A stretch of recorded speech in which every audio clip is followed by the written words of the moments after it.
Hello, everyone, and welcome yet again back to Jeju Landing Casino here at Shinhwa World, South Korea. Ali Najad alongside Randy Liu, set to bring you yet another day of super high roller series action from the Triton Poker Tour.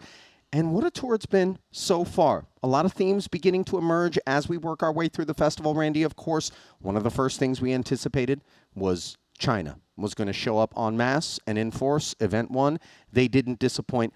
Other things now beginning to take shape, including, no spoilers here, but we've got quite a few sibling duos that are out there in these fields doing their thing. And those that were doing their thing yesterday did so in the 30K. What a delightful one that was. Yeah, the 30K was a very nice spin, right? Because earlier, like you've been mentioning, is that we've seen a lot of the newcomers, the Chinese delegation coming out strong.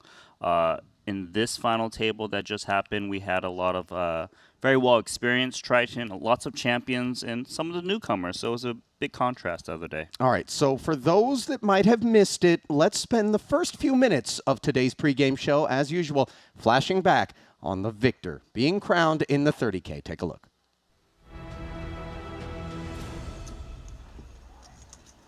We began the final table nine-handed after Artur Martirosyan was shut out in 10th. David Peters would jam for $2 million with the blinds at 125 and 250. This was a sub-10 big blind stack. Unfortunately for him, sixes were always in a bad way against Vyacheslav Balayev, the Triton first-timer, whose eights would hold on and dispatch David Peters in ninth. $159,000 would go to David Peters. 700. Then it was Cale Burns, who rejoins the Triton Tour after a long hiatus. He joined this hand with an ace-queen, was in good shape against Ramin Hajiev. Things looked tidy on the flop. No spades to worry about, a paired board, and then all of a sudden, the King of Hearts left Cale nodding his head as if to say, what else would it be? A disappointing exit for him in eighth, $190,000 to help ward off some of that disappointment. Then Brandon Wilson, Queen Jack suited. Another relative newcomer to the Triton Super High Roller Series. Had the two overs against Winfred Yu's tens. Needed a queen or a jack, and the deck did not comply. So Winfred would scoop 6.7, while Wilson would scoop $259,000. Six would remain now. 75. Greenwood chose ace-10 suited to three-bet a Renji Mao open. Renji decided, if you're going to make a commitment, let's get that last million in there pre. King Jack found top pair versus second pair on the turn. A king high straight for Renji. Greenwood was drawing to a king to make Broadway, and instead he would be knocked out. $353,000 to add to an already impressive Triton resume throughout the course of his career. Five would then remain. Manuel Fritz, first timing and taking the best of it with King 8 against Renji. Jack 9 suited, called off, and then leapt in front on the Jack 4 tray board as Mao was heating up. All of a sudden, though, things got a little warm on the turn. Deuce of clubs. Fritz had a lot of outs. Couldn't find the king or the club. What he would find is a fifth place finish in $467,000 as Mao's stack would grow even stronger. Four-handed action. Winfred Yu, King 8 of diamonds. Let's do this. Ace 7, doing better, however, in a 13.2 million chip pot where Yu was up against Hajiev. The turn was clean for Ramin. And on the flip side of the coin, things got a little dirty for Winfred Yu. Fourth place finish, though, as he sat back and collected multiple ladders, $595,000. Nothing to be ashamed of. Three would remain, and Renji Mao's ace 7 was so surprised to see Ramin Hajiev willing with such a short-stacked Vyacheslav Balayev out there to make the call. Hajiev flop top pair against second pair. Only the hockey stick would spoil the fun. Renji with a sporting couple of handshakes there, but I doubt that he slept easy after that one. $737,000 would go to Mao as China made another deep run. Then Azerbaijan and Russia would square off. Queen 4 deuce board. Hajiev with the 8-6 of hearts was trying to polish off Baliev, who was so short stack. He flopped the flush draw. Then he found an 8 as Baliev's jack high had turned to deuces on the flop, which were good until then, and he could not find the jack or the deuce on the river to extend the match. Baliev left to collect one of the 2 7-figure payouts. You saw Yaroshevsky there to give Hajiev a hug, and why wouldn't he? 1.5 million and change, and a second Triton title going to Ramin. Randy, one of the things that we commented on here in the booth, and Kevin hasn't really been around. You've been around since the beginning. You've watched the evolution of Ramin, who I had a chance to run into after the match and chat with. But before we get to that, tell me you weren't impressed with the way that he performed at that final table. This sense of comfort, confidence, greater than that which we observed when he won his first title.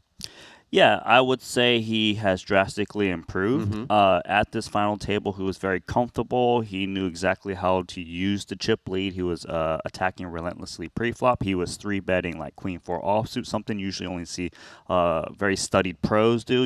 He's really in the zone, and I'm not surprised. After watching his performance, he did win that final table. He really was the best on point there. The man just goes deep when it counts.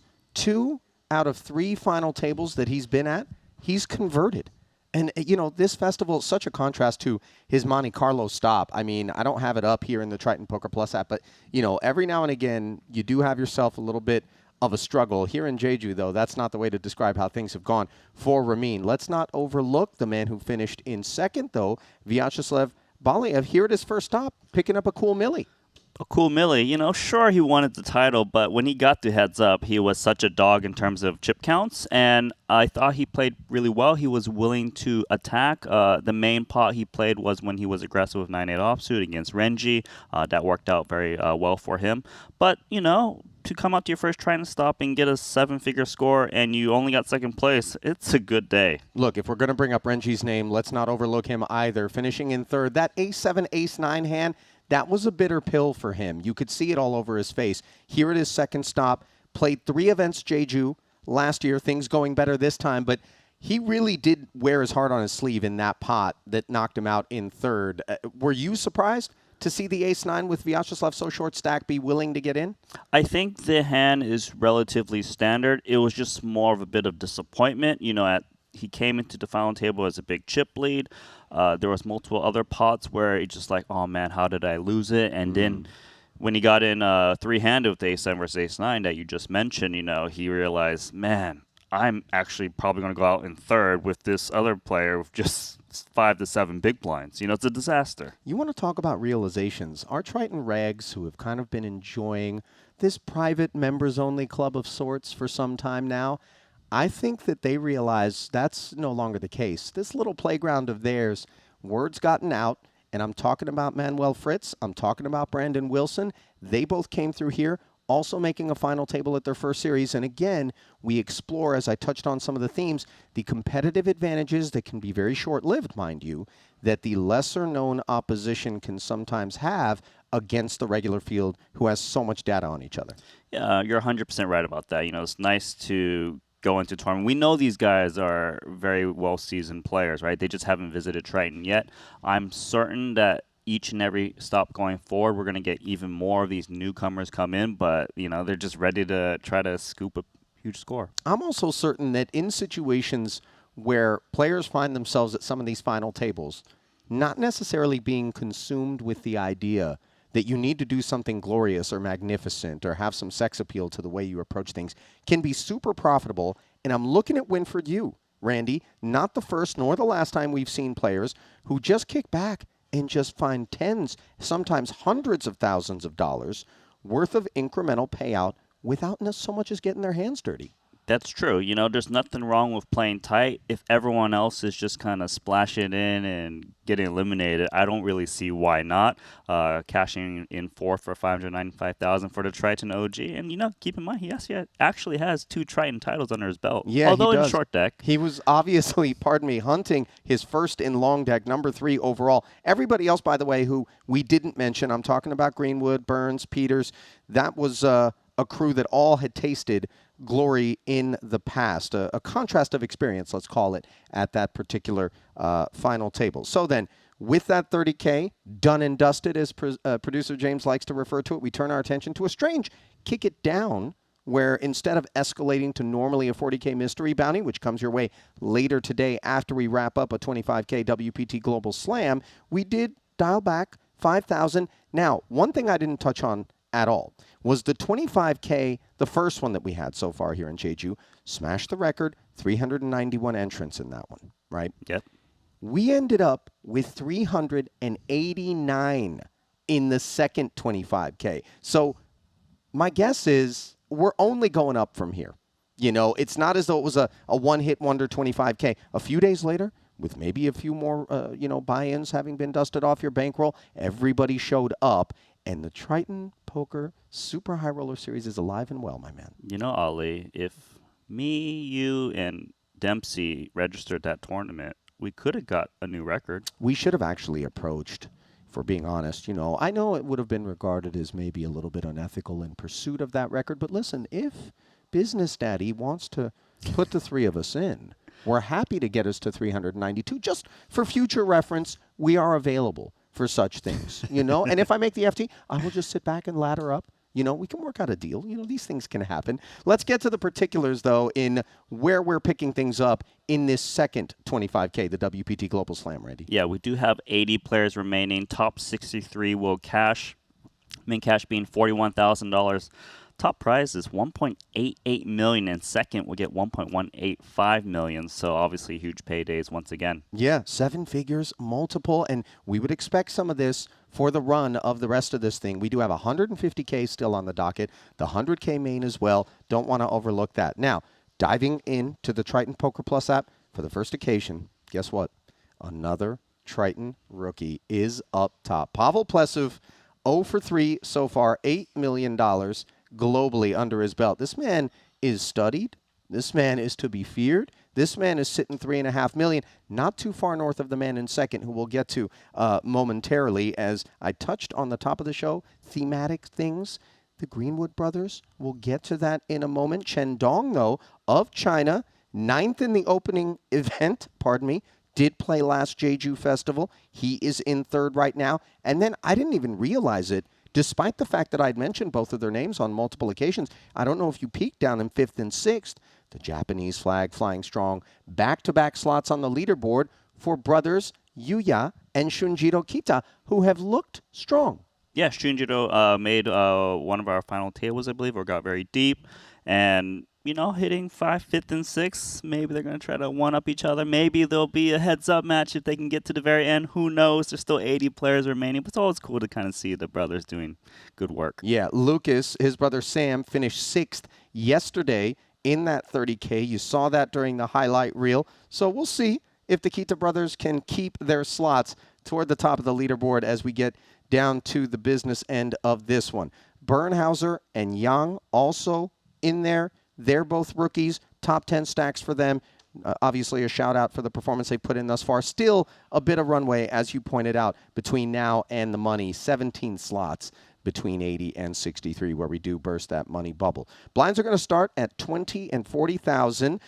Table 1, let's take a quick peek at it. We do have a couple of minutes remaining. And as usual, Randy, I turn to you for what it is that we should be maybe focusing upon at this particular feature table, one of two we're going to be bringing you. Well, taking a look here, we do have the chip leader, Plesov, at the bottom right. He also has a position on Ponikops, which is really nice for him because Ponikops is very aggressive in terms of pre-flop abilities. And we do have a lot of short stack here. We have Trong, ST Wong's in there with 5 bigs. So, it's a pretty solid table to watch. All right, so let's get a look at the other feature table as I bring you back to the booth briefly, and now we've got it up. What are we focusing on here? I mean, I see Rampage on the right. He's only got 6 big blinds remaining. Razai, he's had some pretty good results, so I think this will be a nice feature table to watch as well. Yeah, Tobias Schweck, that's a guy that we've seen plenty of. Ding Biao, also Jen Chen, Michaelitis. This is going to be a tough assignment here for Rampage, but 6 bigs, I would imagine the decision points are going to be relatively limited with respect to the time being right now. Sitting that shallow. Biggest stack at that particular table, of course, belongs to Chen, one of the larger ones in the room. 3 million for him. Average stack right now, scrolling down to find it. Should be somewhere midfield. Are we showing it here in the app? I don't believe we have it just yet. So obviously the tournament clock will give that a glimpse and bring you that. But yet another day of amazing high-stakes action coming your way. Going to be a full docket. Randy and I are going to send it into the room. Enjoy today's coverage of the 25K WPT Global Slam. Live from Landing Casino in Jeju, Shinhwa World, brought to you by BetACR in part. We get to take a peek at some of the other table draws. Fedor holds. I believe has himself Juan Pardo and Marius Kuzmanis at his table. Pardo sitting 15 bigs. Staying hydrated. I believe that's Yuyakita right there. I also believe that's Fedor Holtz. Yeah.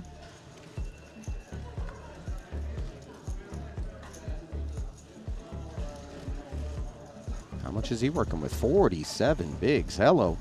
You think Fedor nurses a short stack? Nah. He always has a solid one to play with. 19th in chips overall is Fedor. By the way, all of these tables can be followed in the Triton Poker Plus app for those that somehow have yet to download that free of charge app. Streaming our coverage without it in tow means you're doing it wrong. Stephen Chidwick doing it right more often than not. North of 2 million, 51 bigs.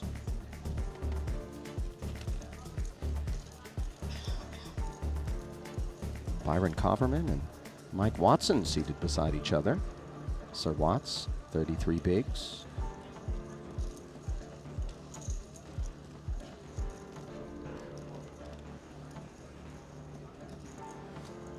Tom Fuchs, just shy of 3 million. 74 bigs for him. And he's been an up-and-coming player. Yeah, Fedor territory in terms of stack depth. Thomas Mulacher getting in some tunes. There's Michael Soiza. Haven't really called that name much. Igor Yaroshevsky, the one we're focusing on right now. 32 bigs for him. And we've got a plushie. Again, this is that like a Hello Kitty Peckle Sherlock Holmes? Was that, you know what I'm talking about? Remember the little duck? I see it, Peckle. 31 bigs. I haven't said that word since probably high school. I used to like Peckle.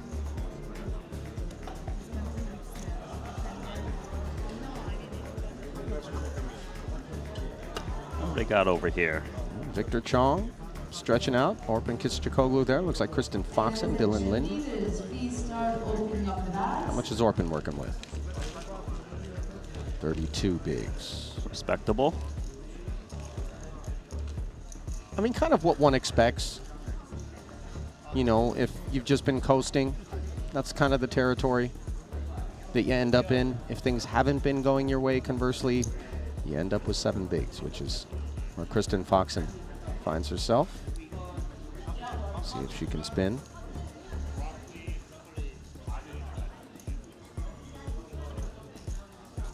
Is that who I think it is? Yes, it is. At a day 2, none other than Triton co-founder Paul Pua. 2 million and a tickle for him.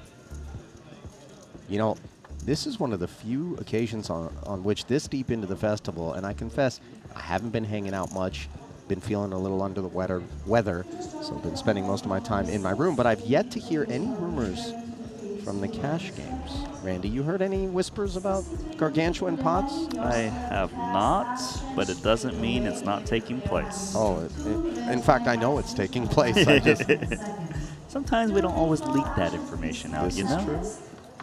Theologus, 26 bigs. Nothing leaky about that. Between Dvoris and Vogelsang, by the way. That's not your favorite sandwich. Yeah, throw an Ibinger in there as well. Oh my, I've slept on that. Yeah, this is a brutal little 4-seat stretch. Table change. Oh my God, yeah, Saliba at least is to the left of them, but he's looking around like, what did I do to deserve this? Lord Vogel, 27 bigs.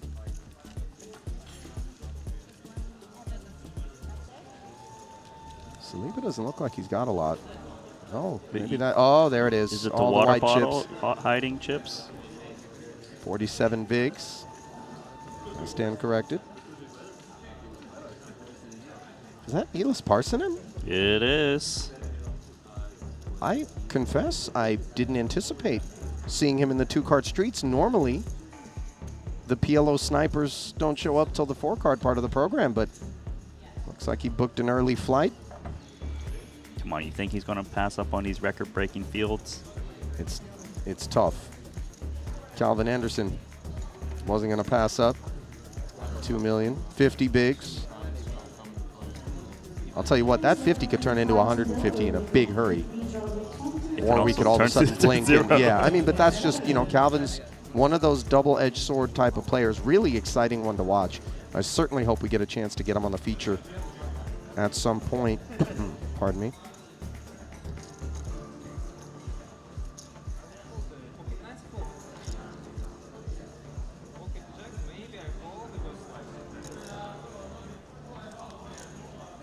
Lucas. 3.5 million, 87 bigs.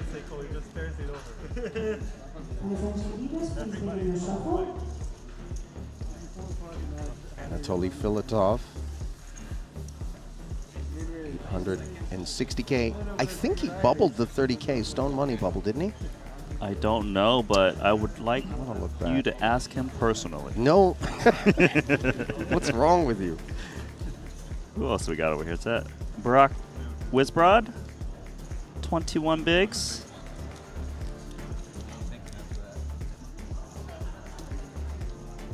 Producer James stepping in to suggest it was Diogo Coelho who stone bubbled the 30K. You're close there. I tend to go with his recollections over my own as we finally work our way to the 2 feature tables. You see the mayors, Chen Dong and Pavel. Gosh, those are big chip leads that they're holding at those 2 tables. And you got a couple of danglers in Rampage and ST Wang. They need some spins. Tony Trong not doing great either. Yeah, but, you know, we still a bit of a ways to the money, right? We're 80 left, top 63 pay at the moment. The chip leaders will be raising, but the short stacks, they can't really wait around with just 5-7 big blinds. They need to find a spot to double up.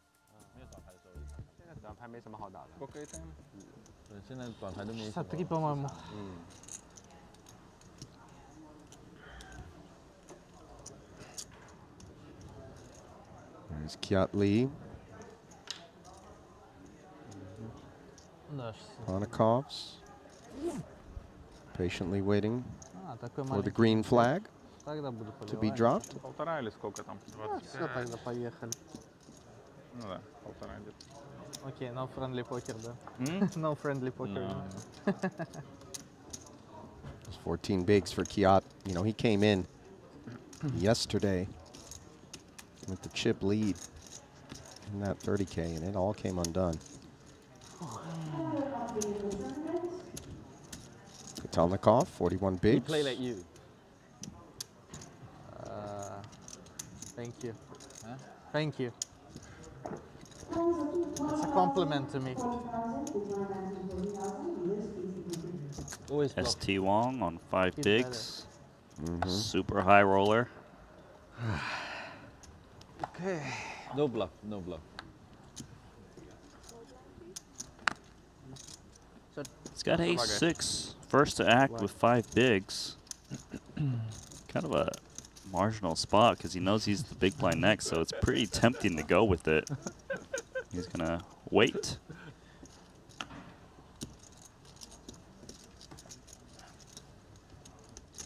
Alexander Zubov loves to sport this Triton scarf. Normally wearing a baseball hat is Zubov. Not today. Abnormally wearing an ace-king is Jing Yao Yan. Plenty of hand. And all of the chips being dedicated. Yeah, he's playing what, a 13.5 big blind stack. It certainly could have been a hand he open raises, but I will say if you're going to split between raising and jamming, you'll jam the offsuit variety because the suited one has more playability post flop.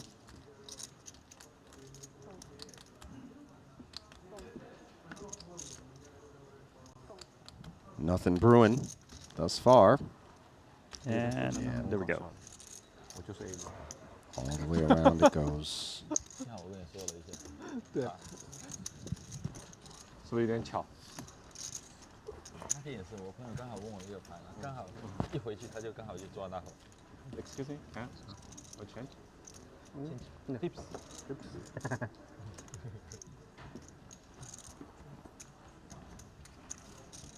Up to 16 bigs goes Jan. Thank you.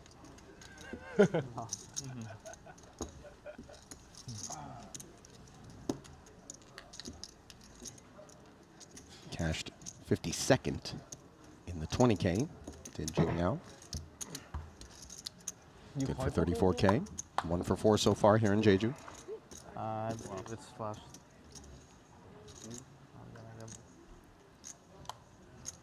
You join coin poker? Sure.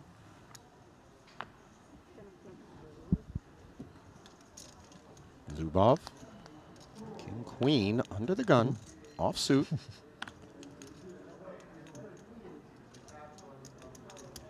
$475. Pretty standard raise in this spot. Gonna go for min.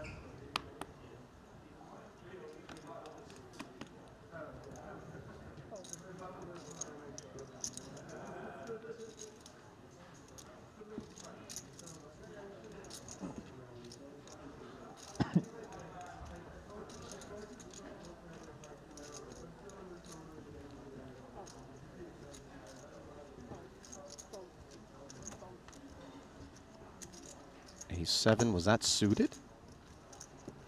Didn't catch it.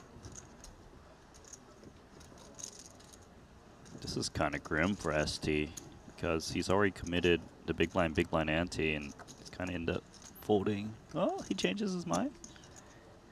Ah, he does fold.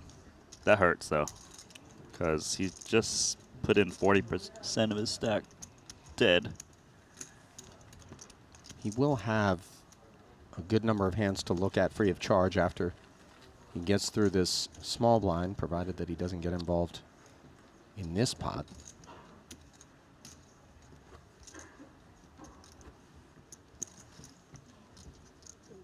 Yeah, I will think that ST is probably not that studied in these short stack kind of situations, given he normally plays cash games, and when you're short in cash games, you can just say rebuy.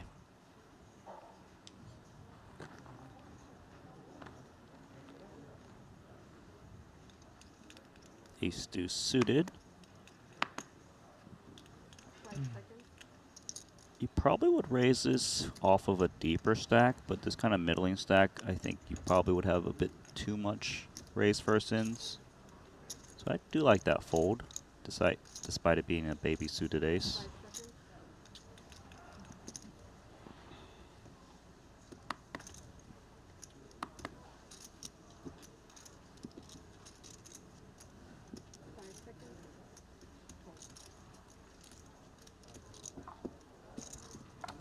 Boss stack. You have to get involved.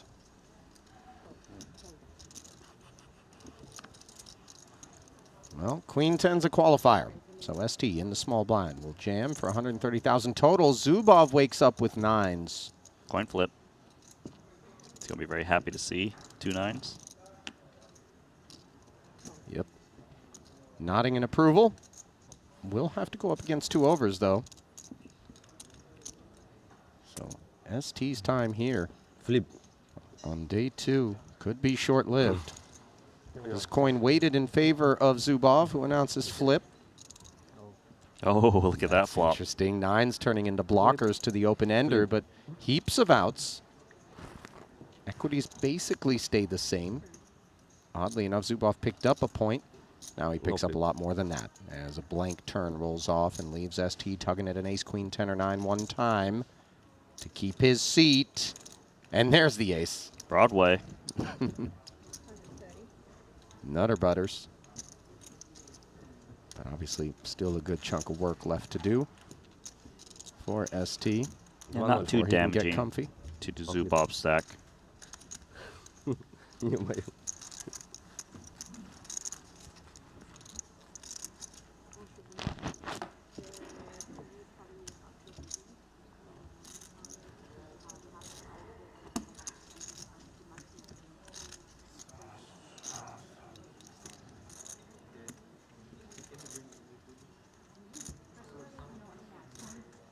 So ST now has a stack that has some fold equity pre-flop. See if he can take advantage of that.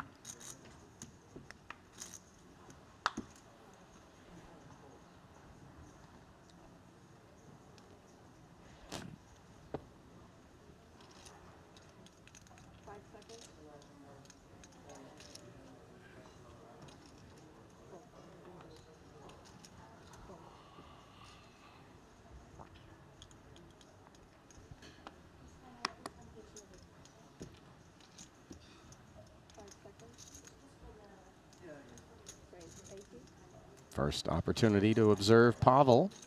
King 6 of spades.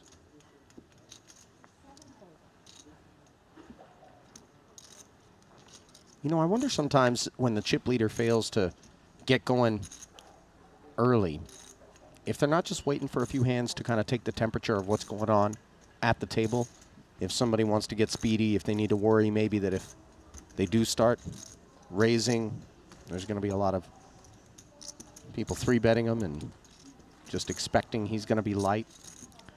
Yeah, given our limited data points for this day two, it kind of seems relatively tight the way it's been going. And, you know, Pavel just opened King 6 suited, got no resistance. So there could be this idea that, hey, maybe I can just raise a bit more because people are realizing that money bubble is not that far away, technically, right? We got 78 remaining. Top 63 cash for 41,000 apiece. It's a good time to open up. And I think this ace-9 might even open up for Ponokovs, who sits with 1.1 million. He is first position. He knows the big blind can't really defend too much off of that stack. Does have Pavel right behind him, though. That's the biggest issue. So he is going to step aside.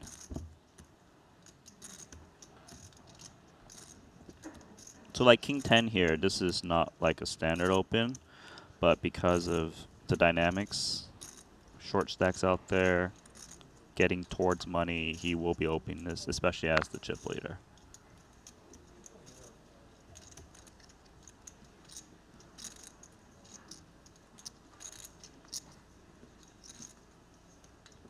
Queen 3, pausing. Nothing more than that, I would imagine. And mind you, we're far enough away from the stone money bubble or even the soft money bubble that I don't think stalling is something we need to worry about for the time being. Yeah, I would say you're right. However, some of these regs still will take a little bit of extra time just because they can. Every little bit helps, I suppose. You know, different people have different approaches with this. For now, though, Jack 7 suited, I personally would like to see a defense. He should realize that he can't fold to the money with this stack, and Jack 7 suited has lots of playability. He can go for a lot of stop and goes if he flops like flush draws, gut shots. Can maybe pair up. I mean, he's already got 80 of 350 right invested. I think that's a tight fold for his hand. Maybe Jack 7 off, so I don't really mind him just laying that one down, but suited is You know, it's difficult because it's coming against that big boss stack. It's going to have the widest of the ranges you're going to be facing. It's better to defend against the chip leader there rather than one of the other stacks because of his looser ranges. But let's flip it over. Yeah. Daniel Wasai. Queen Jack of Spades. Goes to work. Is that Ding Biao? Or... Sorry, I'm not... I don't normally see him in that kind of getup. Yeah, I think it is, but perhaps he's feeling under the weather as well. Something is going around out here, so doing his part to keep it contained, perhaps. Manuel Fritz, an ace in the big versus a hijack open. While it isn't the prettiest of hands, and he isn't the deepest of stacks, it was worthy of consideration, but nothing more, decides Manuel. And maybe we're starting to already see some pre-bubble behavior. We certainly are. And you can see a little hesitations with Ansar certainly folds. Yeah. I know, like, we're, 15 away from the money, but there's a lot of tables given the field size, so it actually gets to the money a little bit quicker just because there's more hands being dealt, more people getting kind of coolered out. So you do need to adjust your ranges probably a pip or two tighter if you're the short and middling stacks. The first step in tournament poker is let's get inside the money, then we play for the top prize.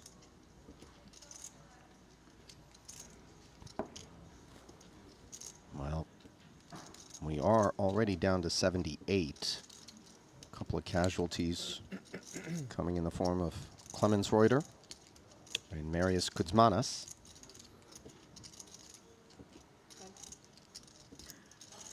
Over to the blinds. Rampage is in the big blind, who will definitely be facing a shove from King Jack of clubs. And there it is, as predicted. Boy, that's an ugly one for Rampage. I'd crumple those cards right now. Turning his palms up to the sky. Why can't I get something better than this?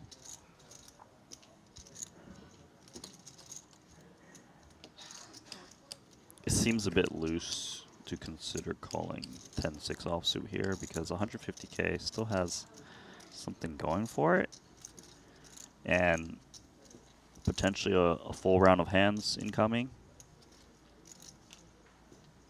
I probably would pass this spot.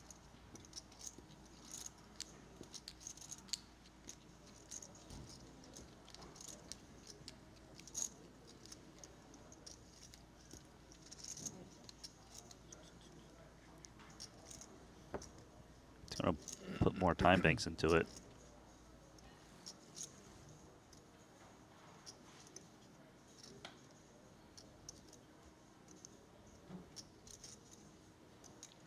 Is it gamble time? He's picking up chips instead of time banks, and he is going to toss them in. Are you surprised that 10-6 offsuit is going with it? Yes, I am. I would have folded, to be honest. But, you know. I mean, the good news is he has a couple of clean cards. He's spinning here, and he's obviously giving away a good chunk of his stack if he folds, then takes the small. If he doesn't play that pot, then consider where he's going to be at even if he does find a double within the next orbit. Queen 5 deuce, no pair, no help, and perhaps no further participation if Ethan Yao can't find some love in this 420K pot. It's bad. Yeah, nothing loving about the 9 of clubs as the 10 taken off the board by the gut shot. Only the 6 ball works. Oh, wow! Oh, Rampage. That's dirty. Well, hello. How about it? And just when it seemed that Rampage was going to be left to ponder whether or not that 10-6 call was something he was going to live with on his way out the door. Now he's like, yeah. Hell yeah. He's like, all right, that's cool.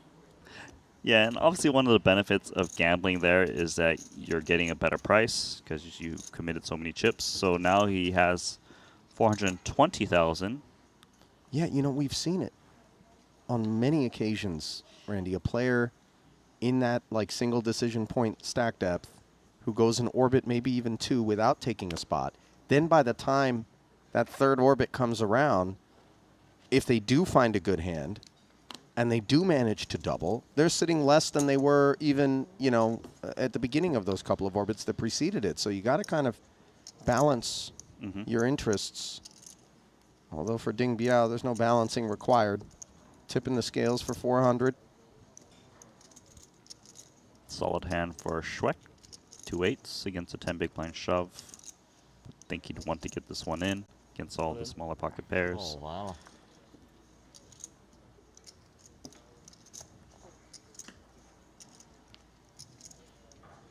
2 Olins are pretty in front of Fritz, so he can't play king queen. Yeah, Schwecht with 885. Sucks Nines, for 8s over the top. OK。 Yeah, Dominicus had other ideas potentially. It's a good spot for Ding Biao when he gets snapped, since he's on a coin flip, not dominated. Yeah. Always anxious about being shown the ace king or ace queen.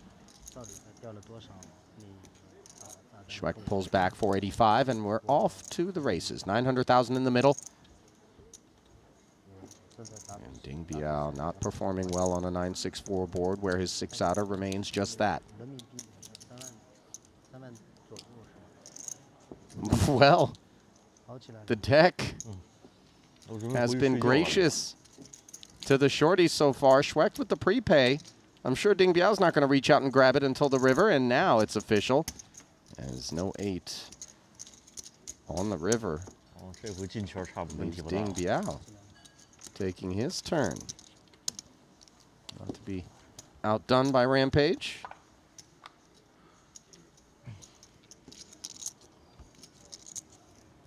I like his look. You know, He- new season of Triton merch doesn't slip him. He's one of the most fashionable guys on tour, by the way. He shows up. That's an expensive closet Yeah. that Ding Biao's got. Just shy of 10 million in career Triton earnings. You think he can slice someone in half? Half with that bucket hat like Kung Lao? Okay, see, now I knew you were going to do a callback to the Mortal Kombat conversation that we had yesterday. But you see it, right? Like, That one doesn't have the... it's not sharp enough? Maybe not. It just... It's drooping. Like his was straight. You know what I mean? Schweck, by the way, goes straight back to work. Sitting just 485, 80 of it. Delivered courtesy of ace 7 of spades. Pretty one in the cutoff for Fritz. He doesn't have heaps. And also the pre-flop razor doesn't have heaps, so it's quite speculative if he wants to continue in this spot. I think the fold is pretty standard off of min raise against 11 big blind stack, open from early position. He's not even closing the action. I like the fold.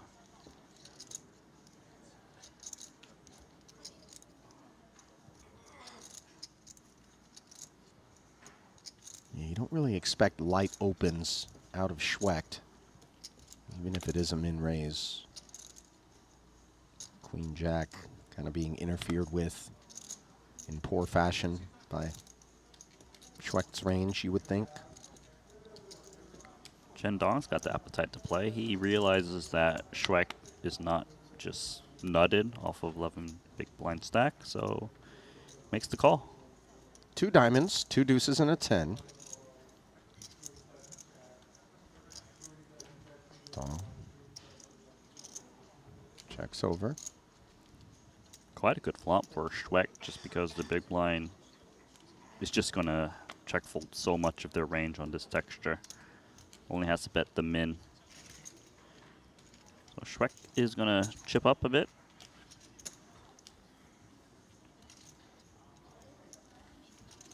So nice to be able to follow through for that single big.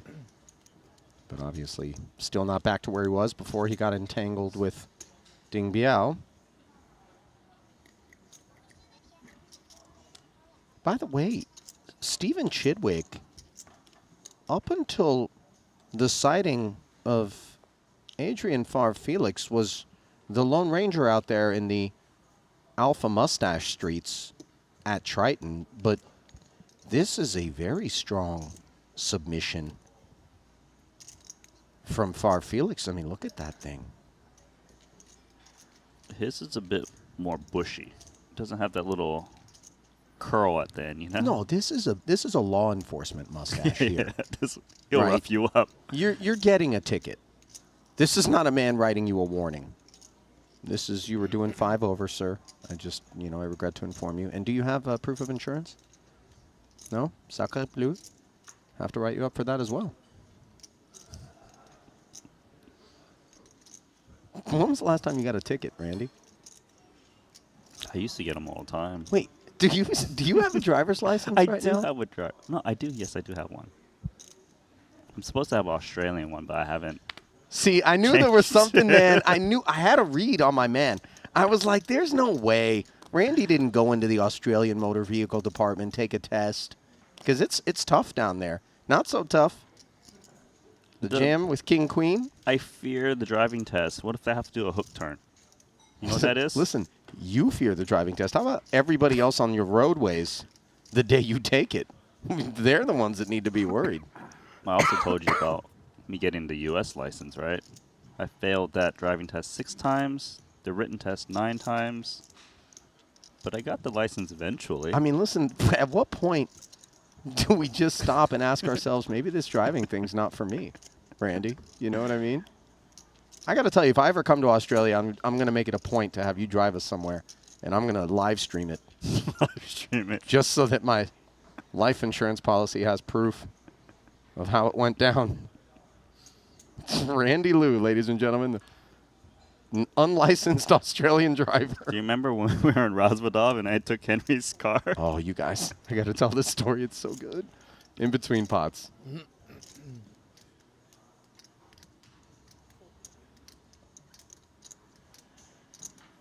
Ace-Jack suited. Rampage is Rampage. shipping up. Got the King Queen through last hand. Looks like he's raising to induce.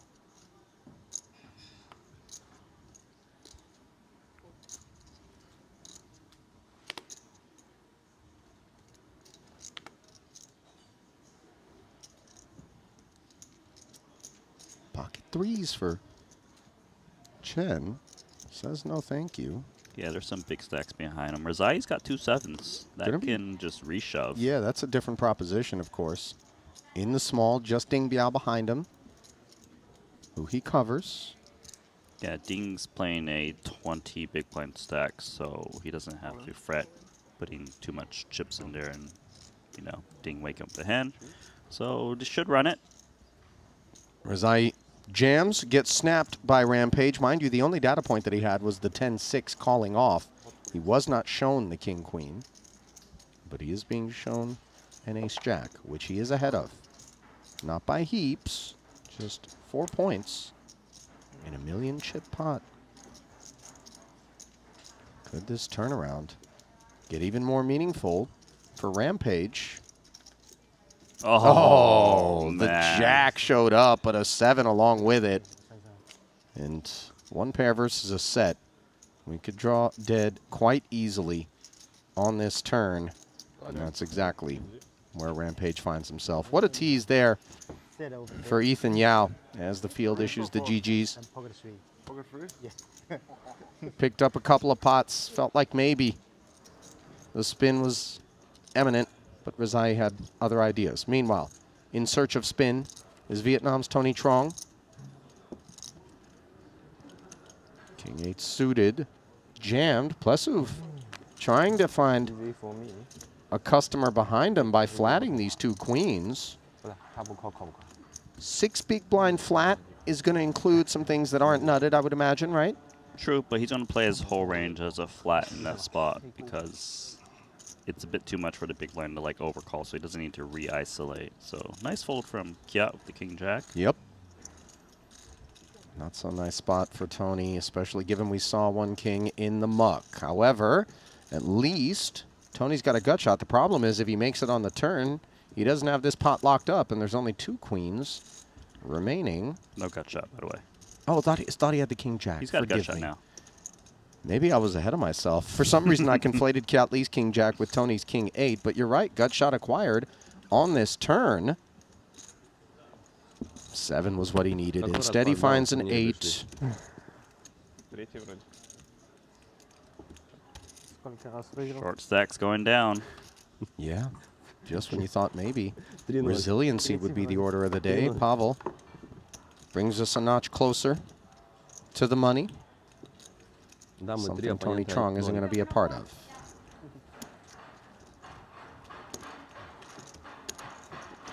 Pavel gonna pad his chip lead. Еще до этого, типа, ну, до больших раздач. Shy of 4 million in chips now.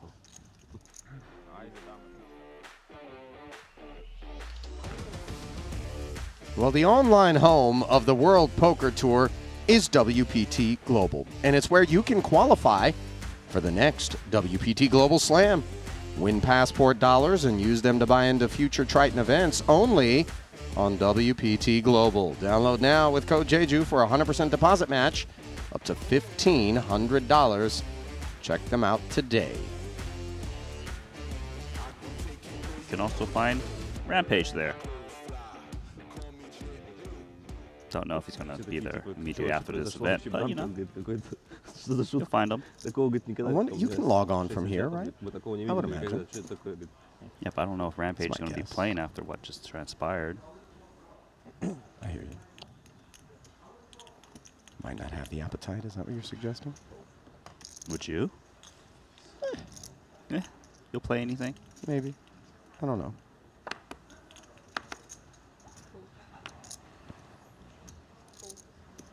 I won't play anything. But obviously, if I'm willing to get in a car with you in Australia, I'm definitely willing to gamble. Maybe one more time. Oh. Pocket sevens. This is going to be a qualifier. Small blind jam. ST already snacked on Zubov last orbit as he took down the 9s with Broadway. Let's see how Zubov feels about Queen Deuce suited. 200K. Says, all right. Gamble, gamble. Queen, do something. Nice to be up against only one overcard for ST. Quite a favorable spot. First you seen queen, yeah? You Deuce. said very bad. No, very bad. I know. But Okay. second is yeah. Whoa, Oh. Canceling Ace, joke, Jack, by the way. 8. 3 overcards, none of which hit Whoa, whoa, Zubov, whoa. but note the clubs. Flip. Flip. Flush draw. ST got to hold his breath here in a 480K pot at a gut shot. No, always. Never easy. Zubov threatening. Never easy. But a clean 3 of hearts on the river. Leaves the pocket Two sevens queens, not two intact. queens. Is ST emerging as a bit of a Tsar Zubov nemesis.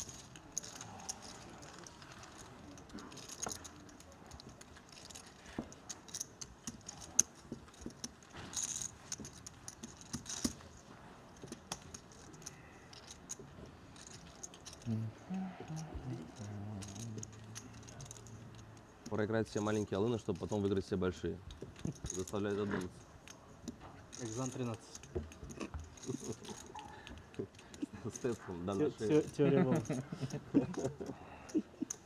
Multiple Russian speakers at the table, including Panakov's, despite the fact that Alex hails from Latvia, was a former Baltic state in the Soviet Union. Do you know which flag this is for Pavel? Believe it's Romania. Verifying. No, it's Moldova. Forgive me. Lesser seen. You think He's actually from Malaysia. We got another Maldives situation on our hands. 80K from Pavel. Kotelnikov showing some mindfulness with these two tens. Playing as a flat.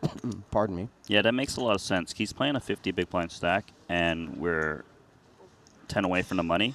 So he has much more incentive to play it slow, allow short stacks to jam, and not create a situation where he is flipping or behind pre-flop against the chip leader. And that's one of the great things about being the big stack is the medium stacks are allowing you to see more flops than average because they're very cautious at the moment. King 8-3. No caution being exercised by Pavel.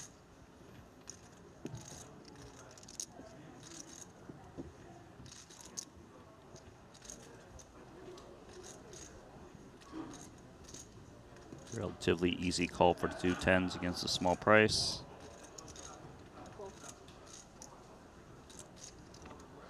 Pot will get down to heads up as Jan took the price but will not take the turn, which is very dry. And let's see now. Things get interesting here because it isn't like Kotelnikov is sitting super lean.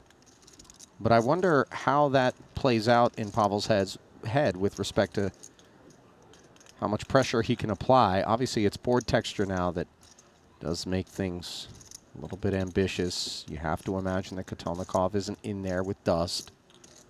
Ace on the river, though, and let's see. Will Pavel all of a sudden try to tell a tale? Maybe he doesn't expect a whole lot of ace-x to flatten peel? I think you're right about that. Especially with Jack 10 in his hand, he blocks some of that ace-jack, ace-10 stuff that would flat pre and have a chance to even call flop. Wouldn't mind a bet. Ace is very heavy in his range. Kotelnikov actually has a lot of pocket pairs. This is a nice find. And plus, he probably hears from King X a decent amount on the turn. This is smooth.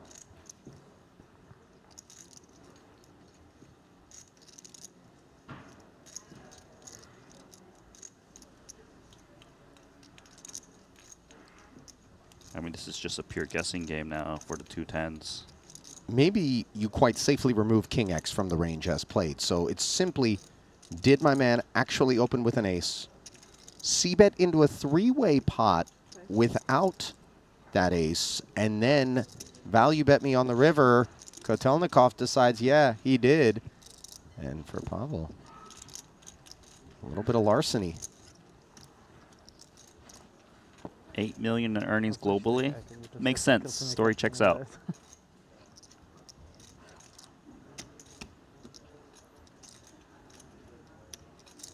На бабле часто такое, когда ренджи там Узкие очень, плюс-минус. да.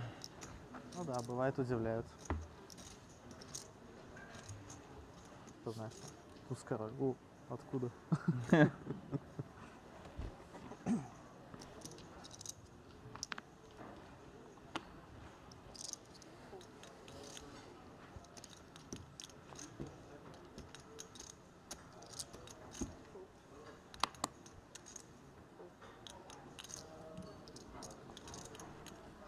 ST with 480 now has 12 bigs.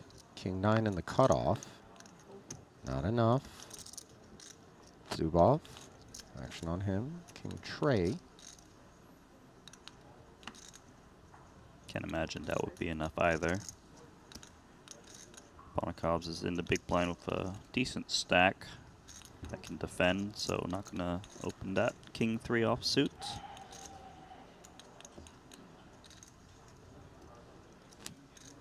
Pretty tempting to get involved with King 4. Might even be able to just outright rip, but he just folds, not even limp, perhaps fearing that he's just folding away an extra small blind if he was to limp. It's great news for Bonnikovs. Getting the walk. No complaints. As the two king highs in front of him. Neither of them attractive enough to enter. Никогда не смотрю карты, когда волк получаю. Но я до этого посмотрел. И обидно. I know it's still can't early, break up and the this isn't a floppers. final table, Randy, Can't but break obviously the floppers. assignment for Alex being to the direct right of that chip leader could have been simplified in a different table or different seat. That said, Alex is one of those guys who I really feel like almost relishes the opportunity for stiff competition. You know, he's not intimidated. 85?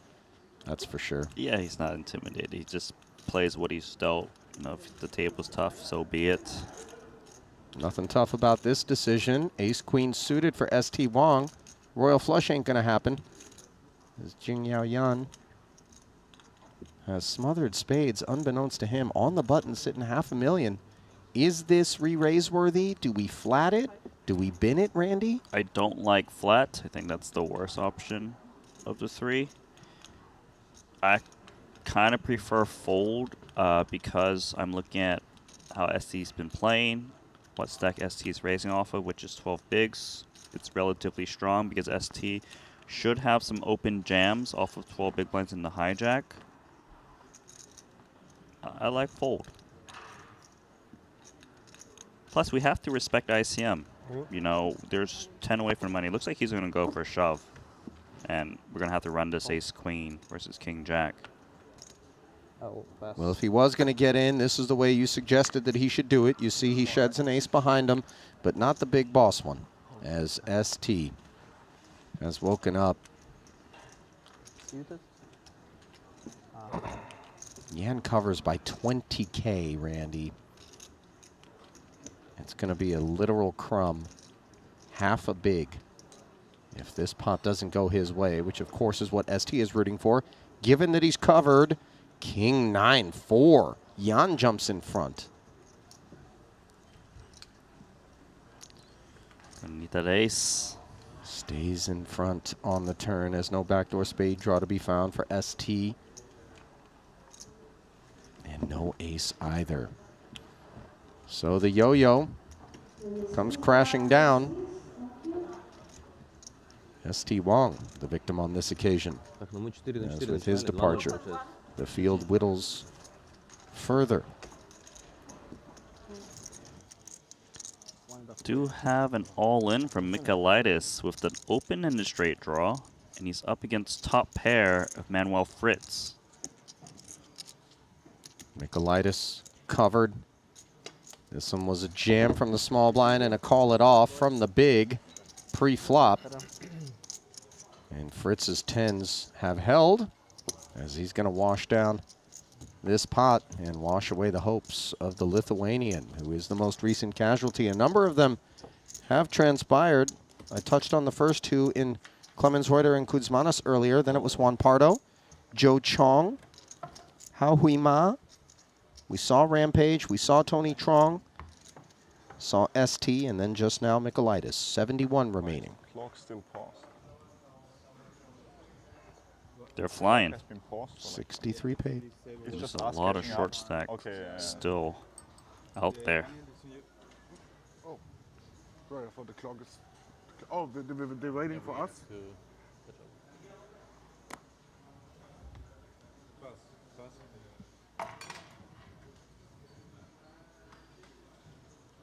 Nice hand for Schweck. Like to see him come for min raise. Saw him min raise A7 suited earlier, so I don't really see why he wouldn't do so with jacks. Protect that range, induce smaller pocket pairs from to reshove on you.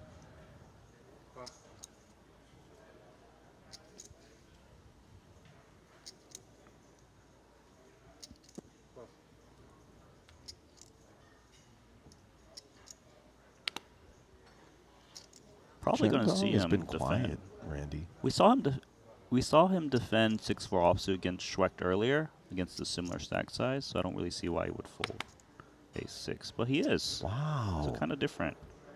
Yeah, kind of incongruent thought, right? Because the ace-6 is more valuable than the 6-4. I guess his only concern would be the ace-6 interferes with some of Schweck's open range, whereas the 6-4 really doesn't.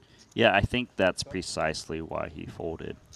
Schwecht is opening, you know, a bunch of aces, and 6 obviously is quite down there, and then 6-4 is usually always live. Yeah, it was kind of interesting. just kind of imagine him to continue given how many chips he's got. So we got a delay of game. Flag on the play. Zen music. Gives us an opportunity to, yes, get a little bit of D&B. It's the beat. Dun, dun, dun, dun, dun, dun. All right. Go. Now's a go, good time go, go. for the story Yes. of Randy, myself, producer James, and Henry being Phil of Bain. service to the World Series of Poker Europe. As commentators, this came directly after a Triton Monaco. We transplanted ourselves to Rosvedov, had a couple of rental cars to get all of our gear down there. And then when it was time to ship out, Henry had rented a car, I had rented a car. Based on the departure times, we deduced that Henry and I should ride together in the car I rented, but that would leave producer James, I think, actually left from Munich or something. So you drove, he had his own car too. So that left Randy to drive Henry's car. And I got to tell you, Henry, you know, he just climbed Kilimanjaro. I don't think at any point during the ascent, if I had to guess, was he as nervous as he was in handing Randy the keys to this rental car that Randy was not an authorized driver on to make his way from Rosvedov to Prague. It's a And it long was rainy. drive. It was a rainy Yeah, it was freeway. raining. Oh, boy. That was something else. And we were staying in Germany. And then one day I forgot my passport, and there was a border check. It's like right on the border. Boy, that didn't go well. But Randy, you made it. You returned the car. You made your flight. Henry didn't wake up to a bill when he got back to Phuket in the mail for thousands of dollars and some sort of damages. Look, man, I've got wild stats, but I always show up with the goods. By the goods, you mean a running vehicle? Now maybe there's some paint missing, some dents. But I'm alive. rash, yeah. That's what's Oh, that's great. important.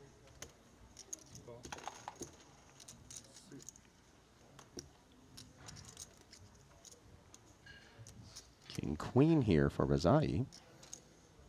Blind versus blind. I kind of expect him to check this one back. Yeah, it's just that, sure, he knows King Queen is usually best, but he's playing a 50 big blind stack towards the money bubble.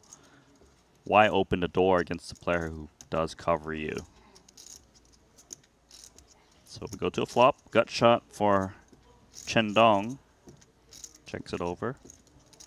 So you're not surprised, given that Dong has so many chips, that Razai wouldn't want to inflate this one pre with the King Queen. He basically doesn't want to see a limp re-raise because he will always be folding to that, and it's just not worth it because, sure, chip EV-wise, it's better for you to raise, but we have to strongly consider ICM right now because there's only 71 players left, top 63 pay. Gut shot doesn't come in on the turn. Second round of checks. King Queen in front, all the way down. We might see a stab from Chen Dong trying to just attack some other high card hands like Jack High, Queen High, 10 High.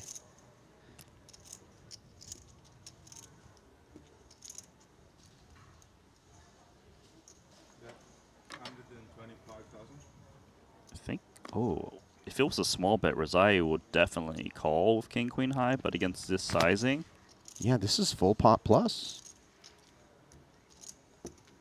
the He's confused, though. the story's kind of odd.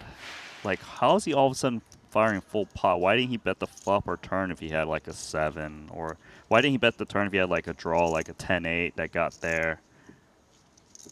Like, to me, it kind of smells like strong 9 or nothing. Like, I can't imagine like a6 going, hey, let's do full pot now that the 9 shows up. Wouldn't really make sense.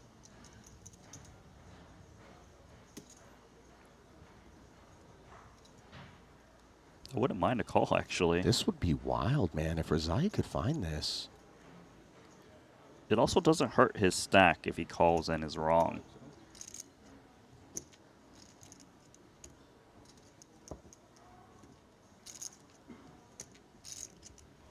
Plus, ace-high shouldn't be bluffing in this manner. They should be checking. And So, this is too big a bet for, like, the normal value range.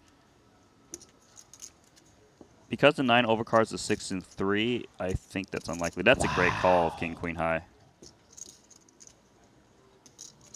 And Daniel Razai giving Dong Chen an undressing there. Really, really strong find from Razai. Yeah, the story just doesn't make any sense. But you know how it is. Sometimes the story doesn't make sense. You're sitting there and you're looking at your opponent and you're thinking, he knows it doesn't make sense, yet he's still doing it, right? And you're like, well, surely he knows I know it doesn't make sense. He knows it doesn't make sense. So, Yeah, he just so probably then we would hasn't. just reset it, and we throw out all the he knows things, and then we just go, yeah, this doesn't make sense. I call. Great play. Beautiful from Razai. Some people just see King High. Well, it's King High. I'm at the bottom of my calling range. I'm just going to fold. But no, you need to take each spot as it is. Do have an adjustment here. Schweck now open ripping. 2 9s. It's because we're that much closer to the money. I feel like if we're still 80 players remaining, he probably goes for min raise still. Schwecht with the 2 9s. Oh, no. Hey. Pocket jacks for Dong Chen on the button. These 9s are hurting.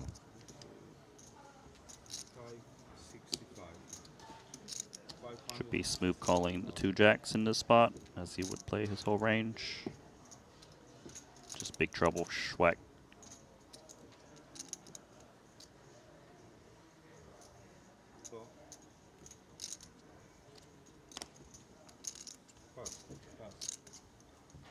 Pair versus pair.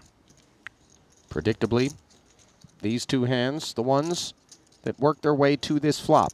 1.25 million in the middle. Tobias Schwecht's hopes resting on some sort of modest miracle, as he is worse than a 4-to-1 dog for his tournament life here in this 25K WPT Global Slam.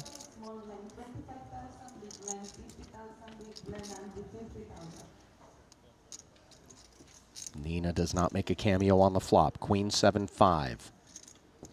Might the running 6-8 be a thing? The answer is no, and it's 2 outs 1 time for Tobias. Typically the demiking process does start right around here. Generally for good reason, and indeed, it is Tobias's time to bow out. So, Chen Dong's little blip in his chip graph restored and then some by jacks over 9s as Tobias exits. Now then, Kotelnikov asking Kiat Lee for all of it. 10-6 suited. Rampage pulled it off with 10-6 offsuit earlier.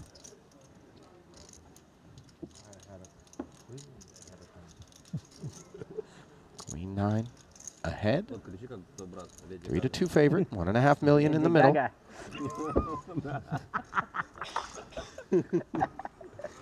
No gamble, no future. What? Lady Gaga. Renlin getting shout outs, and sure enough, calls for Time club. the queen are heated. And on the turn, Kiat Lee needs a king. And he finds it! 2 small pots, it's good. Hello. I will win next time. Don't play with Kiat. You need What do to you be want, Ren man? Lin to do that move, okay? Otherwise you get punished.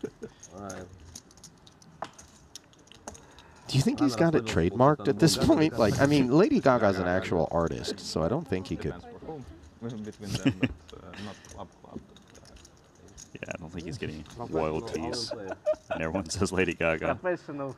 Free-for player. All in You want to know something Professional river crazy? player. For a really long time, maybe even to this day, when you hear the Happy Birthday song in a movie, somebody owned the rights to that and would get paid.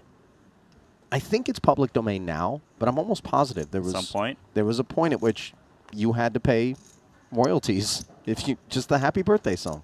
Who knew? But only the English version, right? So all the Chinese. I don't know. Because the melody is worldwide. All the Happy Birthday songs that I hear in every language, they are still to that typical tune. 1.3. Wow. That would be sick. I mean, whoever is getting those checks should probably be here at Triton. You don't want to know how much Because I'm you're paying? paid. All right, you go find them. No, they're probably dead. Cool. Down to 70. Well, 10-6 has worked well, but Kotelnikov has no interest in it.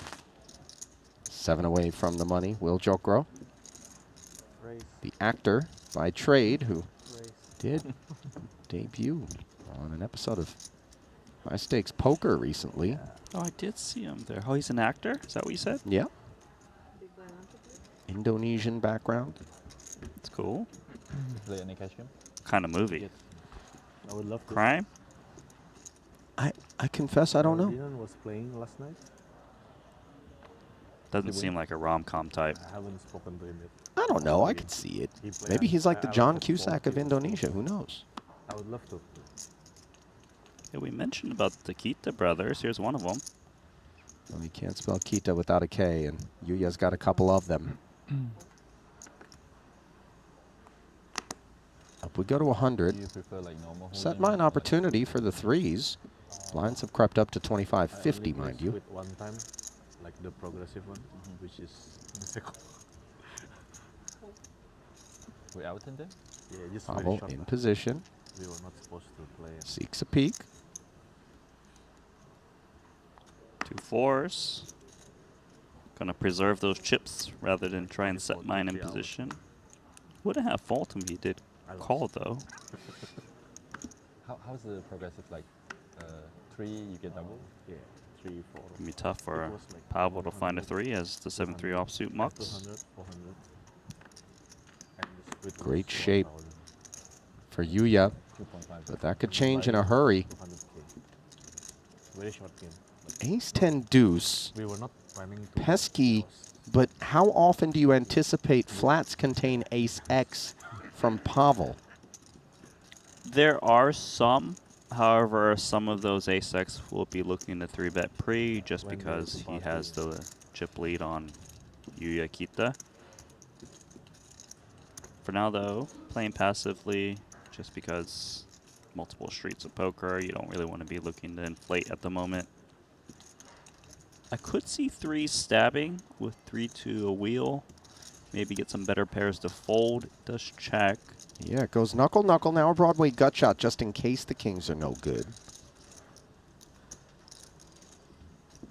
Kita's likely to continue to check and probably peel one off if a bet does come in on the turn. And this is obviously aided by the fact that we're out of the money. And we're facing a bigger stack. We don't want to play some out of left field big pot.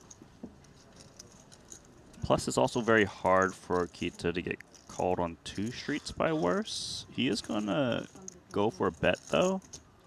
Well, it's 125,000 into 325, Randy, and obviously you do open the door and run the risk that Pavel could speak up. The thing is, your hand has a lot of optionality. If you did get raised, you could turn it into a bluff quite easily on the strength of king blockers representing Broadway. That's a good point. However, I don't really think that would happen at this stage. But no, he took matters into his own hands and took a bet and closed it out. So coveted Plessuv bucks acquired there for the second place stack, narrowing the gap between the two of them as you take a peek at the state of affairs across our 2 feature tables here on day 2 of the WPT Global Slam 25K, the second 25K that has run so far here at this Triton Jeju Festival. The first one, a record setter. 391 entries. This one, just 2 entries shy of that at 389.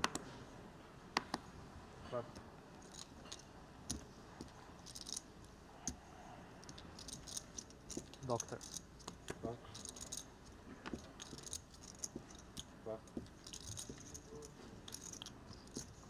Professor. See if, yeah, I'm curious to see if he gets involved because he's been kind of shying away from some spots. Does raise Queen Jack off. Snowboard or ski? Snowboard.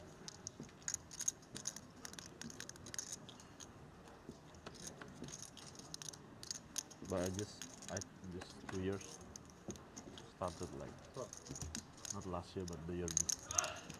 But yeah, very smooth. 100K to skate. Injured. You go red line? No, what's Suited that? Doyle, not enough. I thought the hard one is black. Yeah, black. No, Green, red, then black. I think 2 years ago or 3 years ago I went Pardon me. the black. Yeah, the hard one. No, because I saw you like comfort. No, I get But I was like so behind. They were ahead. So you managed to come down. Yes, of course. No, he's laughing. Then you're good. You know, I tried to tell you. Now I'm safe. He was roasting me before, now you. It's this guy.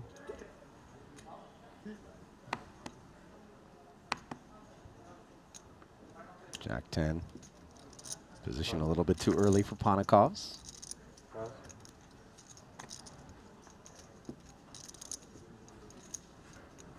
Kotelnikov, by the way, this is his first ever Triton.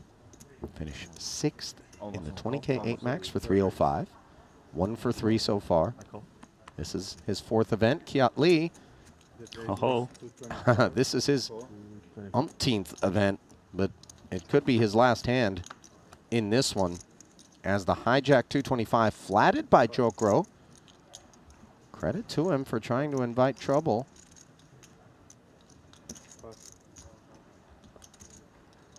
No takers, however. 10K back for Kiat. 575. Not quite all in yet. Queen 8-6, no help. No heart. Over pair for Jokro.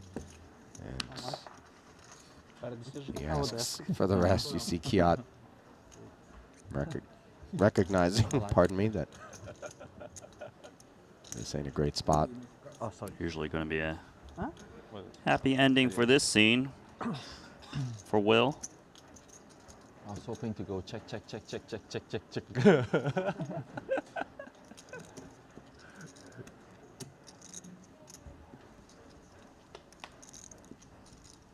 Turn is no help to Kiat. Good luck. And now he needs an ace. Very thin. It's the only thing that'll keep him in this 25K, but it isn't available. So Jokro Thank you. claiming a pelt. Kiat Lee taking it in stride.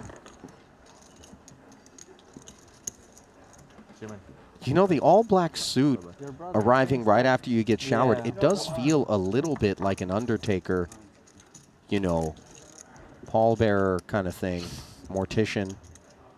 We're going You know. WWF. I mean, you're dead, so. You used to watch WWF, didn't you? Like, we're talking Ultimate Warrior, Junkyard Dog, yeah, like the way old back stuff, then? The Hulk Hogan stuff, yeah. Remember Razor Ramon? Mm-hmm. That was my guy. Then he changed his name to like Scott Hall or something lame, like later. Do you see the Vince McMahon documentary on Netflix? Have Randy? not. Excellent. Really interesting. You know who's my favorite? Don't say Hulk Hogan. No. Macho Man Savage? Randy Savage. Yeah, okay. Didn't he sell beef jerky? Or Slim Slim Jims. Jims. That's what it was.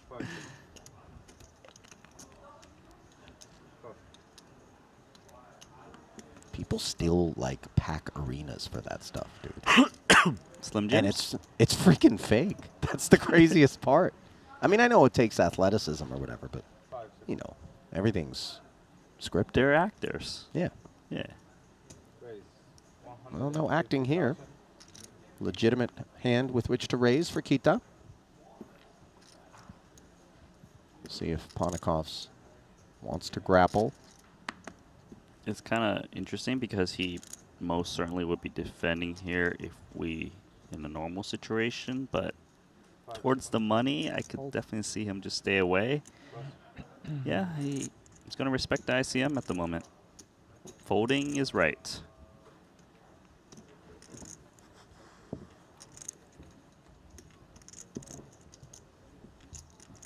Alex has really just been quietly spectating for the bulk of this feature so far, uncharacteristically, but again, perhaps the impact of having Pavel on his direct left, who hasn't been, you know, excessively active. These are sort of the moments where opportunity to accumulate chips exist for the big stacks in the room. Yeah, I would say Pablo's playing a solid game, not like stepping out of line and raising outrageous hands.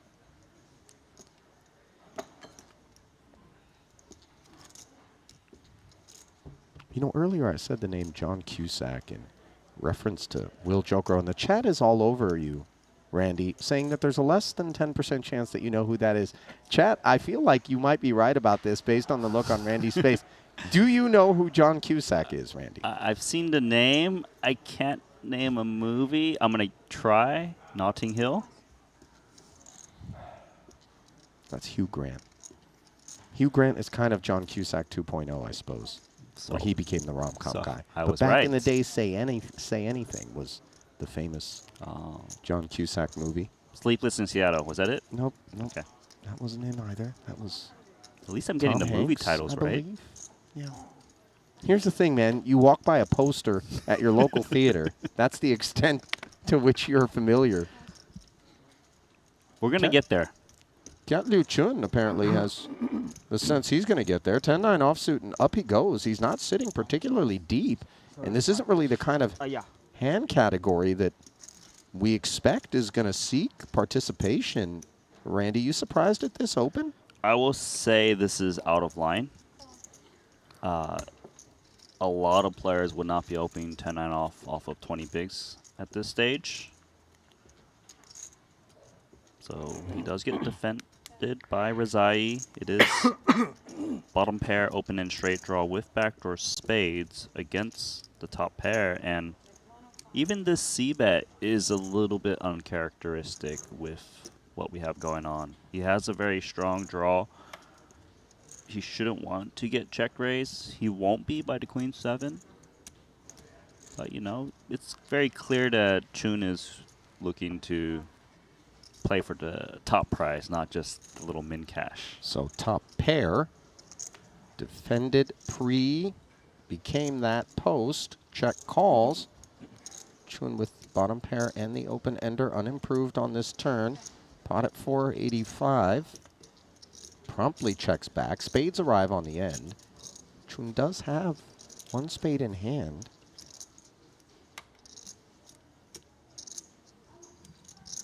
Could see like a blockish type bet from Razai. It's not unreasonable he's up against like a better queen, but then again, maybe he can get value from like a jack 10, an ace jack that might have c-bet the flop. I don't think he would expect a shorter stack than him to try and bluff raise him, despite spades coming in, so the bet is nice. Snapped off by the 10. 9. So Razai finding value against Chun. That was The nice. 10-9 didn't get revealed, did it? The queen high showed, the pair of queens showed, and Yeah. nobody realizes what that open was. Pretty sure you're correct about that. He wouldn't need to show. I confess, you know, we've seen Kiat Liu Chun on more than one occasion. He's an experienced Triton player.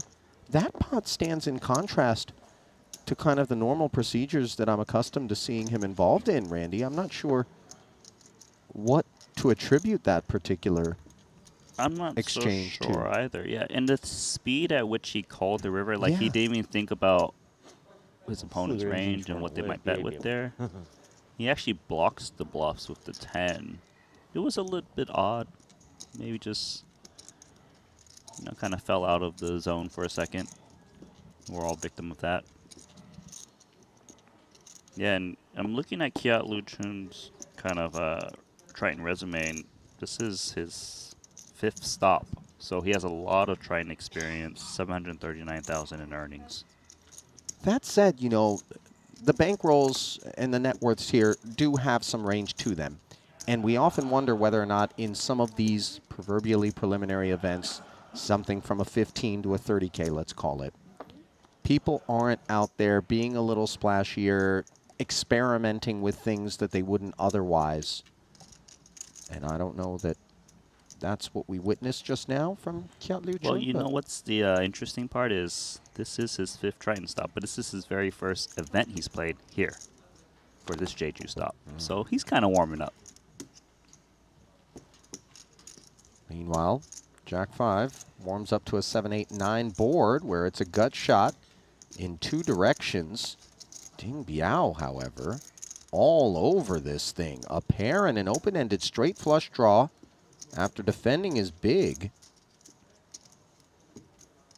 Is this board texture that Jack 5 with no diamond in hand is supposed to be continuing on? We know, obviously, that Chen has the chips, but isn't this kind of board texture that is a little bit more the big blinds to rep? Yeah, it's a bit more of the big blind, but he probably doesn't expect Ding Biao to check raise him very much, just because, you know, like I've been saying over and over again, they're so close to the money. It's 63 paid, there's 67 remaining. So he just expects to take it down at a very often. But he's getting check raised now. And this is one of the problems is you kind of just burn perceived equity. You can assume if a 10 was to fall, your jack would always be good. So all of a sudden, taking Appeal. this turn, costing Chen Dong 2 1/4 as Ding Biao understandably makes noise. The turn is irrelevant. 725 in the middle. And now, of course, for Ding Biao, you know, yes, you have a lot of equity, but you do have to ask yourself, what on earth is willing to call this check raise? A lot of the stuff that's divorced from this texture, I expect, would have said goodbye. I would be very happy jamming in this spot because I believe hands that are better than mine would always rejam the flop because of how shallow Ding Biao is. So the hands that bet call there actually are like 什么面儿都敢 ace 10, ace 啊 jack, 这跟我 things 有 like 关的嘛？ this. 要不我怎 好 么 Little 能 good 靠着那 shots. 个类似？你最多有个勾，是吗？那个不止，肯定不止勾嘛。妈太强了，我这 Jam 牌。 Come forward. 你掐个毛线就。 Jack 5. 你想我是啥牌？我不是 You know,什么 know, believe it or not, I picked up a little bit of that conversation. Oh, 80 do tell 方片 Randy, 他妈的 which singular Chinese word were you able to extract from the exchange? 哦我 You 他妈 actually, 的 it is just a single word. Okay, my read is strong. Talk to us. Go 7、8、9俩。 is Go is jack. 5? Jack. Oh, Because go is a hook, I believe, translation-wise. 我两头摇同花顺，他妈 So hook, jack. 中对。 oh, okay. You get I get it. translate. So he's basically saying you got a jack. That's why 这 you 牌 bet 不 call 开 you 的位 fold 置 it. 让人骂了。 I'm kind of loosely translating now and reaching a bit, but I'm trying to regain, you know. You know, there's a lot Yeah. of distance between the dots that you're seeking to connect. You know, I handed Randy a button and he tried to sew a jacket around it there. Okay, I'll keep it to myself next time, buddy. No, no, no, I love it, Randy. Don't stop. Now No. you're making us feel bad. Yes, that's good. No guilt tripping out of you. Toon Mulder thinks Ace Jack is good, 685. If you do.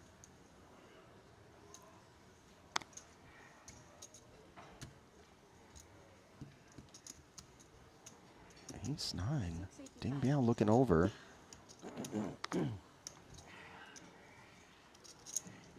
This is Probably too a much. fold.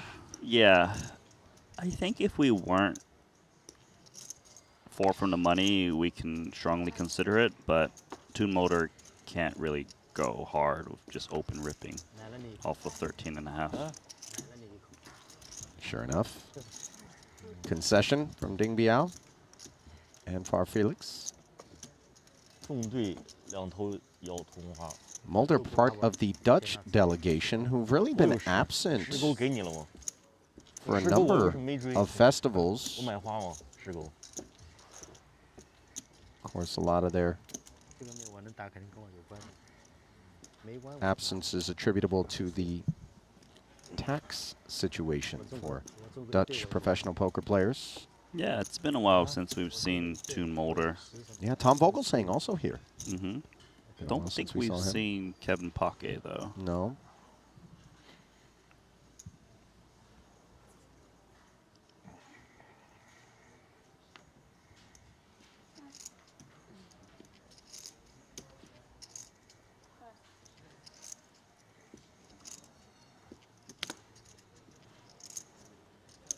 Nice.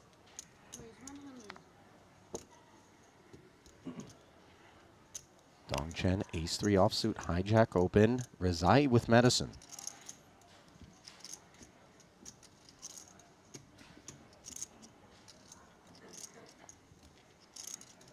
Interesting spot here. Yeah, do you see how he's flatting here? I was curious to see if he would go for flat just because he's not looking to 3-bet to get jammed on and forced to call off 50 blinds. So this isn't so much trappiness, but more cautious procedures, as 63 are paid and 67 remain from Daniel Rezai. You would hate to find an exit sitting this deep prior to at least making the money. Ace-5 suited. Normal circumstances, maybe you get creative, maybe you dive in there, but Adrian steps aside. So only one ace remains in the deck. Not available on this flop. Yeah, Unpaired are both parties. I believe his flat is pretty standard off of 50 big blinds. It's just more value in keeping your opponent's trash in there, as well as letting all the short stacks behind find reshop spots with inferior aces.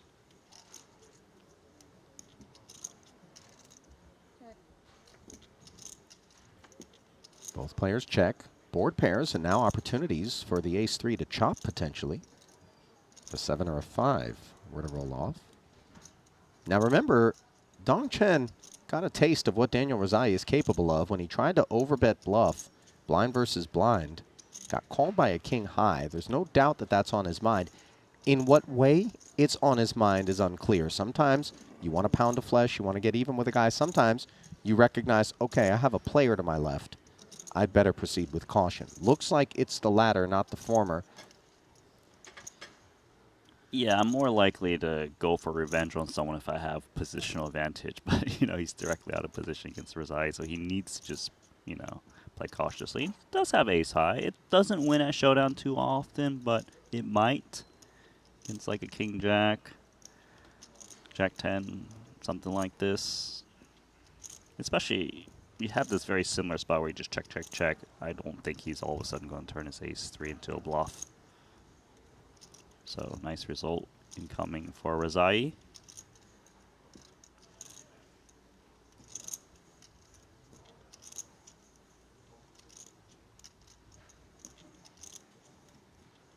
Is he contemplating a value bet against a worse ace high?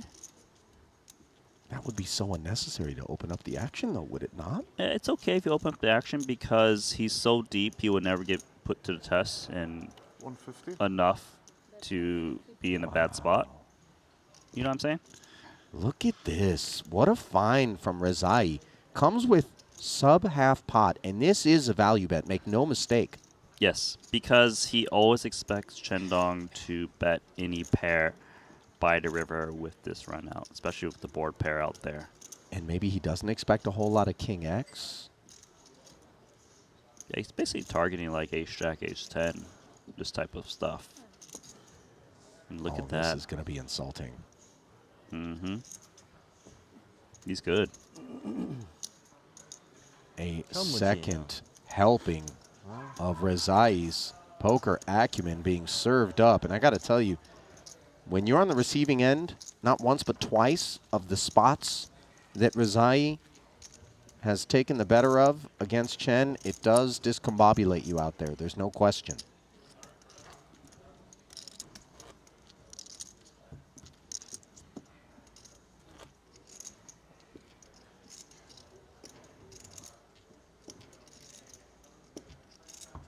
Boy, the ace-king high value bet. That was sexy. It's not an easy find. It was, what, 3 big blinds he bet on the river? And that's the schoolyard bully stack at this table that Razai is snacking on.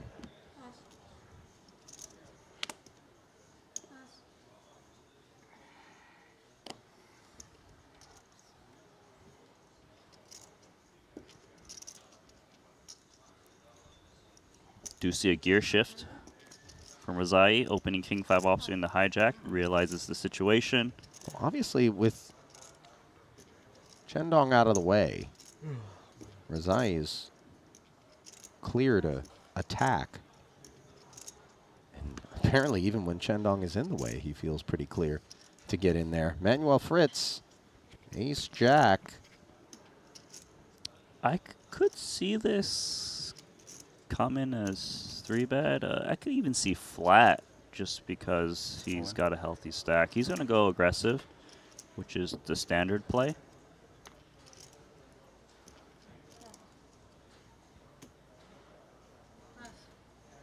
It's nice from Fritz. No complaints with ace jack. Able to take it with no further incident. After jamming, promptly able to exhale. What's going on at the bottom of the leaderboard in this one, Randy? Who's holding on for dear life? Let's take a look. Let's see. So, very bottom is Michael Gathy. He's got 4 big blinds. Also on 4 big blinds is Kazomi Furuse. Yilong Wong's got 6 bigs. Ebony Kenny on 8. Park Yu Chung's on 9. There's so many people with less than 10 big blinds. This bubble could go very quickly. 57th through 65th, all with 10 big blinds or less, and then there's several players with 11 bigs, 12 bigs. So the jockeying is underway to avoid being on the outside looking in this 25K WPT Global Slam, which is now 2 away from the money. Most recent eliminations, we witnessed Kyautli in 70th rather. Ilis Parsonen, 69th. Martin Nielsen, 68th. And it was Vogelsang and Victor Chong bringing us to 65 remaining. Meanwhile, the gear shift for Razai continues, this time King 5 suited. Like, this King Queen suited could just fold, but the way Kyautli Chun's been playing, I kind of think he's going to reshove it. But I wouldn't fault him for just folding because there's 9 tables out there. Like, we could burst the bubble any second now. But he's not playing for the min cash. We've seen it. He sure isn't. Razai 5, 6, 8, 7, 8. surveys what the delta is between 100 and that stack. It's 465 by our tally.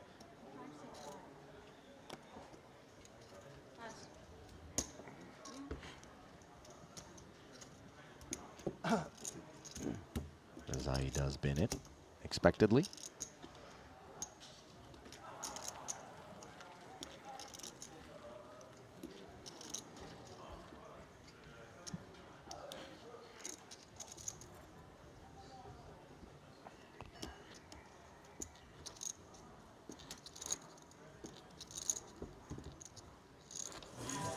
He has no other hand, he just has rid of 10.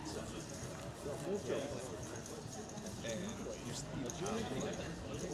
you even if one should be behind. There's no 36. Outer table, check in here.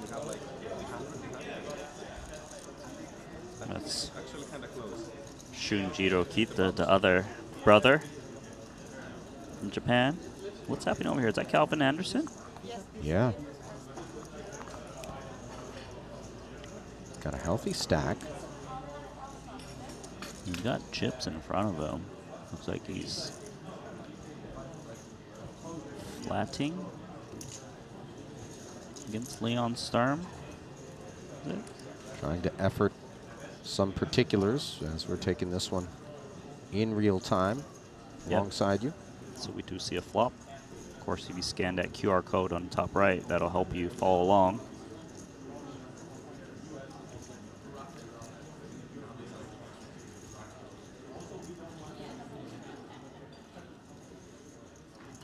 Sturm was the pre-flop raiser. Made it 100K. It's going to c-bet. As you mentioned, Anderson did flat from the button. Board is 7-3 deuce with a couple of clubs. The c-bet from Sturm, 110,000.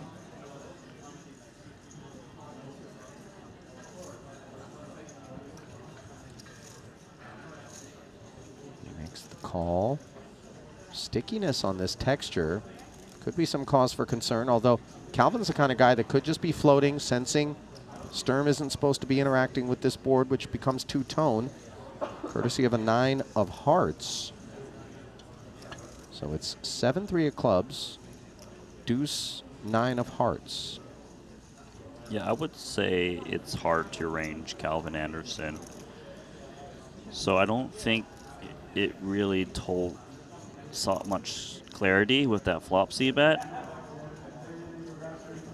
Two quick checks on the turn, however. Yeah, Anderson didn't make any effort whatsoever to try to rep that he would have flatted something that contains this range, or perhaps slow played something to the effect of a set or an overpair. On the river, the front door flush does come in. Some straights fill in, the Jack-10 being perhaps the most likely. It's the 8 of clubs. I believe both players can still have clubs in their range. 8x, pocket 8s comes to mind for Anderson a little bit more. There's going to be a 140K bet from Leon Sturm. Looks a bit blocky. Could be like an overpair. I could see 10s plus as played for Leon Sturm.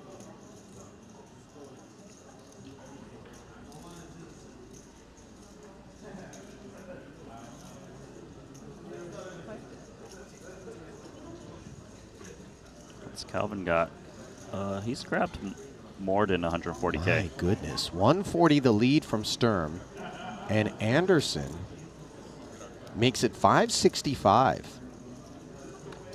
And again, we are 2 away from the money, so this exchange is very impactful.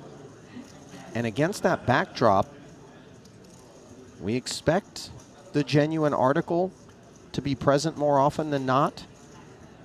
Sturm has made the call. What do we got? Red cards, it looked like? What did Leon have? Ace I don't know, but he something. turned it face up. Was it king high versus ace high? Unclear. I'm guessing Leon had like ace 7, ace 8, something like this. Wow.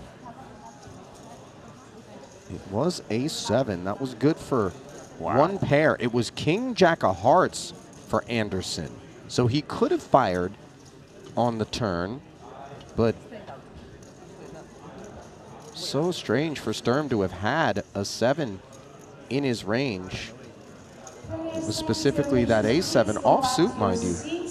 He called so fast. He sure did. Third pair. He didn't buy it for a hot second.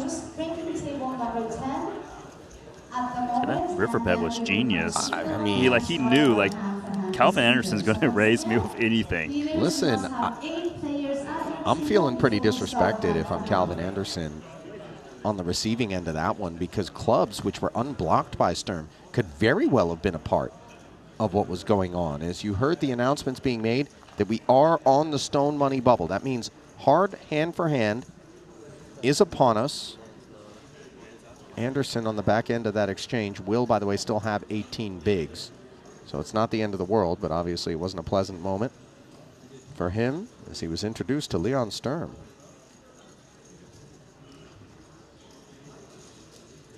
Yeah, and we lost Ibinger in 65th place. That clears the road.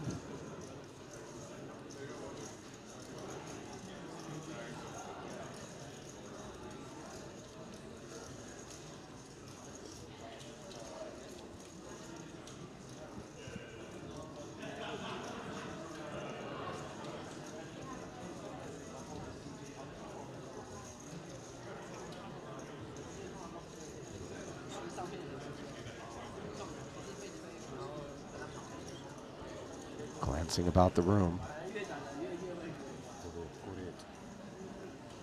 Feasting our eyes on those who remain the leanest stacks among them, the ones that are hoping not to be the dreaded bubbler. Yeah, you have a lot of incentive to just wait right now. There's plenty of tables. Players are fighting for pots. I'll tell you what, that pot that we saw between Anderson and Stern, we have no idea what else has been going down at that table up until that point. But for those of you with the Triton Poker Plus app and some curiosity, you can look back at the chip graphs of all of those players at that table, and any showdowns will be logged there. All of the action, hand by hand, stored for you to consume. An absolute candidate, by the way, to make its way to the feature table, I would imagine, once we bore witness to that. Meanwhile, we're ready to get the cards back in the air here in this 25K WPT Global Slam. It is the same story it was at the onset in terms of the two big stacks at each. Ponikov's shortest stack now, just 40K back of the second shortest stack. Toon Mulder, similarly not far removed from Kiat Liu Chun.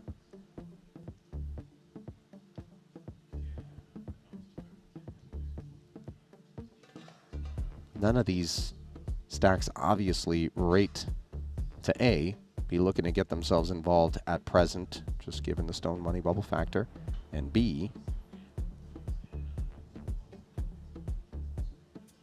not really at risk, given how deep they are of being eliminated.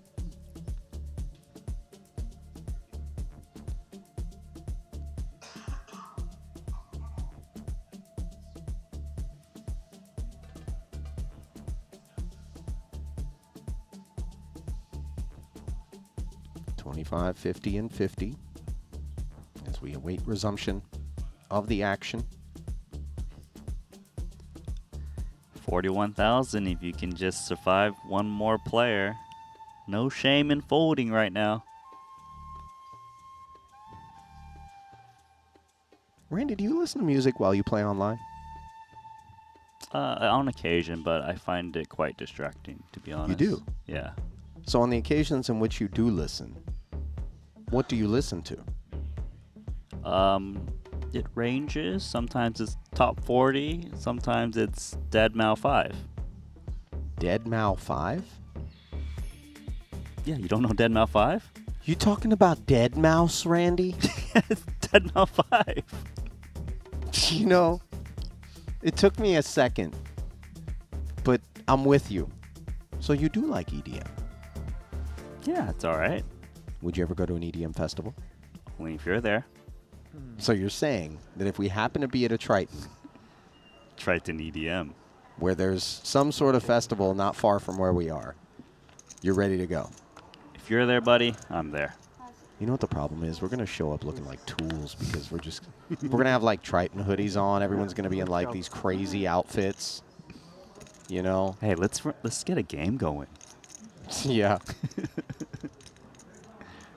Probably, you know, I mean, no one's going to be sober, so we could be big favorites. I'm sure I'd lose. Like, this guy's asleep. How did he jam? Zubov, King, Queen, wide awake.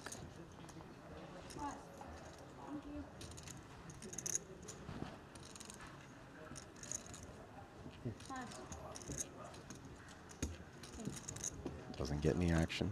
Ну вот хоть мяч удалось подать. No complaints. Получается, вратарю кинул. Да, кинул.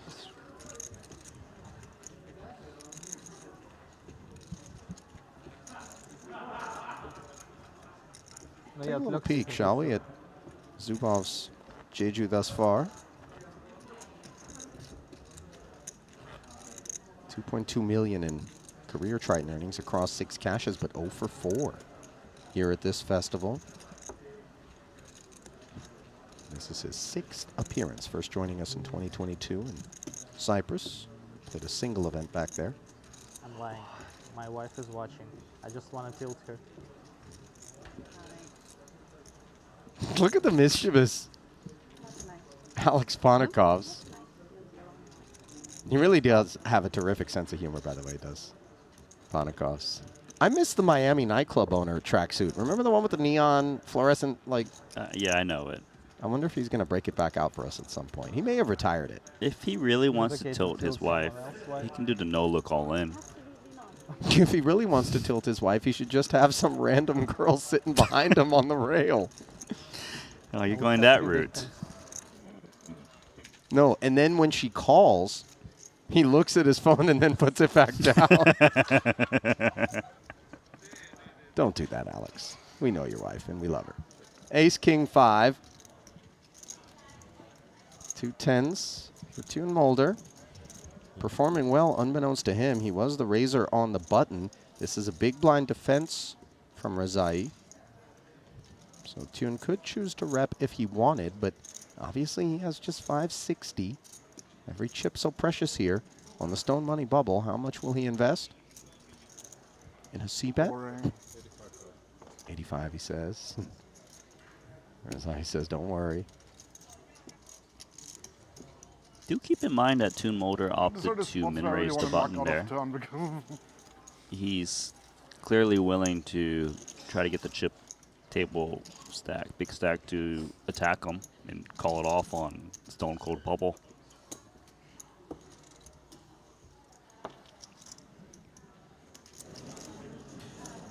Let's take a look on outside. Yarashevsky. Looks like he's chewing on something here. The board reads 3, 8, 4, 5, 6. Called. There's 4 to a straight out there, and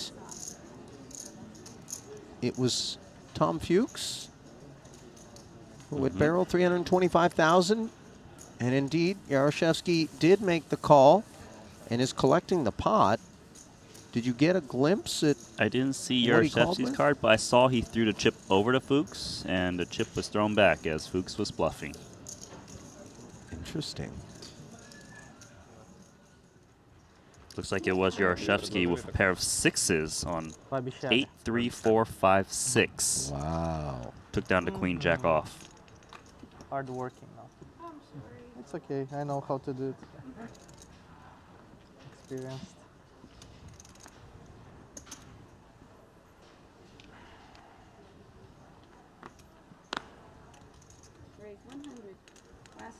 Ace Queen for Kotelnikov.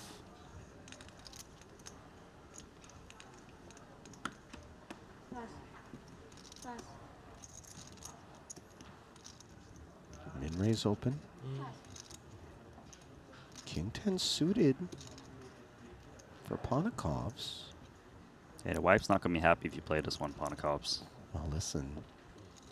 If there's anybody who you can rest assured is going to maybe make these sorts of choices, but then not get himself in any measure of unnecessary trouble after doing so, it would be Ponikovs. But take a hint, by the way, from his choice there. If somebody with the talents of Alex Ponikovs looks at that King 10 suited off of a stack like that and decides this is not the right time, consult your own decision making when you're out in wherever your local stomping grounds are playing a tournament. And maybe thinking to yourself, well, let me peel, let me see what happens. Obviously, the proposition is far different for the King 10 offsuit, both from being in the big blind and being the boss stack. So Pavel does find himself a gut shot straight draw along with backdoor diamonds. Of course, Kotelnikov all over this one with top 2, following through for 100. Pavel can spike that jack. Really send Kotelnikov home. Very sad and poor.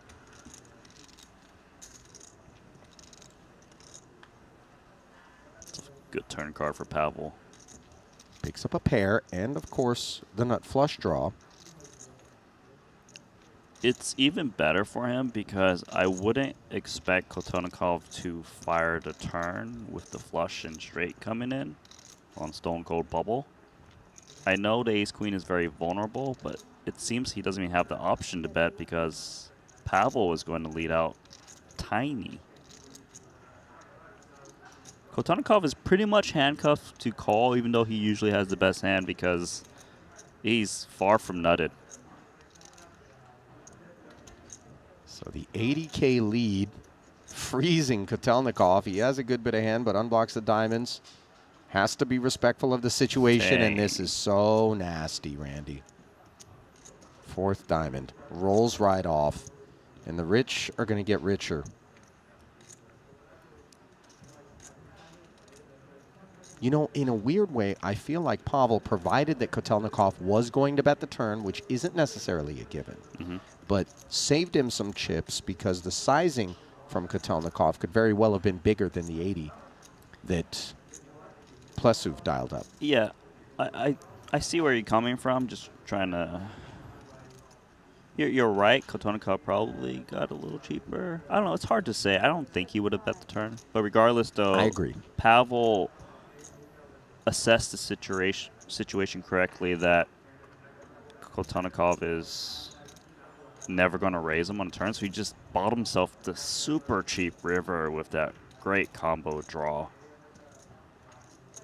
Well, you can see just how disheartening Wow. the board development is there for Kotelnikov. He doesn't get married to top two. As the four flush staring him right in the face. Это примерно как подкат своего. Along with that 375. So he finds the Я mark не видел, properly. да. Что-то там поднял, но непонятно. Кому поднял? thank you. Сам себе, походу.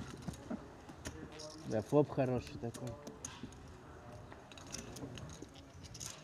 What do we got now, Ali? Looks like Ding Biao flopped himself to nut flush draw here against John Ender Vainas, and yet he proceeds no further.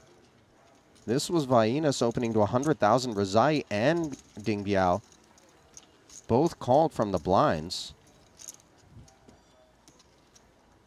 My goodness. That was a disrespectful double barrel of King Jack of diamonds on an all-black board. Not even close. I mean, Vainas showing that he recognizes just how much hand would be required for somebody to hang in there, given the state of affairs.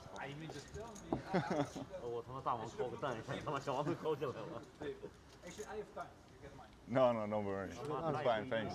秀了吗？秀牌了吗？ No, it's good, thank you. There is Tom Vogel saying, by the way, looks like you've made a coffee run. Dropping a little something off for Tune Mulder.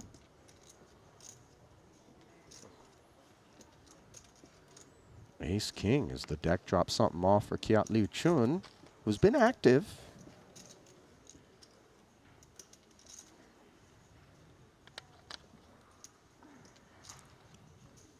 Strikes me as a min-raise induce type of player rather than open rip. Oh, he's going to go open rip. I guess when you're on a Stone Cold bubble, things do change. Who's going to wake up, if anyone? 奥莫是1分都没抢到。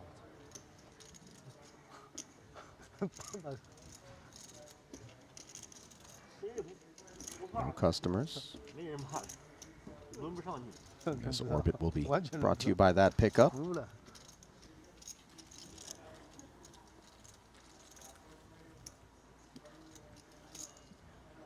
Chun, part of the OG Malaysian delegation, the backs of whom this Triton Super High Roller Series were built upon. Meanwhile, this 3-bet built upon an ace-jack offsuit.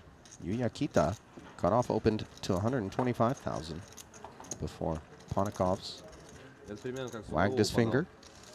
Нормально. В пятки. Да, вот так бух.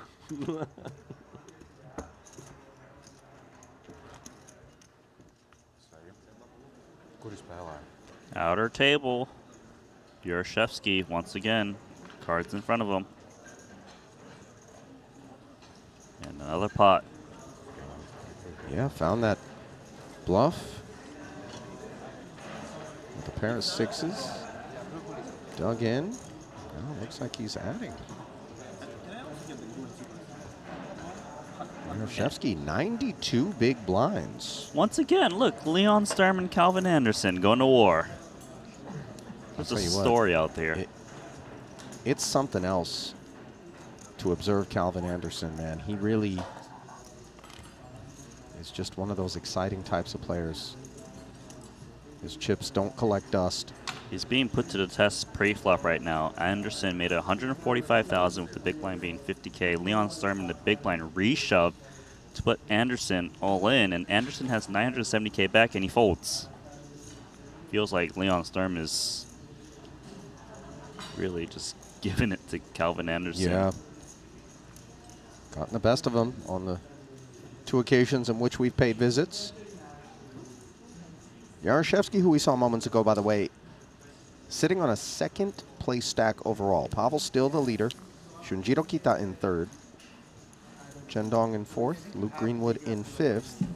Of more interest at present, given Stone Money Bubble, is Yilong Wang, sitting at 3 bigs, shortest stack in the room. Justin Saliba taking this one. There's been so much action on these outer tables.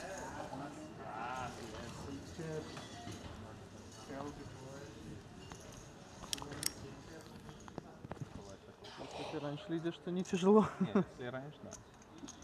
Ну, понятно, не совсем раньше, но за такой сайз точно раньше лид надо играть тогда. Уже 80, да, поставил? Да, мало. Тогда раньше лид надо. Там просто, ну, как бы раньше на флопе кола уже как бы, ну, против Конечно, нами, конечно. и в таком этом уже должен быть какой-то 100%. вменяемый.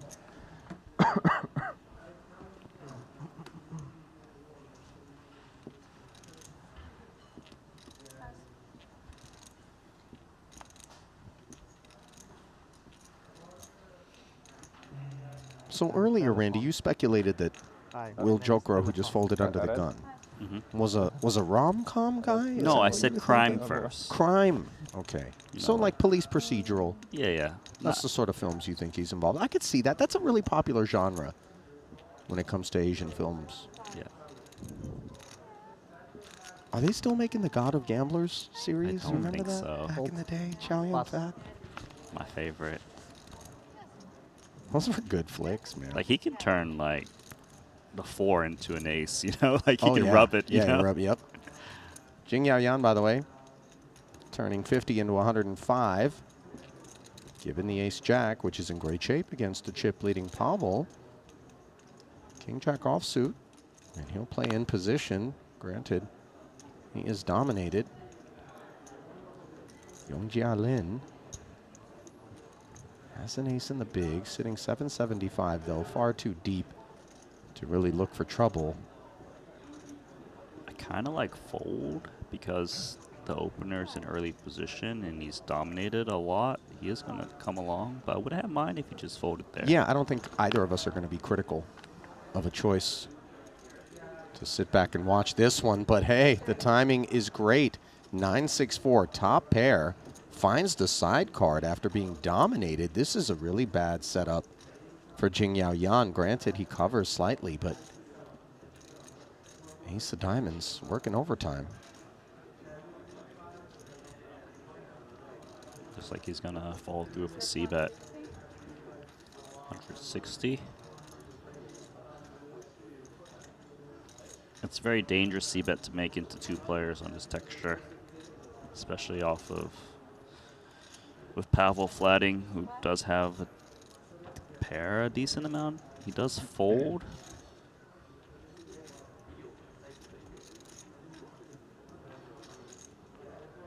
It's relatively tempting to just get in chips now to deny equity with ace-9 because it does need some protection. Then again, if you do get it in and get called, you're probably in very bad shape, and you could be the one to stone cold bubble.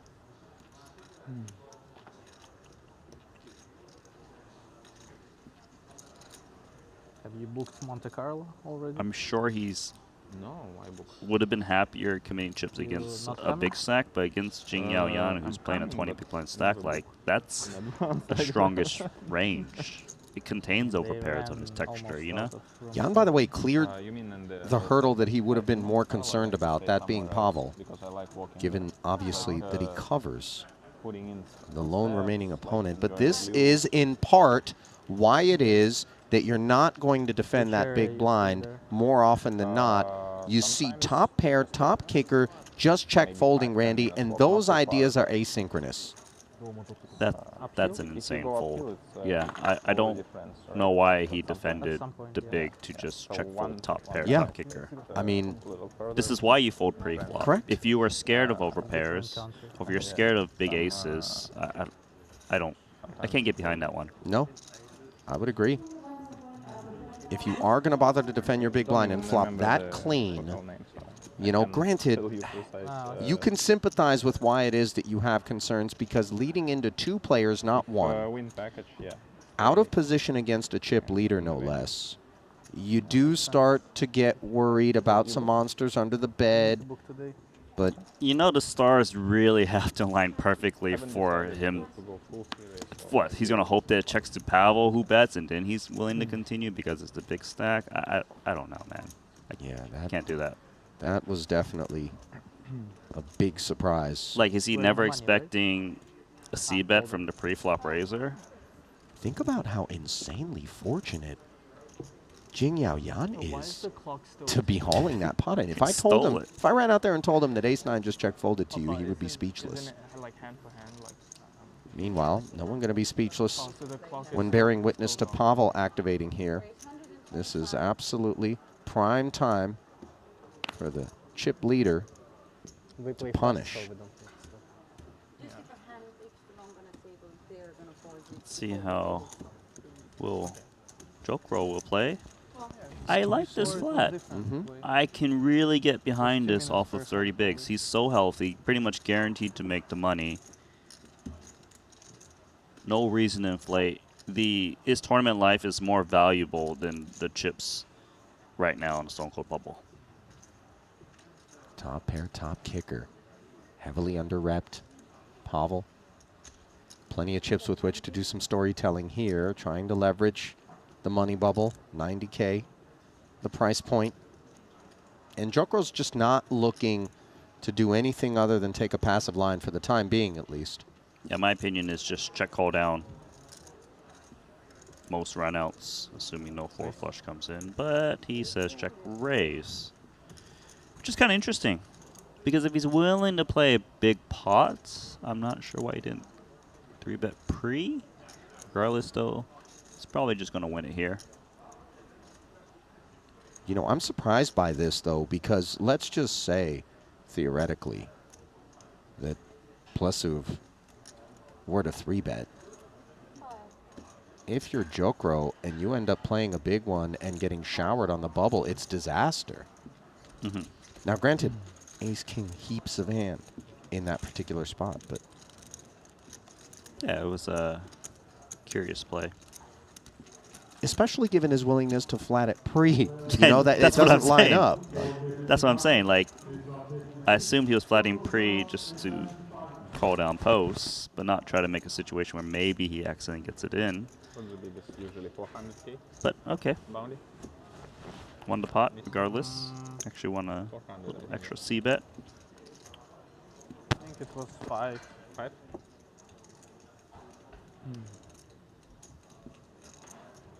Minimum, I think, was So still trying to grind their way into the cash. 60, 50. Are the short stacks in the room? Trying to take advantage of that are the big ones. Unsuccessfully moments ago there for Pavel as we check in on the other feature.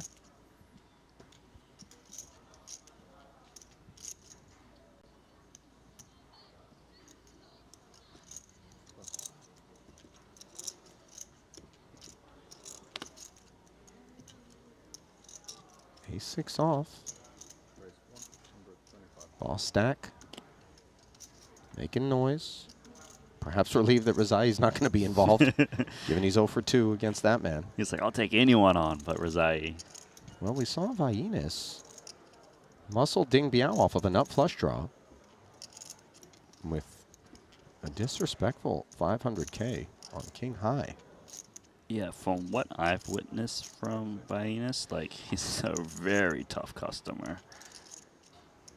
This is his first Triton stop. Already has 2 cashes under his belt, 1 final table. And you can see he's willing to get involved. Flat calling in position. He's not scared. Sitting over 2 million. Plenty of bigs to battle with. And, you know, this is where you see a contrast in styles right now. You kind of get to know who someone is when you observe the money bubble. Obviously, we reserve judgment because there's nothing that suggests that maybe someone isn't an aggressive player, full stop, just because all of a sudden you start seeing them be super passive on the money bubble. But when you see somebody unexpectedly getting aggressive and entering pots that you would otherwise think that protocol dictates you should stay out of, this is where you begin to raise your eyebrows and go, okay, I see you. Yeah, you learn the most actually from the middling stacks on these Stone Cold Bubble situations. Are they still willing to raise or flat? And, you know, I think it's very clear that John Ander is the type to say, hey, if I bust, I bust, but I'm not going to give away EV. Yeah, strangely enough, I think it's also one of those deals where he just expects broad range from Chen Dong. And so the ace-8 suited performs decently well. He did check back in position after Chen did not barrel again. Both parties picking up the Broadway gutter after the king rolls off. It's actually quite bad for players like Chen Dong to have a player like John at the table who's willing to flat you more pre-flop, because your garbage hands, they just don't play that well post. Like ace-6 offsuit, for example, is kind of like in a confusing spot so far with this texture. John might even be able to stab if he feels that there's a lot of ace-X and little pocket pairs. I looked at this 500K into 400. I like this guy. This is really a second occasion on which Vainas has emerged as one to watch. He's like 500. He just has a chips on the side, like S equals 500. He's like, yeah, I bet that. He's just ready. That's his standard size. 279,000 in career Triton earnings for Vainas as he's gone 2 for 4 already here in Jeju. 7th place in the 20K 8 max. Was his first FT in his second ever Triton event. Yeah, when you mention like Spanish players, I think I'm gonna start thinking about John soon. You know, he feels like Sure. someone's gonna get a really big run at some point at Triton. I mean, the big 3 from Spain are obviously El Conquistador, Adrian Mateos, who received the award for, I think, Player's Choice Most Difficult Opponent at the GPI Awards this year. Then Juan Pardo, obviously, Malacca style. And then Sergio Aido. Correct. Those are the 3. When you say Spain and poker, you better be referring to those guys. But Might maybe be a 4 case soon. being made. Yeah, you're right about that. Well, online poker is back in the United States. Club WPT Gold has opened its doors to all eligible players in the U.S., packed with nonstop action from ring games to MTTs and massive guarantees. Sign up today at Club WPT Gold. No purchase necessary. Void where prohibited. Yeah, the music got snubbed on that ad. I know, I feel cheated.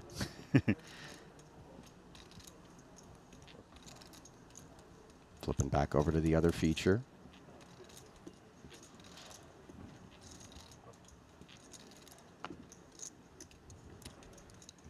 Pavel's got King 7 offsuit in +2.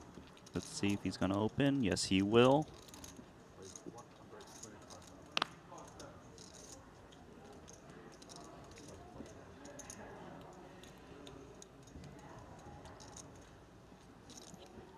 It is hand for hand. No reason to stall. Ace King. Slam dunk all in. Yep.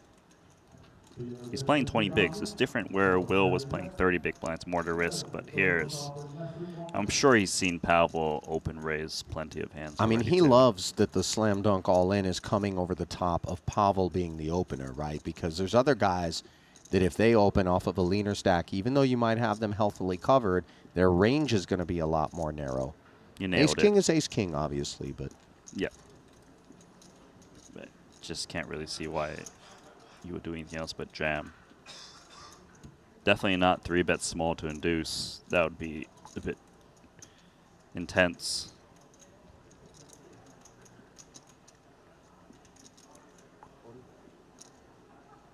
Good. mission accomplished uneventfully as the jam comes in and Pavel concedes.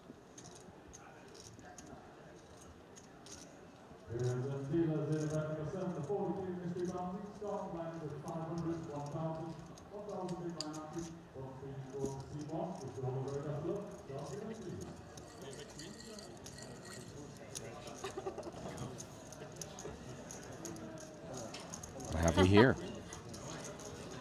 Dylan Lindy. I believe they're just waiting for all the action to complete on all the tables before revealing the cards, just based on the chips and cards not being turned up in the chattiness. Orpin. On the other side of this one. I don't see the all-in plaque, though. Do you? Ah, you are kind of right about that. Is this one of those stall before call off situations?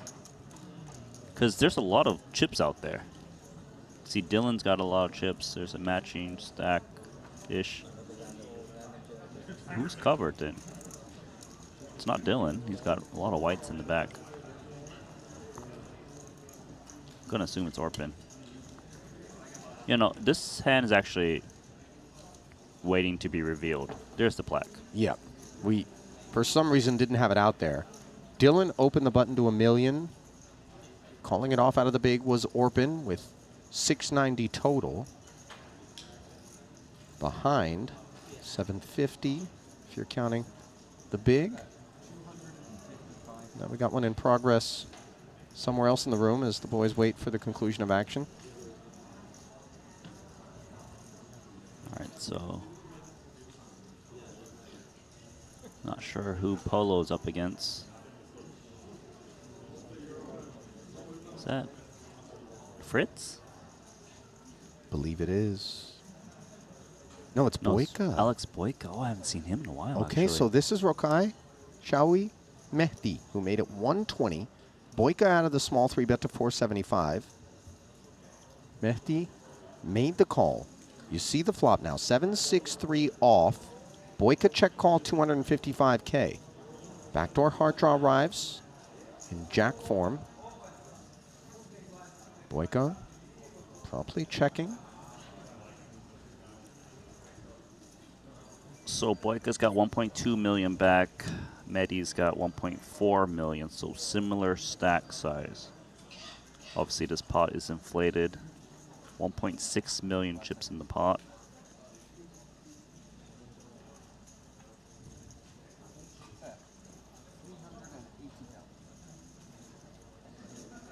So Boyka was the pre-flop 3-better. Check calls the flop in his face with another bet.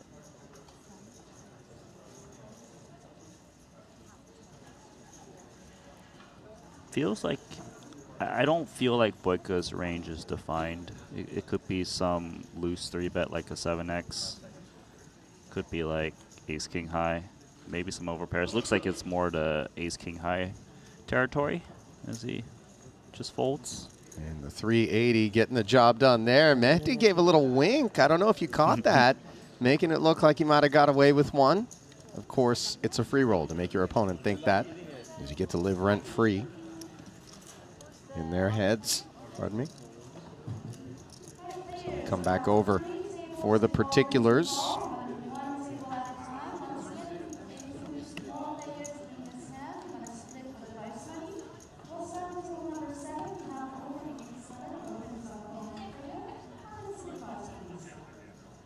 All right.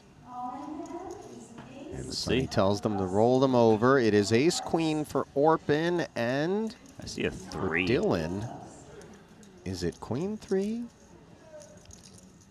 It's not a good hand. I mean, if it's queen 3, it's real bad.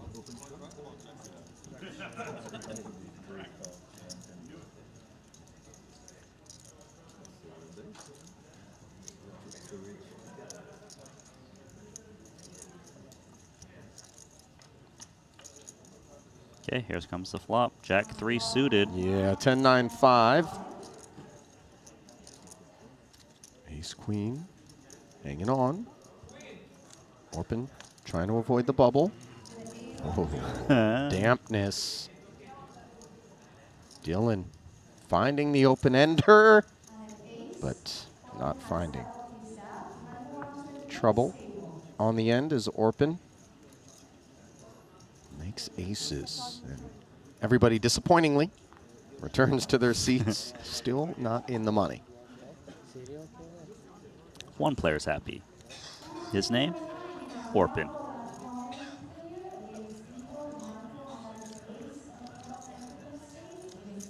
Oh, looks like Igor Yarshevsky has got chips in there. It's ace 10 against ace king on an ace high board with a couple of sevens out there. A third 7 and ace 10 is going to carve it up. Gathy will be disappointed by that. He was the covered stack, of course, given that Yarashevsky's one of the biggest in the room. But that's not how it was supposed to play out. And that was never really a sweat for a hand to break the bubble.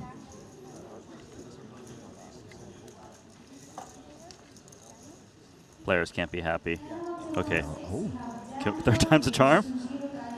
We're about to find out, aren't we? Shunjiro Kita.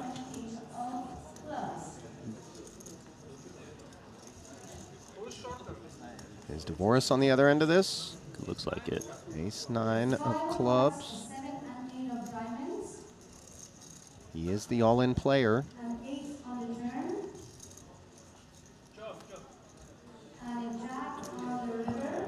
Oh no.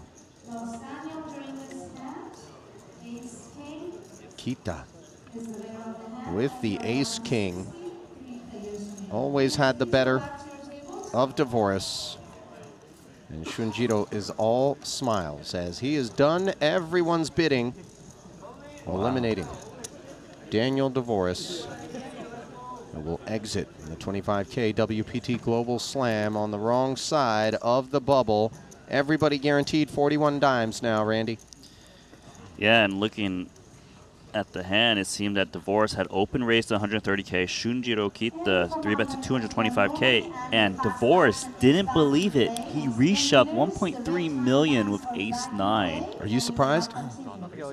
He had a lot of chips. It's risky. I mean, obviously what he's saying is, I feel like you've got 3-bet folds in you, and you would have to be so high up in your range in order to be willing to play this pot with me when I jam. So risk appetite on display there for Daniel Dvoris. Did what he felt was the optimal thing. Sometimes it works, sometimes it doesn't, and it was the latter on this occasion as the bubble bursts and we fight on. 63 remaining of the 80 that began today's coverage in this 389 strong entry second 25K event of this Jeju Festival. And now the wheels are greasy. We see a lot of this. Kotelnikov, king, queen suited, rips it. 12 bigs.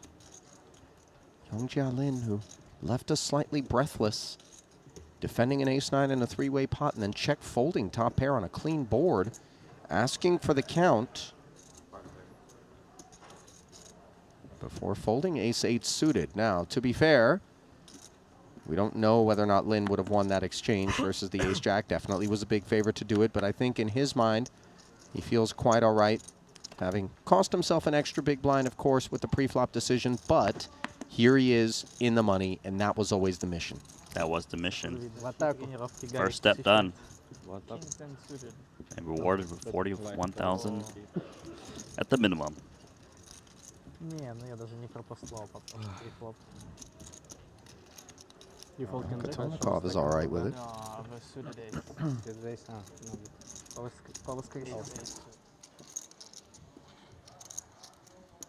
A7 suited. Vainas 120. has been flexing, throwing some weight around. Here he's throwing 120 out there.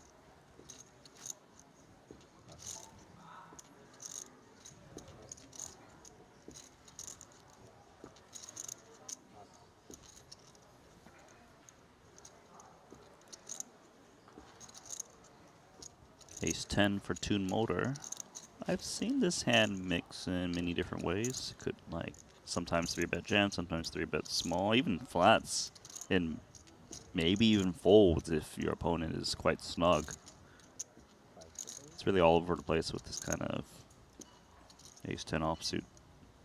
Looks like he's going for the re-raise. Confirmed. 285.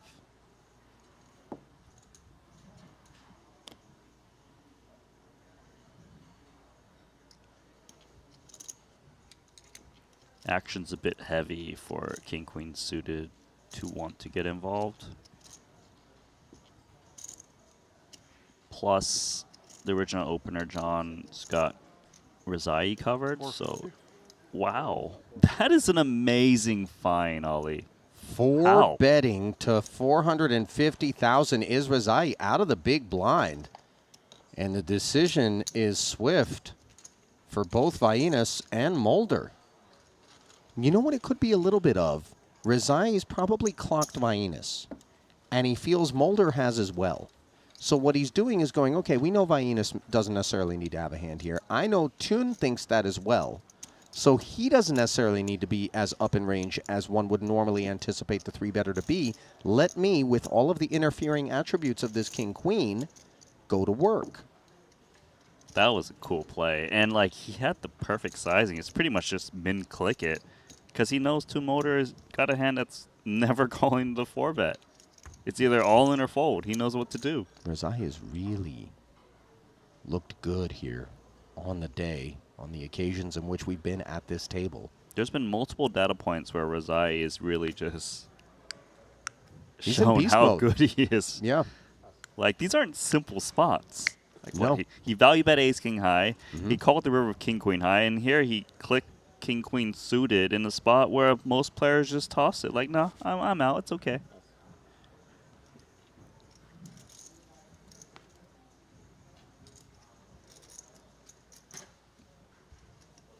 Now Kiat Liu Chun, 120. ace 10.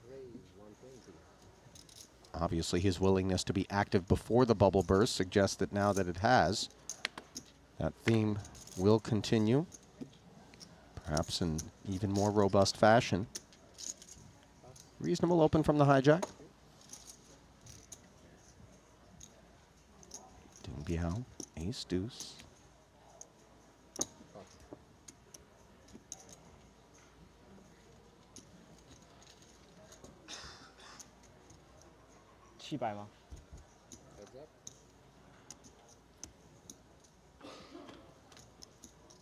Does defend in a bad way here, but a paired board means that escape hatches are available. The deuce is somewhat relevant as well. Yeah, it's not too shabby. If he's up against a small bet, I could see Ding Biao check call a bet. It's not a small bet, though. 175K is close to 3 bigs, and it's a decent portion of Ding Biao's stack. I guess he just folds with no backdoor flush draw. Kind of sucks, but what are you going to do against the big sizing?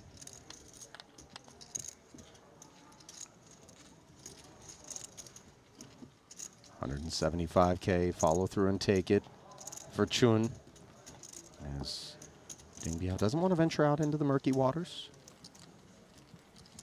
Normally, you would see appeal there, and certainly Ding Biao has the heart, but 12 bigs, and obviously those 7-figure payouts up top. Even he knows when it makes sense, if not dollars. to just lay low. 给他来了个 mini 3B， 对击。对击 Boycott and Fritz do have a similar vibe going here today. I know you Yeah, mixed them up over I the did outer. get mixed up. I apologize to Boyka, but No, no. 后面 it's the hat black and the what do you call it, the scarf. And I actually feel like I haven't seen Boyka in a while. We used to call his name quite a lot. You know what we haven't seen is this stack involved. In fact, I can't remember a single occasion on which Adrian Felix has been involved, and he picks this of all times to rip. At least he's in the money, but the trouble for him right now is that he's up against a couple of kings for the covering stack of Thun Mulder. Cooler. It's not over though, of course. Aces are live.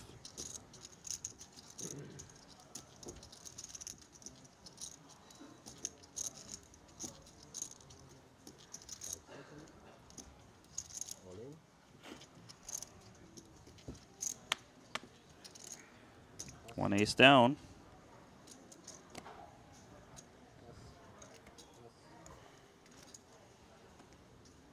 The rejam, modest. It would take a lot of hand for anyone in between to have gotten involved, although Thun Mulder was ready for it. 1.5 million chip pot as Mulder will pull back 145,000. And the French first-timer to Triton, Adrien Felix, is on the hunt for an ace.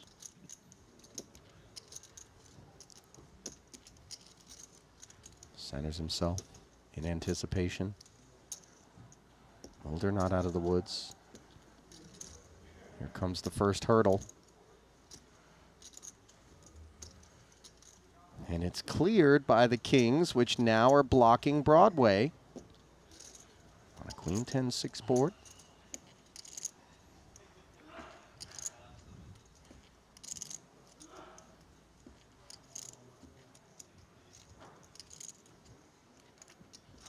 Turn is ace free. And now, 5 outs 1 time for Adrian. Can he find what he needs? No, monsieur. Au revoir. 59th place finish officially for that man there, Mr. Felix. He was on the right side of the bubble. I mean, the play to do when you're kind of those shorter middling stacks pre-bubble is just fold until you get in. Well, he's broken the seal, by the way, here at his first ever Triton, as he was 0 for 3 coming into this one. Now, looking to break some hearts, perhaps, are these two ace-jacks. Lin, all in for 630. It's another 280 on top. The path traveled was a Jan open to 125. Kita made it 350 before getting piled on. And is this the argument against 3-betting with ace-jack? It seems that he had 3-bet against Jan, a different player, and he got cold 4-bet all in. He is priced in to call. Oh, you know what? You're right. Jan opened, but is out of the way. This was a cold 4-bet from the big. So good catch there, Randy, that Lin was not the opener. Of course, that made obvious by the little BB there, as he could not have opened the pot, but he definitely has opened up the floodgates and delivered his whole stack. This would be a crazy fold. Because of the math? Because of the math. He's just getting the right price to down anything. I mean, he hates ace-jack. Yeah. But he will be thrilled that that's what he's up against. And, of course, in turn, Lin, I mean, I guess he expects that a wide variety of hands will call, but he's holding his breath a little bit at showdown. Yeah, Lin would have preferred Kita folding, of course. But I'm going to chop this one up most of the time. So to the flop we go. King 5 tray. Diamond's working. Good scoop. This is in favor of Lin. He knows it. can reach out and pull their tokens back as the river is of no consequence. Chop it up, fellas.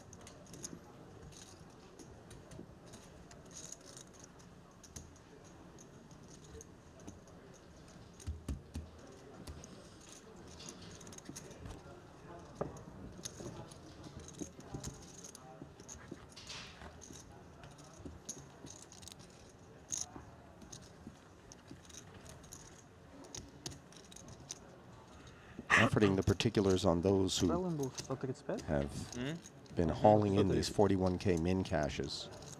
63rd was Mike Watson, Danilo Velasevich, 62nd Barak Visprad, Boyka, Fab Felix, pause, and then take a Gathi. look. And King 8 versus King Queen here.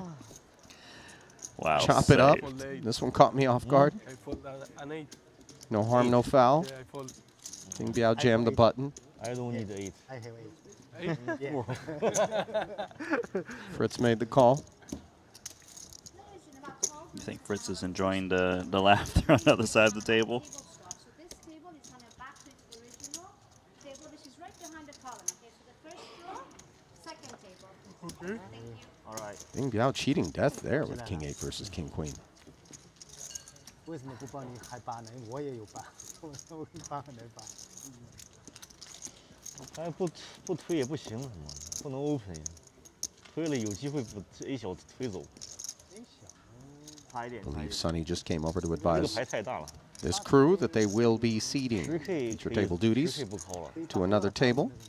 Would imagine that happens on 那 the 天我他妈 back end open 了 of the 不过 break, 后 which 来 is not 推了 long 我 from 了 now. 操，他妈图什么呀？这种还有机会推走比我大的。K9、K10肯定不跟了。K9 Just 也有 about 也有 11 可 and a 能 half minutes remain. 你这个8米推的应该11个 BB 也难气吧？也有可能， 10个比。他也不多嘛。但是没 ICM 啊，还差很多个。对，没有。我是秒跟。他没秒跟，他点码啊，证明是勾 K 有机会推走。他想了一会儿。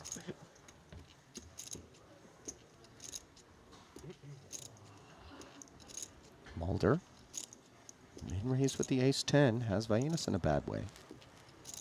This guy's shown us a lot of chutzpah. No appetite on this occasion.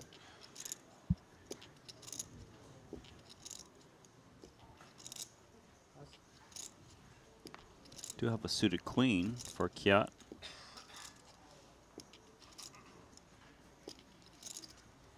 Most suited hands like this can defend against the min raise.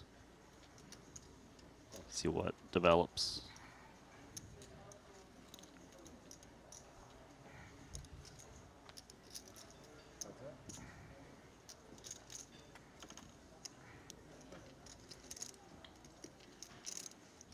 King Jack 4 monotone.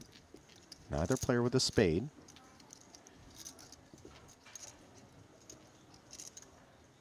Back to more regularly scheduled programming in terms of the ability for big blinds to defend these suited combos, even versus under the gun opens. Although Chun was showing us that willingness even before the bubble burst here. A very straightforward check fold for him as Mulder, the beneficiary. Yeah, not much has changed for Chun besides he has 41K guaranteed. Mulder, 2.3 million in career Triton earnings, 0 for 4 coming into this one as he's broken the seal with his first cash here in Jeju. He only has 2 cashes in his career. One of them, however, a title. You recall where that was? Cyprus? It was 2022, the 100K 8 max in Cyprus. Mulder reigns supreme. That has only cashed on one other occasion since. And that's 1, 2, 3 festivals, including this one, since that haul. Obviously, 怎么又不发了 it？adds up. 我们不是8人桌吗？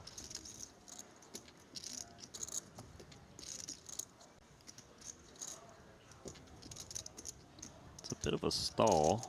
Are we waiting for a player? Oh, who knows? Oh yeah, we are waiting for a player. Rebalancing appears to come in the form of Ebony Kenny, who is gathering her belongings and making her way over.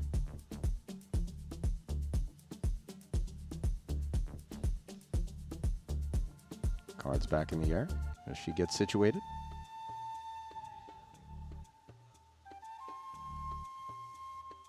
This track right here just belongs on the playa at the burn. You know, I've never been. I know enough. I've heard some sets that I've downloaded that, you know, I can enjoy without the dirt and the grime and the heat and the barter economy. You know, remember last the mudslides last stop or whatever. we were thinking about trying to hit that up. You know? Yeah, we were emphasis on thinking about it. Yeah, it was no attention. If Triton wants to make an investment in filming a series called Randy and Ali do blank, I'm ready for it. Running of the Bulls? Check. We're in. That might Tomato be the end Throwing of me. Festival? Pamplona? In. Holi Festival in India? In. Burning Man. Ow. Wow, Ebony Kenny is sat right down and picked up Ace King. She rips it. Chen Dong, pocket nines, the opener under the gun. You see, he had some concerns, but he did make the call. 12 bigs, roughly, per person. Enter the middle. Almost 1.6 out there. Not an inconsequential pot, but obviously Chen Dong covering mightily. Ebony hunting AK. Instead, it's Jack High, Rainbow. The nines in front by a further margin. They stay there on the turn. 6 outs. Can Kenny connect? Or will Big Slick be her undoing? It's going to be the latter. Wasn't so much of a welcome. Good luck, everyone. Very short-lived participation for her. Obviously, nothing can be done. You show me somebody that's going to enjoy a different outcome with Ace-King sitting that deep. That's got to be the worst table change of her career. Yeah, that was crazy. All right, so walking back out, but with some money.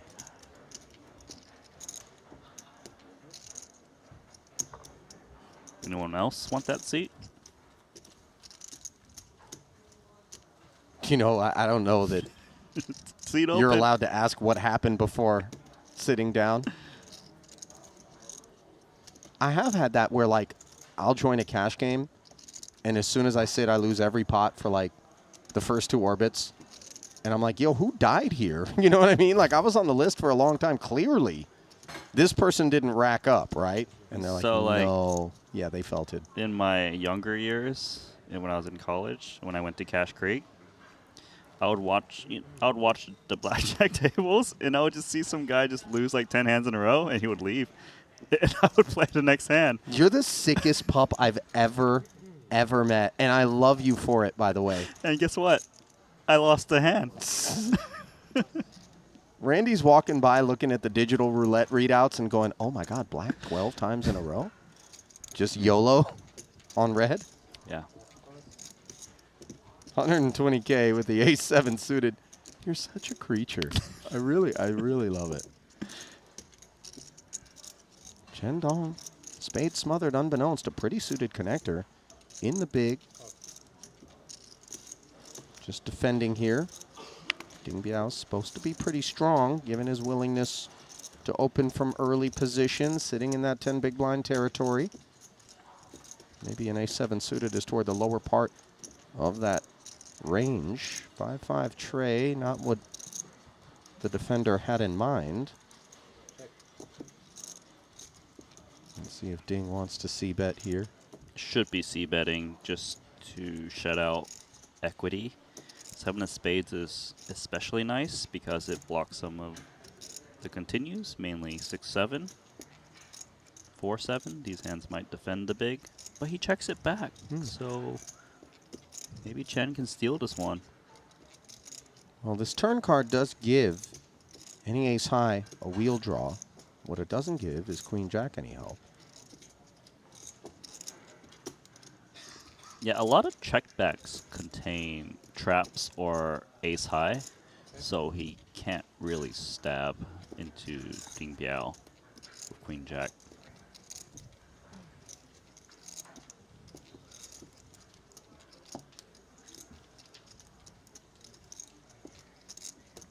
Second check in front of us. Now the ace high could just look for cheap showdown and keep it clean. I think at this point I don't really mind continuing to check if I got this far. But he's actually going bet.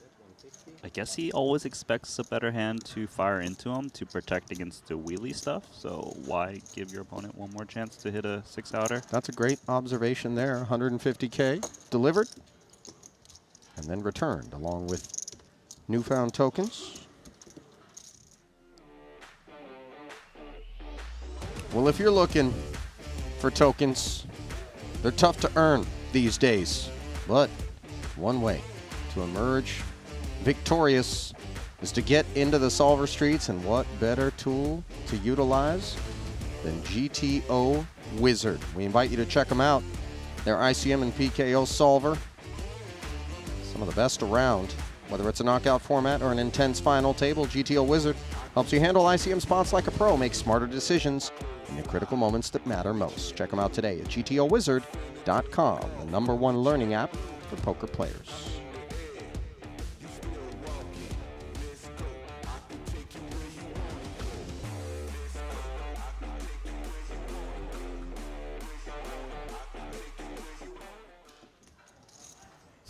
It's not quite my jam. Was that one yours? You seem to be grooving to it. They're so catchy after a while. You just get pummeled in the eardrum with them. But when the pan flute drops on that one, jungle track, I'm in for that one. Remember we had the one with the little monkey? Yeah, no. So what happened to that one? That one. That track That was one got the jam. Ace 4 suited. Pardon me. It's falling apart at the seams over here. Apparently enough of a jam for Ding Biao to activate 120. Now Razai, who had that heroic 4-bet find with king-queen suited in the big, king-queen off.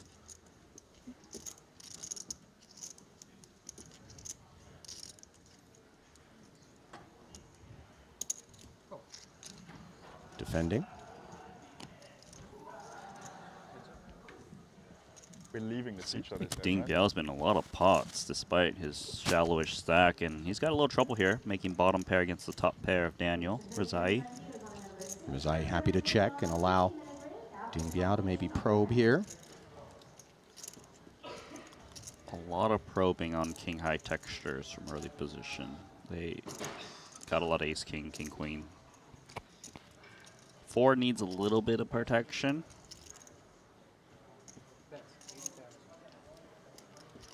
Decent decision point for Razai is, does he want to come in with check raise?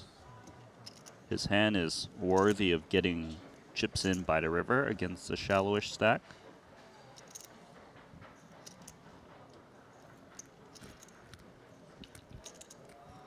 Also helps protect against the little wheelie stuff. I like the check raise.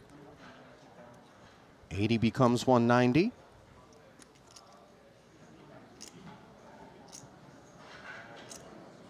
This is perfect sizing to ensure that Ding Biao does not release. Lack of a diamond on board is pesky. But there's so many draws on this board. Unclear whether or not the perception is that Daniel Razai would play those draws in this way. But regardless, let's take a peek at a turn. 7-10 now in the middle.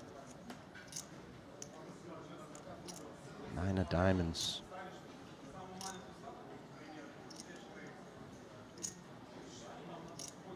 So less than pot size remaining. Could see Daniel just shovel it in to kind of balance it when he does have a draw that plays aggressively.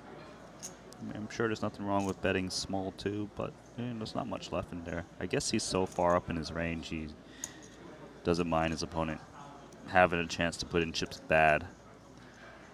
Leave some rope out there. See if Ding Biao is going to tug on that rope. Pretty hard to call down though with just ace-4.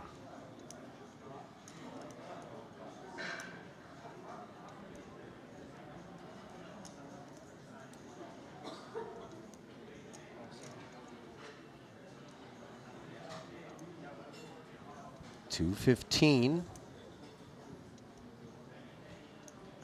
That's over a third of 620 back. You need to ask the question, how would Rezai play club draw or 6-7? Are they always check raising? Because they probably come in with check call at a decent frequency. So maybe this is It feels pretty more like king heavy. value, doesn't Yeah. it? Especially just given Ding's stack. Yeah. Plus, if Rezai did have some kind of draw, does he bet 215 or does he just go all in? These are the questions you got to ask. Even more importantly, they're the answers you have to get right.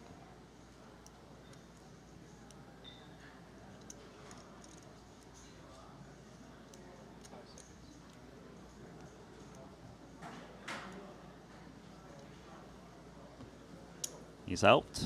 Another pot to Rezai. Well, Daniel had himself a tidy little frame, Randy. Ding Biao managed to get himself on the inside of the bubble, but hasn't been able to spin, as the last pot of the frame ends up costing him a few bigs. So here's a look. Chen Dong and Pavel Plesov at no point relinquished their honors up at the top of their respective table chip counts. Overall chip leader, however, is neither of those two. As we bring you back to the desk, it is Ukraine's Igor Yarashevsky up at the top of the leaderboard, 5.2 million, and out of left field, Justin Saliba, 4.3 million, sits in second. Chen Dong down in fourth, and I'm scrolling a little bit here in search of Pavel. Where did he go? He's in fifth. Okay. There it is. Yes. I scrolled right past him. He was the next guy down from Chen Dong. My goodness. Well, it's been fun, but I'm going to check out. I'm going to tag out. I might go get some meds. I don't know what's going on. I'm not getting a handle on this Jeju Long, but I promise you, I will prevail against whatever this is that's cooking in my chest. You going to stick around? Yeah, I'm probably going to be pretty happy when you're gone. You don't really have a choice, do you, Randy? You got to keep Bye. it here. All right, it's not goodbye. It's just about a 10-minute break. We'll be back. Continuing coverage of the 25K WPT Global Slam comes your way after this. The $25,000 buy-in WPT Global Slam is back. Join the action on March 2nd at Triton in Jeju. This time, for the first time ever, our players could buy into the WPT Global Slam with Passport dollars. Don't miss your opportunity to qualify for future Triton and World Poker Tour events. Download WPT Global with code Jeju and get a 100% deposit match up to $1,500. Sign up today and join the action.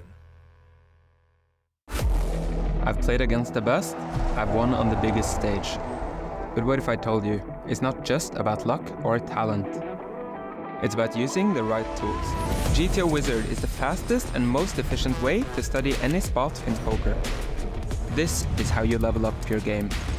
This is how you unlock your potential. Don't get left behind. Get GTO Wizard today.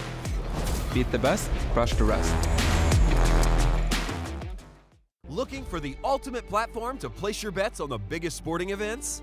Look no further, because BetACR.eu, Triton Poker's official betting partner, is here. Whether it's the thrill of soccer, the intensity of football, or the fast-paced action of basketball, BetACR.eu covers it all. With real-time updates and competitive odds, you're always ahead of the game. BetACR.eu also offers exclusive poker events that you won't find anywhere else. Test your skills and make every hand count. With over 20 years of poker excellence, the World Poker Tour brings you WPT Global. with millions in guaranteed prize pool every month. 24/7 monitoring system developed by the world's best security expert to combat cheating and collusion. Largest online poker platform available in over 60 countries. Endorsed by poker's biggest names. Join the largest community of players. Now on WPT Global. Trusted online poker is back in the U.S. with the launch of Club WPT Gold. Play sweepstakes poker in daily ring games and tournaments against your favorite WPT ambassadors. At Club WPT Gold, you play with 2 virtual currencies, gold coins for fun and sweeps coins, which can be redeemed for real prizes. Get sweeps coins for free with gold coin purchases, daily login rewards, and giveaways. Join now and get in on the action.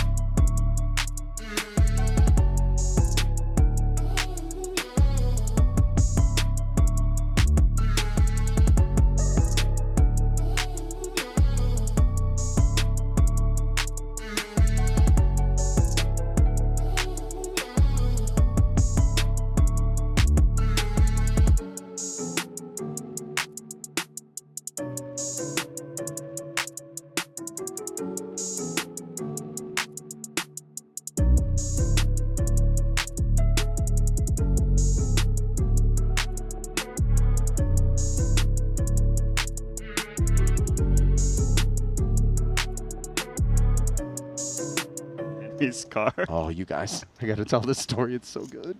In between pots.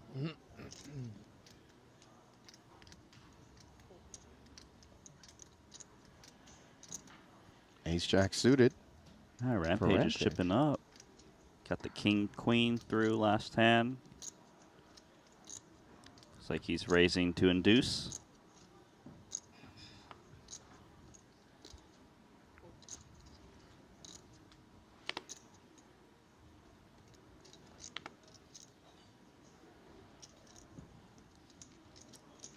Pocket threes for Chen. Says no thank you. Yeah, there's some big stacks behind him. Razai's got 2 sevens. That can just reshove. Yeah, that's a different proposition, of course. In the small, just Ding Biao behind him, who he covers. Yeah, Ding's playing a 20 big blind stack, so he doesn't have to fret putting too much chips in there and, you know, Ding wake up the hand. So this should run it. Razai jams, gets snapped by Rampage. Mind you, the only data point that he had was the 10-6 calling off. He was not shown the king-queen, but he is being shown an ace-jack, which he is ahead of. Not by heaps, just 4 points in a 1,000,000 chip pot. Could this turnaround get even more meaningful for Rampage? Oh, the jack showed up, but a 7 along with it. And 1 pair versus a set. We could draw dead quite easily on this turn. And that's exactly where Rampage finds himself. What a tease there for Ethan Yao as the field issues the GGs. Picked up a couple of pots. Felt like maybe the spin was imminent, but Razai had other ideas. Meanwhile, in search of spin is Vietnam's Tony Trong. King 8 suited, jammed. Plessuv trying to find a customer behind him by flatting these 2 queens. 6 big blind flat is going to include some things that aren't nutted, I would imagine, right? True, but he's going to play his whole range as a flat in that spot because it's a bit too much for the big blind to like overcall, so he doesn't need to re-isolate. So nice fold from Kia with the king-jack. Yep. Not so nice spot for Tony, especially given we saw 1 king in the muck. However, at least Tony's got a gut shot. The problem is if he makes it on the turn, he doesn't have this pot locked up, and there's only 2 queens remaining. No gut shot, by the way. Oh, I thought he had the king-jack. He's got a gut Forgive shot me. now. Maybe I was ahead of myself. For some reason, I conflated Kiat Lee's king-jack with Tony's king-8, but you're right. Gut shot acquired on this turn. 7 was what he needed. Instead, he finds an 8.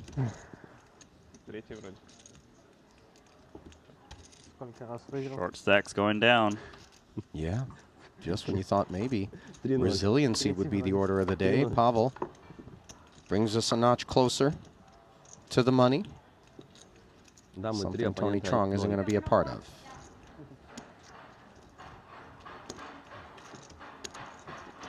Pavel going to pad his chip lead. But obviously the assignment for Alex being to the direct right of that chip leader could have been simplified in a different table or different seat.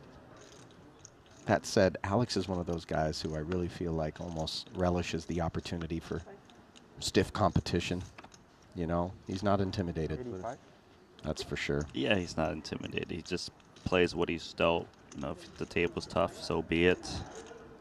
Nothing tough about this decision. Ace-queen suited for ST Wong. Royal flush ain't going to happen. As Jing Yao Yan has smothered spades, unbeknownst to him, on the button, sitting $500,000. Is this re-raise worthy? Do we flat it? Do we bin it, Randy? I don't like flat. I think that's the worst option of the 3. I kind of prefer fold because I'm looking at how ST's been playing, what stack ST's raising off of, which is 12 bigs. It's relatively strong because ST should have some open jams off of 12 big blinds in the hijack. I like fold. Plus, we have to respect ICM. You know, there's 10 away from money. Looks like he's going to go for a shove. And we're going to have to run this ace-queen versus king-jack. Well, if he was going to get in, this is the way you suggested that he should do it. You see he sheds an ace behind him, but not the big boss one, as ST has woken up. Yan covers by 20K, Randy.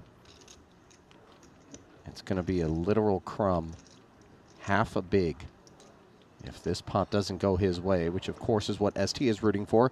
Given that he's covered, king 9-4. Yan jumps in front. Gonna need that ace. Stays in front on the turn as no backdoor spade draw to be found for ST. And no ace either. So the yo-yo comes crashing down. ST Wong, the victim on this occasion. As with his departure, the field whittles further. Do have an all-in from Michaelitis with the open and the straight draw, and he's up against top pair of Manuel Fritz. Michaelitis covered. This one was a jam from the small blind and a call it off from the big pre-flop. And Fritz's 10s have held as he's going to wash down this pot and wash away the hopes.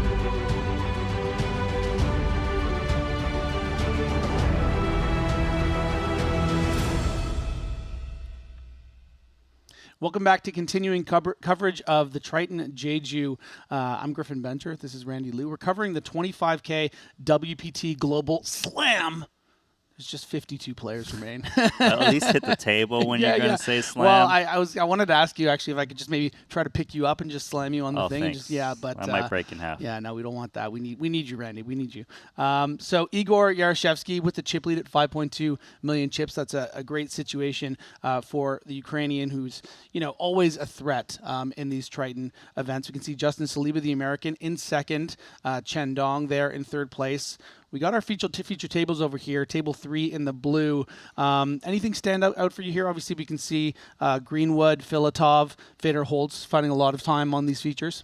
Yeah, I think the main thing is going to be Fedor Holtz fans are going to get an opportunity to observe how he approaches his 24 big blinds. We are inside the money, so they've kind of gotten through that first hurdle of getting into the min cash. Now it's about chip accumulation, giving yourself the best opportunity to have chips for that final table potentially.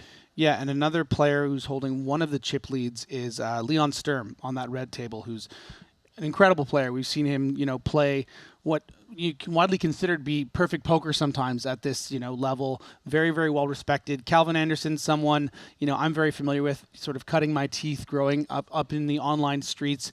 Been playing with him for the better part of 15 years. He just has 16 big blinds. Someone who has a reputation of, being very high variance, putting a lot of pressure on people, being very, very aggressive. I saw some tendencies on some features of him, playing a bit more reserved than I'd usually seen, and maybe that's an adjustment playing against some of the best players in the world. So I'll be curious to see what he looks like if he can run up a stack.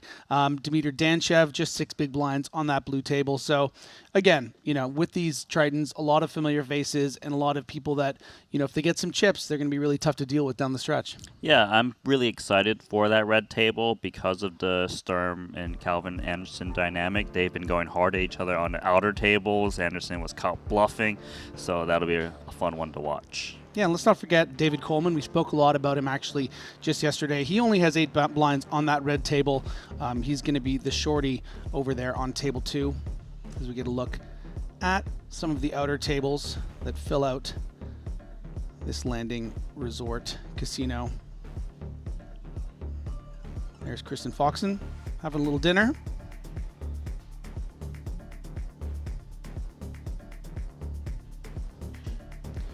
There's the boss man, Adrian Mateos, over there to his left. Be nice, Adrian. This was our last feature table. If it moves out there. Theologus, Byron Caverman. There's Saliba, second in chips.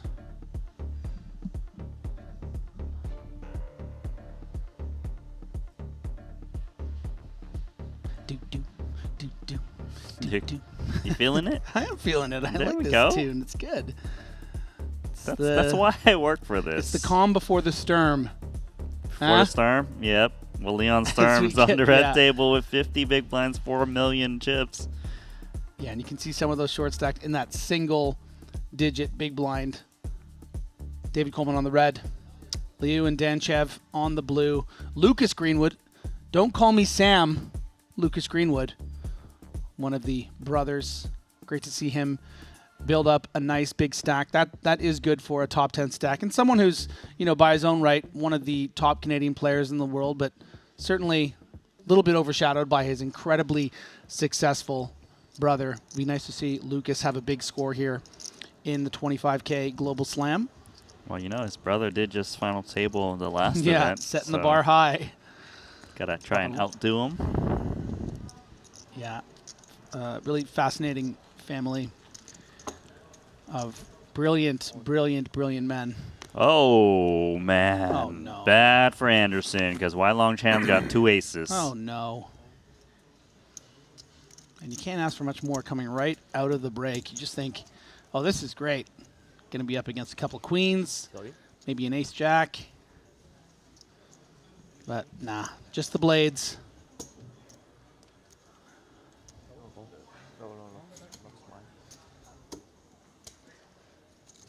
Ultimate cooler. And, yeah, Cal's seen it before. He knows what he's up against here. Just 18% to have a chance to play for that large prize of $1.882 million up top. Only 1 live suit in the heart. 2 hearts folded by Leon Sturm. Not ideal. Not ideal scenario for the American.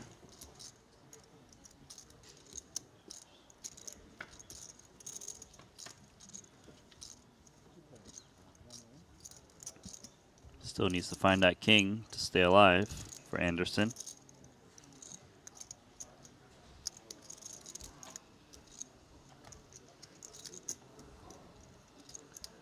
Probably would have preferred to have Leon Sturm's hand at this point, the Jack-9 hearts.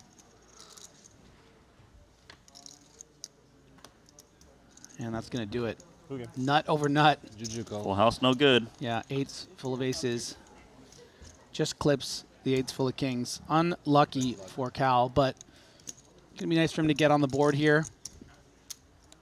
Would love to see him stick around as the buy-ins increase here in Triton Jeju.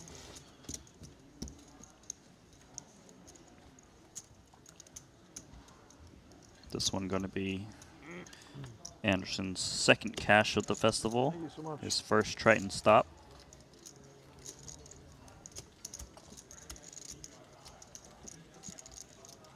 Yeah, and so much attention given to Cal's misfortune there, but huge pot for Chan, who vaults himself all the way up to second in chips. That's a great way to start the level. Wei Liang Chan from Malaysia with over $11 million in Triton earnings. 17 cashes. Does not have a title yet, but he's in that rare air of 8-figure club. Clearly knocking down the door, ready to kick it open. Yeah, Wai Long's been around since the beginning at the Triton series. Cash for $3 million in Monte Carlo, second in the main event. He also cashed the £1 million tournament in London in the Triton Million. Got 9th place for £1.2 million. So he knows how to play the big stuff.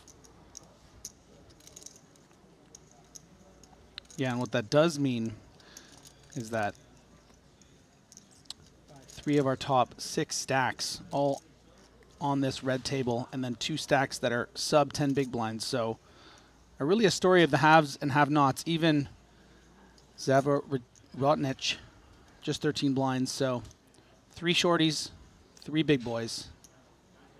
And there is the shorty king-queen. I think this is going to be good enough for a shove here, Randy. It seems like he's a bit on the fence. He's gone for 3-bet, I guess, to fold. A very unique line to take here. And there really isn't much Wai Lon Chan can do with King Jack offsuit. It would be insane read to reshove. But to expect your opponent to fold for 9 big blinds more is something you don't see too often. And you know what? Wow. Yeah, Chan takes the bait, maybe thinking, I feel like would probably shove a more balanced range with the big hands. Not always going to have the nuts, and it's just a min click back. I mean, yeah, he happens to be dominated here with King Jack, but this could easily be ace-10 when it's king-queen, right? Yeah, I guess Vitalis also probably didn't expect to see Wai Lon Chan call the 3-bet out of position. So now he's forced to play a post-flop spot.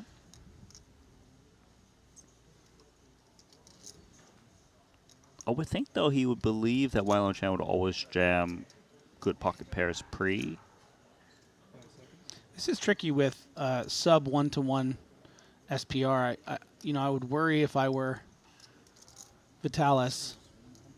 The idea of making a small bet and then folding when we do have the king of clubs as potential backdoor. Obviously, this is going to get through against a particular holding of king jack. But if his opponent did have something like, a queen jack of diamonds, queen 10 of diamonds, maybe a jack 10 would just check shove, and then you're actually effectively folding the best hand with all that money in the middle. I mean, it's a very tricky spot. We see these interesting, intricate ways, Randy, where players are playing hands a little more unconventional than maybe in years past with these short stacks, and I always wonder how you're going to react. Yeah, that was a fun one. It's a great result, too, for Vitalis. Chipping up quite a bit there. Yeah.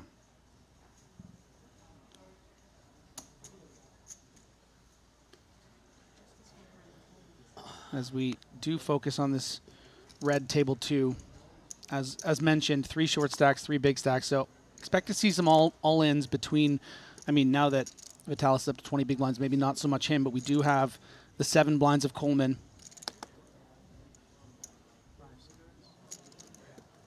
And the 6 blinds of his neighbor. 5 deuces, not the ticket, though. Sturm's been hyperactive, got a 7 offsuit. He is playing against Wai Lon Chan, who also has a very healthy stack, and actually a covering stack, so He's going to play more passively rather than raise. Going to be ace-7 versus ace-6.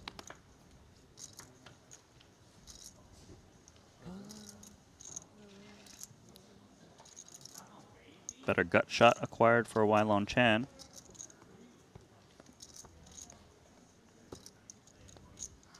Three to a flush for Leon Sturm. But both with that high card, you know, showdown value. I mean, Weilon Chan just thinks he has the best hand. Yeah. You would think seeing these two hands we might expect some passivity, but sometimes you just want to clear out some equity. 80,000. Oh, sorry. Oh, we made.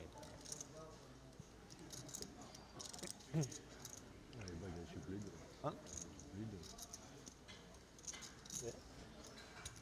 Жесткий. Там у Паши еще много было. Wow. 4 of clubs does give them both the wheel, but Leon Sturm with that very powerful ace of clubs. Yeah, but one of those straights is better. Oh my, pardon me. You're damn right. Oh, look at that sneaky check back. Oh my goodness. Clubs. That was a reversal.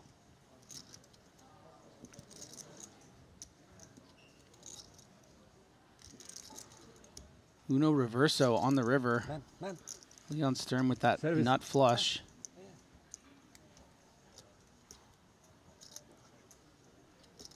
He can go quite healthy. He has hands that check call and turn itself into a bluff, like the 2x, 3x, 5x kind of stuff. It makes a lot of sense that he goes 360k and to try to get max from smaller flushes, and even a 6 might get curious. Yeah, I mean, it's about really thinking about the kind of hands, right, Randy? We think our opponent might turn into a bluff. Let's say if Leon Sturm had something like Jack Deuce of Hearts. Wouldn't want to lose at showdown against a 5 or 3x. Might want to start bluffing. Yeah, I would expect the very weak deuces and 3x's to want to turn itself into a bluff, assuming it doesn't have a flush, of course.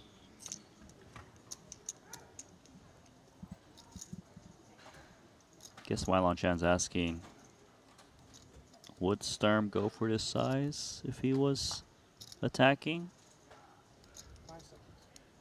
Or is this just always a big flush? And he's going to make the call and see the bad news right there.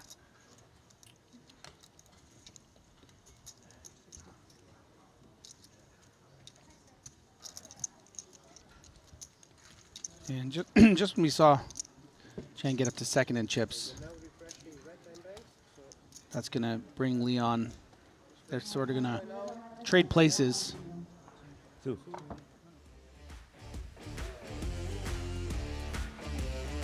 If you do have time to do some sports betting, the place to do it is BetACR. They have all sorts of different sports. Bet on your favorite ones. Get the best odds, easy deposits and withdrawals. Do check out BetACR and even bet on some poker over there, like the Triton Poker Series. So sign up now and check it out.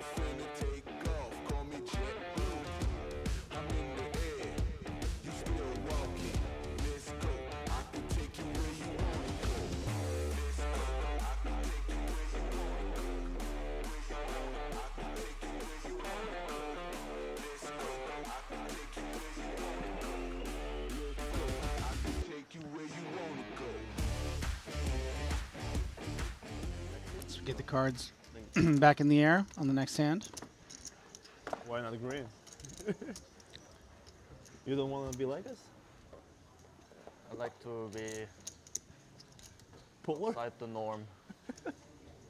Can't follow the mainstream, you know. You just like said opposite half an hour ago when Igor asked you something.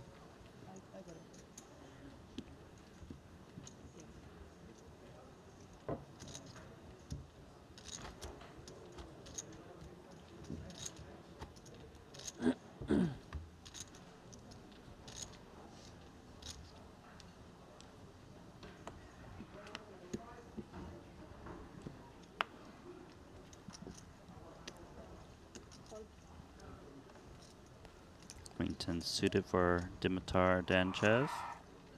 10 One more? bigs. Owen.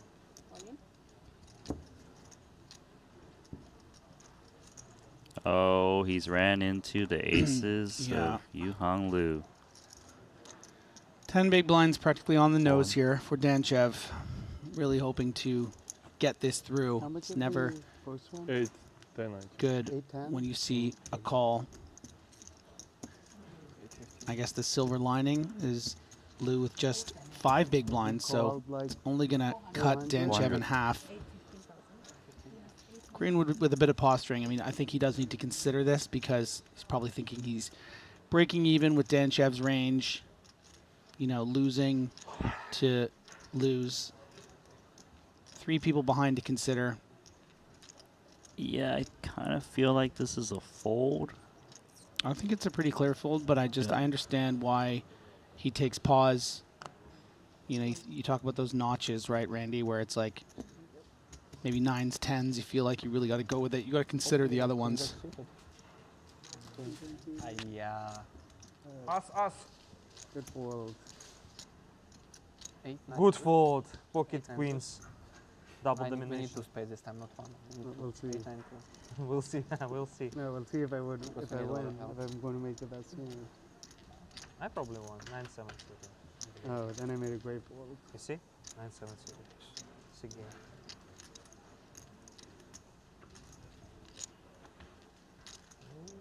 Oh. That is a big card for Dimitar. Is he going to get there? 8 and a king. Nope. Four, yeah? You had one of my events. You won? You won? Four. No, pocket sevens.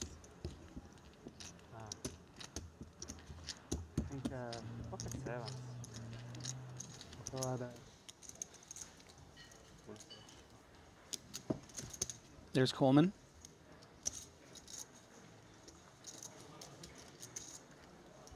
Kevin Rabichow yesterday, glowing things to say about Coleman and his sort of rise through the American tournament scene all the way up to the bright lights of Triton.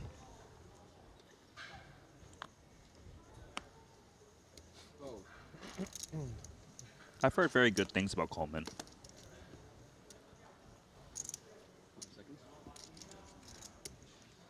On. Yeah, had second place last year in Jeju in the Turbo Bounty for close to $1 million. But he's going to be in trouble here if Sturm can find the call for 10 big blinds.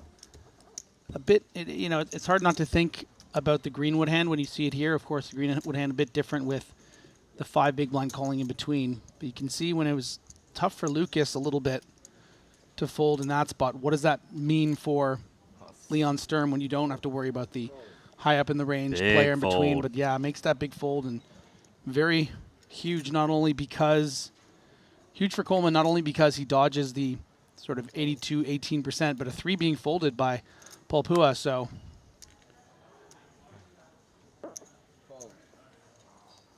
oh, and look at that.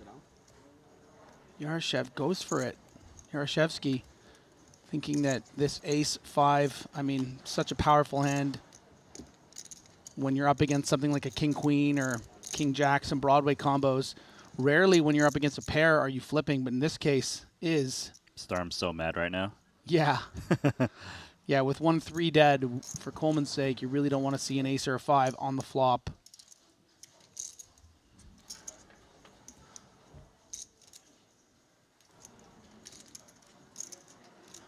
Going to be some interesting turn cards here with the 10 of diamonds already out there. 6 of diamonds. Brick.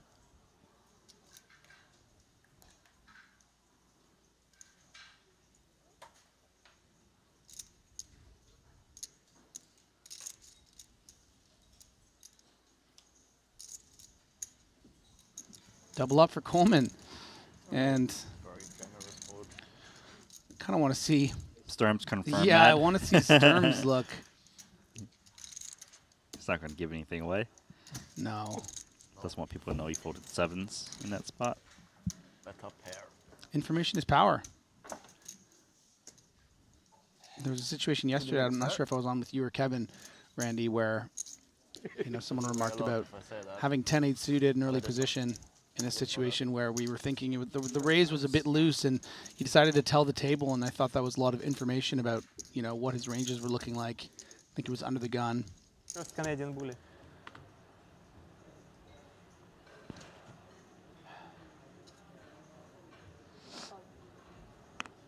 Nice fold from Yulei. Trouble for Dimitar Danchev. Committing ace queen into ace king. Yeah, you're thrilled to see this hand for 3 blinds, but somehow pipped by Greenwood's ace king. No bully, no bully. How is it possible? Blackjack. Doesn't believe it. But if you go all in, this guy. Dangerous, yes? Aces, problem.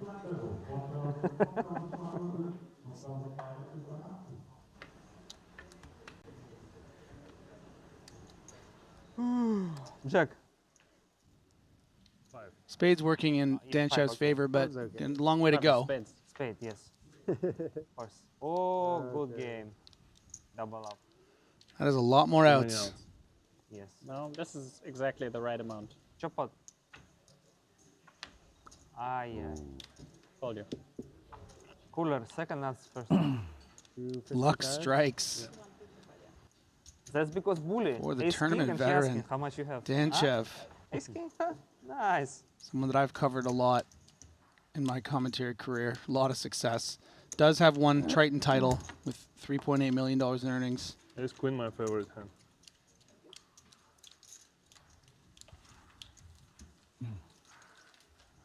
You rarely hear someone say ace queen is their favorite hand. Yeah.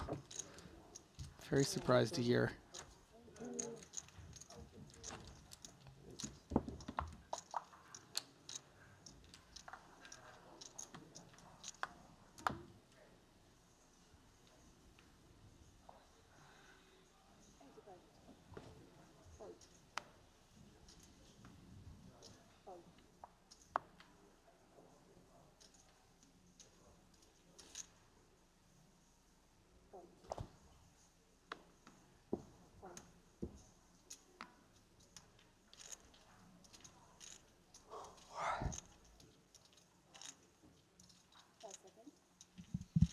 Eight and a half big blinds for Dimitar, going to fold 10-8 offsuit.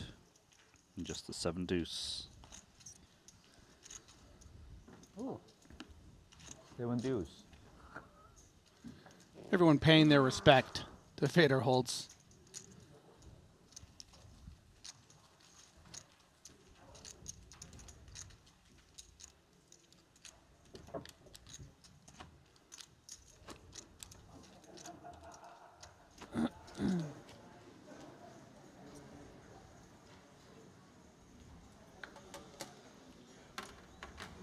Back to the red table.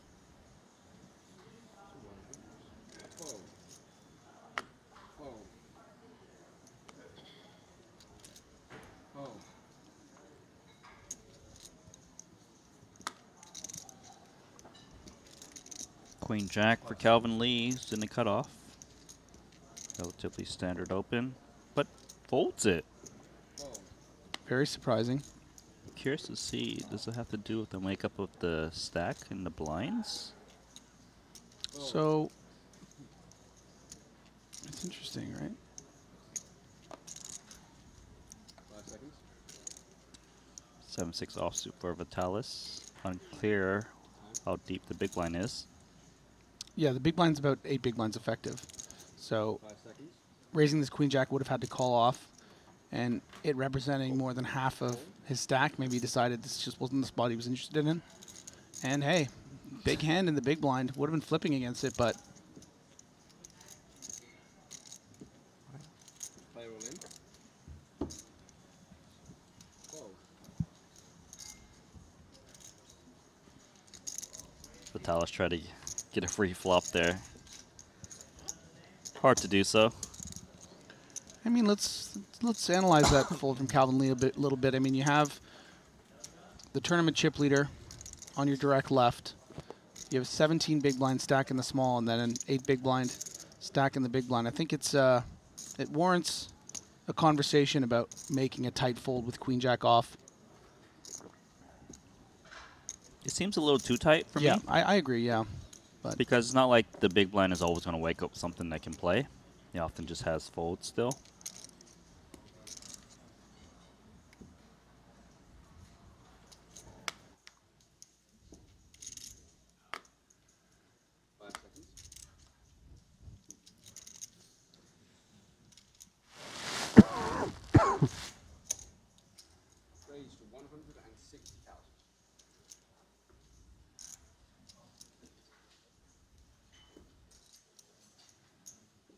Chen gonna flex his big-ish stack by making a, liberal open under the gun, ace-7. This is 7-handed. And, therein lies the problem right here of going for this is sometimes you are going to get punished by bigger hands being in the worst possible position other than the blinds. Look, these are Calvin Anderson's chips. He's doing him an honor. Yeah. As a matter of fact, he's not even in control of this. It's the chips are doing it. They're doing it for him. Yaroshevsky deciding to go with flat does invite Leon Sturm in with a very playable king 5 suited from the big blind. Yeah, and I think just maybe gets tricky. 15 big blinds effective when you 3-bet in this spot. If you were to get 4-bet. This way, you keep in some worse aces, like we actually see what is happening. You stay very under-repped. So I enjoy this flat call from Igor. You also want to protect your flatting range against the short stacks so they can't relentlessly reshove like any pair or some random suited aces. Very well said.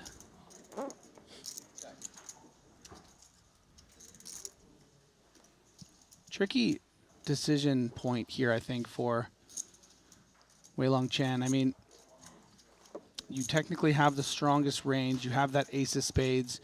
You're blocking some straight draws that might be on board with the 7. But you have to get through not just Igor with this bet. Hope he has some sort of red suited hand that will feel happy just folding the flop. But then you have to worry about Leon Sturm having a piece of the board. So is going to start with a bet. Quick call from the better ace. Backdoor clubs.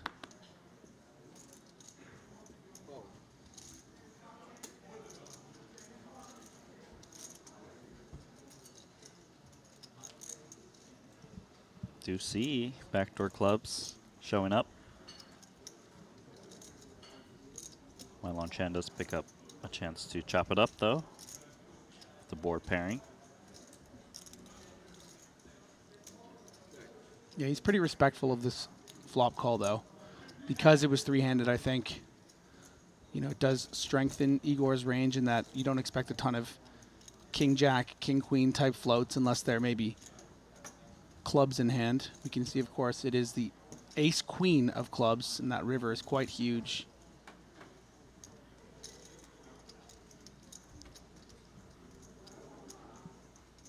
Yeah, I don't feel like ace-7's gonna stab here, just because. 600. Well, he is going. So, yeah. I mean, those chips are gone. Those chips are gone. I understand why he goes for it. I think it's a bit ambitious, but I understand the reasoning. I think it's that, you don't want to lose at showdown there to, I don't know, ace-jack of clubs, for instance. That's going to be a very difficult call. Maybe an ace-10 of clubs.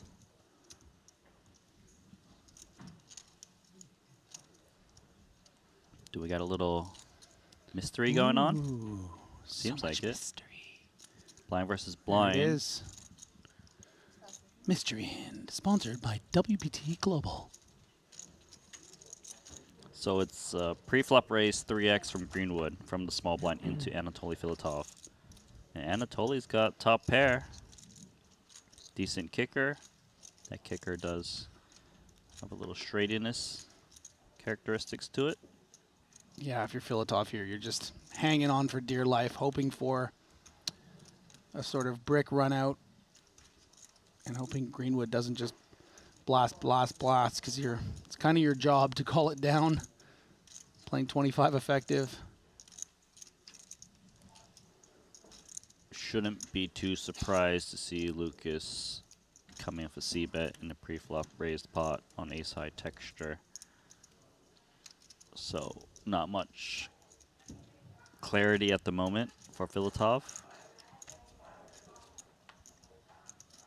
It's a good turn card for Filatov. Picks up outs in case he is behind.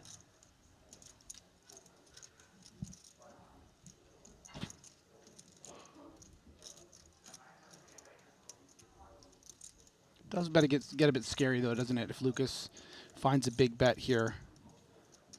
Supposed to have a pretty strong range if he's going with raise from the small and 2-barrel on the ace-high board, when Filatov can have some aces.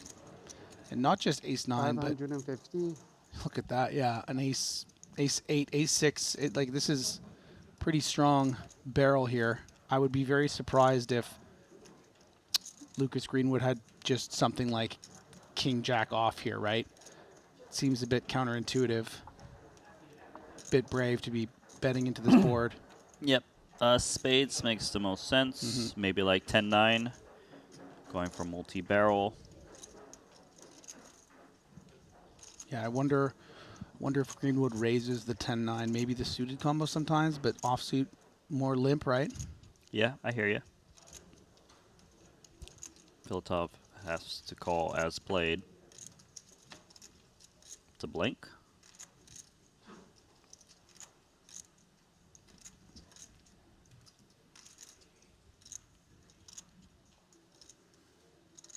And these are two players, by the way, that have almost certainly logged some hands against each other online over the years.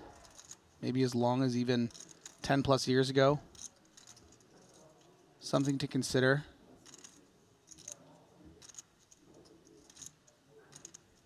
All in. Yeah, and Filatov hates that. That That's is a not how much? a snap call scenario. 1.450, I believe. So how do you approach spots like this, Randy? I mean, you're so high up in your range. You know, Greenwood at this stage knows your likely range, your likely holding is going to be just one pair of aces most of the time. Right, yeah, it's... Filatov often has like an ace-x, or if he doesn't have ace-x, he's got some pair straight draw, like 8-7, 6-7, this type of stuff. Yeah. And some 2 pairs plus would just raise the turn, given the connectedness of the board. It's really coming down to reading your opponent a lot. And the 9x, sure, it blocks 7-9 a little bit, but I think that's a bit irrelevant because Greenwood can value jam much worse than very nutted hands like this. Like, Greenwood could even bet jam a hand like ace-king, ace-queen for value. I think he would do it even with ace-10. Yep. So that creates all the combos of ace-10, all the combos of ace-jack, ace-queen, ace-king. Pocket eights, certainly a candidate to raise from the small blind. When we talk about spade combos, because it's a raise from the small blind, I think we can eliminate a good deal of them. I don't really think that Greenwood is playing king deuce of spades as a raise from the small. Okay.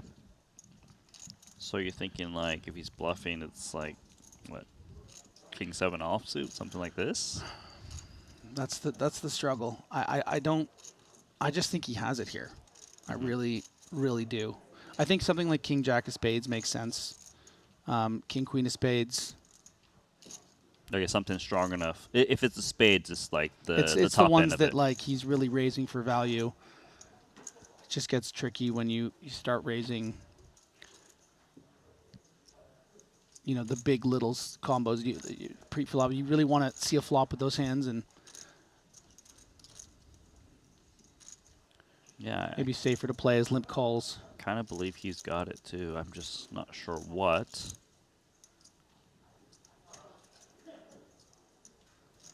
Is this one of those I salute, the cheers and call? No?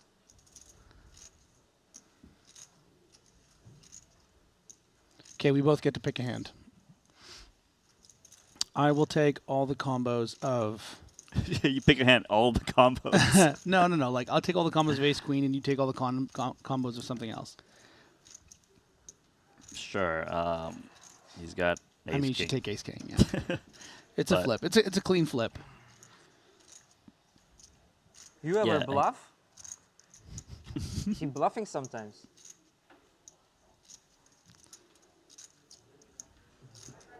How many time bang? 5? Sick. Filatov a character, by the way. I've spent some time with him over the years on the tour. Never see him bluffing. Really fun, affable guy. Never see him bluffing. Never. But what if he's bluffing this time?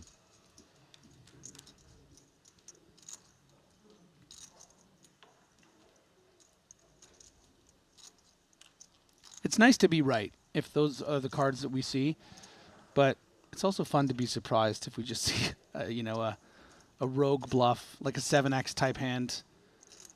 But I just don't think that Greenwood plays King 7 offsuit as a raise from the small. I really don't. Mm-hmm.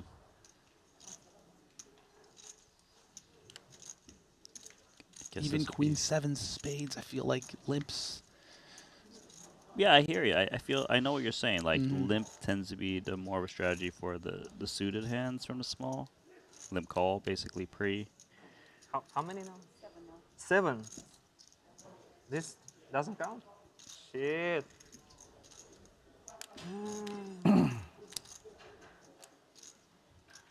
Yeah, whatever. He calls.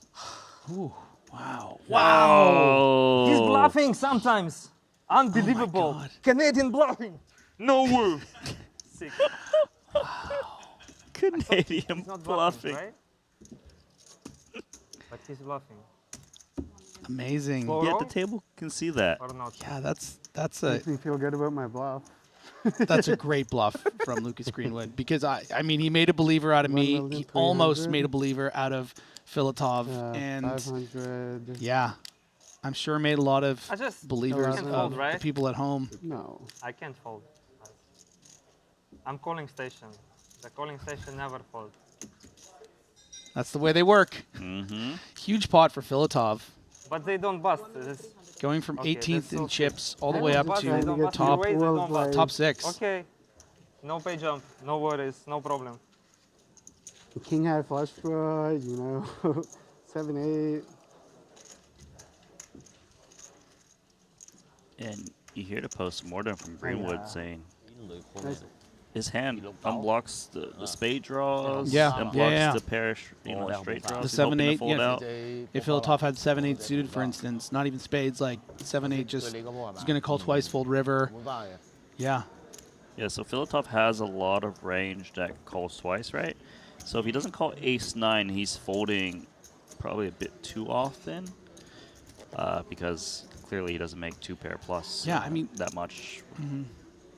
That hand, Queen 9 off, makes a lot of sense. I guess it was difficult for us to, we were so focused on the 7x, potential 7x combos that would 3-barrel there, and less on the 9x, I feel like, because Filatov blocked one of the 9s, right? It makes it less likely that Greenwood has it, but ends up having the Queen 9, and I guess by that logic could have also had a King 9. Yeah, and the read is spot on, though, in a sense that he probably wouldn't be raising the suited combo from the small blind. Hence, it was kind of like the offsuit one. Great call from Anatoly Filatov. Yeah, I mean, you got to make stands like that in these massive Triton events if you want to be in contention for the title. Calvin Lee's got Jack 10 of clubs.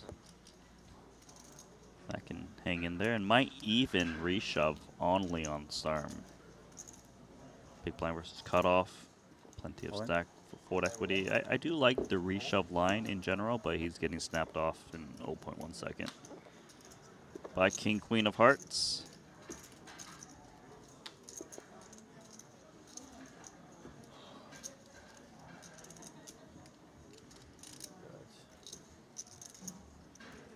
Может, он быстрее раздал.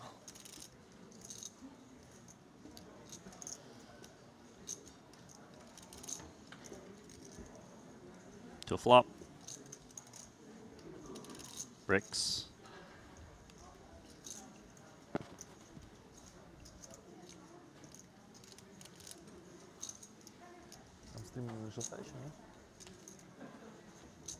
Can either a jack or a 10.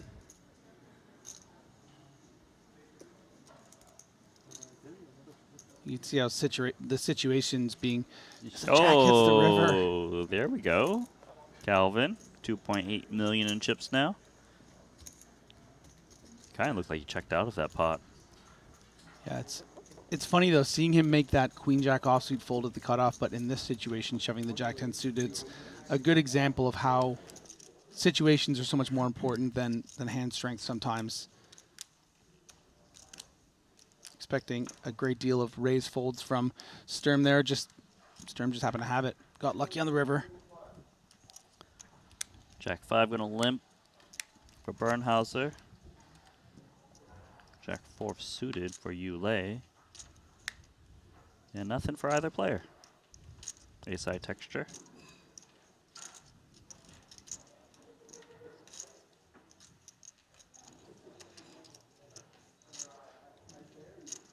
Wouldn't be surprised if Fabian threw in a little bet here.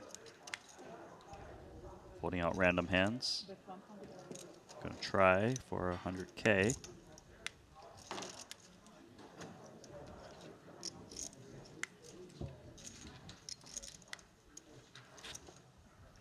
After the speech, if you folded, he would have. But it's TV table, but it's He better. was Yes. waiting for it. Yes, I'm it's sure. better. No, I actually wasn't going to show. I say that now. In my head, I told myself I wasn't going to show, but I might have just been like. I fold and I might have showed it on my face.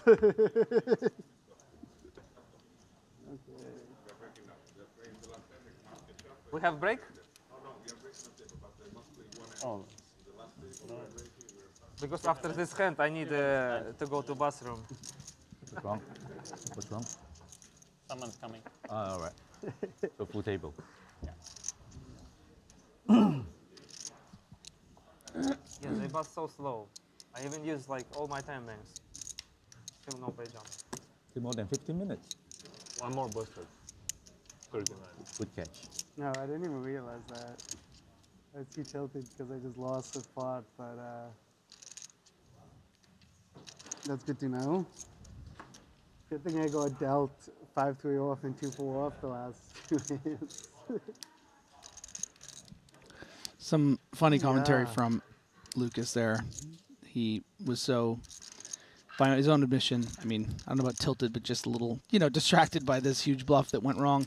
Only has 2 big blinds left and is talking about the fact that, he should be considering some pay jumps, maybe doing a little bit of stalling. But he is going to be okay as there is a pay jump in 39th. And we have 39 players left. And those are the chip counts. You can see Greenwood on crumbs. Danchev with 8 big blinds. Lou with 10. We're on the other table. We got Igor Yarashevsky, 67 bigs. Still good for around the chip lead. He's second overall. Leon Sturm, unfortunately losing that pretty big flip with the king-queen suit against jack-10 suited. Down to 39. Calvin Lee, nice double up. Jack on the river. Paul Pua sitting there with 23 bigs. We're just doing some reorganizing, some chair shuffling, getting everyone where they need to be. Yeah, I do see players sitting down that are featured in the background.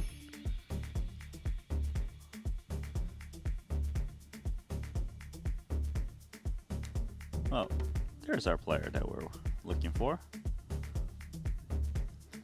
Don't worry, buddy. We're not going to start without you. Little pep in his step.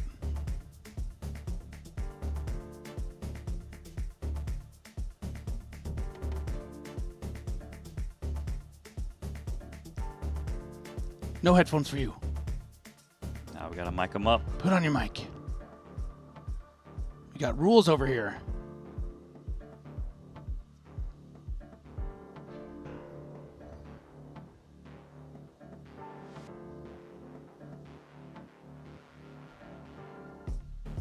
So they should be guaranteed $52,000 now. Correct. Tails went out in left. 40th for 45K.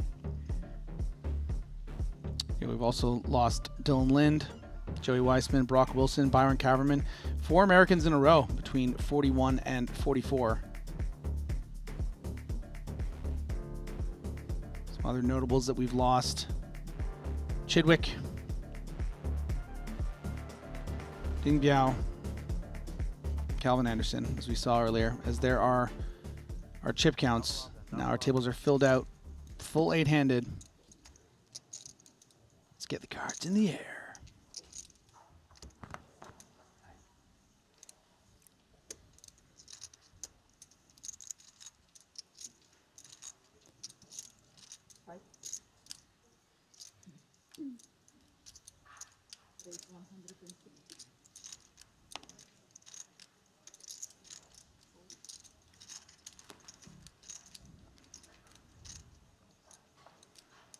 Alright, so Barnhauser going to open up King 8 of Hearts. He's got the button. Ace Deuce for Rakai. Occasionally you see this hand go aggressive pre and put in like a 3-bet fold. Yeah, going to be a bit too much chips to just shove. I mean, could see it sometimes. Probably easier to do maybe suited, but instead is just going to put in that 3-bet. Yeah, and the thing is, the ace-x offsuits, of course, great blocker properties to hands that can get it in against you. It also doesn't have that great post-flop playability, so that's why you opt to use like the deuce and 3 danglers a bit more. Of course, unblocking button raises like 8, 9x suiteds like this. What a guy. First hand, 3-bet bluff. Would raise fold. So sick. Bluff? Me? Yes. Never. Never? Never. Me too. But this guy. He 3-bet bluffs? I don't know, but You he don't know? bluffs. We discovered it. Unbelievable. Yeah, just let everyone know. Yeah, I'll tell you Lucas what. just donked off his stack. Filatov is going to get some fans in the chat, I think. People watching at home. Very colorful personality. You see that guy have 2 big blinds? Yeah, he bluffed it off to me. No, triple barrel.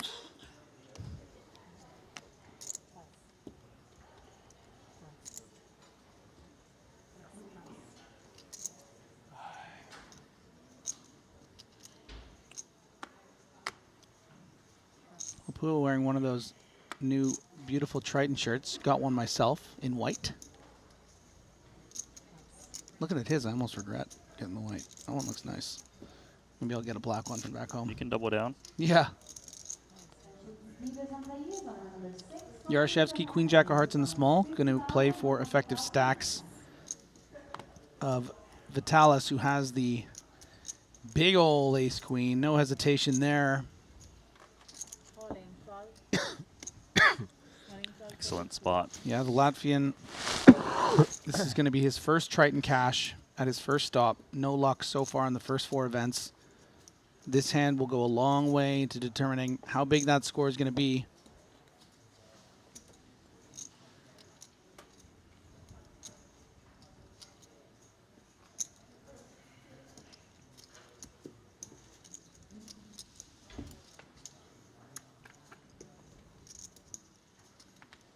Oh, jeez, gracious me. How hard did he hit that? Yeah, and everyone kind of giggles because it's so rare to be that loaded. I mean, not only do you have the open-ended straight flush draw, you have the straight already. Oh, check. Chop. Ah. Yeah, there are a couple jacks in the deck to chop, but unlucky for Vitalis and the man with the charming pink fishy sweater. You saying it's fishy? Yeah, there were fish on it. Yeah, there were like fish swimming around. Thought you were calling them fish. Yeah, no. Oh, gosh, no. Kidding. Oh, God. I guess you got to be careful, right? You played that hand just fine. Yeah. All right, what do we got here? We got another open-ended straight flush draw, pal. This is what we work with now. Yeah, so Yulei had open pre-flop, check on the flop. Danchev jammed a turn, and he doesn't get there against Yulei, who will deliver the blow to Danchev. Another falling.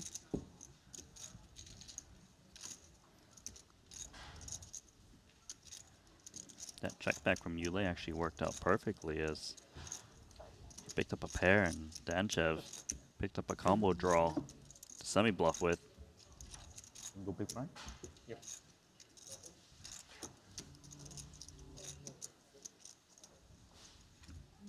Level 5100. 5100.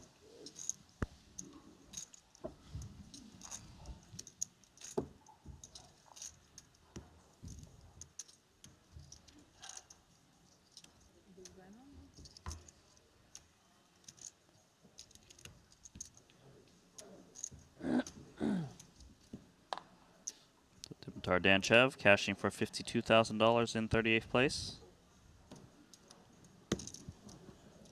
Lucas Greenwood. Time to say goodbye or not? Just two big blinds. I will say Chappie in the YouTube chat just said Lucas Greenwood, very likable. So you can fall back on that if it doesn't work out, Greenwood. Do you like getting needled after losing a pot over and over and over again? 'Cause that's what's happening to Lucas. Courtesy of Anatoly Filatov, who brings in a min raise. Look, Lucas is laughing because it's so irregular to get kind of chirped by the guy that just picked you off, but it's so playful you can't help but it's so endearing, right? You can't help but like it. I don't think he's at all offended by the fun Filatov is having as Anatoly finds the raise with the fours in early position.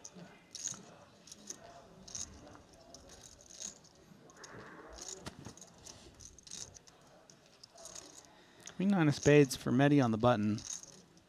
Yeah, I'm curious to see if he's gonna activate here. Yeah, wouldn't fault him for any three of the options, I think. Gonna go for in position flat.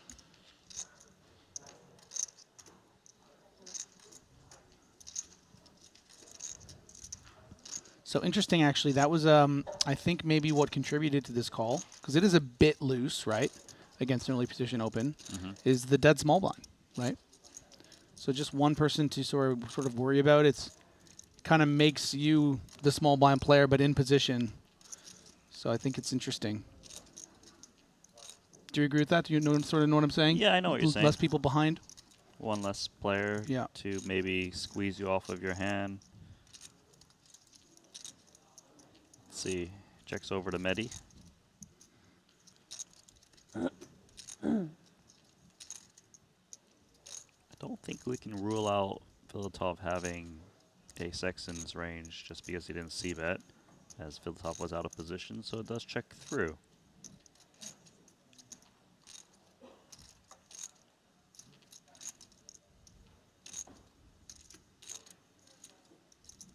Gonna prevent myself from getting blown off this hand, so let's bet 275.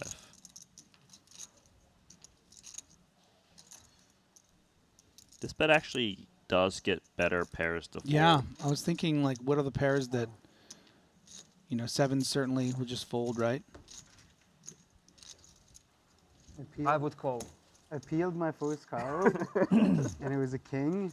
Oh. And I was like, I almost just like, yeah, I'll just go all in without looking. And then I was like, I guess I should look at the other one. And it was offsuit deuce. Yeah. And I was like, I don't think I was in. I feel pretty good after seeing that board, but. That board? Yeah. Yes, you bust. Just like, probably you bust, but not 100%. Maybe deuce come and you win. Yeah. He wins with the deuce? Do I win with the king?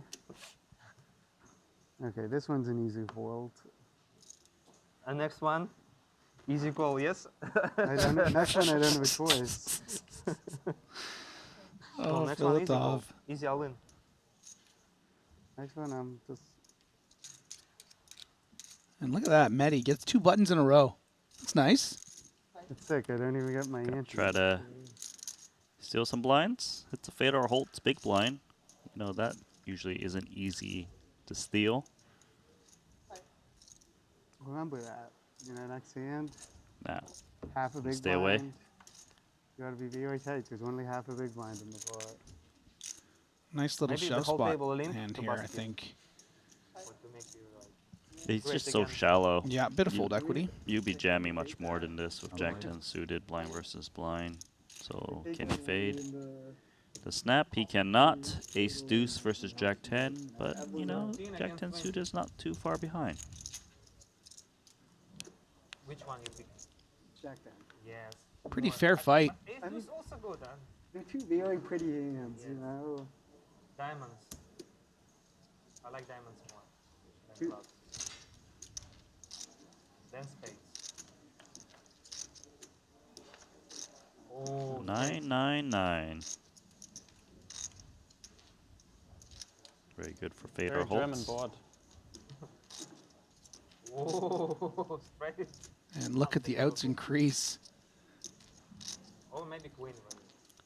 Even queen would chop it.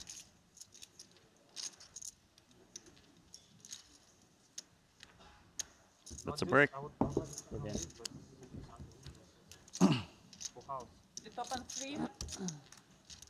So another elimination. Ace high. Ace high. Yu Hong Lu. Jack high. Boom. This is his second Triton event he's ever played. We'll be cashing this one for $52,000. Travel all the way from Australia. No, it just keeps. It just said that when you because bust, it keeps yeah, right. yeah, Okay, because like I was like, yeah, all right. I guess Australia's not that far, is it? It's not too bad. From here. I'm so used to the idea of Australia to me being so far away, but hey, I traveled a long way. I must have gotten closer to Australia. Yeah, it took me like 9 hours-ish to get to Shanghai. A little layover, then like another hour and a half or so to Jeju. That's pretty far. Yeah, but it's acceptable. I've been to farther places. Yeah. If I have to pay 50K less in the big blind, like you know, I might need to make some tight balls under the gun bail to hand before. I mean, if I need to pay the 100. If I double, I still need to pay the 100. All right, so Lucas is committed.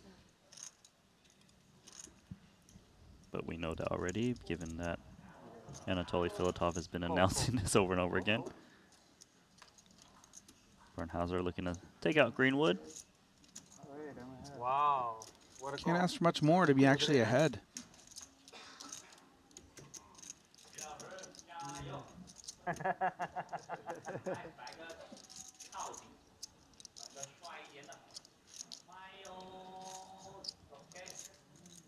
Who's talking that red lane in the background? All right, here we go to a flop. Queen 10 open and straight draw. Oh, you have heart? No heart. Maybe heart. Yes, maybe. If heart, then of heart.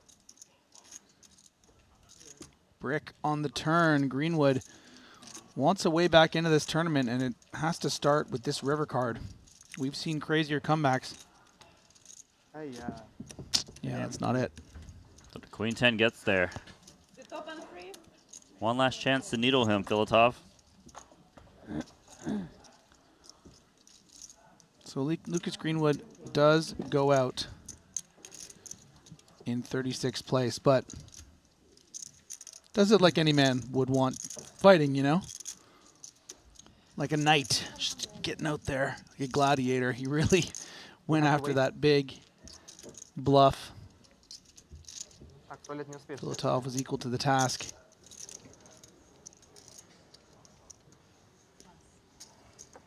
So onto this hand, Igor opening up ace-9 offsuit. He's the big boss. 6.6 million chip stack. Mylon Chan gonna flat from the small blind with Jack-9 suited. He is dominated. He doesn't really have much working for him here.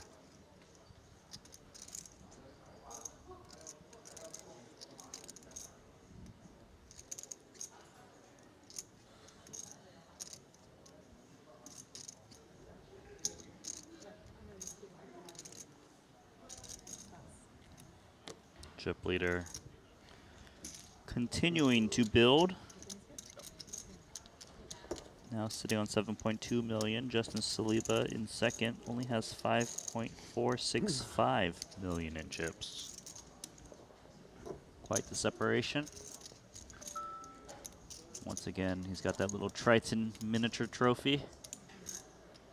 just a card protector. Doesn't count as a trophy. Though Igor does have 2 titles under his belt. He's got the extra large size.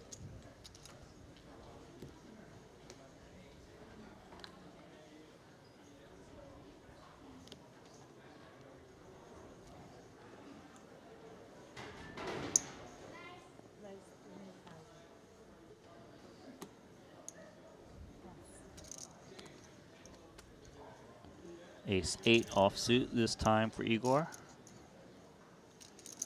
Yeah, nice candidate here for Leon Sturm to, I think, work in a 3-bet. Would be a little surprised if he elects to flat this with the 3 players behind with how activated Igor's getting. It's like I had enough of you, Igor. You just can't be raising every single hand.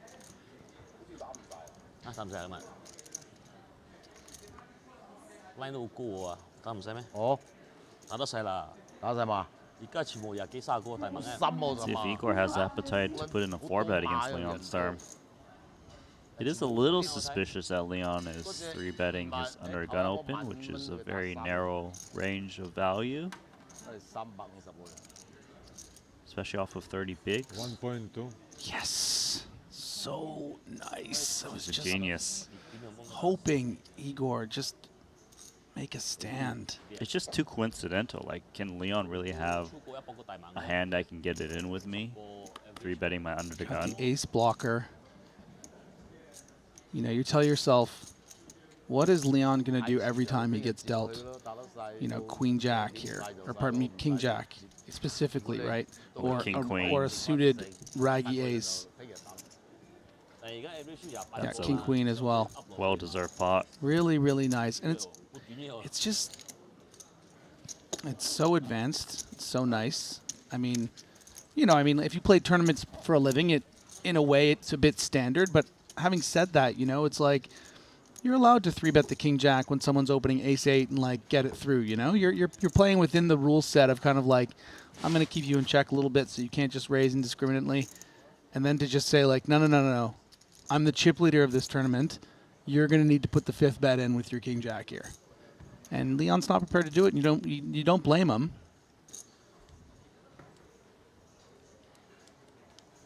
Yeah, that was a really nice play from Igor. And the thing is, like, he's also getting the better aces to fold in this spot, like Ace-10 offsuits, Ace-Jack off, even Ace-Queen off probably just folds to a 3-bet there, to a 4-bet.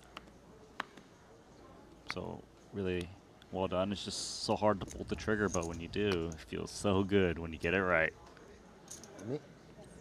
Yeah, I don't know if I agree with one of the things you said there. I don't know if he folds Ace-Queen to a 4-bet. I think offsuit, maybe. You don't think so? You think you 5-bet rips or calls? Yeah, I do. All right.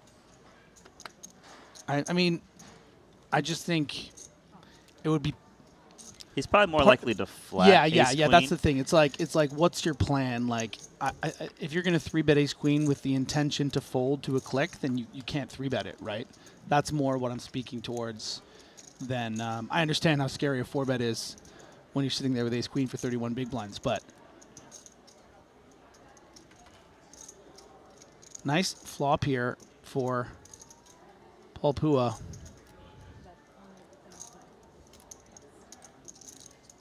Little C-bet intake.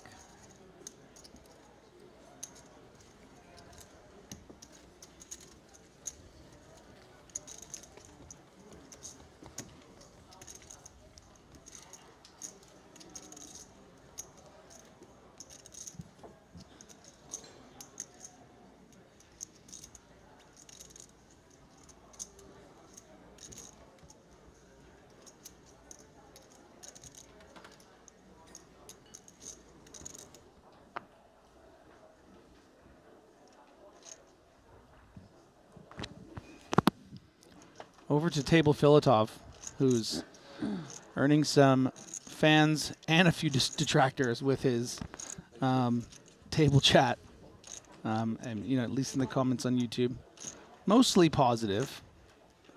But anyone that colorful is gonna draw the ire of a few people. Really playfully needling Lucas Greenwood after making that great call against him. David Coleman. Pretty standard shove here for 11 big blinds, blind on blind. I'll give him the floor. How much behind? 100. Fold. Yes. Almost call, but I forgot it's not free roll, so yes. Suited connector, bro. Suited connectors. Unbelievable. That's criminal. Flip. Criminal to fold that. Flip. Straight flush possible. So sick. You could have got the bad beat jackpot. All in. Limp, check.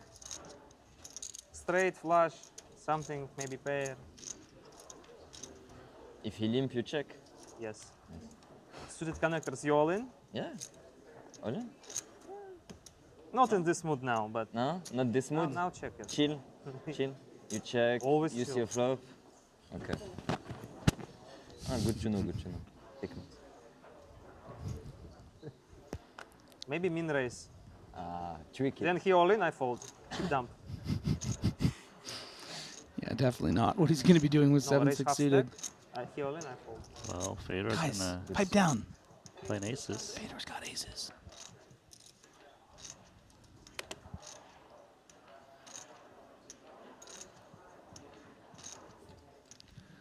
I did introduce something yesterday that got very mixed reviews in the comments. Mixed reviews. All right, let's hear it. Well, sometimes when you're commentating and you see someone have pocket aces, you play a little game called AASMR. Oh, I understand the negative reviews now. Because it's very special to get dealt pocket aces deep in a tournament playing for nearly $2 million. Is there a mute button? I'm done. Sorry, guys. I just want to tell no. Aces. Reversal aces. What did you do, Griffin? The power of ASMR, man. I'm telling you, I put him to sleep. You were thinking about it, huh?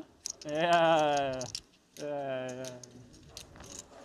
I knew you had aces. I was just like, find connection. Maybe deuce 3-5, who knows? Yes. Be careful what you wish for. A near self-fulfilling prophecy from Fedor Holtz. Now a 5 for a chop and a 4. Fabian is the unlikely victor of this hand.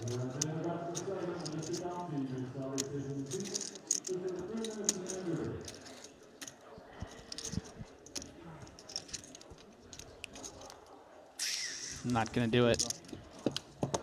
Bye-bye. Yeah, perhaps Fedor Holtz's reputation preceding him. 18 big blind shove from the big blind with ace-4. I think it's fine sometimes against the button open, especially someone who would be as active as Fedor. I mean, he's not supposed to wake up with aces. No, he's not. No, he's king 10 and he folds, right? He's That's what happened. I mean, he's definitely. We run that back. Pressing it quite a bit with the ace-4 there. Definitely was an option to kind of 3-bet fold as well, 18, rather than have to commit the whole stack. Of course, it's always a little dangerous doing against Fedor, who might even rebluff you, you know? Yeah. So you try to I wish I had tens. take that play out. You try to make the adjustments, right? Hard to adjust to a man like Fedor Holtz. What's Fedor got now? No, don't look. Oh, you're talking about a stack. I wanted to play a little game with you. What game is that? The game is how much Triton earnings you think Fedor Holtz has. As we just let's talk about Jacob & Co. for a second. We'll get back to this. I don't want you looking on that app though. Jacob & Co. is the official timekeeper of the Triton Poker Tour. Look at those shiny, beautiful watches that I can't afford. They make these incredible timepieces, and they're not just about the diamonds and the sapphires and the rubies. If you're into poker and gambling-themed gear, there's just this one perfect watch brand to check out. They're embedding a playful spirit into the watch functions. As a matter of fact, the Astronoma Casino has a functioning roulette inside the piece. Check it out during the break. Jacob & Co. You go to the shop, you JACOB can pay with QR code. CO. Like Just put Check the link app up. on your phone, QR code. Yeah. Okay, make a guess. Fader holds. Okay, how about this? We'll start with titles. How many titles do you think he These has? stickers, it's like 3? 4. Oh. Triton earnings. Yeah. I'll say an amount, and then you can 7 pick million. over or under. It's okay, it's okay. 7 million, you think? That's what I said. Randy,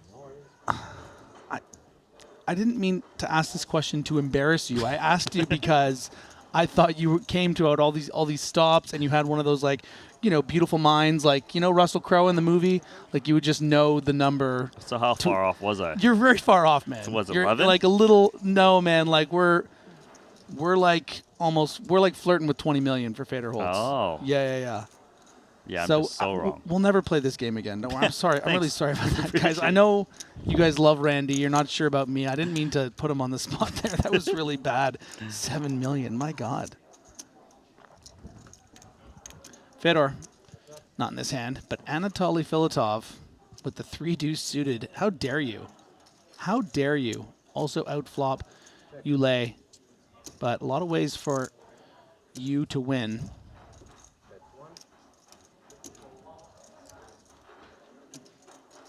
Got shot to the nuts, 2 overs to that lowly 3. Filatov coming, starting with a min bet, hoping to just clear out some equity, I think. Could check raise Yeah. with this queen jack.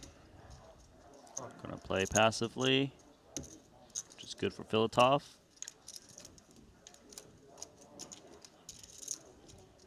Jack comes in for Yulei.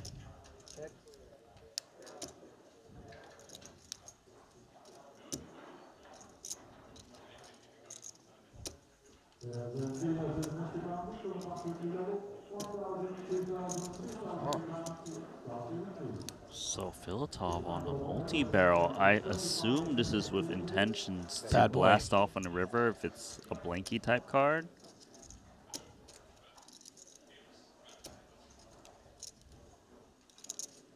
For now though, Yulei has to just check call. I mean, Filatov with this bet is just trying to attack the 8-9x that doesn't have a straight draw with it. So like ace-8, king-9, you know, things like this. And if he gets called again, and say it blanks out like a 4, 5, an overcard, probably bets again to target the 10-9, you know, 10-8, like this kind of stuff, especially if it has spades.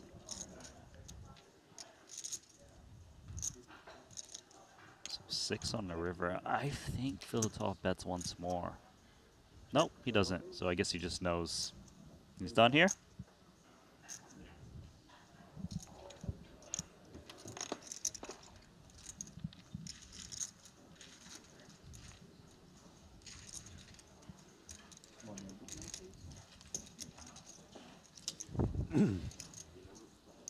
Nice takedown with the queen jack. Filatov getting a little punished for that out of line open, frankly.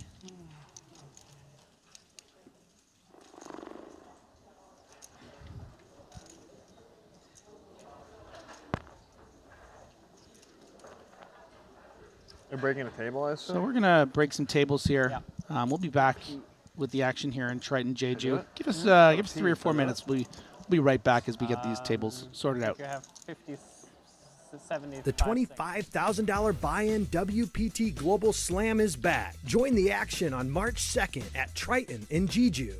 This time, for the first time ever, our players could buy into the WPT Global Slam with Passport dollars. Don't miss your opportunity to qualify for future Triton and World Poker Tour events. Download WPT Global with code Jeju and get a 100% deposit match up to $1,500. Sign up today and join the action.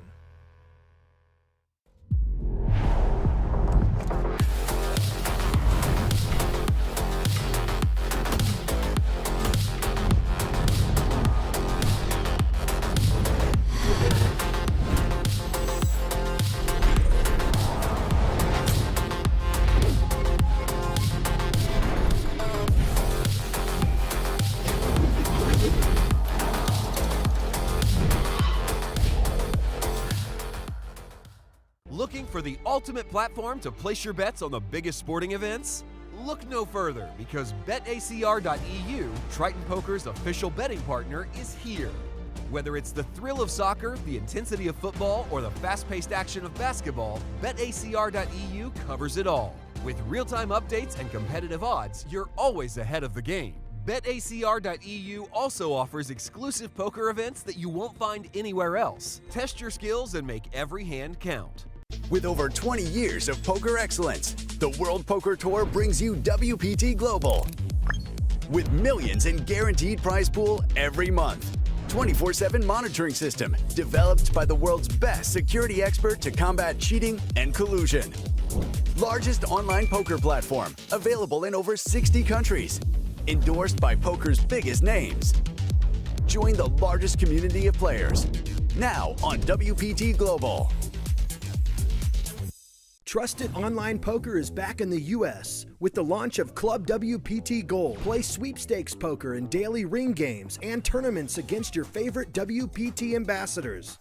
At Club WPT Gold, you play with 2 virtual currencies, gold coins for fun and sweeps coins, which can be redeemed for real prizes. Get sweeps coins for free with gold coin purchases, daily login rewards, and giveaways. Join now and get in on the action.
Is it hot in here, or is it just that Jacob & Co. watch?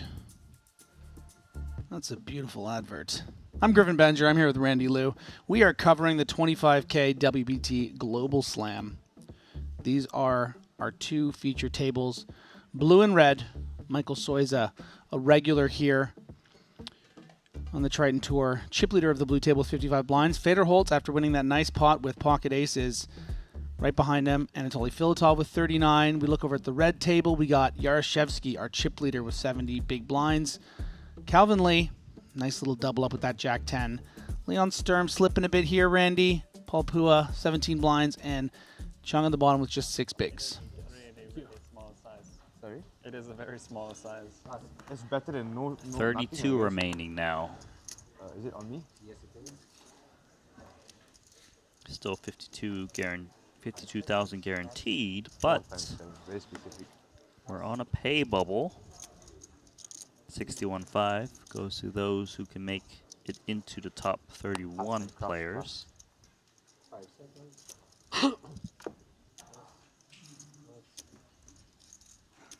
Pascal Lefrancois. He's out. One of the best Canadian poker players ever.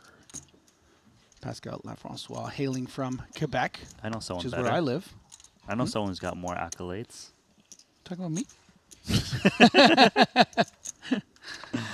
I was going to say Negreanu. The strategy is to look at one. Yeah, I mean, if it's an ace, don't look at But I know what you're saying. fair fight, I would take Pascal.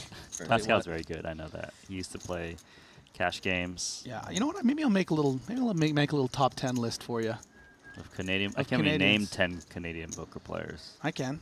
Well, we got the 8 Greenwoods, Negreanu, and you, Lefrancois, and myself. There you go. All right, it's already 11. There's the trophy that the eventual winner gets. What is the name of the 8 Greenwoods?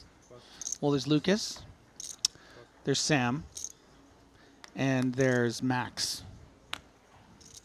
There's only 3. I was joking. Well, what about Daddy Greenwood? There's a Daddy Greenwood. I have met their parents, actually, many years ago. Lovely, lovely people. So you can't discount them? I guess we can't discount them, but I maybe in the top 10 Canadian poker players of all time, I can discount them. But like Shaq said, I'm not familiar with their game. Park Yu Chung gonna jam his King 10 into Ace King. There's some bad news in the big blind, and it's in the form of that adorable German looking to eliminate Chung.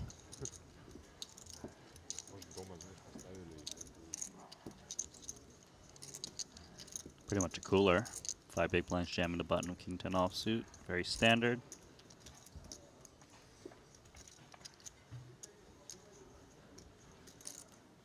Not looking great. 7-6-4. Potential backdoor hearts. 10 ideally. Right.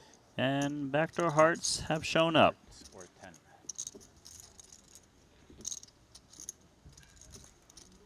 One more. Nope. So Park Yu Chung is going to be eliminated in 32nd place. Pay jumps has been acquired for the rest of the field. Now everyone guarantees 61.5.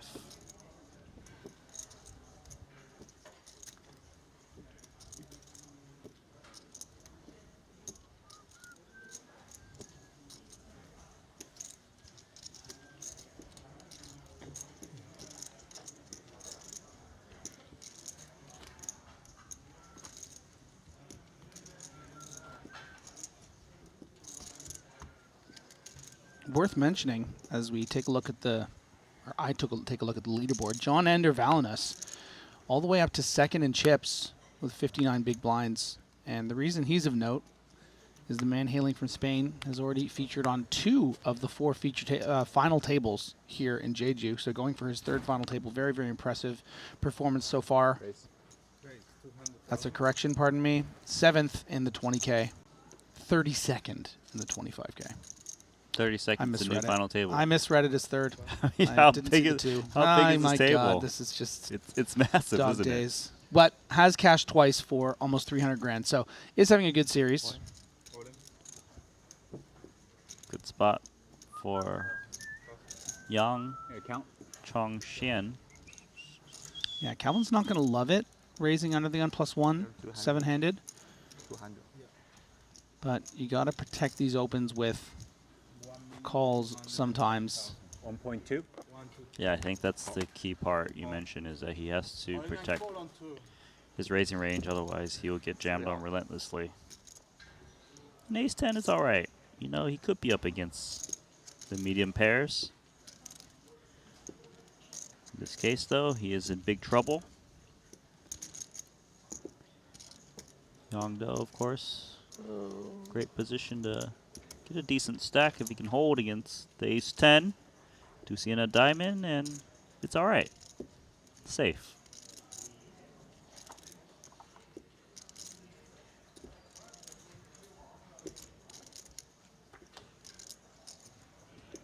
Okay, needs to dodge the 10.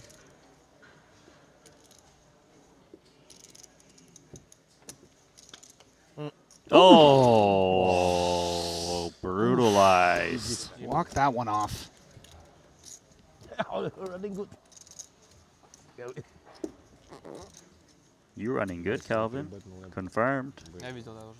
Got it in bad twice.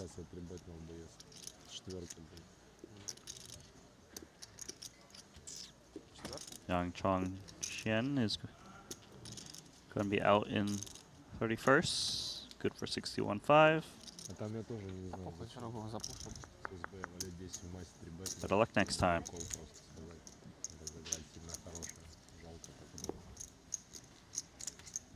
Стек хороший. Сейчас будем дальше работать. А что за монетка? Как флип.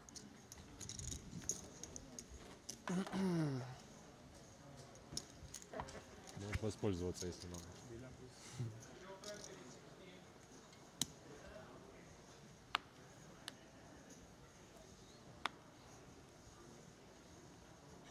I wouldn't mind getting in there one of these days, you know.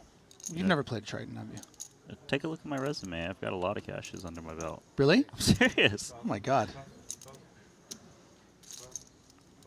Wait, how did you commentate and play at the same time? Look at it later, because we Okay. got a mystery hand right now. We Calvin do. Lee. Min raising under the gun. And seems like his opponent will be Triton co-founder, Boss, with ace-6 of hearts. Time to go into the mind of Paul Pua. 15 bigs. Gonna call.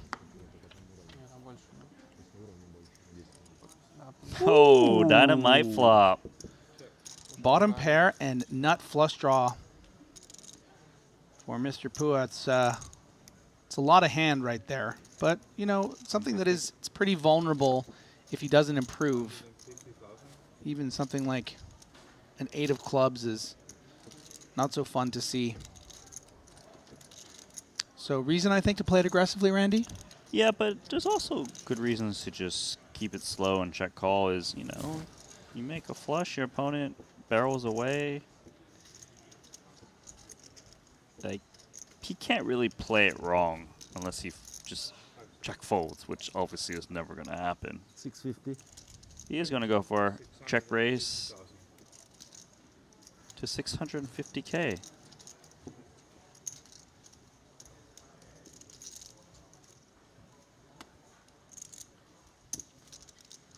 I mean, if Calvin has a queen, I guess tip's just going now. If he doesn't, let's just say he's got like Jack 10 of diamonds. I guess you call and see what happens rather than reshove, because you shouldn't have fold equity, right? Wow.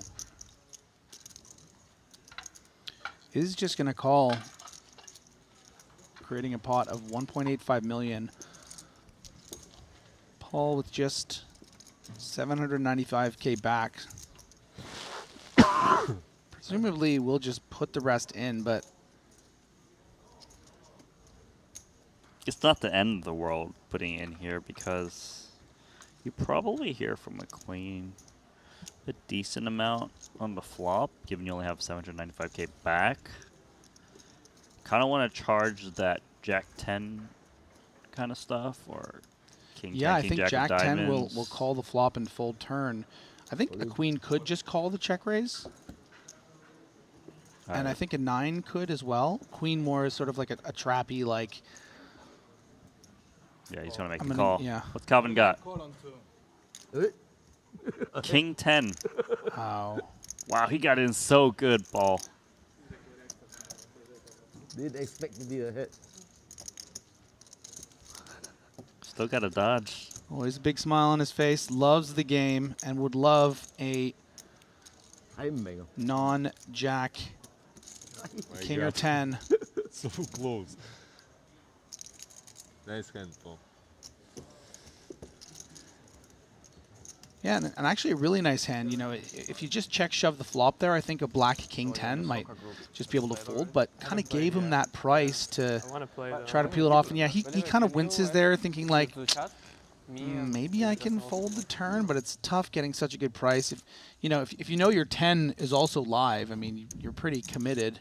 So I think it's okay what Calvin did there. I think he's It's a also nice pot. calling because he beats some hands, because he doesn't have heart in his hand, so he beats like 7, 8 of hearts or 8, something, 7, right? yeah, Jack Yeah. 10. In Marrakesh? Casablanca. But it Is was that where you're from? it was a little light. Yeah. Pocket aces for Filatov.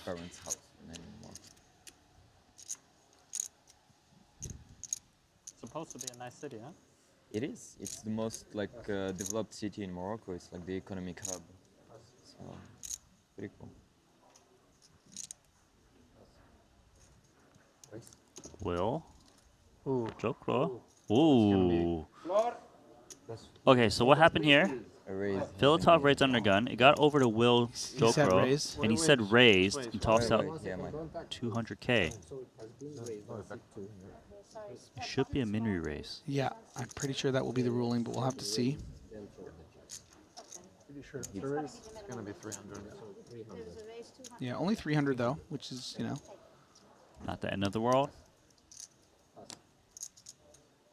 Kind of interesting how Filatov should approach this, because he's got number 1. Do you?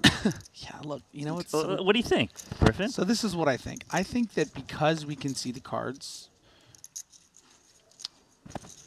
I think it allows us to open up our minds and think, wow, wouldn't this be really creative if we just called here? Because the cutoff open range versus under the gun is so different, right? Like Filatov's hand strength appears so much stronger once he makes it 700. Yeah, 700K, right? Mm-hmm. It would have been interesting just to call because he's going to have hands like King Queen, King Jack, maybe King 10 off, Queen Jack off.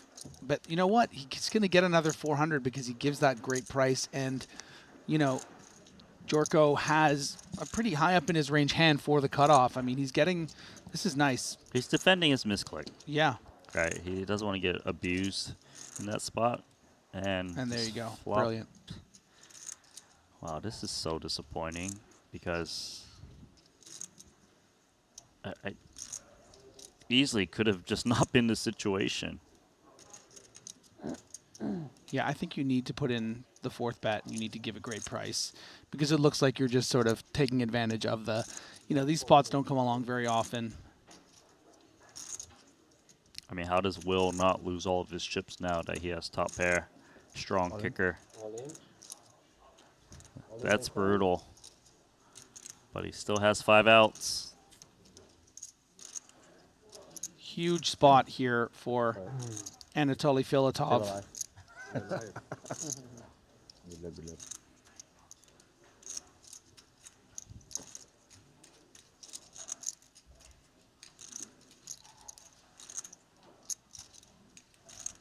Gonna need a queen or a king on the river. Or we have found our 30th place finisher. And there it is. Thank you. GG to Will. Very polite Indonesian actor. exit. Held his own against these super pros out there.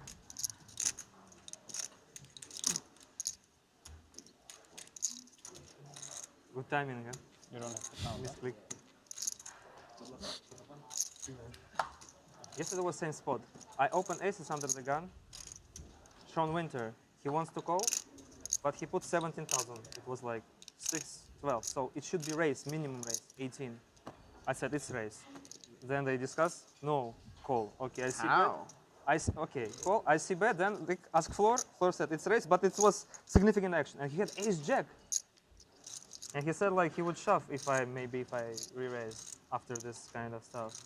Bet beat. Why do they not rule at 18,000 to begin with? I don't know. I said it's raised, but then they just like, I have no clue. Maybe I should just wait and said it's raised and wait till the floor. It's just awkward because if you have aces, like it's hard. Yeah, it's to kind of funny, yeah. Yeah. Maybe I'm stupid. Should see bet less. Oh, thank you.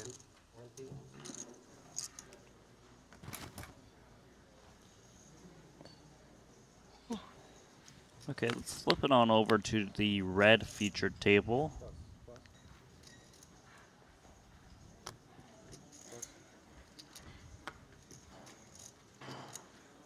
Calvin Lee's got King Jack off suit.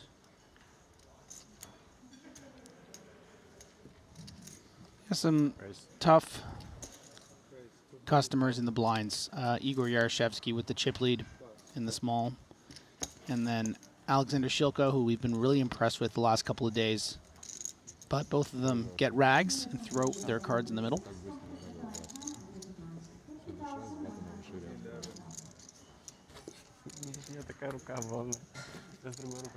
Is this hand right? Yeah.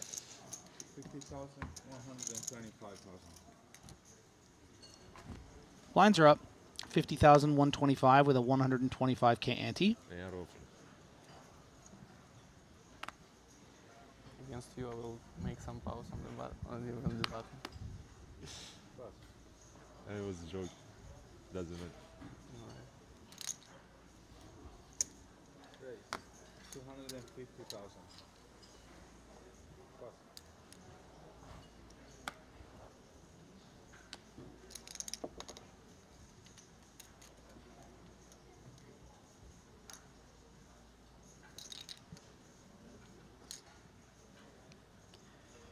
Suited ace for Wylong Chan. Calvin Lee's got king queen. Comes in with flat.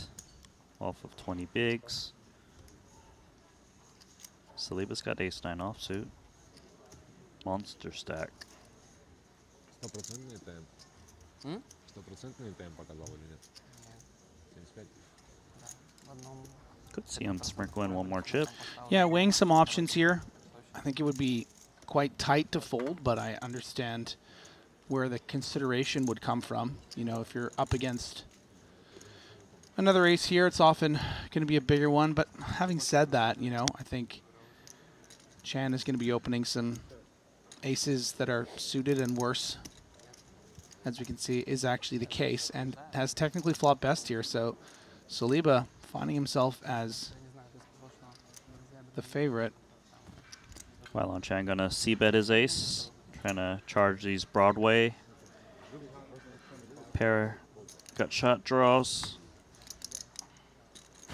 325,000. Kind of a tricky spot for Calvin because Wylong Chan is betting into 2 opponents, which could be very ace heavy and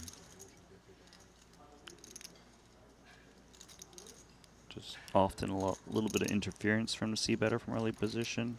Looks like he is going to find a call. I guess Saliba just folds here? Yeah, I mean, it's not... How sick is that? It's not nice. I mean, we can see we're kind of looking at the best case scenario, a worse ace from Chan and the king-queen combo from Calvin. It's very hard to continue Yeah. here. Although, of course, he should be if he could see the cards. But, like, yeah, that makes sense. Because Wylong Chan could just have, like, 2 pair plus Yeah, or, like, he could ace just 10. have ace jack. I mean, and Wylong and Calvin Lee could have, you know, queen 10 suited or king jack suited.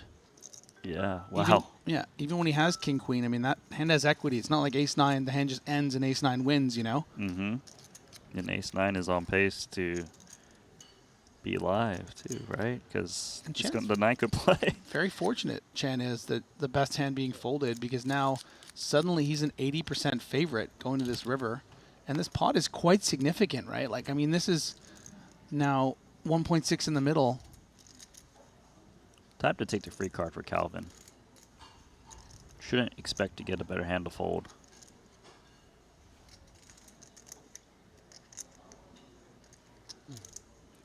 Options being weighed. Hoping for that 10 or king.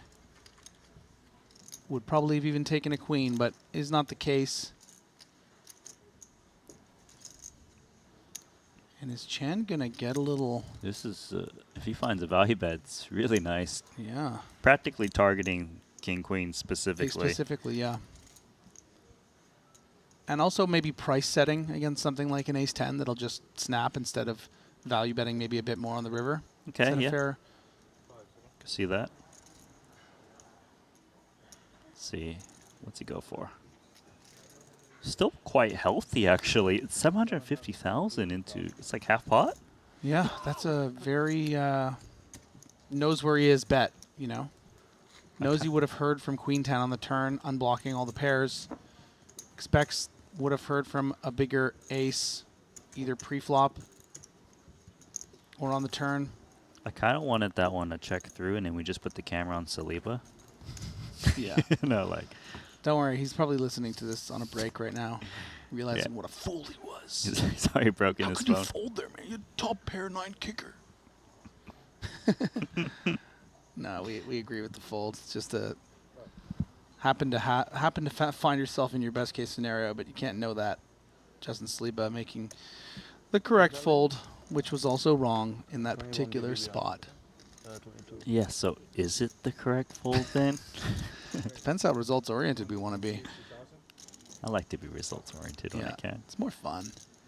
Yarashevsky, probably a nice candidate to just flat here at the cutoff. Don't really want to play for the 26 big blind stack pre-flop. If you do 3-bet, you're looking to fold it. He's cutting Yeah. out re-raising chips. He's doing it, yeah. He's definitely more likely to flat ace-jack suited, I would say almost Yeah. always, just because of, you know, the post-flop playability. tens for Saliba. This is interesting because Igor has got a covering stack and Saliba is very healthy.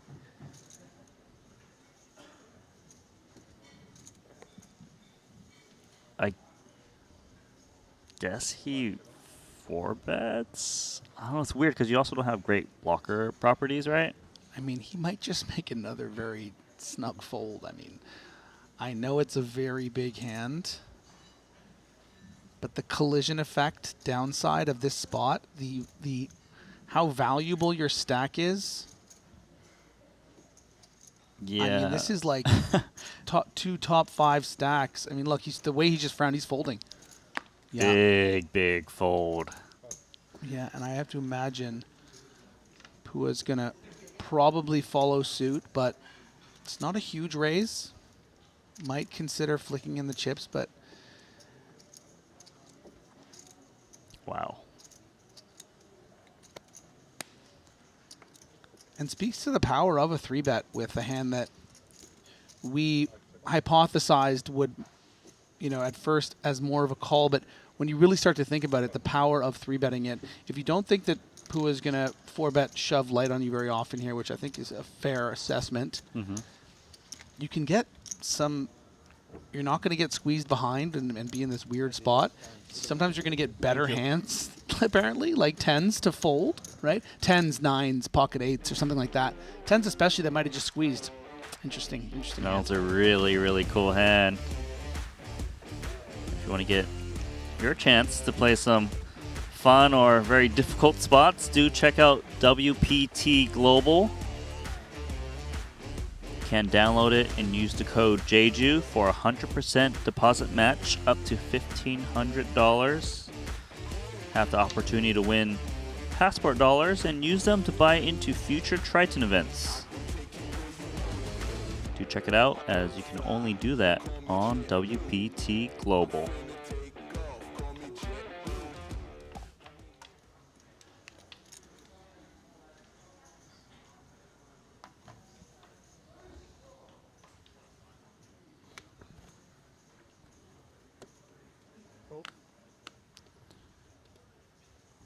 So I can probably promise you, Justin Sleeve is no nit, but certainly looks nitty in the last 2 hands. Just happens to get the top of his fold range in 2 different scenarios.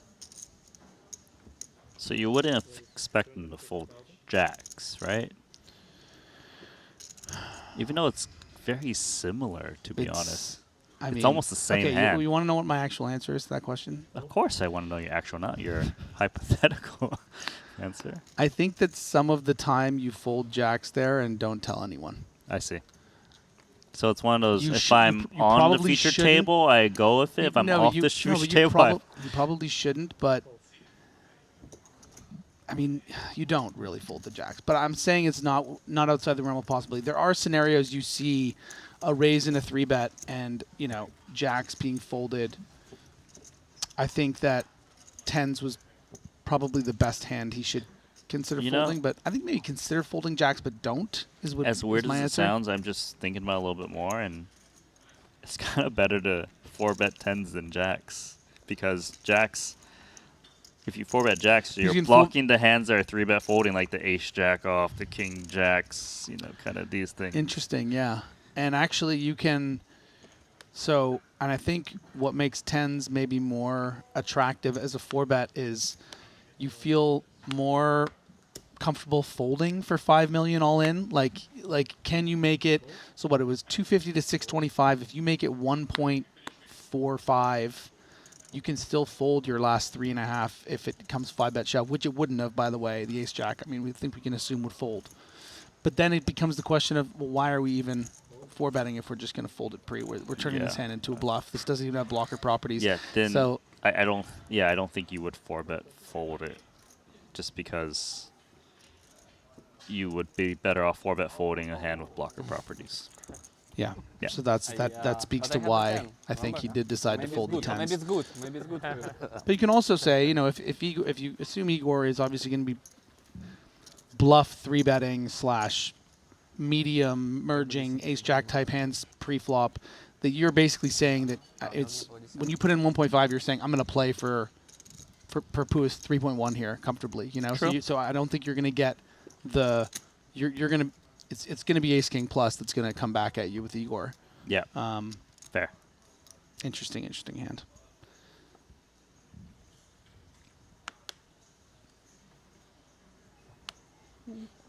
But what do you think, chat? What do you do with pocket tens in this spot? Chat wasn't very happy about it. No. But Shoko's going to be happy with 2 queens.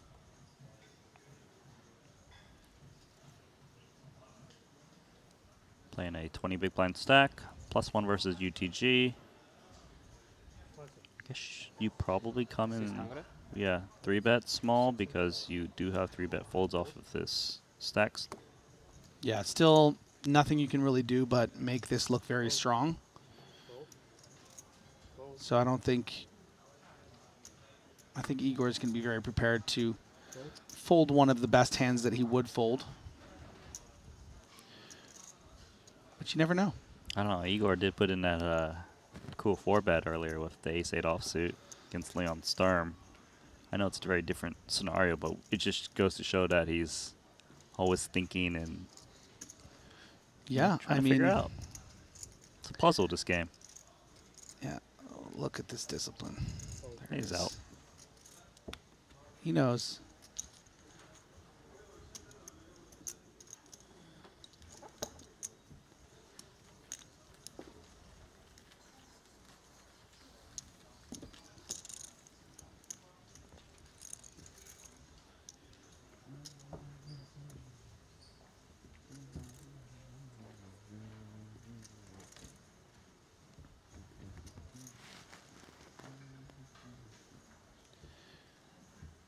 If you are just joining us, or you forgot where you are, just forgot where you are. Maybe you just fell asleep in front of the front of YouTube and just woke up from a nap. You're a little delirious, something like that, of that nature. You are watching Triton Jeju Poker is what we're doing right now. This is the WPT Slam event, 25K buy-in. About 30 players remaining. Playing for $1.9 million up top. That's one of the guys that runs the ship here at Triton. That's Paul Pua. No Paul, no Triton. There you go.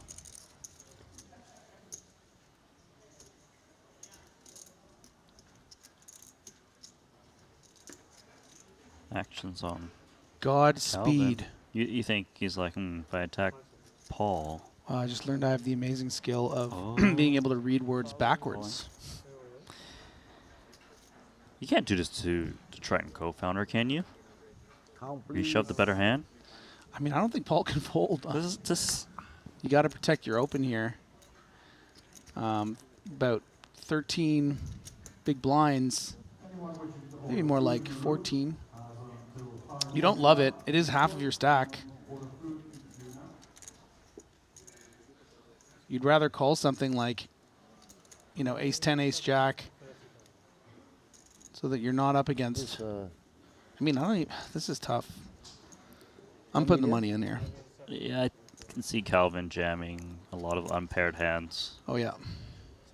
Paul knows the odds. He's getting extra juice from the big blind and big blind ante. He could even have the best hand sometimes against, like, baby suited aces.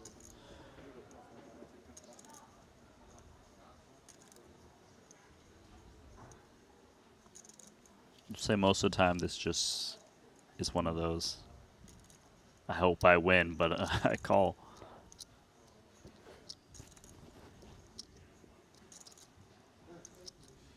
The thing is, Calvin is rooting for a fold right now. He doesn't know that he's up against a smaller pair. Yeah, he's expecting to see something like a king jack maybe here. Calvin's happy to hear that. Bet money 800,000. The most infectious laugh in all of Triton, right there.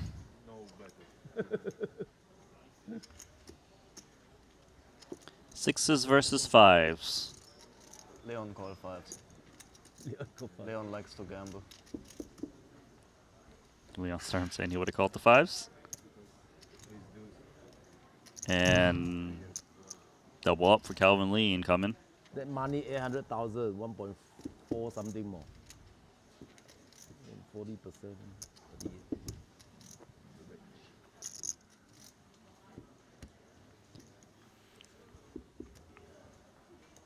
Million. Paul gonna slide down to 1.4 million.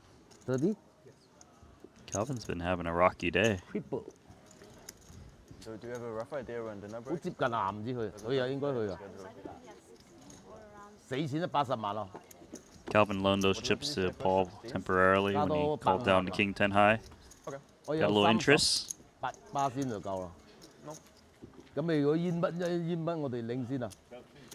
最驚係啤仔咯。哎呀，佢大啤就冇啦。1,700,000 is like 13, 14 big blind. I already put in 2. 會啦嗬。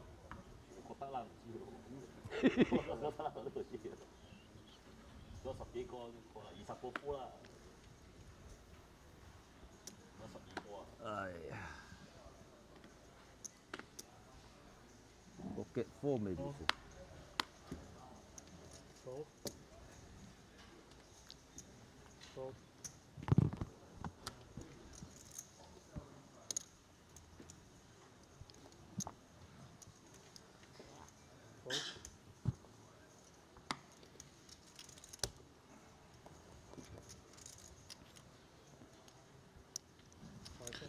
Poker's funny in that way, isn't it, Randy? Where you can't help but be filled with a little bit of regret and maybe a bit of doubt. Oh, counting how many blinds it was, but if Calvin Lee just had King Queen or Ace 10 and shoved, you know, you wouldn't feel better about it. You wouldn't be analyzing it as closely. It's just a cooler, in my opinion. I think you need to call there with the 5s. I hear you.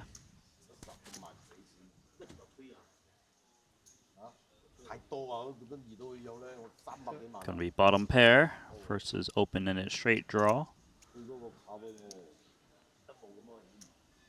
Shoko with the open-ended straight draw. You see, there's the other half of the co-founder, Richard Young, chatting to Paul.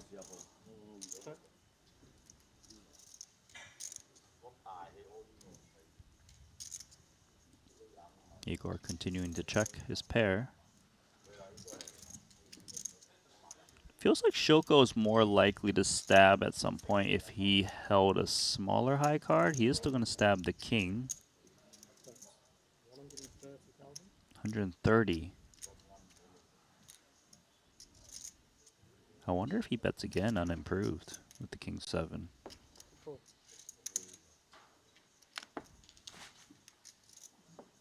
Has to expect that king 7 is no longer good once he got snap called. As played. I'm not sure because you're opening 2 chip leaders. So I don't, Takes it down. You know what I mean?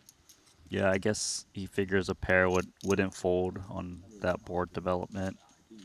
Why burden any more chips? His chance to take out a better hand was on the turn against, I guess, king and ace highs. Mm-hmm. Weird spot.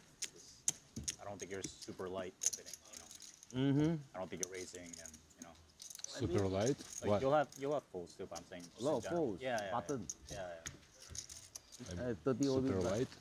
He can super light. Do you I don't have think- a big step? I don't think he'll be super light. Ah, yeah. Like into your. Also not super tight. Yeah. No, I'm not saying that, but I'm saying. Leon's listening. He's putting the sunglasses on because he can't control Like, I himself. should shove He's through like, the folds, but I don't know if I will. I think we're on a different page here. It's not about recent force. It's about ace deuce suit. Maybe you push ace deuce off, ace 4 off. Yeah, sure. I mean, If you do, it's a great call. well, I'm implying that I'm probably not in that spot, so I don't know. Yeah, and Igor pointing out it's more about the baby suited aces. Are they reshoving? You know this spot. They really They have the smaller pocket pairs than the It doesn't 5s. matter with it. It's like because everyone plays different and not everyone does the same. Yeah, it's all just about how do your pocket fives play against the range, and it's just a little too good. I think Calvin implying maybe that is a bit tighter than like sort of the offsuit raggy aces, but even with those out of the picture, fives are going to be doing well enough, I think, to call that all in. On to this one. Top 2 versus middle pair. Saliba going to have a lot of trouble finding a way to win this pot. It's going to be a bit costly. As the check call is due to come.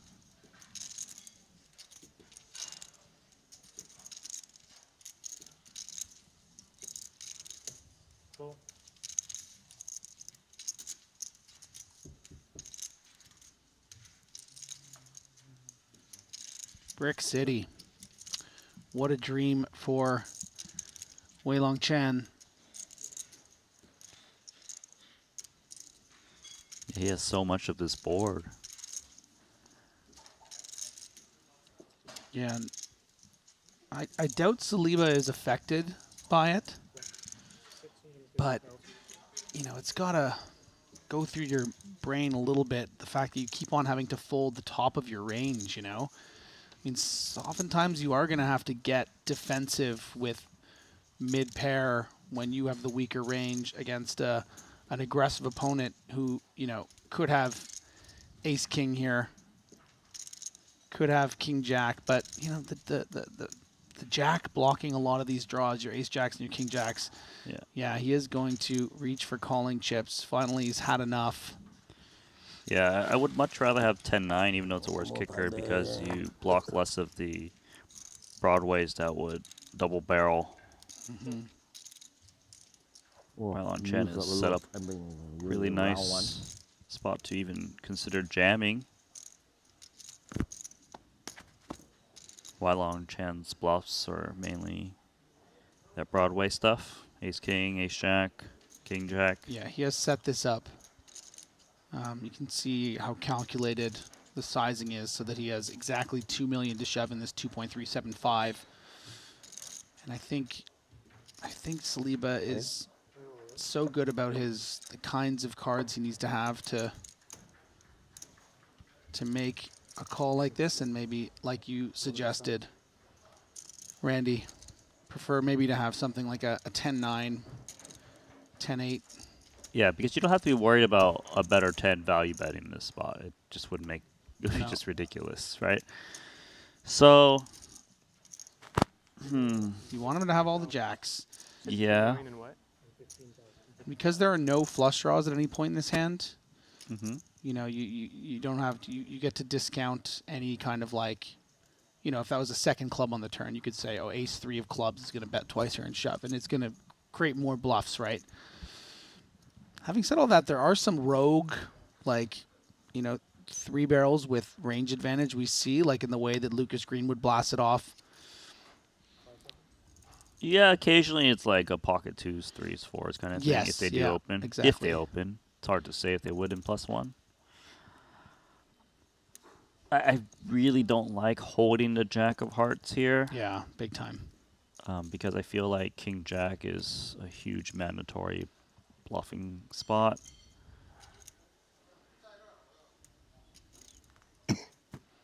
His I hand. think he's going to come to the right decision, but it's not. You know, sometimes you got to take a stand against these aggressive poker phenoms. These guys are just, you know, they'll go for it on you. Wylon Chan, I've seen him go for it in the past. So I like, mean, they might it's have tough. a history, right? Like, these are 2 Triton regulars. I mean, Wylon Chan with over $11 million in Triton earnings. You know, not Saliba's first rodeo either.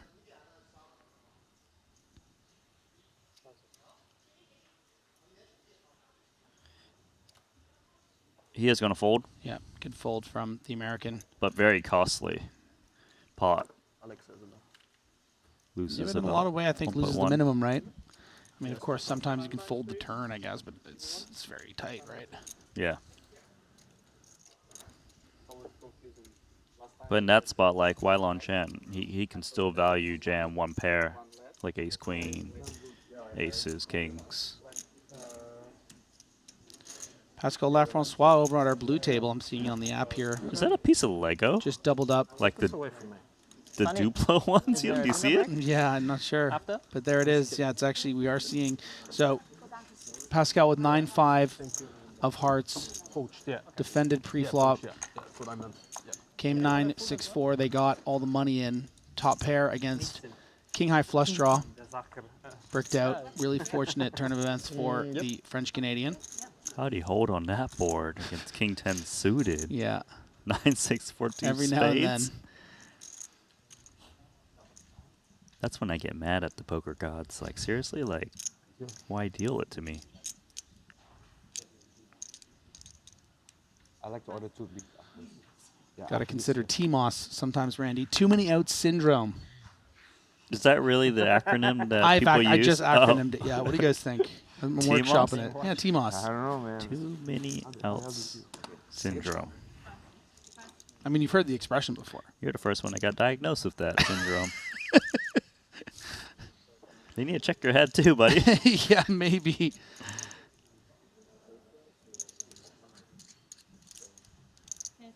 Oh, yep, just as I suspected. Classic case of TMOS.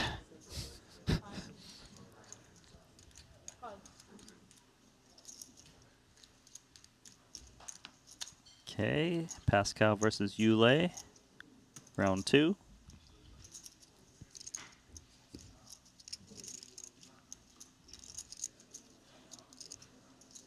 Let's see if Yule is going to give Pascal the chance to see a flop. He's like, I'm going to get you now. Revenge, immediately. 300. Very small raise. Yeah, that's... I don't think Pascal's going anywhere. Yeah. It might just get that sigh I call because the price is so good. Looks like that's what's going to happen. Especially because Pascal threw an extra 75K given the small blind, big blind discrepancy. Amazing spot, though, for Yule. He's actually built the pot a little more for him to steal on this ace-9 deuce against 8-7. I can't imagine 8-7 has any business here. I like Pascal's resting grumpy face. Resting grumpy you know what I mean? face. Just like, I've been doing this for so many years. You know, Pascal, you got resting grumpy face. Griffin said it. Thought I didn't have to go out and come out here and come in to win all this money again. So sick of this. I got text all my friends that fold 8-7. This is your Canadian countryman, man. What are you doing to him? Pascal can take a joke. Don't worry.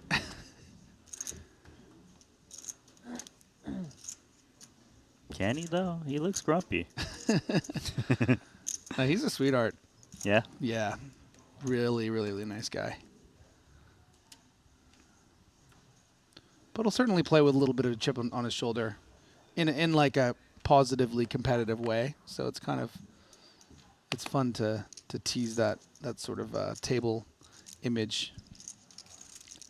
Coleman, nice clean shove here, I think, for 10 big blinds. Having said that, you know, the way these min raises come and then make us look like idiots, you never want to discount it. King 9 in the muck for Pascal. Yeah, Coleman gonna jam. Suited ace. Do have King Queen from Eddie. Could see him just say, okay. Yeah, I think he will. Hope you don't got it. 1.2. So that's 40% against ace 8. Should be worse broadways in the jamming range of Coleman, which he dominates. So like King Jacks, Queen Jack suiteds. Yeah, and that's, I think, why we need to go for it here. But some consideration. I think it gets a bit murkier in that like 1.5 million range. Yeah, I hear you. Call is made. Advantage Coleman. Yeah, and Coleman feels a bit slow rolled. Bro, how can I fold? I fold. Unbelievable. Space. I need space. Oh, good for me. I fold. Queen high board. He double up. Yeah. Ah, okay. Ace 8. Looking strong on this board. Yeah, Coleman really wanting to hold here. Almost taking that personally that he took some pause with the king queen. Nice holding the 8 as chop is not available with the 4. Good point. I was like, where are you going with this? You don't need to make anything, but you got a good close, point. huh? Yeah. Ooh. What does your bracelet say about your heart rate? Heart rate's now? through the roof. Recovery. 170. And Mehdi with a brief eye roll to the sky. So slow, always, right? Never fun to lose all ends. Queen 10 lost, unbelievable.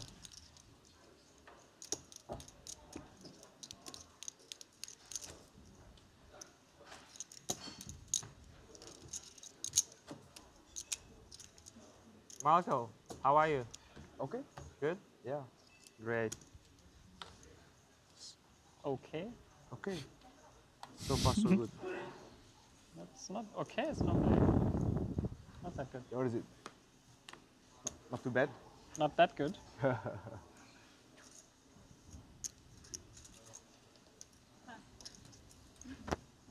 It's a new watch? Every series one watch.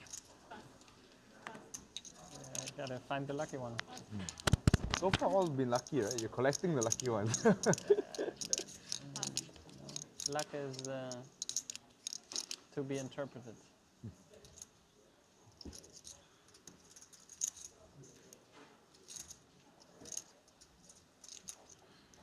The dreaded king queen find its way back to Mehdi. Just when I thought I was out, they pulled me back in. Oh my gosh, and he's actually going to be up against. How much is it exactly? It's pretty much the same type of hand, but this is a very significant shove of 20 big blinds that I think Souza can fold sometimes. It's tough. I mean, I think Soiza's gonna go for it based on it's more how I know he likes to kind of not pass up on plus EV spots. there was this exact spot, I think it was 2 days ago, where eventually A7 did call and then got rivered. Yeah, these are the kind of small edges these guys need to take, and he does go for it, and Mehdi's going to be haunted by this hand if he loses the 60-40 twice in a row. Oh, and he doesn't like the call. Seriously? It doesn't surprise me Soiza's calling here, especially because he still has 2.8 million back. Yeah, and it's about those raggy suited aces and stuff, right? Yeah. And also, I believe some of the bigger aces, like ace king, ace queen, wouldn't play differently. And that is going to be the end for Mehdi. Not even backdoor diamonds available. King, queen was its maker. Yeah. King queen, no good.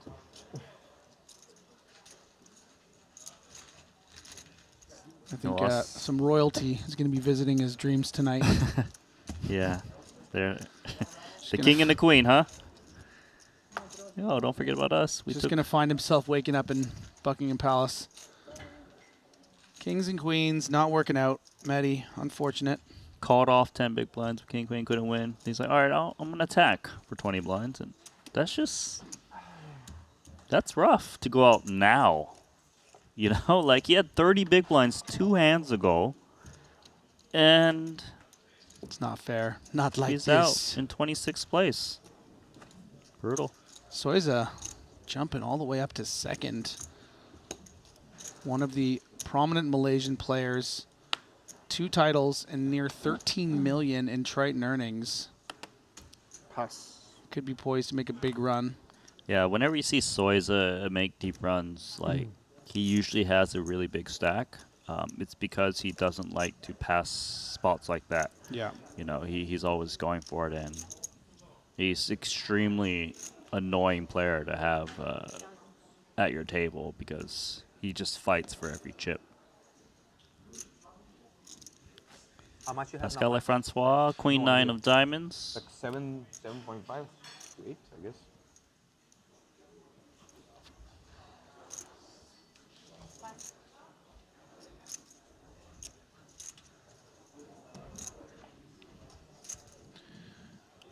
think these two are going to have a lot of history together, playing in sort of the online highest stakes tournaments. For Doyle. Advantage Fedor, but a lot of turn cards that Pascal can, you know, improve his potential. Some straight cards, some flush cards, just some cards to barrel on, even a Raggy King. But let's not get ahead of ourselves. We're still just on the flop. See what he goes with here. It is a good hand to consider c-betting with, you know, because of the backdoor potential, but then Fedor is kind of that guy that is willing to kind of attack you, so you can't c-bet your whole range. Yeah, and wow. great turn card for not great deal left of hand swap. respect. I mean, the 8-6 deuce, right, it's still favoring the big blind's range, but you have a decent candidate to bet the flop. You're Look right. at this. Pascal just finding a way to not lose a single chip in this pot now. 7.6 plus. I could see Fedor betting to fold out like ace high. That probably checks back this flop. He probably expects a pair to always bet on 8-6 deuce, given that it hits the big blind a little bit.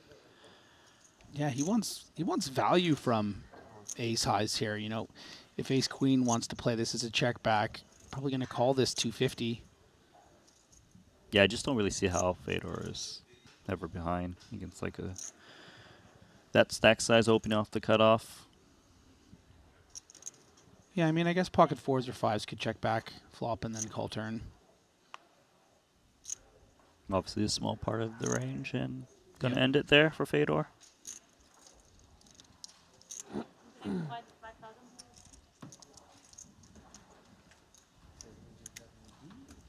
Thank you.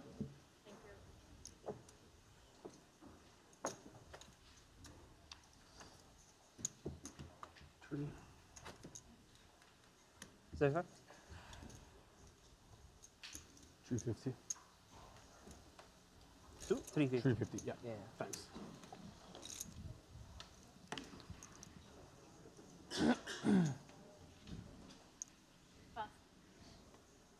Pascal, right? Pascal. That's me.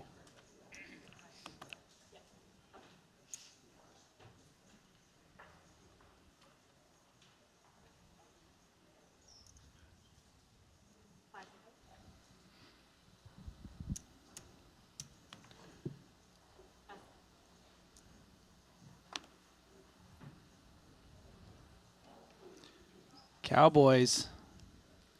Yule, very happy to see this at the cutoff.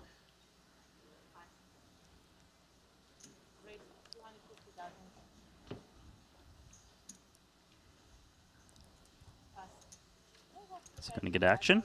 Maybe they I can think come he by might. this Yeah. side. Jeez, he might even get all the action. I have one Yeah, red. it's easy Fedor's to got a do hand that both can seven easily reshove. Especially Yeah, because it's just 21 Coleman's effective, right? Coleman's on 20 big blinds in the big. 3 million. There you go, Yule. Prime position to double up.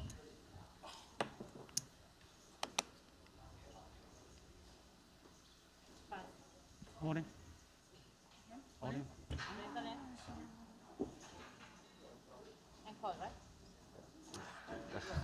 Yes, he calls. Yeah. Yes, he calls. As a matter of fact, he hasn't matched my 3 million, so he needs to put in his car keys. All right, over to the rail for Yule.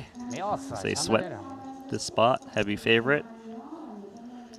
81% of the time, Yule will be scooping this.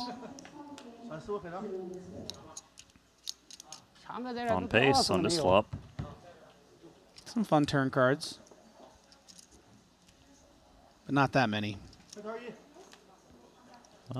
Some else. Jack or 10. Can he hold?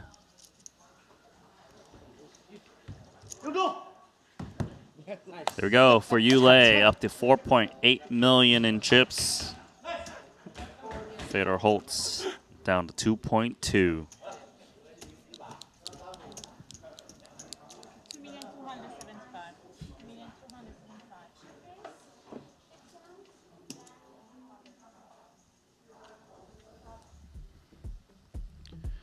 That is going to send us to a little break here. As we can see, after the dust has settled on those couple of levels, we see the chips. Filatov, 52 big blinds, leading the blue table. Igor Yarashevsky with 42 on the red. Some notable stacks. Polpua now under 10 big blinds. Justin Saliba has got 25 over there. Federer holds down to 15 blinds himself after losing that all-in clash with the Jack 10 suited. Pretty interesting level. A lot of really interesting hands highlighted by Saliba. We had that hand with Pua with the fives. A lot of discussion at the table and between us about the merits of calling in that spot. So yeah, really good action there. Yeah, there's been a Saliba, like you said, was involved in some hands. He folded tens cold, right? He contemplated for a bet, did fold. He had a spot against Weilon Chan where he was calling down Jack 10, decided to fold the river correctly. Just been kind of a bloodbath, right? Short stack's been going now, a lot of medium, big size pots post flop, and Fedor just getting the last end of that damage. Yeah. So, if you're at home there, grab a drink maybe. We're going to give you about 15 minutes. We're going to get everything situated here. Final 25 players in the WPT Global Slam here at Triton Poker. The $25,000 buy-in WPT Global Slam is back. Join the action on March 2nd at Triton in Jeju. This time, for the first time ever, our players could buy into the WPT Global Slam with Passport dollars. Don't miss your opportunity to qualify for future Triton and World Poker Tour events. Download WPT Global with code Jeju and get a 100% deposit match up to $1,500. Sign up today and join the action. Ready to dominate the tables? With GTO Wizard, the world's #1 AI-powered poker solver, you can instantly study any spot in cash games, MTTs, and spin and goes. Build custom solutions for your games, accounting for factors like rake, annies, or tournament payout structures. Plus, you can upload and analyze your hand histories with just one click. Beat the best, crush the rest at GTOWizard.com. Looking for the ultimate platform to place your bets on the biggest sporting events? Look no further, because BetACR.eu, Triton Poker's official betting partner, is here. Whether it's the thrill of soccer, the intensity of football, or the fast-paced action of basketball, BetACR.eu covers it all. With real-time updates and competitive odds, you're always ahead of the game. BetACR.eu also offers exclusive poker events that you won't find anywhere else. Test your skills and make every hand count. With over 20 years of poker excellence, the World Poker Tour brings you WPT Global. With millions in guaranteed prize pool every month. 24/7 monitoring system developed by the world's best security expert to combat cheating and collusion. Largest online poker platform available in over 60 countries. Endorsed by poker's biggest names. Join the largest community of players. Now on WPT Global. Trusted online poker is back in the U.S. with the launch of Club WPT Gold. Play sweepstakes poker in daily ring games and tournaments against your favorite WPT ambassadors.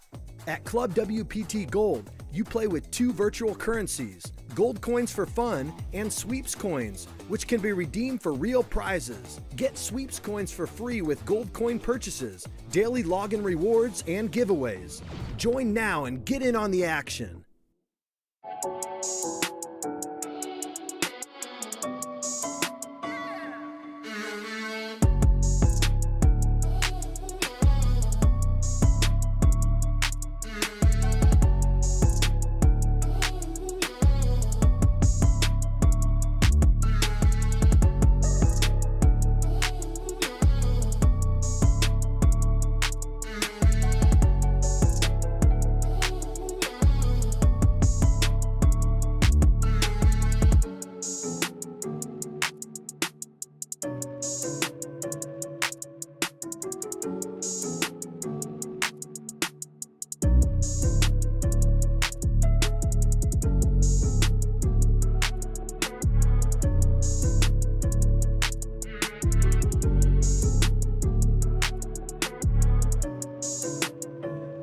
For 3 so far. This is his 4th event. Kiat Lee. This is his umpteenth event, but it could be his last hand in this one. as the hijack 225 flatted by Jokro. Credit to him for trying to invite trouble.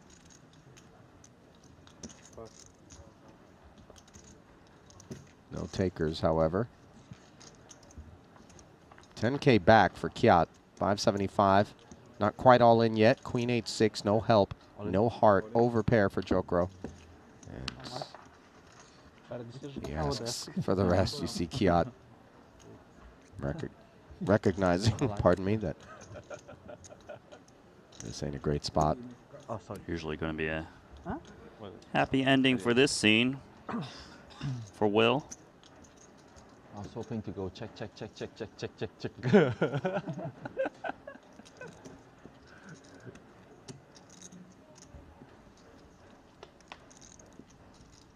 Turn is no help to Kiat. Good luck. And now he needs an ace. Very keen. It's the only thing that'll keep him in this 25K, but it isn't available. So Jokro. Thank you. Claiming a pelt. Kiat Lee taking it in stride. You know, the all-black suit arriving right after you get showered, it does feel a little bit like an Undertaker, you know, pallbearer kind of thing, mortician. We're going WWF. Getting mixed up. I apologize to Boyka, but no. It's the hat black and the, what do you call it, the scarf. And I actually feel like I haven't seen Boyka in a while. We used to call his name quite a lot. You know what we haven't seen is this stack involved. In fact, I can't remember a single occasion on which Adrian Farr-Felix has been involved, and he picks this of all times to rip. At least he's in the money, but the trouble for him right now is that he's up against a couple of kings for the covering stack of Tune Mulder. Cooler. It's not over, though, of course. Aces are live.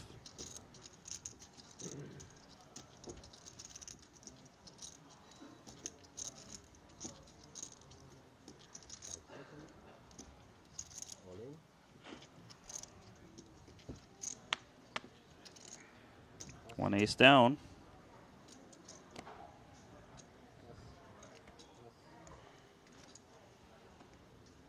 The rejam, modest. It would take a lot of hand for anyone in between to have gotten involved, although Tune Mulder was ready for it. 1.5 million chip pot as Mulder will pull back 145,000. And the French first timer to Triton, Adrien Favre-Felix, is on the hunt for an ace.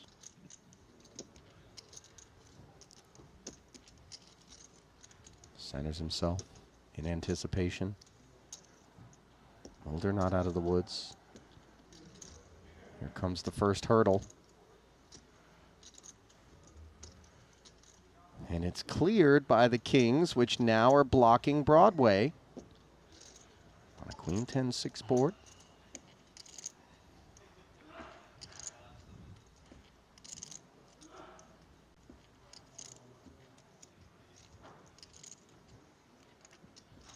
Turn is ace free, and now 5 outs 1 time for Adrian. Can he find what he needs? No, monsieur. Au revoir. 59th place finish officially for that man there, Mr. Favre-Felix. He was on the right. Wow, Ebony Kenny has sat right down and picked up ace-king. She rips it. Chen Dong, pocket nines, the opener under the gun. You see, he had some concerns, but he did make the call. 12 bigs, roughly, per person. Enter the middle. Almost 1.6 out there. Not an inconsequential pot, but obviously Chen Dong covering mightily. Ebony hunting AK. Instead, it's Jack High, Rainbow. The nines. in front by a further margin. They stay there on the turn. 6 outs. Can Kenny connect, or will Big Slick be her undoing? It's going to be the latter. Wasn't so much of a welcome. Good luck, everyone. Very short-lived participation for her. Obviously, nothing can be done. You show me somebody that's going to enjoy a different outcome with Ace-King sitting that deep. That's got to be the worst table change of her career. Yeah, that was crazy. All right, so walking back out, but with some money. Very colorful personality. You see that guy have 2 big ones? Yeah, he bluffed it off to me. Triple barrel.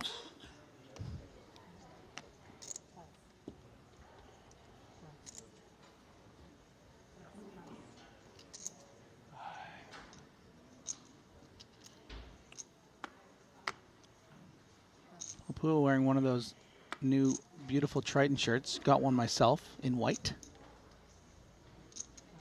Looking at his, I almost regret getting the white. That one looks nice. Maybe I'll get a black one from back home. You can double down. Yeah. Yarashevsky, Queen Jack of Hearts in the small. Going to play for effective stacks of Vitalis, who has the big ol' ace queen. No hesitation there. Excellent spot. Yeah, the Latvian. This is going to be his first Triton cash at his first stop. No luck so far in the first 4 events. This hand will go a long way into determining how big that score is going to be.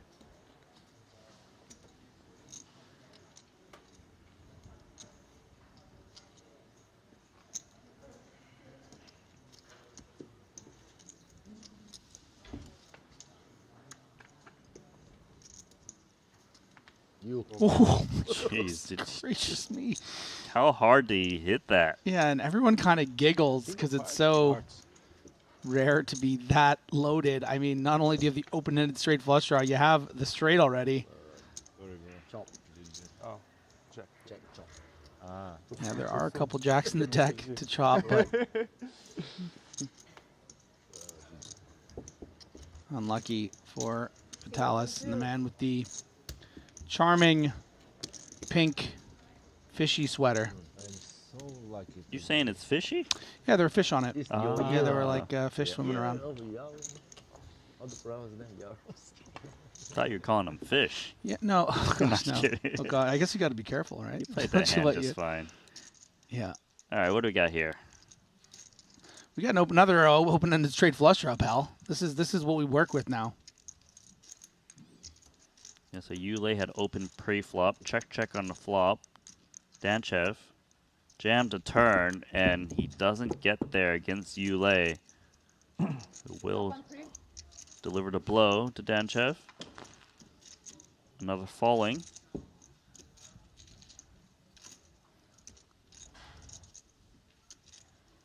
That check back from Yulei actually worked out perfectly as he picked up a pair and Danchev picked up a combo draw to semi-bluff with. Go big blind? Yep.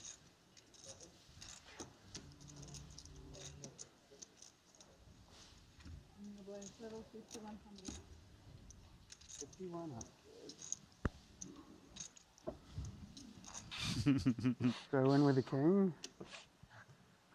Okay, this one's an easy fold. And next one, easy call, yes? Next one I don't have a choice.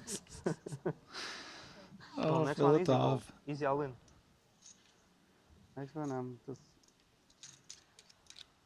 And look at that, Medi gets 2 buttons in a row. That's nice. It's sick, I don't even get my answer. Try to steal some blinds. Hits a fade or Holt's big blind. You know, that usually isn't easy to steal. Remember that. You know, next hand, Nah. half a big Stay blind. away. You gotta be very tight. There's only half a big blind in the pot. Nice little Maybe the shove whole spot table in hand to here, I bucket you. think. It's Great just so again. shallow. Yeah, bit of fold equity. You'd be jamming much more than this with Jack 10 suited, blind versus blind. So can you fade? The snap, he cannot. Ace deuce versus Jack 10, but you know, Jack 10 suited is not too far behind. Which one you pick? Jack then. Yes. Pretty fair fight. Ace deuce also good, huh? They're two very pretty hands, you know. Diamonds. I like diamonds more than Two. clubs. Then spades. Oh, 999. Very good for Fade or Very German Holtz. board. Whoa, straight. And look at the outs increase. Oh, maybe queen. Right? Even queen would chop it.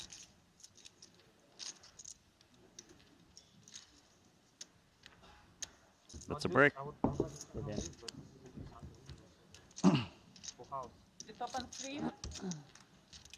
So another elimination. Ace high. So ace high. Yu Hong Lu. Jack high. Boom. This is his second Triton event he's ever played. We'll be cashing this one for $52,000. Travel all the way from Australia. No, it just keeps. It just said that when to you get bust this- it. That's pretty far. No, so yes. Yeah, but it's acceptable. Building I've under the gun. been to farther places. Yeah. If I have to pay 50K less in the big blind, like you know, I might need to make some tight balls under the gun bail the hand before. So, I mean, if I need to pay the 100. If I double, I still need to pay the 100. All right, so Lucas is committed. But we know that already, given that Anatoly Filatov has been announcing this over and over again. Bernhauser looking to take out Greenwood. Wow. What a Can't call. ask for much more to be actually ahead.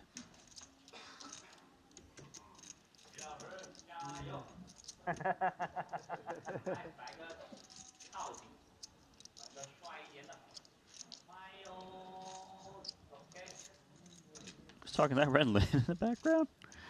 All right, here we go to a flop. Queen 10 open and straight draw. Oh, you have heart? No heart. Maybe heart. Yes, maybe. If heart, then not heart. Brick on the turn. Greenwood wants a way back into this tournament, and it has to start with this river card. We've seen crazier comebacks. Hey, Yeah, that's not it. So the Queen 10 gets there. One last chance to needle him, Filatov. So Lucas Greenwood does go out in 36th place, but does it like any man would want fighting, you know? Like a knight, just getting out there, like a gladiator. He really went after that big bluff. No, not this mood. Now check it. Chill, chill. You check, Always use chill. your flop. Okay. Good to know, good to know. Take it.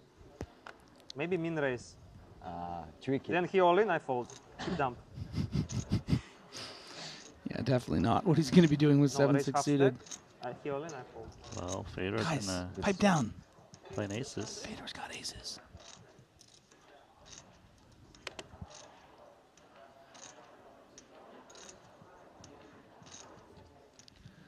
I did introduce something yesterday that got very mixed reviews in the comments. Mixed reviews. All right, let's hear it. Well, sometimes when commentating,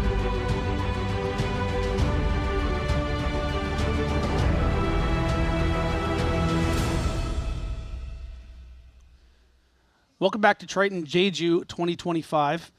He's Kevin. I'm Griffin. You're watching the 25K WPT Global Slam. We're down to our last 25 players. Very interesting last couple of levels, including that pretty epic call down from Anatoly Filatov, the big bluff from Lucas Greenwood. We're down to our last 25 players, as mentioned, but we are going to be doing a redraw at 24, so we're not going to go too heavily into the way that these, two feature tables look, because as soon as there's an elimination, we're going to do a little redraw, take a very small, short break. But we can sort of look at the leaderboard and see that John Ender Valinas, who's having a pretty strong Jeju so far, one final table, including $300,000 in earnings. So the fact that he has the chip lead here with 25 blinds, he's having a pretty good series. We see Alex Theologis also, been around in the last couple days, making runs. We see Filatov, of course, really a colorful presence. I don't know how familiar you are with Anatoly, but he was really funny in that big hand against Lucas Greenwood, in the many hands preceding, sort of needling the Canadian, which is not something we normally see. So that's been really fun. Yeah, he's an entertaining player. I became familiar with him on the Party Poker Live tour several years ago. I know you're familiar with that as well, Griffin. He was playing all of that stuff when I was traveling a bit. And yeah, he doesn't make it fun to play pots against him. You don't like losing to this guy. He's going to rub it in a little bit. And it's all in good fun. He's a nice guy and a great player, but it stings a little bit extra. Yeah, and the rest of the leaderboard, a lot of the usual suspects. Michael Soiza in the 8-figure club when it comes to earnings on Triton. He's in 4th.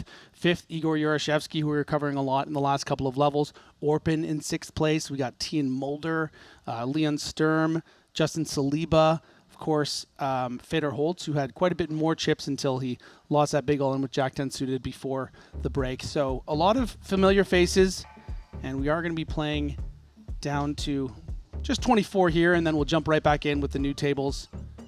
There's a look at the room.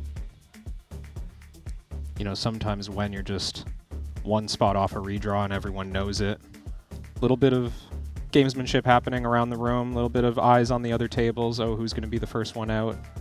Maybe don't want to post the big blind before we reshuffle these things. Yeah, and how dare I not mention Paul Pua, who is down to 9 big blinds after losing that clash 5s against 6s. At the bottom of the leaderboard, Kristen Foxen just 1 big blind, so she's going to need a little bit of a miracle to make a run in this event. These are the 2 feature tables as of now. You can see Filatov leading on blue, Yaroshevsky leading on red. Would have been nice to see. I mean, maybe we still will after the redraw, but seeing Filatov and Soiza tangling a little bit, both in the top 5 in chips.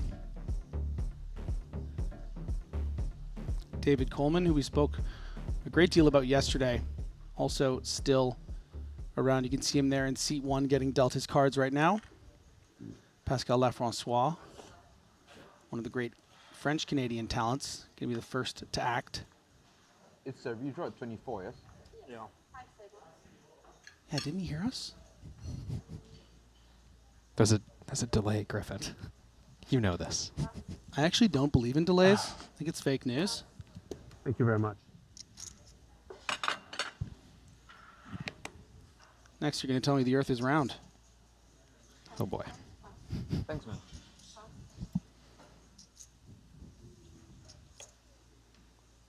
Coleman, the worst suited 8 you can have against the enigmatic Filatov, who looks more concerned with whatever he's poking his fork into.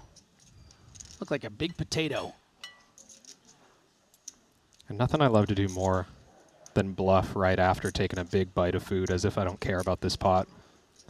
Let's see if Filatov goes after this one with the trashy hand against the limp. He did it for himself there with the simple jack. And I'll tell you what, doesn't make it much bigger. Yeah, this is really cheap. Coleman's going to be a little frustrated by being put in this spot because 8 deuce suited, I think, was even close in the first place. Like maybe could have just open folded. Now he's presented with this great price and it's like, really? Am I going to have to stick around again and take a flop? Yeah, and you know what? He decides to do it. And I really don't mind it. I think, in that 375, 400 range, you just say, all right, you got me. But you're right. I mean, it's one of those hands that unsuited, I think we just see a walk. And kind of getting coolered here with the 2 on board. This could get a little weird. I mean, they both are liking this hand strength. Filatov more so, mostly because he's not at risk. Yeah, I don't think it's going to get bloody, but I think maybe a paper cut for David Coleman here because, definitely going to have to continue with that bottom pair backdoor flush draw.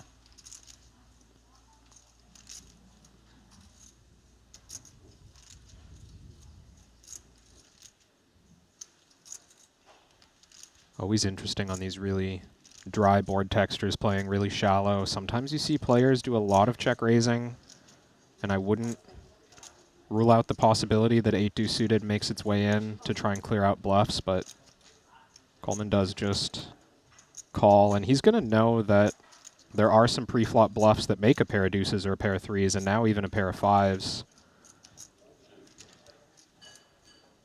So yeah, having a pair blind versus blind is a pretty good hand, but the way Filatov's pre-flop range looks here, I think David knows he's not in great shape.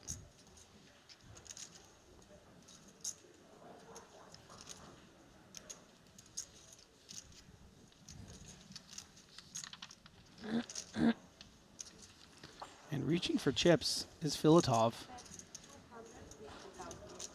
Perhaps wanting to set the price for the river.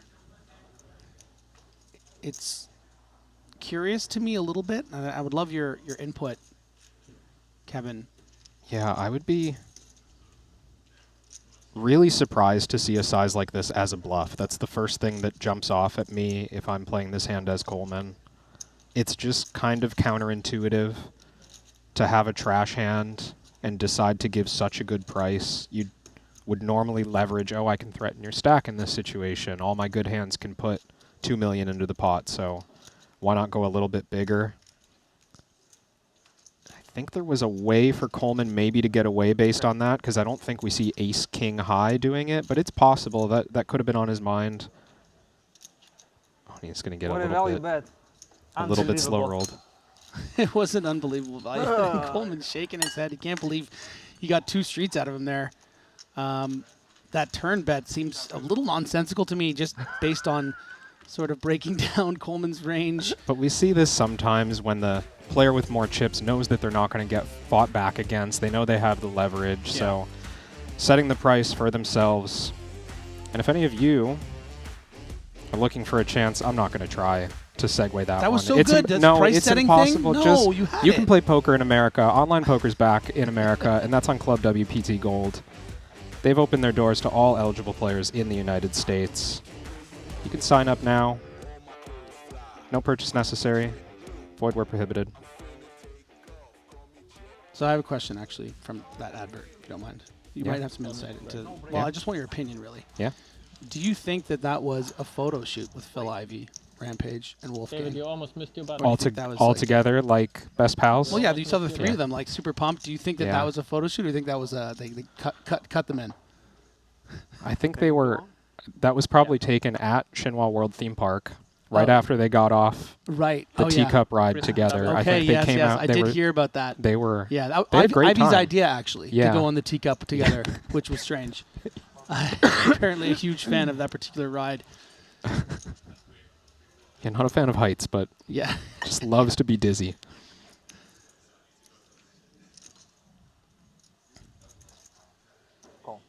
I don't know if you know this about me, as I interrupt you trying to cover the tournament. It's okay. We don't need to be brought back. It's not a very interesting hand. Pascal with the Queen 3 here. Imagine going to be just going all in. And right as we call, not an interesting hand. What a badass, man. Just says, I know what's going. You're just limping, folding everything. Like, I'm just going to do this. What? He's just seen too many situations at the high stakes level. I don't even remember what I was going to talk about. I love that hand, by the way. Anatoly, huge chip lead against Pascal. 2 streets with 4th pair. Should bet more. Turn it to bluff.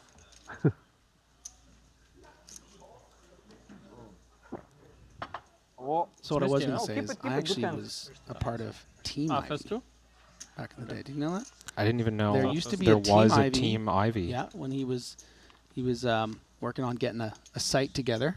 Okay. Didn't end up coming to full fruition, but I was one of the team pros of Team Ivy. I went to his villa in Mexico. It was like a poker playing site or a poker training site? Playing site was the intention. Yeah. And yeah, he had some team pros, and we did a sort of life of Ivy. We went down to Mexico and hung out in his villa for a week. Wow. Core memories for me, man. Yeah. Yeah. As a matter of fact, oh, yeah, is that right? Producer James reveals he was also a part of Team Ivy. How about that? Wow. He really grabbed anyone.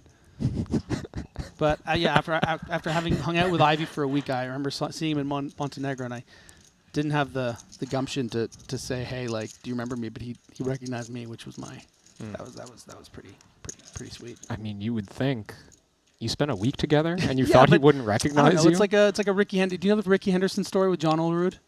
No. Oh, that's a great story. But I'll tell it in a second. Let's focus on the poker. Yulei with ace-10. Big edge calling in the big blind from Filatov's button open. Certainly an argument pre-flop to put more chips in the pot for Yulei, but maybe a stack size that felt a bit too big to shove. Maybe a hand not good enough to 3-bet call. And has allowed Filatov to be near drawing, well, drawing very slim.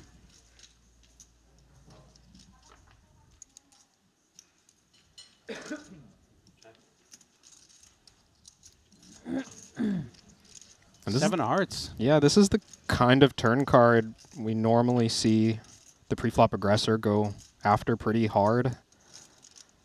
Nothing connects for the big blind's check calling range, really. I mean, the odd offsuit 2-pair, but Filatov has all the big aces in this situation. Puts a lot of pressure on a King X with this big sizing on the turn. Yeah, I'm not surprised to see him take 2 hearts and bluff at it. These are really good blockers, and also the equity, of course. Yeah, in a lot of ways, Yulei has the top of his 1-pair range, right? Yeah. So, I mean, this is a hand that needs to continue and really needs to call a big bet on the river. A lot of runouts.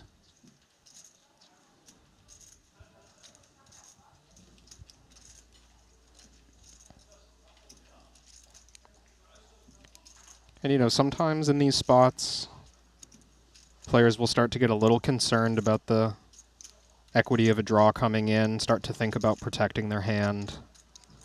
If they need to protect their hand by raising. There's a lot of money behind here, though. That 4.2 million, a very significant amount in the tournament. It's actually an entire average stack. Wow.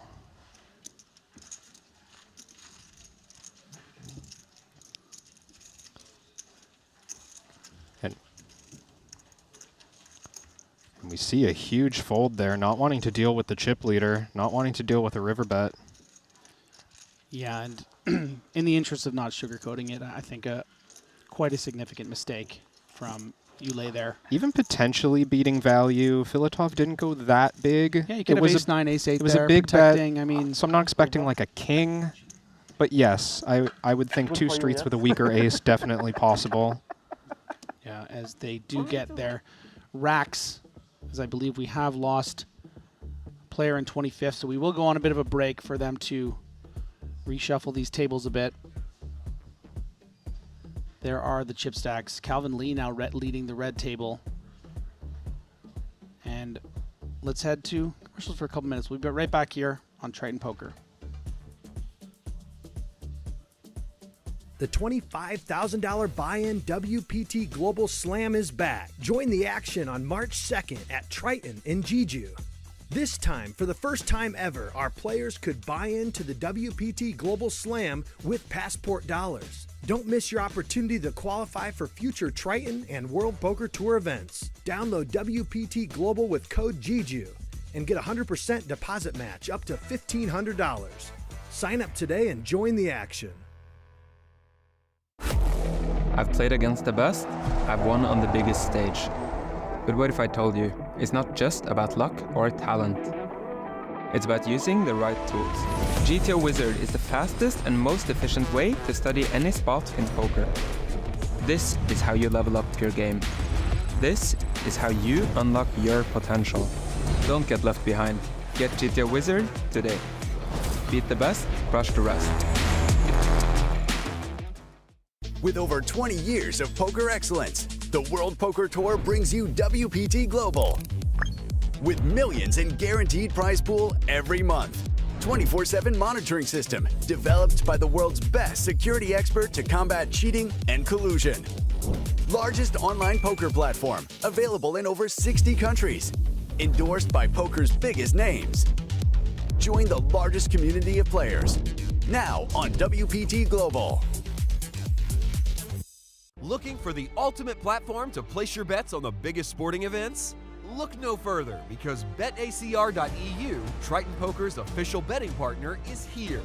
Whether it's the thrill of soccer, the intensity of football, or the fast-paced action of basketball, BetACR.eu covers it all. With real-time updates and competitive odds, you're always ahead of the game. BetACR.eu also offers exclusive poker events that you won't find anywhere else. Test your skills and make every hand count. Trusted online poker is back in the U.S. with the launch of Club WPT Gold. Play sweepstakes poker in daily ring games and tournaments against your favorite WPT ambassadors. At Club WPT Gold, you play with 2 virtual currencies, gold coins for fun and sweeps coins, which can be redeemed for real prizes. Get sweeps coins for free with gold coin purchases, daily login rewards, and giveaways. Join now and get in on the action.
Sorry, I just I need a minute.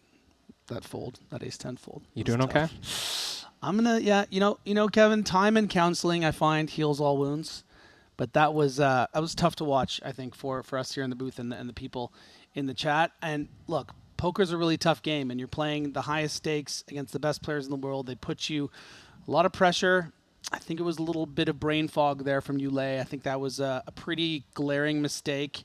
I'm sure there's a lot of things that he does well, and to be playing at this stage and to be deep in this tournament. I mean, hey, there's 22 some odd people left playing for 1.9 million, but if this tournament doesn't work out for him, which in most accounts will be with anyone 20 left or so, he's going to look back at that hand and be like, well, maybe that was a bit of a mistake against the this blasting chip leader guy in Anatoly Filatov as well. So I think that's really the hand that's in the forefront of our minds as we do get to the redraw. We can sort of start to, we don't have to focus too much on that because we have to get to what's going on in these feature tables as we have sort of gotten them situated here. As we can see, there's the leaders on the right. Filatov now just eclipsing Alex Theologius after that pot against Yulei. And we see the feature tables. We got the blue, table 3, and red. What stands out to you here? Yeah, I'm just having a look at the blue table. A number of the chip leaders all situated here. Orpin, Michael Soiza, and Vainas sitting at 50 big blinds or more. We've also got Big Boss Paul Pua and Fedor Holtz sitting at this table. I mean, the man who you were just talking about making that big fold. If he was not liking the pressure of playing against Anatoly Filatov at the previous table. Yeah, it only gets tougher. There's nobody at this table you're going to want to be playing pots against. Yeah, and looking over at the red table, we see Pascal Lafrancois at 15 big blinds getting that Queen 3 shove through. He's executing on a really high level from what we've seen here in the booth. We saw a really nice bluff from him yesterday in the same event. I believe the ace-10 offsuit.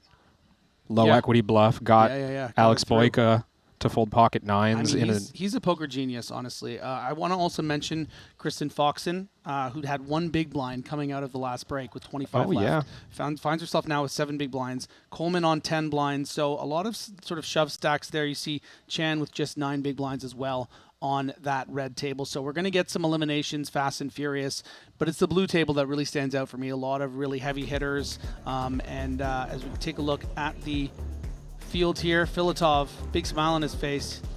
He doesn't even know yet that he just got away with bloody murder. He's having a great time. Tien Mulder there on the right, playing with his hair. He is an incredible talent, comes from the online tournament streets, incredible success. There are the 3 tables, all 3 of them. In the middle, No, on the left is the one we're not featuring. That's the, wait, outer table. My mistake. My yeah. God, I'm getting thrown around here. It's because I'm so used to having Filatov on the feature. We can see Filatov 61 big blinds. Our chip leader, Zubov, should mention 42 blinds. Leon Sturm still lurking in there with 24. And the short stack on that table is going to be Christopher Park. We're playing 75, 150. Feels like we've been playing that level for, I guess maybe since we came out of the break. Or have we been playing this one for a while? I don't know.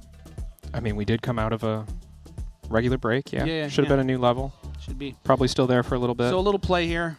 Blue table, a lot of chips between Orpin and then two of the chip leaders. 7, yeah. I can see Kristen Foxen lurking behind Chan's head there. Water? Anybody? Part of what is widely considered the biggest power couple in poker with Alex Foxen. Yes. Igor Yarashevsky, by the way, currently third in the Ivan Liao Player of the Year rankings, only I didn't behind even know we were allowed to talk about that yet. Is that Joe the Schwan and Artur Martirosyan. I mean, it's right here in the app. Yeah. Not looking at private information here. No, I didn't mean He's it like had a that. lot- I just he's had mean a it- lot of I success. just mean in my head it feels early, but I guess not because there've been a couple of events so far. Yeah, this one, the second of the season. Yeah. So, big flip right out the gate here. Ace King for Saliba. Ace being folded by Kristen. Pretty fair fight against the sixes. How's his chip grafting going? And I think Oh, wait, red do you have a 6 is like theory? hand. Yeah, it's like don't kill when there's people up, trending upward.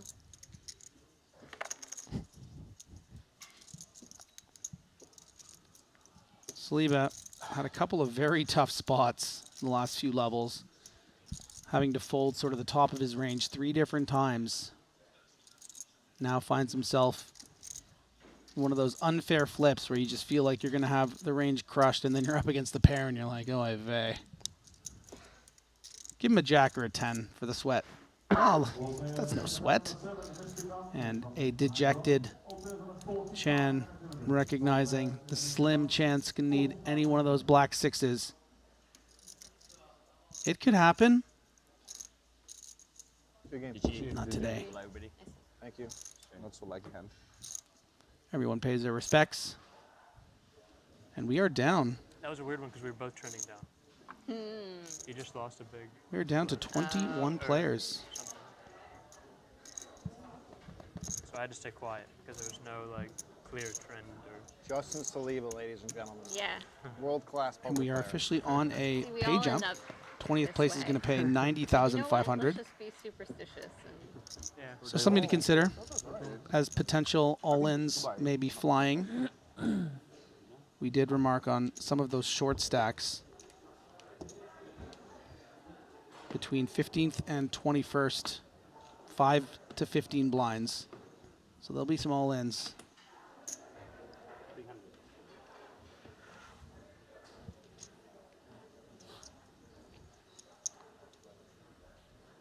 Awkward one for Soiza in the earliest seat against an under-the-gun open. But he's got over 50 blinds in his stack. Don't mind a flat here. Yeah, it feels maybe a bit tight to just fold when you have so many chips. I don't think that Soiza's too concerned with calling down potential bluffs maybe from a player like Yulei. Maybe if a different player was raising under the gun, someone like a Fedor Holtz, maybe a little bit more consideration. Nice fold there with A7 suited, by the way, from Paul Pua. Yeah. Recognizing the tight range, but Fedor here against any range. Queens well ahead. Yeah, and Yulei should 1.8. definitely consider getting in these 11 big blinds with the nines. I think that there is an argument to consider folding, considering the potential strength of the under the gun +1 call, the strength of the shove. I mean, I think I would reshove most of the time here, but maybe we've learned a little something about Yulei's ranges and how he might lean on the cautious side of things, and we Yeah. might see. No, he's just going to go for it. Yeah, he does go for it. Only a handful of combos that Soiza could have had there that beat pocket nines, and a bit of a cooler to run into queens for just 11 big blinds from Fedor. 3個氣頭，我就照。 And who doesn't want a chance to knock Fedor holds out of a big tournament, you know? It's true. Jiu is 9. Oh, yo. Wow, really easy? Jiu is 9? Strong, yeah, Jiu. He's a bit of an annoyed. Shit, right? Do you? Maybe not annoyed is the right word. Sort of yeah, I guess that's allowed to happen sometimes. But is it supposed to happen to me?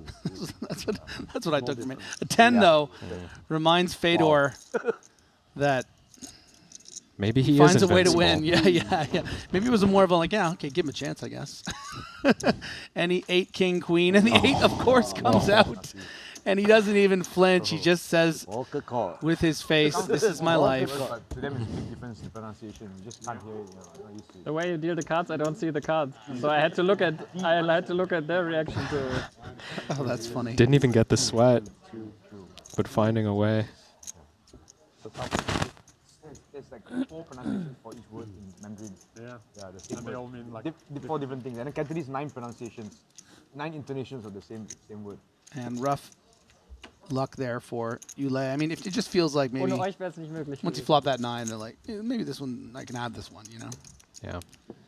Das meine ich ernst. But it is hard to kill a god. Fedor Wir Holtz sind einfach zu schwach in der Rail bisher. up Das to ist das Problem.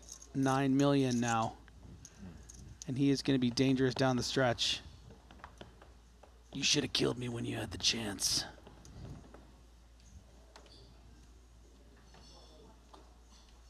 Good for 11th in chips, just below the average stack mark of 4.6 million.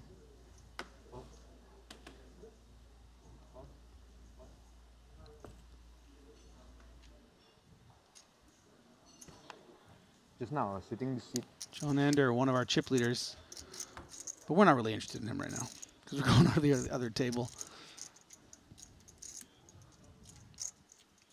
And that, of course, Pascal Lafrancois. Under the gun. Big lick. Let it go.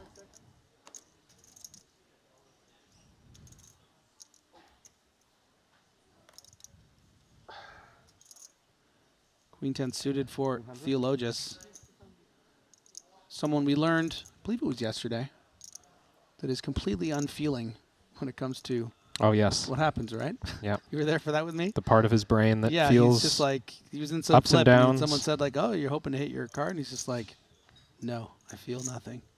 it was great. The Terminator.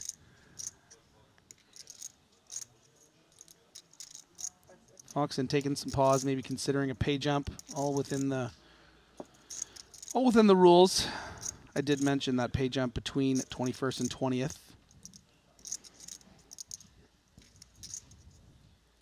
And Coleman in a similar spot here, although that pay jump, not exactly a priority so much that it's going to change ranges significantly, just something to keep in mind as you handle yourself, not rush through the timing of anything and accidentally get all in at the wrong moment, but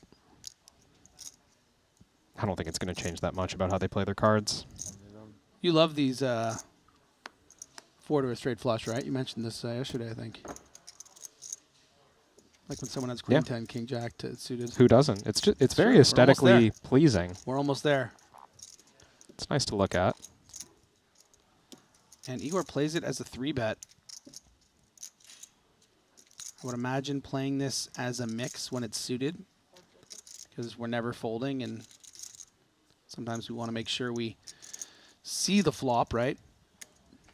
But takes aggressive action, and Alex says, I'll be your Huckleberry. Oh! And even David Coleman with the 7-6 of clubs is thinking, oh, maybe I should have just called. Yeah. Between the two of them, a royal flush, but Igor in front with the king high draw.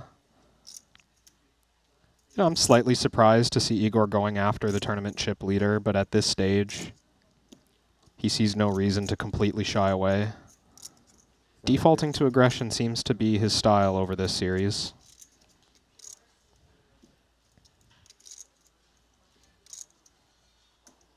And if you're in position here as Alex, you don't see a lot of need to raise. Yes, we could be behind some bluffs. We could be losing to king high with no clubs. And it'd be nice to get those hands to fold, but we can get them to fold later. It's not necessary to raise the flop to make that happen.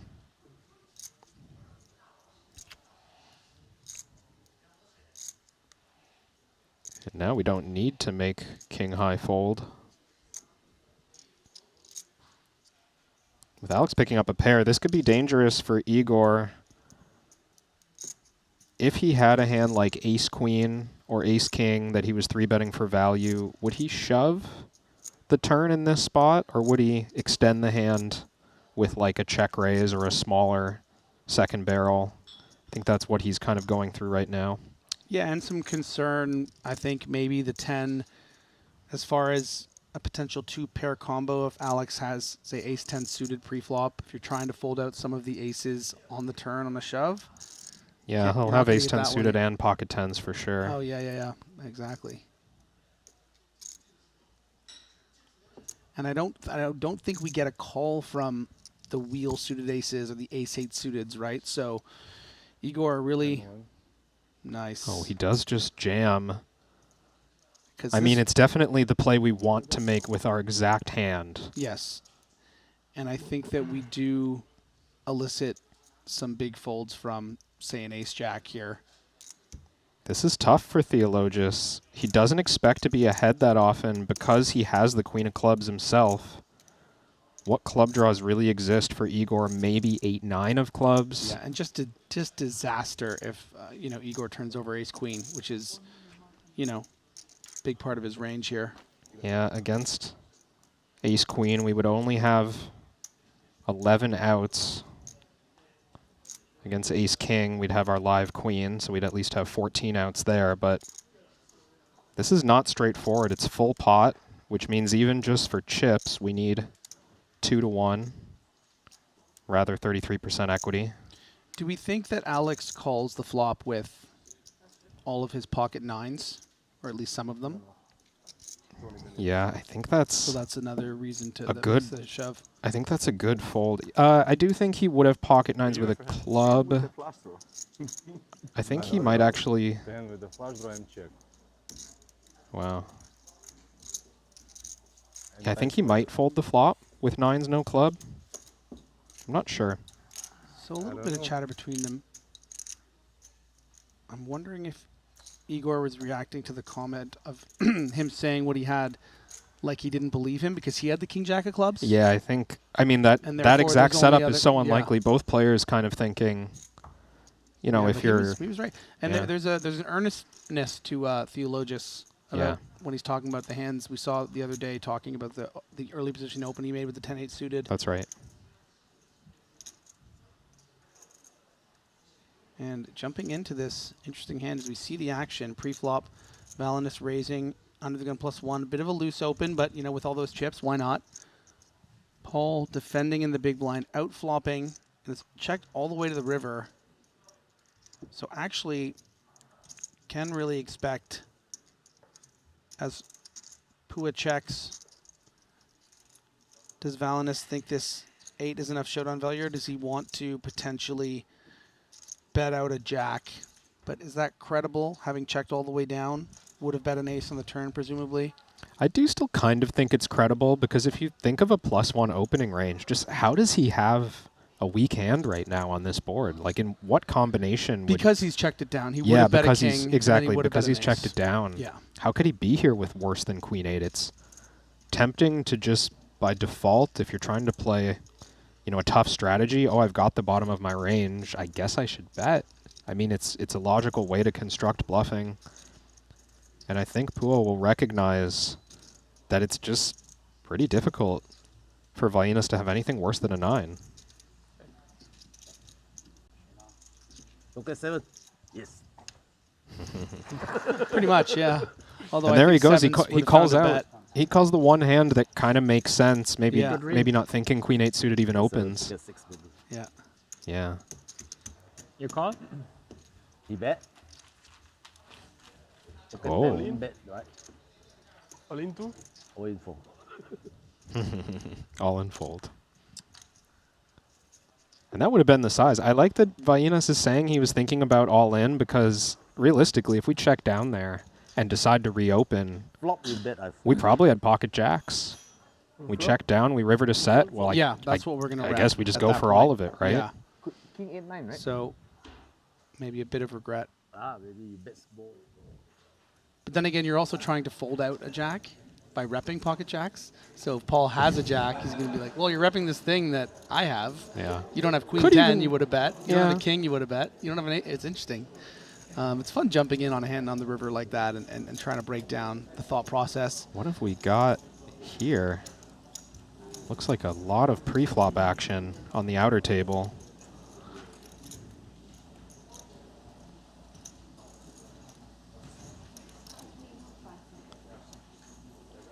And T and Mulder.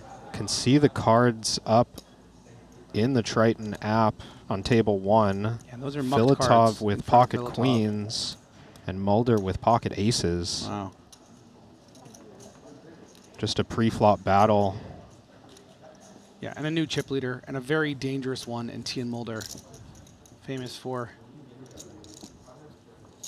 being one of the best online tournament players in the world, hailing from the Netherlands. 100 to 150 tables. Does have one Triton title. Yeah. Big place. Back in Okay. Cyprus, Booming winning the in 100K Asia. event for near Yeah. $2 million. Nice flop here for I hope you don't Shilko. miss the guarantee, though. Defended in the big blind against the Under the Gun He's Open out. from Yeah. Valinus. Probably gonna give away something before, right? Playing 20 How many big entries blinds, is it? so I don't 500? know if we Easy lah. ever really want to play a check raise strategy here, Kevin. Oh. Because 5,000 runner. you know, do you really want to get in on the flop here? 10K But buy-in, it's 5 going to get minutes. tougher down the streets as the texture changes, Got a right? chance lah. Got a chance. It's quite far away. Yeah, Got a I chance wouldn't they might win mind up, but then it's- just a call. I hope so. Effective kind of a lot behind. We also block a king, which is a little helpful against an under the gun range. Sort of reverse dominate, if you will. If Vainas has king jack, king queen, ace king. The answer is no. It cannot go. Only like special reasons only you can go. Nice turn card. Does Yeah. give John Ander some more equity. I thought you were going for does Shilko now decide to steal the lead? Yeah, no, I think it and makes I a lot of think sense, right? that's a pretty common one. You set the price the times you are behind, and you also increase the pot for this huge draw that you have. We can see 77% to win the pot, and you know, we're going to see it continue for sure from John Ander. Drawing to that open-ended straight draw. We can see is also live to a non-spade 7 or ace. No more poker tournament. Like New Zealand and stuff like that? Too far from Asia. Too far. Philippines? Visa problems. His safety visa. You know. Tax problem in Philippines. The biggest one is tax. Yeah. 30% government tax. Banco tax. Yeah, but then they only take Fedor accidentally blocking the time Say you charge 6%. box. Staff fee 2%, service, then the 30 on the 2 only. Woof. Not on the whole 6. Last time we do like The ace does come in. Yeah, and I'm not surprised to have seen John Ander continue just by calling. On that turn, it would have been hard to represent any really big hands on this texture. But now, of course, with the ace falling, Shilko's got to be worried not only about ace high, but also about aces up. How about an all-in? From Shilko. Yeah. I mean, he's got to do it sometimes, but with a pair of sixes. No, I'm like kidding because we see the cards. It's not an easy thing to do, but as far as He's range got some advantage is showdown value. concerned, yeah. Yeah, it would be a good play. You know, we've got 7-8, we've got 3x. I think I would prefer it with something like King Deuce of Spades, you know? Yeah, just a little Which bit of a is just- weaker hand. Yeah, just not good enough sort of showdown value, and you have all the 3s, you have the 7-8s. Yeah, hoping Unlucky we were for good Shilko. there against like a 7-6 suited occasionally, but not this time.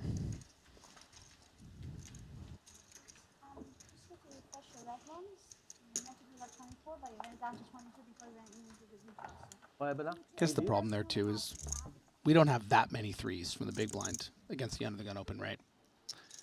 As Saliba facing a big bet here from Leon Sturm.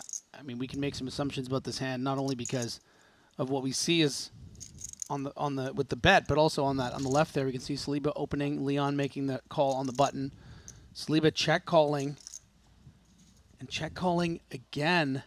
Yeah, not playing particularly deep here. Looks like Leon started the hand with exactly 20 big blinds. And that's a brutal river, by the way, for Leon Sturm. Less credible representing a jack. Yeah. So really you're just representing, at this point, pure traps, which Saliba blocks with ace-king. Yeah, that's right. He could have pocket aces or pocket kings in this pre-flop spot. But when he doesn't, he is hoping to represent that he had a jack. Yeah, not easy to, shove for effective 55% of the pot. I and mean, get a hand like nines to fold, or an ace-8 or... Leon, a very high-level thinker, plays a lot of tough tournaments online. He's used to figuring out what hands are supposed to bluff in complicated spots. I'm sure that he's thinking right now through proper suit selection, proper frequency. And what hands is he hoping that Saliba will fold on the river? Maybe Justin gets here with ace-high flush draws that check call twice. Maybe he gets here with pocket nines or pocket tens that check call twice. He's trying to think, which of those hands do I want to make fold? And king, queen of clubs, as I talk through that, is starting to look like an attractive bluffing candidate because it's more likely Saliba has nines or tens. Yeah. Tough hand to call on the river. More likely Saliba has ace-high spades. Another tough hand to call on the river. Maybe he does go for it. And even if he had aces or kings, I mean, he could still go for value.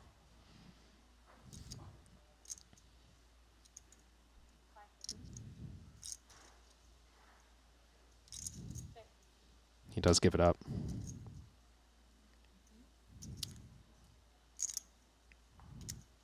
And while it might seem like a frustrating hand to see Saliba show down, it honestly might be one of the ones that he bluff catches with on the end. I don't think there's any guarantee that that was going to be a fold from Saliba. Like we suggested, that jack on the river, not a great card for Leon's ability to bluff as we get a look at Kristen Bricknell, who's running out of chips. Down to 4 big blinds. But anything can happen. And she did just have 1 when we had 25 left, so she's managed to find a pay jump. Playing like 7 now? And looking for one more. One more elimination. She'd make another 10 grand. Big. Your cards don't want to look well. Okay. And potentially more. Should be 7 after. Under the gun, jack 9. Yeah. Okay. Feels like a close one to me. Yeah. We're not at a full table. We're 7-handed. And we really don't want to post that big blind ante next hand. That's worth a decent chunk. Or it loses us a decent chunk in equity. Yeah, and if she gets this in and then wins it, she's able to fold comfortably from the big blind. Yeah, she finds the shove. Effective shove, I should say. Coleman has chipped up to 1.9 million. Last time we saw him, he had 1.2.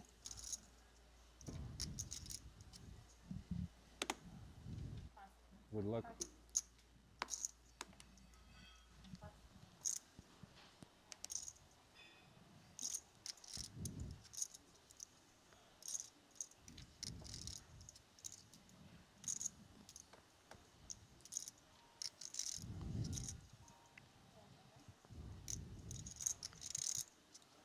Everyone taking a little pause with that impending pay jump. Saliba. And look at that. Kristen's going to get this through for her 4 big blinds. That is a great result for the Canadian phenom. Look at that. Yeah, why not? Take a breath. Yes. But I think getting this You might feels recognize much worse Kristen compared to actually more of having a, aces I guess, and getting folds. casual poker viewer I mean, I was probably in amazing shape. from her very deep run in the World Series of Poker main event last year. You don't think so? That was a fun one. When you're that short, you're just so happy. Yeah, Unless, to yeah, just- maybe aces exactly, or like a little sad. Yeah. But even if you generally see ace jack, like you Oh, have yeah. such a super strong hand, you really want to get called. Sure. I felt like some disagreement from those two. They're just like, oh, I'm with you. agree to disagree. Yeah. Painful one to just have queens or whatever and be like, how did I not? How did like Yeah, I big know. blind jam get through it? Not even 4, whatever it was. Leon with just 11 big blinds, and as we pointed out, Kristen's in the big now, even shorter. We might see him just open all in. Yeah. Everyone leaving a few chips behind in these moments, just to extend the time of the hand a little bit longer, again, to not make a, just kind of a silly misstep to bust 3-4 seconds before somebody else at a different table. And I think we're going to see Pascal put these chips in. And notice that he's choosing just to call. If he were to go all in, well, basically the hand just flies by. They run the cards, and Yeah, this is a somebody goes to the pretty desk. significant cooler. Hijack to cut off here, 10 big blinds each. I don't think Pascal I was loves gonna say something, but I guess there's still hearing that. poker. Yeah, there's still poker to be played. Yeah, Leon revealing a little bit there. Not that there's many chances for someone to get away from 7% of the pot, you know but Pascal does hit that jack, and I think what it says to me by pretty good hand is ace jack 9s plus, maybe 8s plus. So I don't think Pascal was thrilled about hearing it, because it can be ace queen. even though Pascal is frowning, he's he's smirking at the same time. I don't know how he's doing that, but it looks like he's finding this a little humorous. Like 225.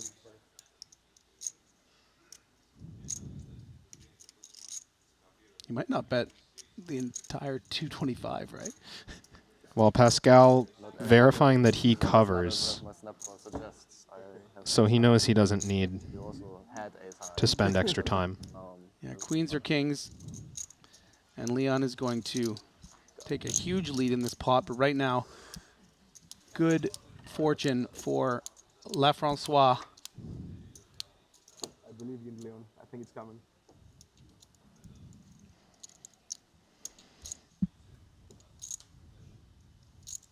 Nine, even more outs. Now all the 8s working for him. Oh. No, it's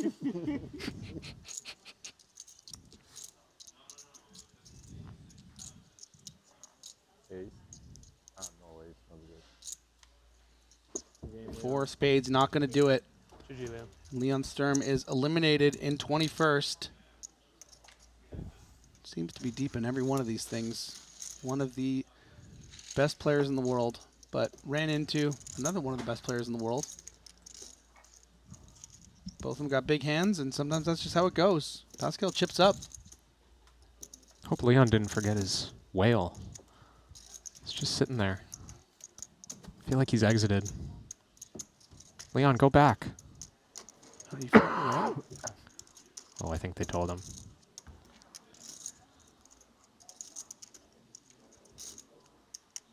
Been seeing a lot of plushies and stuff out here in Jeju. Have they been giving them out to people, like the capybara, or those are homegrown stuff brought across the pond? It's definitely a place to buy them here, but I don't know if all of these were bought here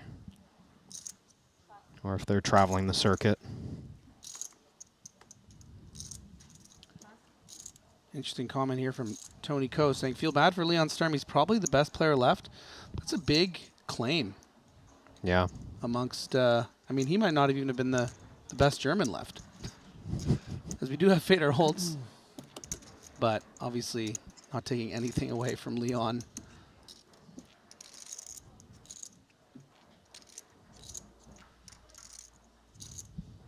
David Coleman has made a pay jump here, so just balancing his timing, I think. We'll quickly fold that 10-5.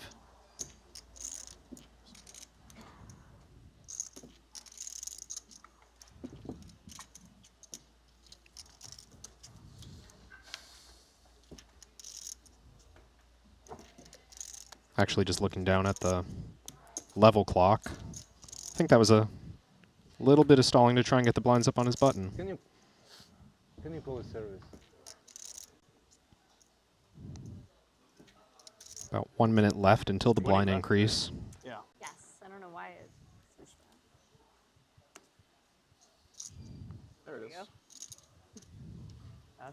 receive. Pascal, more like pass fold. No, there's nothing there. In Quebec, they just say pass.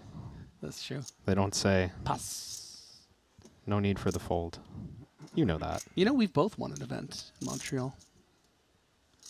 That was natural. That was just a natural segue. That was really clean, right? Yeah. Everyone was like, this is what they should be talking about. Yeah.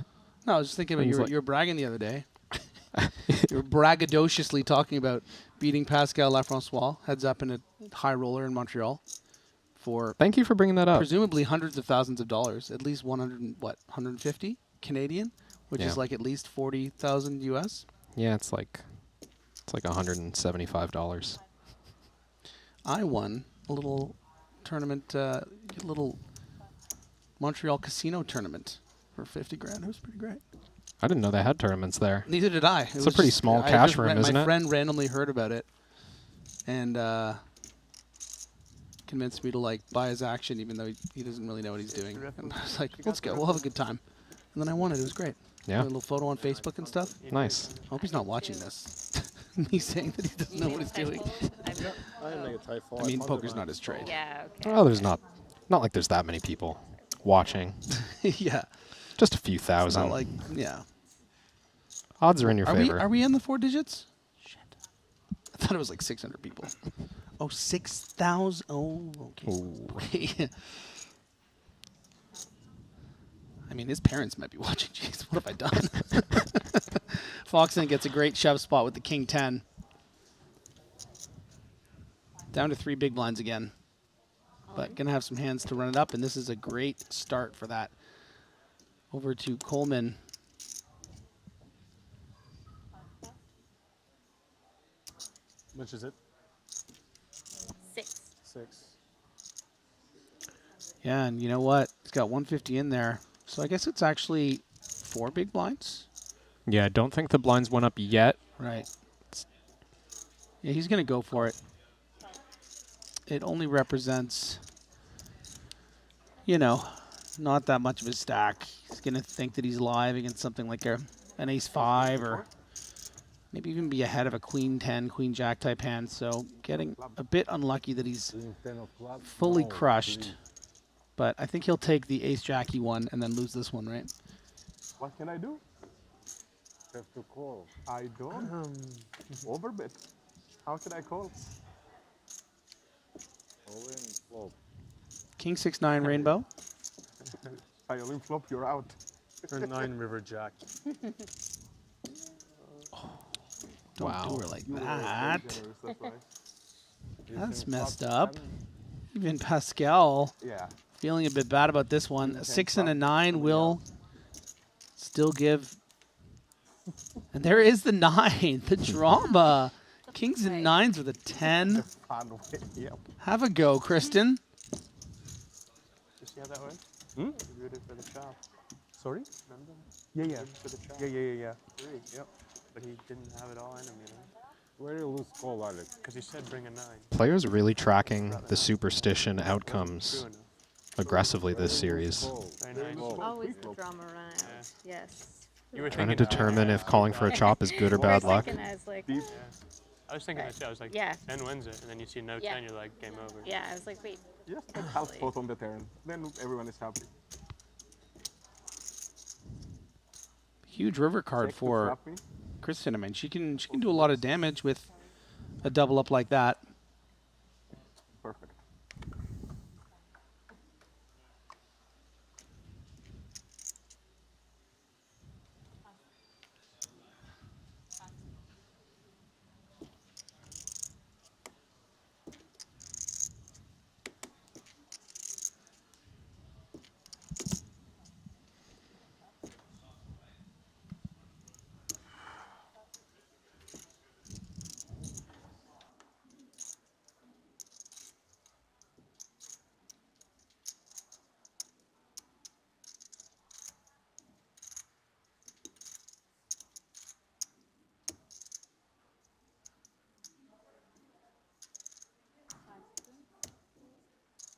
$525.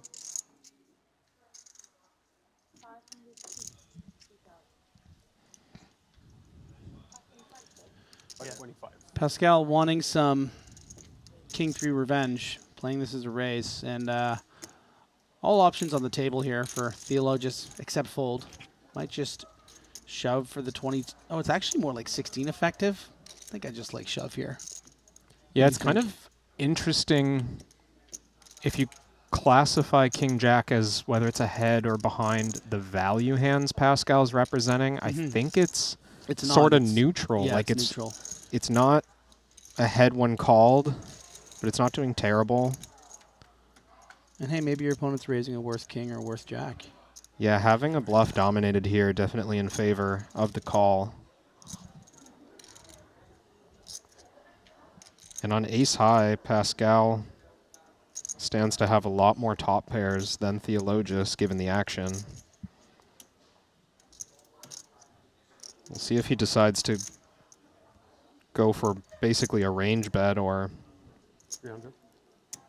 yeah, just a small size, looking to bet everything. I think any two cards over the 9 for Alex are just kind of good enough to peel in position, and honestly maybe even any two cards over the 7. Just good enough to peel and see another card. Except maybe Queen 8 of clubs.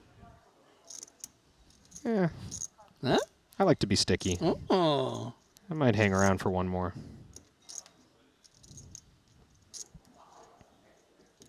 But you're right, it's pretty sus. Hey, listen. Sometimes, I mean, if you're going to own your susness, I'm all for it.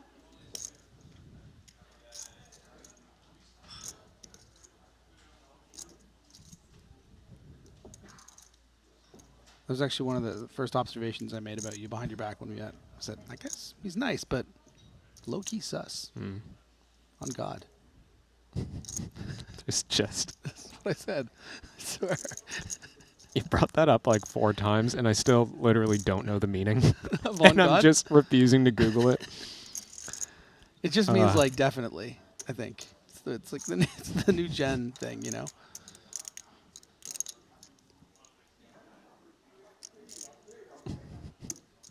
It's like when you were a kid and you said you swear to God, I think. I think.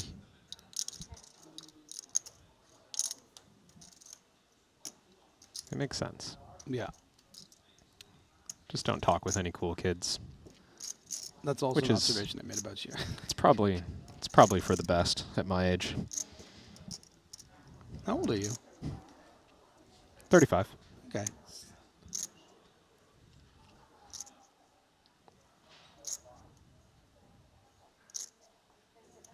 Firmly millennial. Ooh. I wasn't expecting King High to try to bluff, but 1.2. basically the worst King High here. No side card that plays, and Pascal maybe thinking he can represent a rivered queen. Yeah, it doesn't want to lose its showdown to a 9, right? I gotta think Theologus is a little interested in his hand. He has good removal on the strongest hands, like ace, king, ace, jack, king, queen, queen, jack. But he also has to think that there's not many bluffs Pascal would open raise pre-flop that have 2 low cards. Maybe the odd, like, 10-5 suited. Does get it through against the better king high. That's a tough one to Finds find. a way, man. I'm telling you. He excavates. Just chips away. Representing my country proudly. And heck, my province. Dun, dun, dun, dun, dun, dun, dun, dun, dun. That usually means there's an ad coming, but it's not coming, so we're just going to sing. I mean, scrolling. Where is our producer right now? Scrolling on top of that gorgeous stage. I mean, these guys have an ad. It's right there. Jacob & Co. You know who we're Let me talking tell you about. about these watches. I know you'd love to look at them, but they are pretty incredible. And you will see them probably at the next break. There's a really particularly sexy ad. the one with the music. Yeah. You can really see everything going on. It is the official timekeeper here at Triton. And do you know the Astronomia Casino? That's what it's called. The watch. Wow. Actually has a functioning roulette inside the piece. Yeah. Look it up. Check it out. Pretty. Actually, no. You know what? Astonishing. I'm not even engineering. kidding. They lent it to me just for the day, and I lost $4,500. Wow. On the There's actually a little mini dealer in there too, and he Yeah, he was beating me up. This guy. Weren't even betting against someone, just lost. No, yeah, no. Yeah, I had to pay out myself. It's also got an ERC address. Just there's a QR code in the watch. But we do give a Jacob & Co. watch to, I'm going to say timepiece. I like that more. Yeah. Right? Yeah, that's cool. nice. To the eventual winner of the main event. By the way, this Queen 9 suited, pretty cuspy.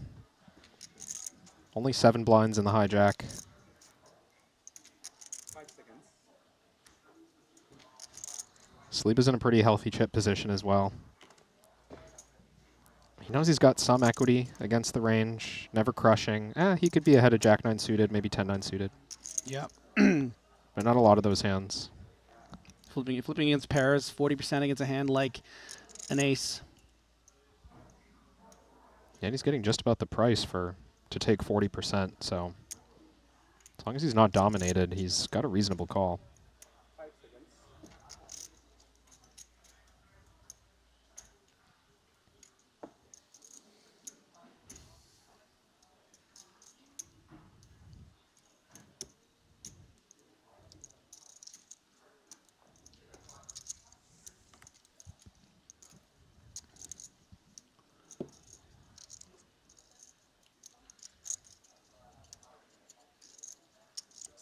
Could have made a disrespectful call. You would have made a I disrespectful. could have made a very Yeah. disrespectful call. Does look Yeah, like he he maybe belongs on the cover of a romance novel, doesn't he? No. No. Maybe riding a I was just horse. blocking all the bluffs. But no, he's just a millionaire poker player.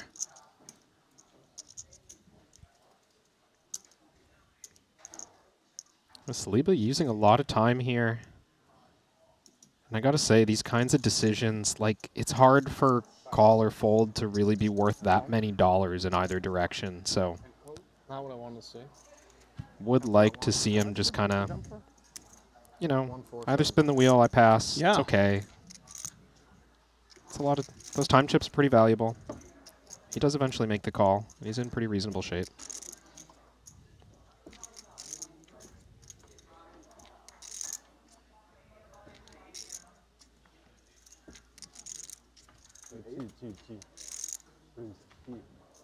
Good start for Coleman. Of course, are going to be some bad turn cards in the form of a diamond or a jack. Or a jack of diamonds. That'd just be messed up. Drawn dead.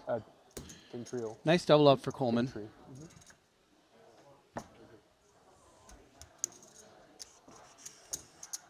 You know, you were speaking the other day, Kevin, about David Coleman, almost like a workman-like, You're gonna know anyway. just very, very steady, very consistent. Yep.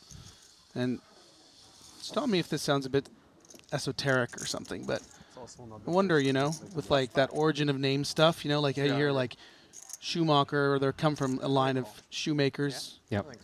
Coleman, is that maybe a man that Got was me another coffee? doing the coal in the coal mines? Workman-like? Is there something there? Could be. Mining family, This is way what- this is way what goes- back. yeah, way back. This Yeah. is what goes through my mind. This is the carnival in there. It's like a roulette wheel inside of a Jacob & Co. watch. Timepiece. Timepiece, pardon me. Nice double up for David Coleman. Quick fold from Pascal, 7-6 suited in the cutoff. Big blind's pretty short. He's only on 20 big blinds himself. And with only 5 big blinds in Kristen's stack on the left of Saliba, any jack high good enough. 9-7's kind of ugly. Yeah. Feels like a the best hand we fold.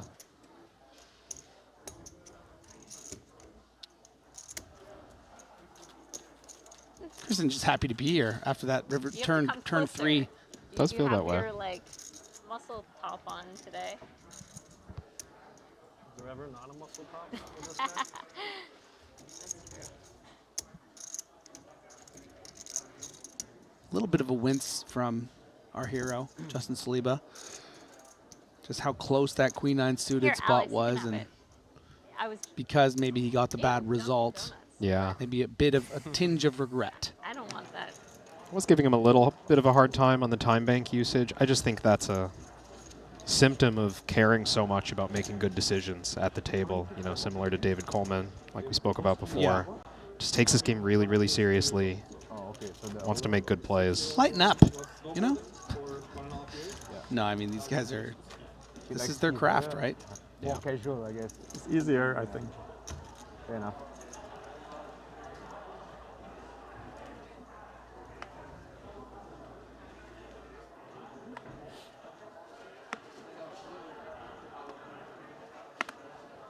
Fedor looks like he won quite a significant pot against Shilko, leaving him with just 6 big blinds. A board of 6, 6, 5, 2 clubs, turn ace, river jack, and Shilko with the missed clubs, king high, ace 9 for Holtz. So, big pot. Now, speaking of big, this is a big hand for the boss. Paul Pua with ace queen offsuit on the button. 7.5 big blinds. Really goes only one way, but perhaps taking a little time to be balanced. Be like, oh, I'm not sure if I should shove this. But he knows. He knows. Olive.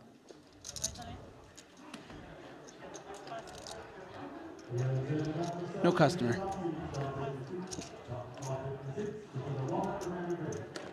Scoop and a smile.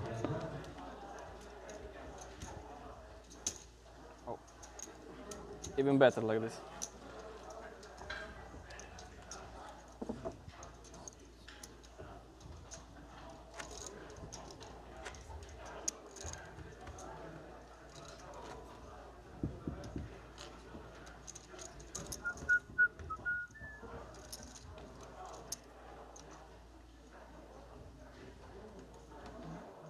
There's Orpin, still among our chip leaders. Yeah, not a lot of TV time for Orpin today. Just the way that things have shaken out with feature tables. But there he is. A really beloved member of the super high stakes scene. Only glowing things said about this man. $8.5 million in career earnings, 2 titles. Okay. No difference. Looks like Lei Yu is going for an induce with the pocket 10s. Started this hand with 17 blinds and puts in 5.5 of them here. Oh, and that's uncomfortable for Shilko. Ace-queen, a huge hand for his stack size. Yeah, Probably not going to be able to get away from it, but we've seen Lei Yu approaching spots with caution. Because it's unconventional, right, on 17 blinds not to just shove over the open. Yeah, we might get visions of kings, aces, like really, really big hands. Screams a strength that has ace-queen dominated, but having said that, I mean, how do you... Difficult to come back in this tournament if you're folding ace-queen for 5 blinds, and a bit disastrous even if you would be up against something like 10s, which is a nice flip. But being on the button, Kevin, you know, maybe you can make some huge fold. I would like to see a call here, and these are the types of... From my point of view, making a fold like this is one of those attempts at heroics when it's like, oh, this is such a big spot. This is... And we start to get monsters under the bed. Now, we imagine this is only ever kings, as we can see right now. This is not only kings or aces. It can be 10s. It could be a bluff. Could be jacks. And there's no guarantee that Lei Yu doesn't find ace-10 offsuit. Why not?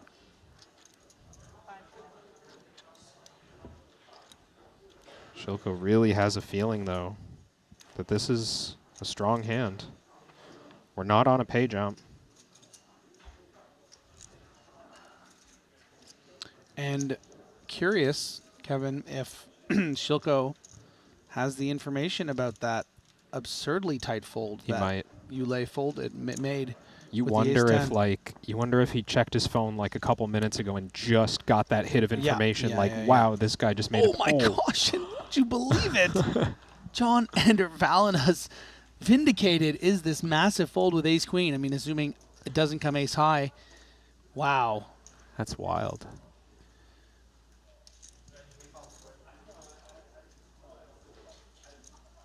Not the player that Shilko was thinking about while he spent those time banks.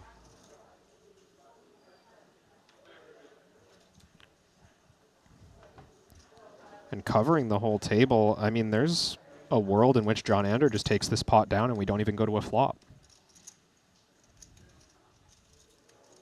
Certainly within the realm of possibility. This is going to telegraph a great deal of strength. You know, John Ender trying to do his best to make it look like he has a really big decision with something like an ace-queen suited, but boy, does this look like jacks, queens, ace-king plus. Yeah, and he goes Tens all is not- in. yeah. I mean, effective 35 blinds with Orpin. Yeah, I think I like it in a sort of balancing way. You know, maybe making it 2 million looks a bit too strong. Sure. To who your Wow, real and target is, and a and a quick big fold from I'm Yulei. dead here. Yeah.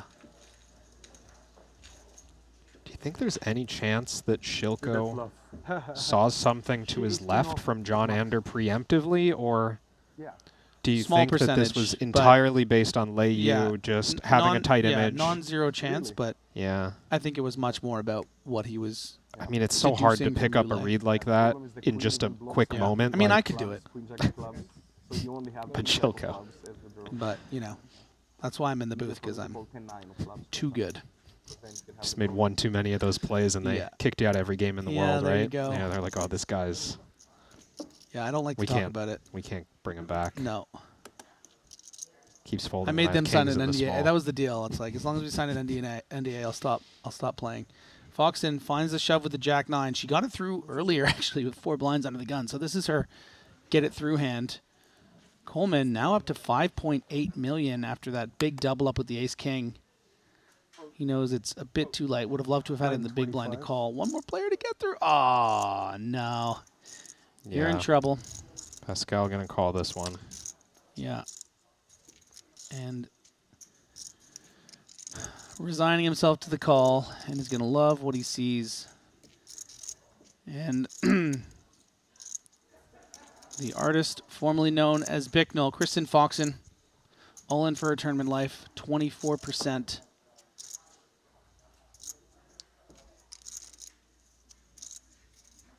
But there are nines out there. They do exist.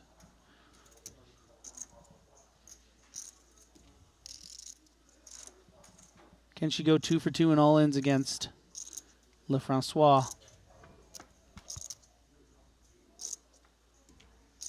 Ace-4 deuce, 2 spades.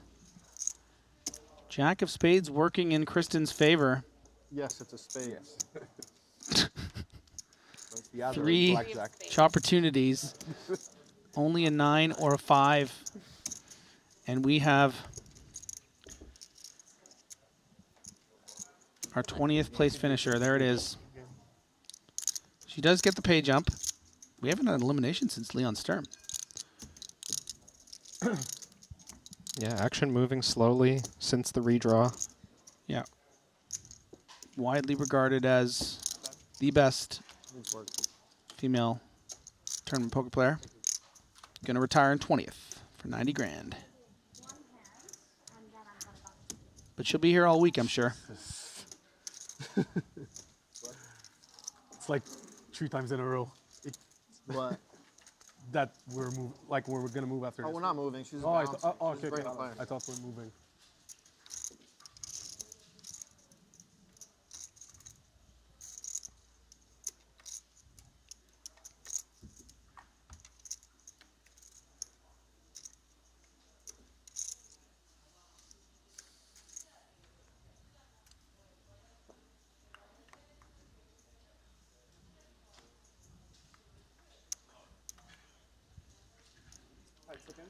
Yeah, one observation I didn't make in that all in between Christian and Pascal.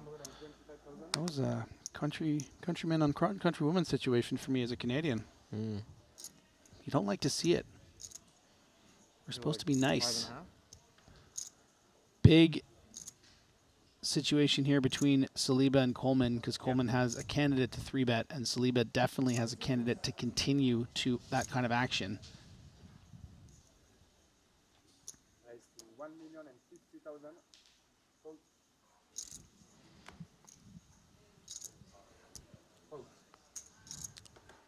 Yeah, I like the small 3-bet from Coleman. Strong blocker in the ace.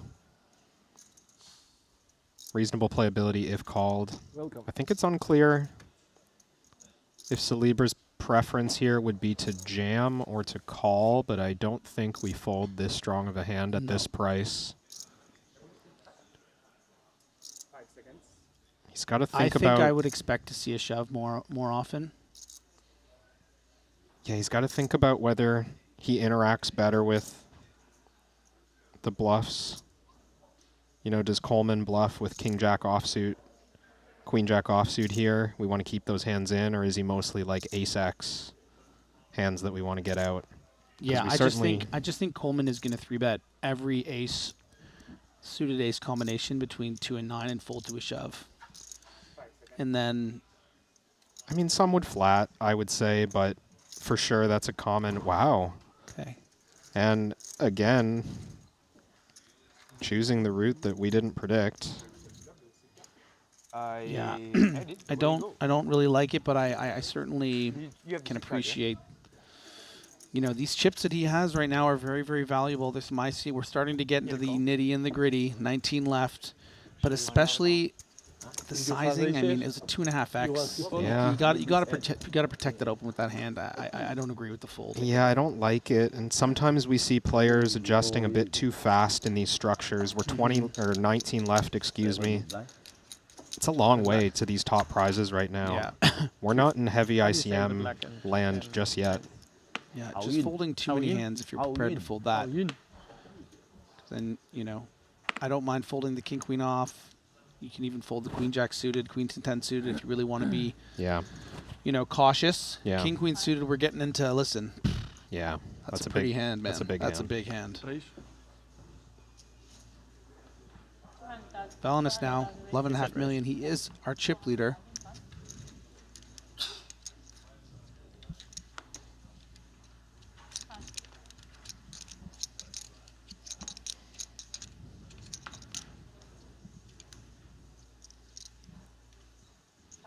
Yule, a little dejected by that ace-5 suited. Would have been made for a nice button shove, but isn't going to get the opportunity. Yeah, good fold after the early position open. I feel like Shilko's scarf is getting more and more fabric every time he's in a hand. He's like just somehow it's just turning into unraveling another layer. Yeah, it's turning into like a blanket. Yeah. And eventually it's just going to envelop the entire table, and it's a big going to be the Shilko tent table. It's a big enough scarf to cover an entire human. Yeah, and doesn't look like he's going anywhere despite being so short stacked, because he has gotten lucky trying to flop some equity with the queen-5 and does so with the queen-high board. Really short to start this hand. We wouldn't see a hand like queen-5 offsuit defending if Shilko had chips, but with just 5 big blinds. Yeah, and starting Valanus to play these might just shove here to protect against, he might, you know, the 8-6 suited flat and the jack-8 off that has equity that might call off, or goes with the min bet instead. I'm interested to see how he'll react to a probable check shove from Alexander. Yeah, we normally don't mess around with calls at this point in the hand unless we're like really marginal and we're just trying to see if we can improve on the turn, but yeah. How often can Vainas even bet fold with any of his hands here? If he just has ace-x, he probably calls this jam. Yeah, and I guess it's troubling that he's facing a check shove because, I mean, I would say I'm not completely caught up with the meta these days. And Kevin, and maybe you can give me an indication, but you know the front shoves that you might expect. Yeah. The donk shoves, as it were, from the jack-9s and the jack-8s. So this belies a bit more strength than your average sort of, you know, a 3x maybe front shoves as well. Yeah, only thing I would say is on a double high card board, I think the big blind probably range checks these days. I can't say that with full confidence, but I would normally expect the big blind to choose those front jams on boards that are like 10 high and lower, maybe the occasional like Jack 5-4 type board or something, but Queen 10-3, I think we give the under the gun player a chance to c-bet. And yeah, John Anders really decoding this spot. I mean, I think based on how we sized it up, I think he's viewing this hand as much weaker than we were describing it. I mean, I would agree with you, Griffin, that his hand was good enough to just jam the flop for value. As played, I mean, he might think he's against a strong range, but I think Shilko just puts it in with any 3, like, without much hesitation.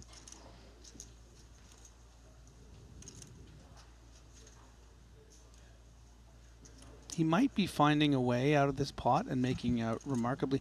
I mean, I think it's easy to just say, okay, you know what? This guy started this hand with 5.5 big blinds. I've just put out another big blind on the flop. Hopefully you just have a 3, you have Jack 9, which you had no fold equity on the flop, so you just decide to check. Like, it would be disastrous for Shilko to have Jack 9 and to fold pocket 7s here. Yeah. But, yeah, it kind of feels like, oh my God. He's getting away from that. it. Is just, like, I don't have that gear, man. Yeah. Like, especially sitting on 11 million chips. And like neither of us had the gear of folding the ace queen when, you know, so it's, I mean, technically we didn't know about the kings at that point, so that's a bit different, but true. It is fun to watch the best of the best, you know, just really small little edges that add up, you know? Yeah, finding a way to save 675.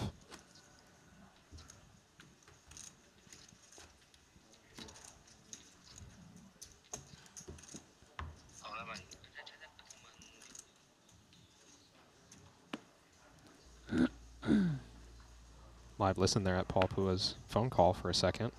Glad we got rid of that.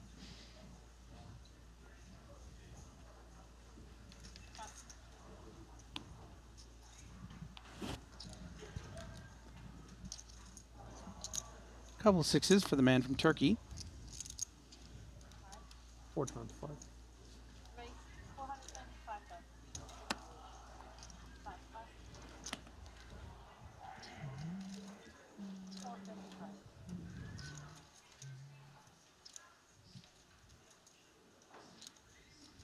Shilko. King, queen off. Has some fold equity now. 4-11 big blinds. Recognizes that Orpin with 2.175. One of the bigger stacks on the table. But let her double just in case. He's prepared to call.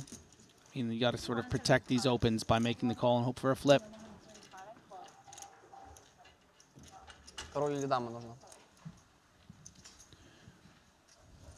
King, queen against 6s, you said, to the rail, I think. Yes.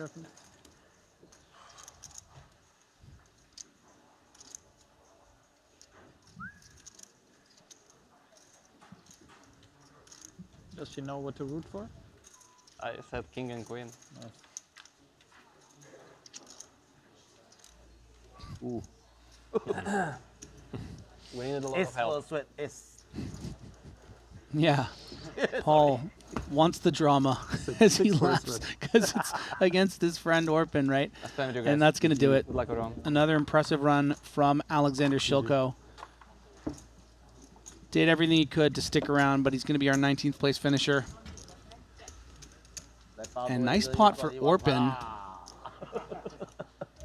He now finds himself sort of in that pack competing for sort of 2nd through 5th in chips.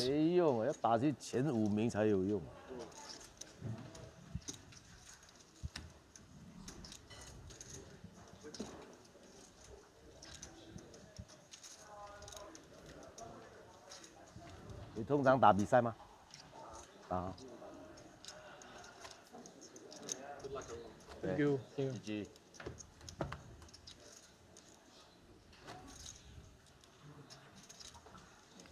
Shilko's first Triton event and is 3 for 4 in cashes. Cashed in the first event for $24,000 in 62nd.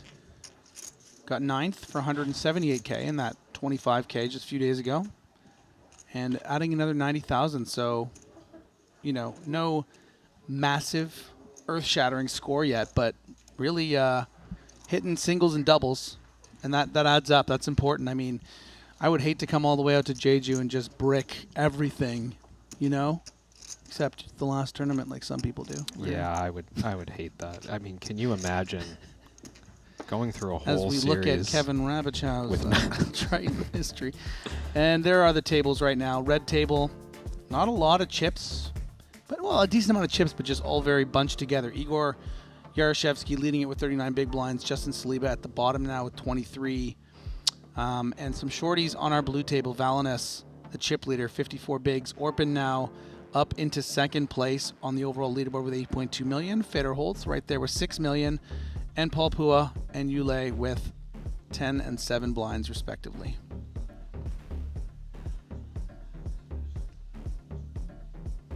About 7 minutes left in level 23. 100,000, 200,000 are the blinds. You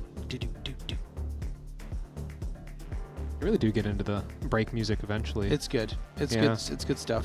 Now that I've heard it for you know the 24th time, I'm like, yeah, I would add this to my playlist. Yeah, it took me a while to compose it, but once I really found it, I you know, multi-talented. There is the non-feature table. We see Tian Mulder, Calvin Lee, Christopher Park. Getting good at the names on memory. This is Alexander Zubov. You know why I will never forget Alexander Zubov's name? Why? Because when I used to be a professional Counter-Strike player, true story, you can look it up. One of my first teams was this little Russian kid named Alexander Dubov. So when I see him, I'm like, he went by the name Revenge. That was his name. That was his cool Counter-Strike name. Pretty cool. Yeah. What was your Counter-Strike name? Shagwar. Because I thought the fact that Austin Powers' car in The Spy Who Shagged Me, the license plate being Shagwar, was the funniest thing I'd ever heard in my life. Thanks for getting to know me a little more, everyone watching. That's why we're Good here. time, because we don't really know what's going on here, except that Alexander Zubov is folding to Tian Mulder. Well, we got a little bit of information. A raise from Calvin Lee to 400K. Min raise in the cutoff.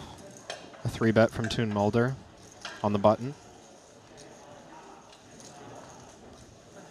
And I believe this is Tom Fuchs in the big blind. The truth is out there, Mulder. That's an X-Files reference. You didn't get that? Come on. You're 4 years younger than me. You didn't have... James Dempsey, come on. I'm looking at my producer right now, and he is... Yeah, he said he's going to fire him for not knowing... Yeah, you got it. The X-Files, nothing. Scully, Mulder and Scully, this is nothing. Glad you said that on air so that it can be entered into my lawsuit as evidence for wrongful That's crazy, firing. man. That's no good.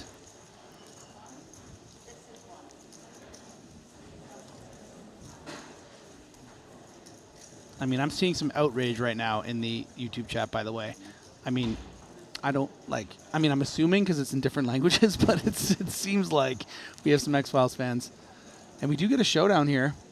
It looks to be ace 10 of hearts for Calvin Lee against the pocket jacks or queen jack Yeah, of looks like Mulder. Calvin did go for the 4-bet all-in, about 25 big blinds effective. Yeah. And Tian Mulder didn't love it, of course, getting a bit unlucky there, but all things considered, a bit of a cooler given the positions. Tough not to protect against a 3-bet there with ace-10 suited and not shove a decent percentage of the time.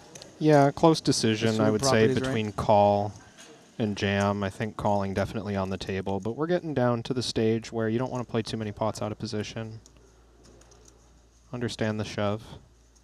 Top pair over here for Feder Holtz, and I'm not sure if this is a mystery hand because I we mean, don't the see question little marks. There are the question marks, but That's we don't see mystery the little hand thing that in the graphic. top right yet that says Yeah. mystery hand with WPT Global. Then we'll know it's a mystery hand.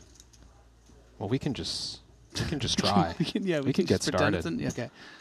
Looks So we like do see a call. there was a 3-bet. No, sorry, it's blind versus blind, not button versus big blind. So this was presumably a raised pot. So we did have more than just 600K in the middle on the flop. Did you see him? Global. It's a mystery hand. Well, yes, now I see. Thank you. Yeah, I would be surprised to see, because we don't have the action so far, but I would have been surprised to see Fedor ISO Jack 10 off blind on blind. Probably would have leaned check back, right? So if we can assume that Valinus raised pre, we saw the check call on the flop and is now going to lead. Yeah, this is a sizable bet here, representing 35% of Fedor's stack. Yeah, this is unusual. You know, not bizarre to take the lead as the pre-flop raiser when a high card comes. But this is a very credible turn card for Fedor's range as well. A lot of medium cards in the flatting range in the big blind. A lot of connectivity. Now Fedor needs to decide, are there value hands worse than Jack 10 that he can jam and get value from? Yeah. You know, maybe Ace Jack, maybe Queen Jack. Or are those hands not going to steal the lead and bet this big? Yeah, I would imagine, and I mean, look, Fedor Holtz is going to have a great grasp of most situations, but I feel like it has probably thrown him for a loop, that this is coming with a pretty big size turn lead, right? Yeah, we got to what think the best way to proceed is. I mean, I would imagine it's all in, but it's not, I don't know. It's a bit unclear to me. Yeah, he does say all in. Even if Vainas is bluffing right now with like Ace Queen or Ace King. And it looks like we're not going to find out what the mystery hand is. Yeah, quick fold. It flashed there for a second, but I'm not 100% sure, but I thought I had two and okay. Have a minute of this level, and then we're going to take a 45-minute dinner break. Please come back from the break. Please go down to this. Ooh. I never win on. I mean, I thought that was the deal, though, Kev, 吃晚饭 with the mystery hand, that we get to know what it is at the end. A lot of rules being changed around here. Yeah. It's okay. We owe you guys one. Next time, we'll make sure we reveal the hand. 来了。行了，沙巴哥帮我喊酒喊出来了没？ So 8.7. I just got a little tip from producer Drains I'm like 8.2 that it or apparently was Queen Deuce off, one club, one heart. Queen Deuce, and we check called the flop. We check called the flop and then led folded the turn. Wow. With the Queen of Clubs. Queen of Clubs, so yeah, enough Yeah. equity to do something, but check call a surprising line. Well, don't pass before the break. Opportunity, I think, for Paul Pua to shove here, one of the last hands before the break. Learn from the best. Rest half, more than half stack.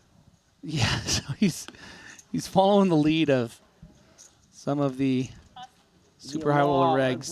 Break time, go The first one is the queen. In this case, it's actually not the best. Yeah, Pua certainly Do all in. proud of making strong plays. Surprise jump. Oh, okay.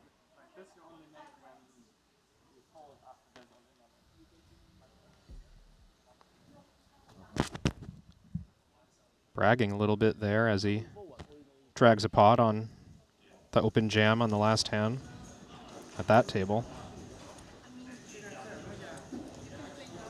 As we get a look at Christopher Park and Alex Zubov tangling in a pot here.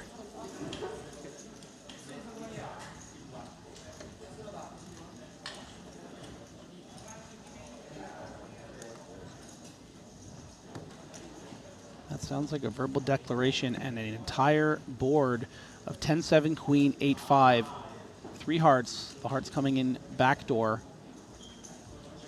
Pre-flop action being Park opening, Zubov calling. Flop going check, check. Turn going bet from Park for 800K, call from Zubov, and then on the river, a 3.2 million chip shove, which by my count, is pretty significant. Yeah, Pretty looks much like a pot-size shove, right, Kevin? About pot. Bigger percentage than his turn bet. Does get it through. Representing a pretty strong hand there. Maybe even better than one pair. I'm thinking set or flush if he did have something.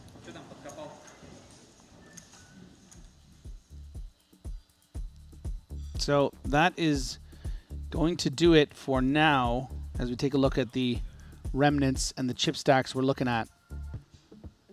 Igor, 36 big blinds with 9.1. As the blinds go up to 250K, people are getting shorter. Fedor now establishing himself as a real force, potential for him to find his way to the final table. Maybe no one more dangerous than him left in this field.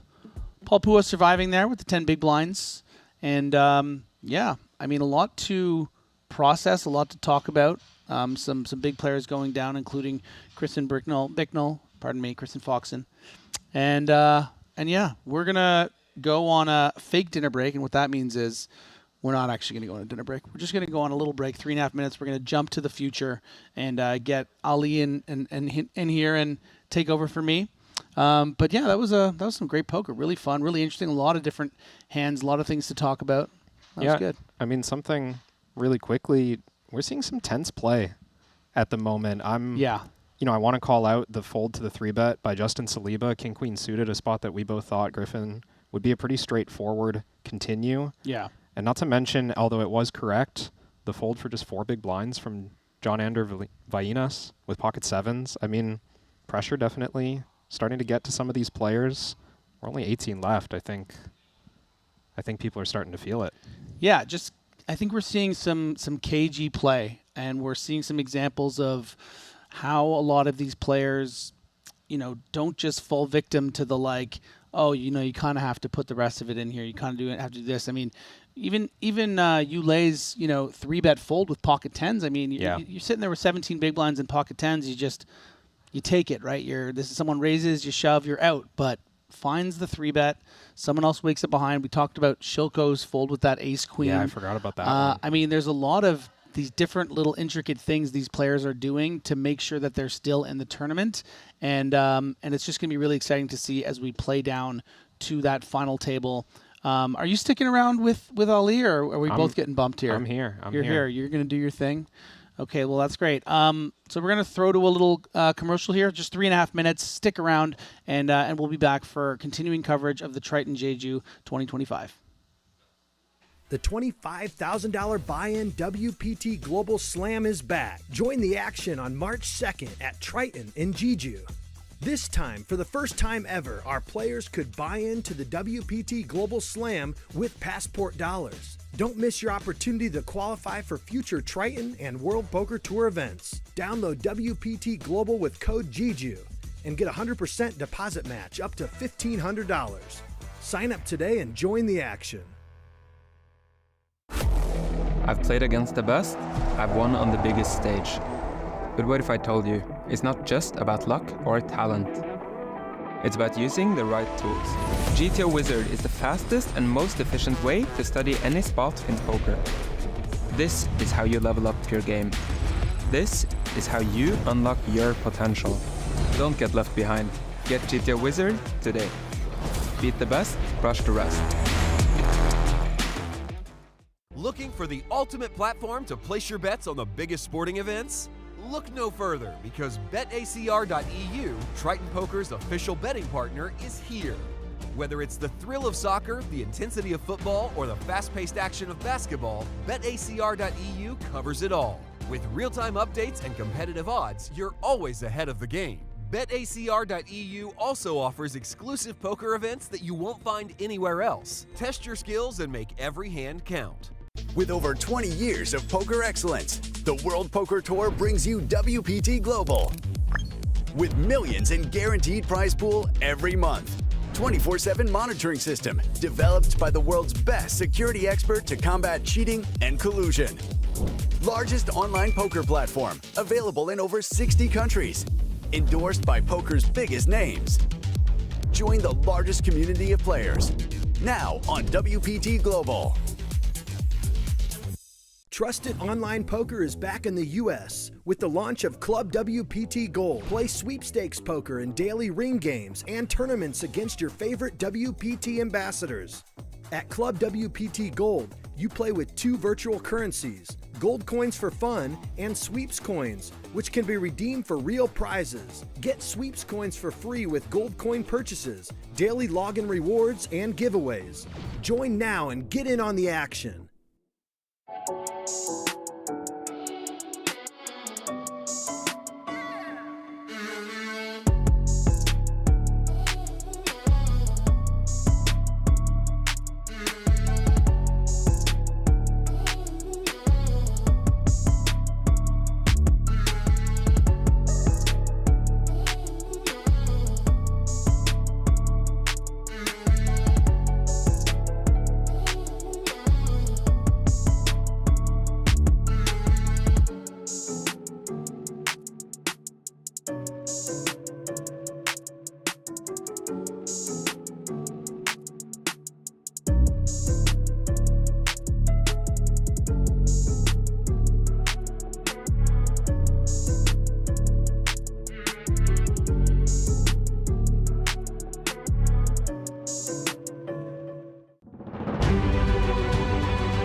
And welcome back to Jeju. Ali Najad in for Griffin Benjer. Kevin Rabichow still with you, continuing coverage of the 25K WPT Global Slam, one of 2 events here at this festival that require not 1, not 2, but 3 days before a champ will be crowned. The idea, as we have 18 left, is to play down to 9. Presumably we're going to get there.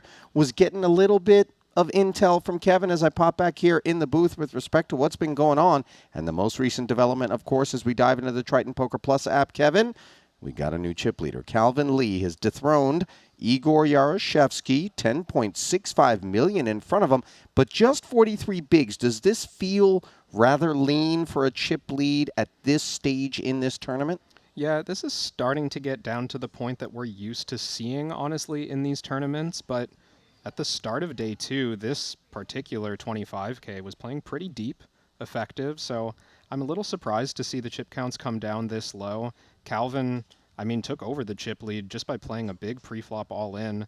Ace-10 suited against the pocket jacks of Toon Mulder. He gets lucky, he wins that one, and that's enough to take over the chip lead, but this is one of those spots where it's going to be anybody's game down the stretch because of how short the effective stacks are. Well, that might feel like a bit of a needle if you're sitting on the 3 bigs that down toward the bottom of the leaderboard Tom Fuchs is sitting on. He's got 825,000. Yulei, double that, let's call it in terms of bigs. 6 of them if we round. 1.425. Toon Mulder also down there, obviously, on the receiving end when his jacks were not able to hold up against the ace-10. Now, in a couple of bust outs, we're going to condense this field down into 2 tables. And with the knowledge of that, if you don't like your seat position, if you don't like your table draw right now, I would imagine the mission is to just survive, not necessarily force things in an effort to thrive, right? Yeah, absolutely. I even spoke earlier about when we were 25 left, 24 redraw. Some players showing a little bit of savvy clock management, a little bit of time bank usage to try to make their way to a new table perhaps before the blind comes their way.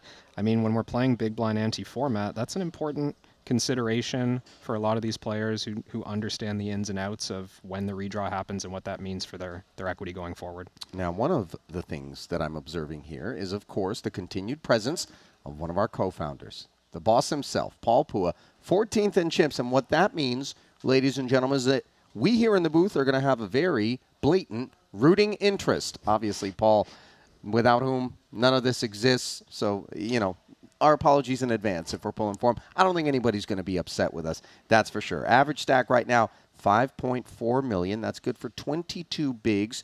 And if you're grinding the app, which you're able to do still, because not until we're down to 2 tables is the new law enforced or policy of not being able to use any electronic devices, so enjoy it while it lasts, then you're paying attention to this screen right here in the interests of securing pay ladders and determining exactly what the dynamic landscape is at present. Let's look at the payouts I'm going to scroll down to where we're at right now. Most recent elimination was that of Alexander Shilko. 90,500 is the next payout, and then a 10K ladder if you can get from 18th to 17th. In relation to a 25K buy-in, at what point do you think the ladders really begin to weigh on people's minds? Is it when you get to a full buy-in, or is 10K still worthy of consideration?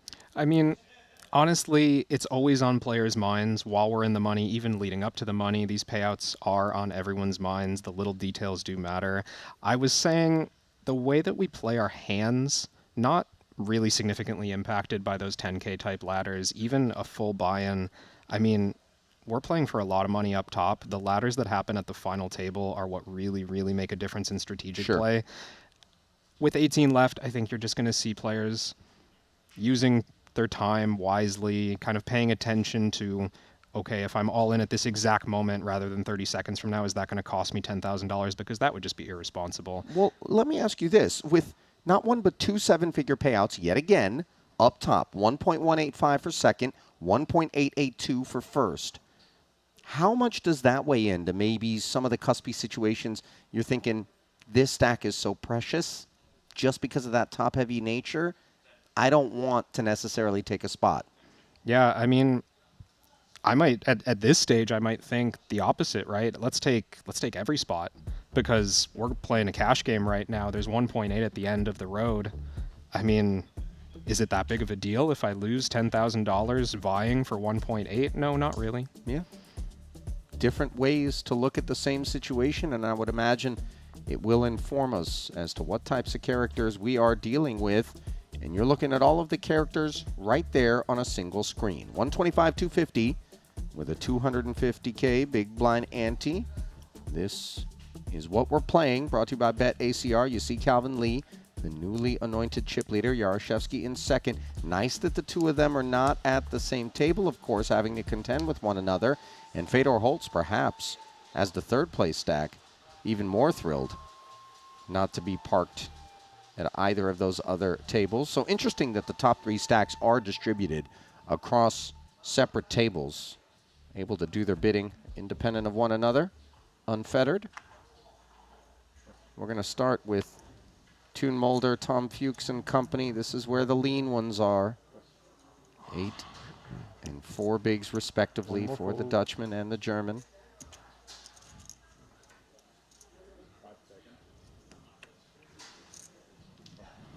Go.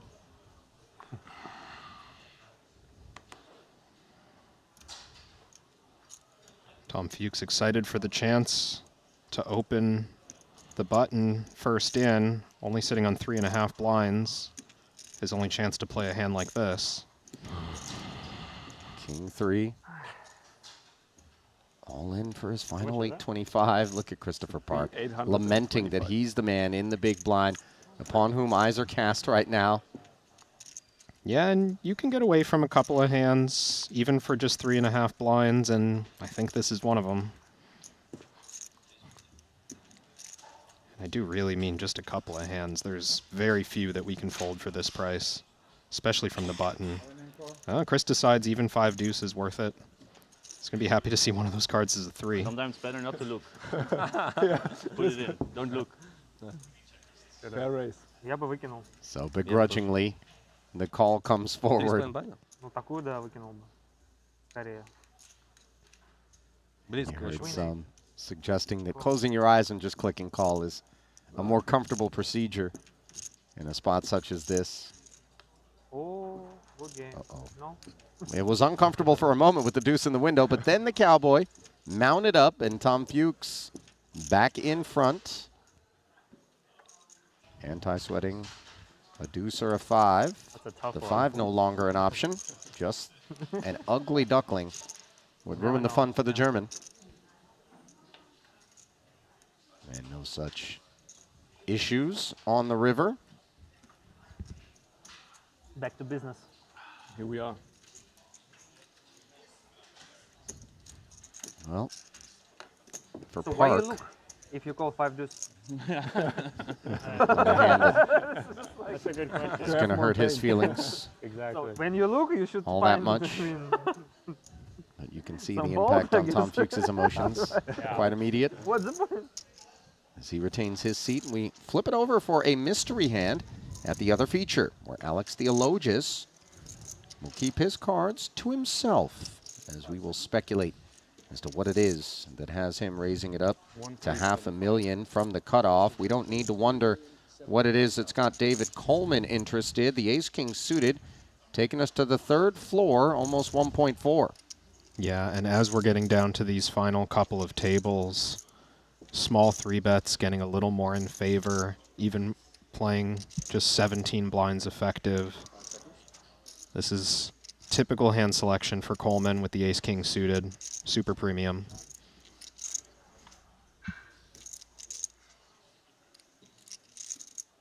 And Alex is going to have opened, you know, you'd call it a linear range. He has no open jams, I would think, from the cutoff for this amount. So he can have marginal holdings.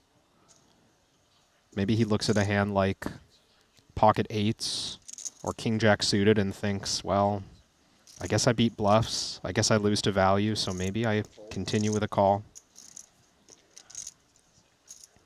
Theologus predictably does hang in there, or this wouldn't be a mystery hand. But this pot has suddenly grown to 3.1. Grab. Yep. Queen 10-10. Gut shot Broadway draw, 1 diamond on board. Playing just 1 SPR. But if Coleman was bluffing before the flop, he's got low equity right now. He'd have a hand like king 6 offsuit. Well, how many bluffs do you think Coleman would be mixing in versus a cutoff open, given the stacks these two wield as a big blind 3-better? Well, you don't make this play that often in general, whether it's for value or as a bluff. You know, if Coleman had a hand, even like pocket 10s, he's probably just all in. He's not going to do this. So we're talking jacks plus, probably ace-king suited, ace-queen suited. Pretty tight value range means pretty tight bluffing range as well. Just a handful of those combos, but they're usually kind of trashy. So some polarity to the kit as played? Yeah. He goes with check, which is a little surprising, but he might be worried about how well this board interacts with Alex's range. Not to say that he doesn't have all the good hands, but he might be thinking there's kind of a lot of suited queens, suited 10s, just suited Broadway hands in general in Alex's range.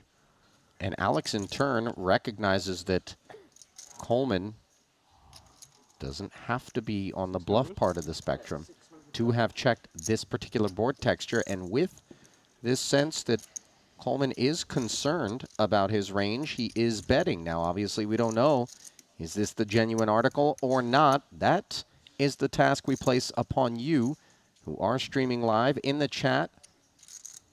Log your speculations for all to see. Yeah, how do we find enough weak hands in Alex's shoes right now? Not a lot of hands that are happy to call the 3-bet at this stage of the tournament. A lot of them connecting with this flop. Well, that is a very dry turn card, and the fact that Coleman check called means we can take the bluff part of the spectrum out of his range. Yeah, not looking at a weak king high or even ace high hand here. Ace king suited makes sense, maybe ace jack suited. Outside shot at him having like a queen X bluff from pre-flop that now made a weak top pair. But I think the strongest hand Alex usually needs to contend with here is pocket queens, where we just smash the flop and decide to start with a check.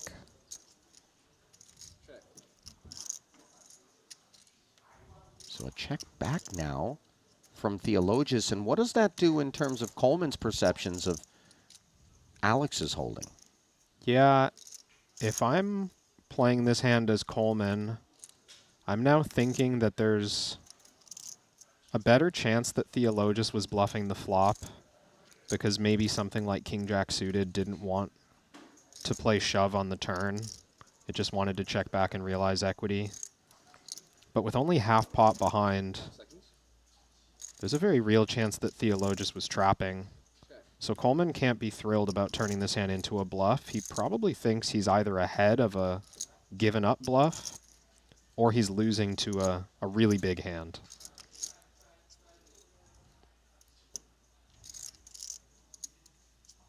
And the fact that Theologis hasn't already checked behind makes me start to rule out something like pocket nines.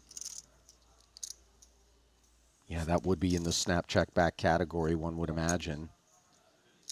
But there is no check on Alex's mind, and all of a sudden, the 8 of hearts, which isn't supposed to be completing something like a Jack-9 as played, has Theologis putting forward almost all of his chips, 2.3 million, and Coleman can only bluff catch, but what are the bluffs as played? Yeah, it's hard to find something other than King-Jack suited from my point of view. I think that hand makes sense, but it doesn't even always arrive here. As played, we might see a flop check, for example. It feels strong to me just because it's so consistent, everything that Theologis has done here with a really big hand. Boy, this would just be an incredible find if somehow Coleman were to click, call, and be correct. That parlay is a difficult one. Yeah.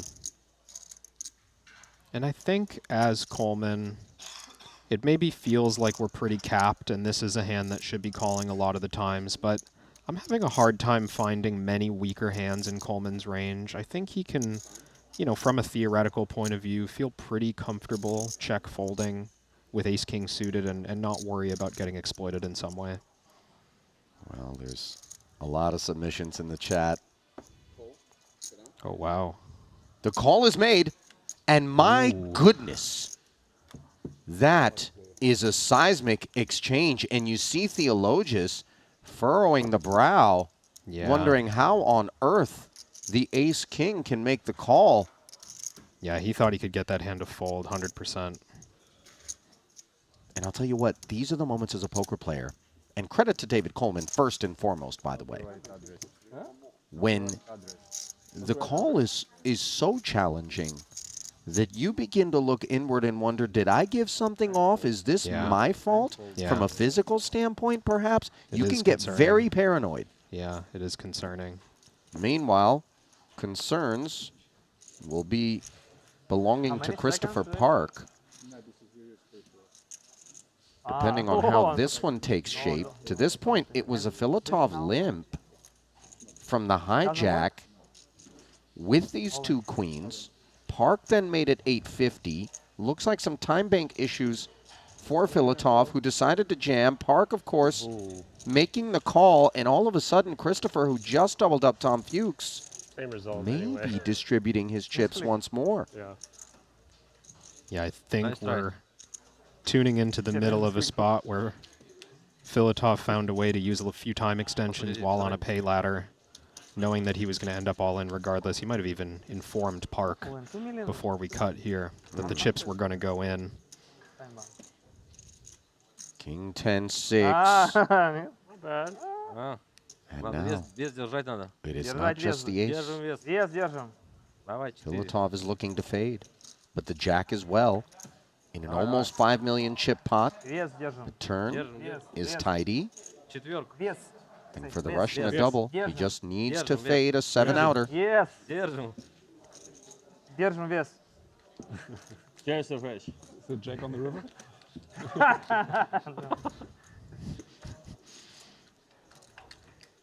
Вау, держали. Well, the case queen What I had?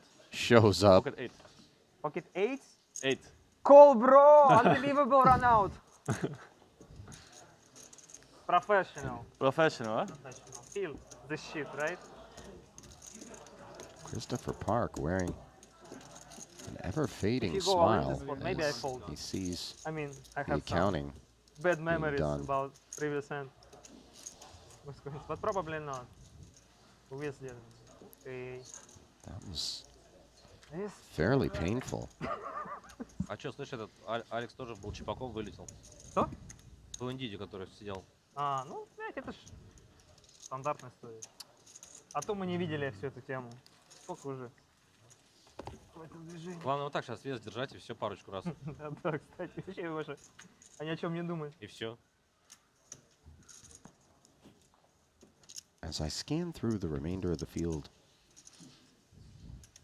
Kevin searching for This queen on the river Triton makes you happy. first Yes, timers. very happy. But Vainas comes to my attention, who is currently sitting 5th in chips and definitely showed us a few things when I was last here in the booth. mean race. Filatov is here at his 3rd festival, not a first-timer. Start with 5, right? He is opening ace-jack, however, freshly spun up to 4.8, and Calvin Lee Тут надо держать, да. appears to have a spoonful of medicine at the ready. Well, when he just flats in the cutoff, sees that Anatoly is playing less than 20 blinds. Oh my.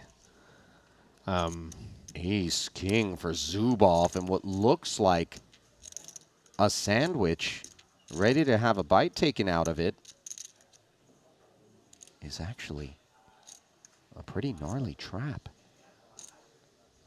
Yeah, regardless of how Calvin played this, the two of them were going to get this money in. The only question is if this traps Filatov, but I think he understands, yeah. No, the ace-jack promptly shrivels, and Zubov turns around to inform the rail that I got a little something on the bottom of my shoe, and it doesn't smell great. Ay, ay, ay. You see Mulder dressing down Calvin for the slow play. This is a 12 million chip pot. Good for the chip lead, regardless what direction it heads. And it always rated to list toward Calvin Lee. No club for Zubov. Да, нужен туз просто. Praying to find the ace. No such sorcery available on the turn. And of course, we're aware only 2 aces actually remain. Will one pay Zubov a visit and ruin the fun for Calvin? Nope. GG's issued. And well, what are you going to do, Kevin? That hand just was what it was, but it didn't necessarily have to play out that way. Credit Calvin Lee. The slow played kings. Yeah, and Calvin chip leading the tournament even before that pot perhaps encouraged him to set that trap in the first place. Huge lead for him now. I mean, Hearts is also fine. Coleman was ever so slightly in the lead, ever so briefly. Meanwhile, as we flip back over to Coleman, his ace-queen looking to finish what it started in terms of the squaring off against Theologus. Ace-king. The big, huge call versus what was king-9. And now, after Alex was all in with crumbs, Coleman able to bring us to 16. So it was Zubov out in 17th, 18th rather, 90,500. 17th came with a 10K pay ladder, and we just observed it being distributed to Theologus. But we only got 2 tables worth of combatants remaining. So we're going to redraw.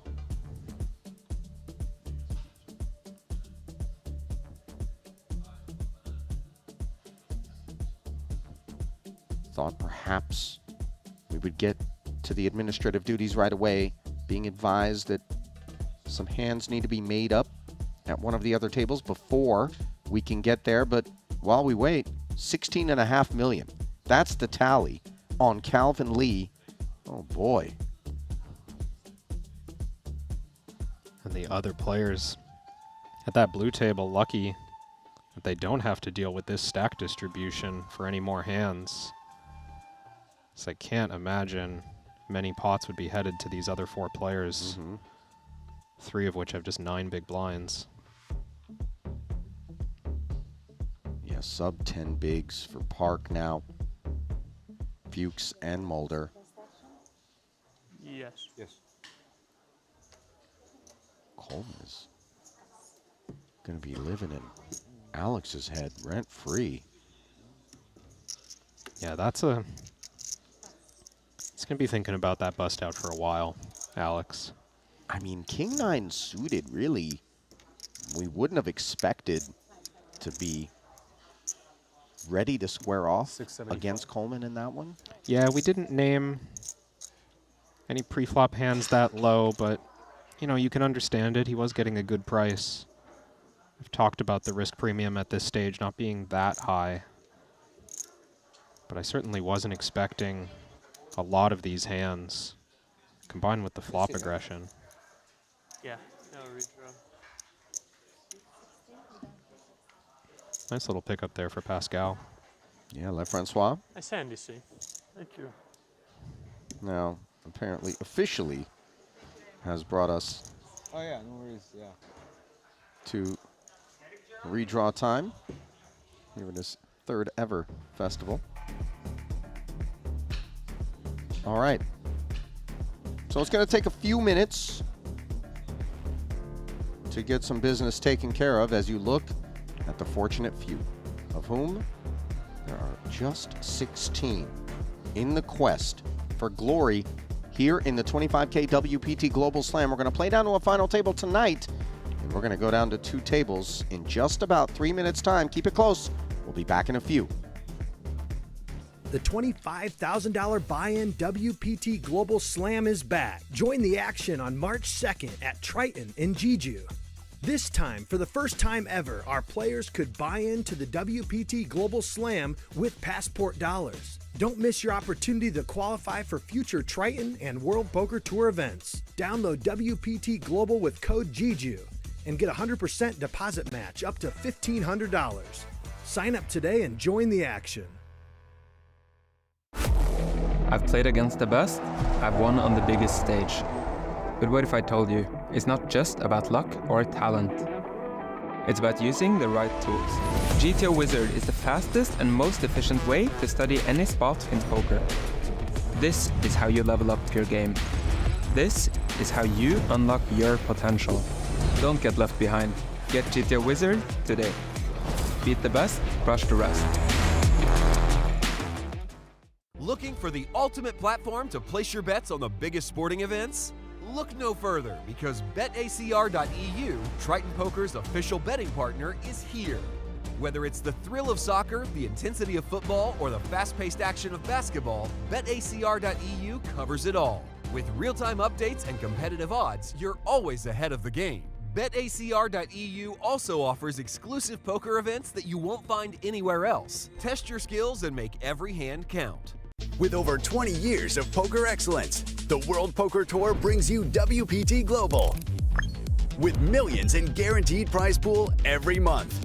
24/7 monitoring system developed by the world's best security expert to combat cheating and collusion. Largest online poker platform available in over 60 countries. Endorsed by poker's biggest names. Join the largest community of players. Now on WPT Global. Trusted online poker is back in the U.S. with the launch of Club WPT Gold. Play sweepstakes poker in daily ring games and tournaments against your favorite WPT ambassadors.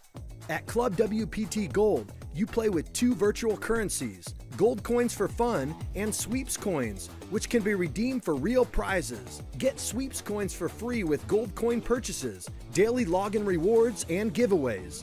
Join now and get in on the action.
And welcome back after a short pause to more coverage of the 25K WPT Global Slam. Ali and Kevin back with you.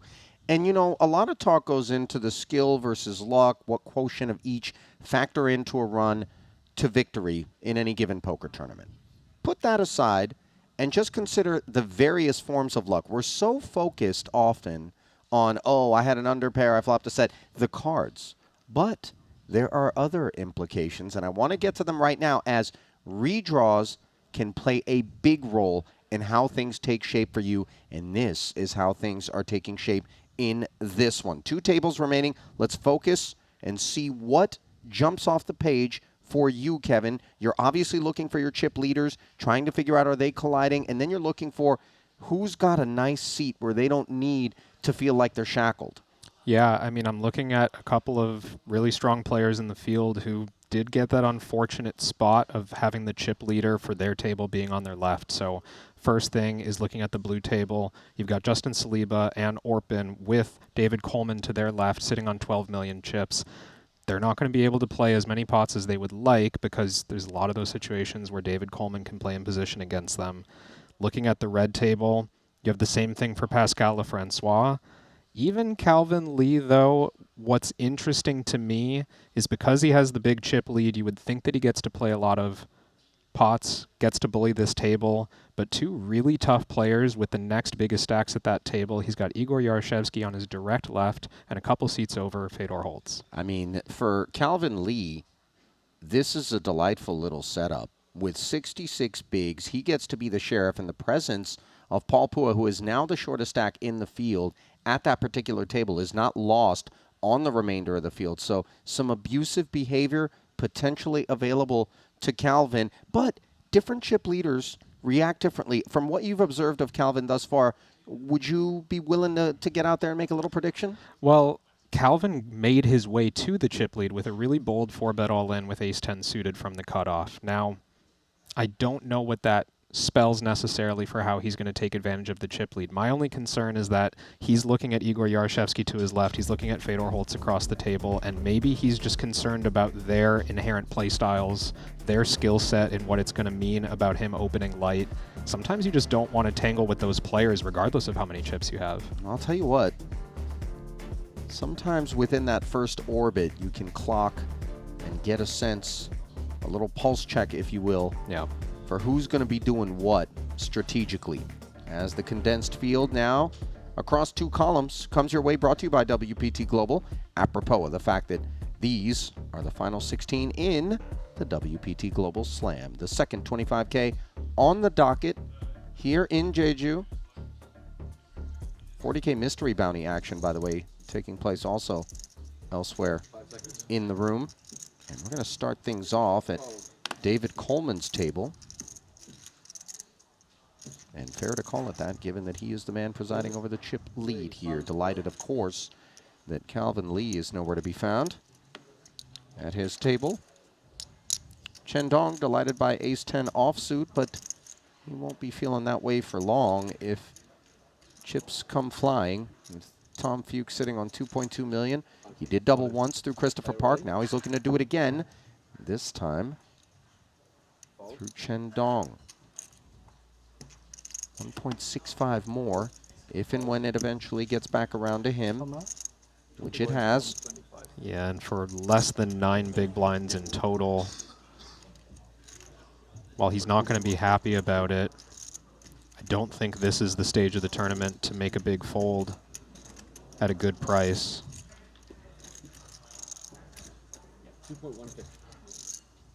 Got to think we're up against a few flips and maybe even dominating a few suited broadways.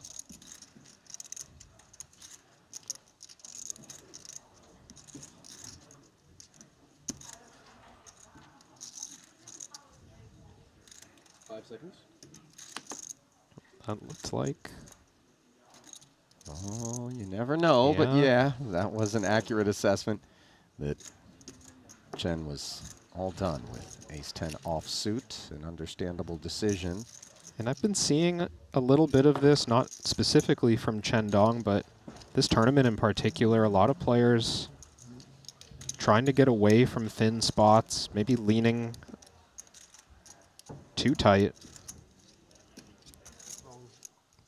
tempting to try to start locking up those pay jumps and sneak your way to the final table. What happened? No, it's the nerf? Football. Football. His finger was over there. Hmm? No. Fell. Oh, Checking you fell in and at the found other one. feature. Stamped at you. Oh, shit. Pocket tens for Fedor. Raise and take. Oh, rather, big blind walk, disappointingly. Forgive me.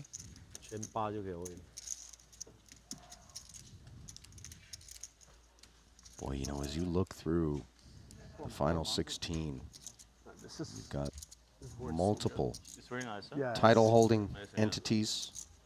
Fedor, of course, prompting that thought as he seeks number 5, sitting on 4 of them.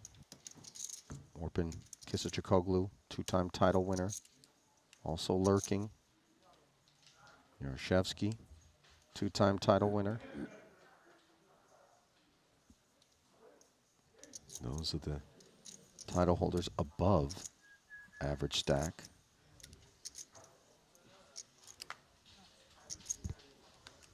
Michael Soiza. He's got a couple of titles. Yaroshevsky passing in the hijack with Jack 10 offsuit. I'm a little surprised, although there are a couple of really short stacks behind, one of which just went in the pot. Paul Pua with a suited ace. Hey, I like it. You shake your head. 2 million. How much? Count. I need the count. 1.4, 1.6, 1.7. I don't think Boss is ever expecting King Queen. Okay. Initially Verified. suggesting he was pleased with the fact that Filatov was shaking his head. Anatoly with a swig of cola and a spin. 3775 in the middle. 3-2 favorite is Pua. Gamble, gamble. What? Easy call. No. No. Queen 10 tray.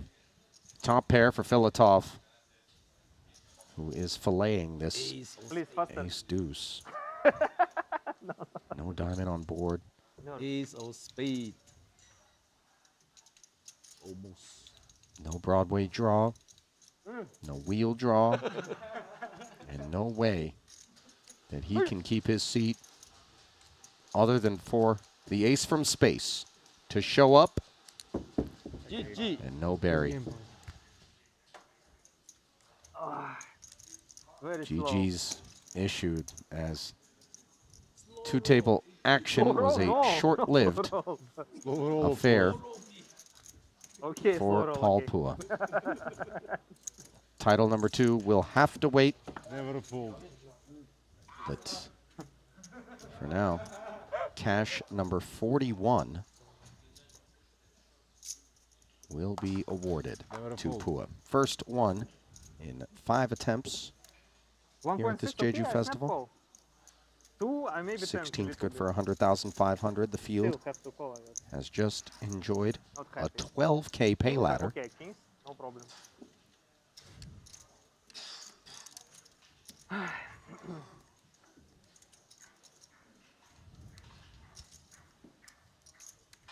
Now, Kevin, you know that I like to walk us down darker than average alleys at times, outside the scope of what you would have imagined would be your, you know, expected work here in Jeju. Earlier in the festival, Nacho Barberos was wielding a pair of sunglasses that felt uncentered.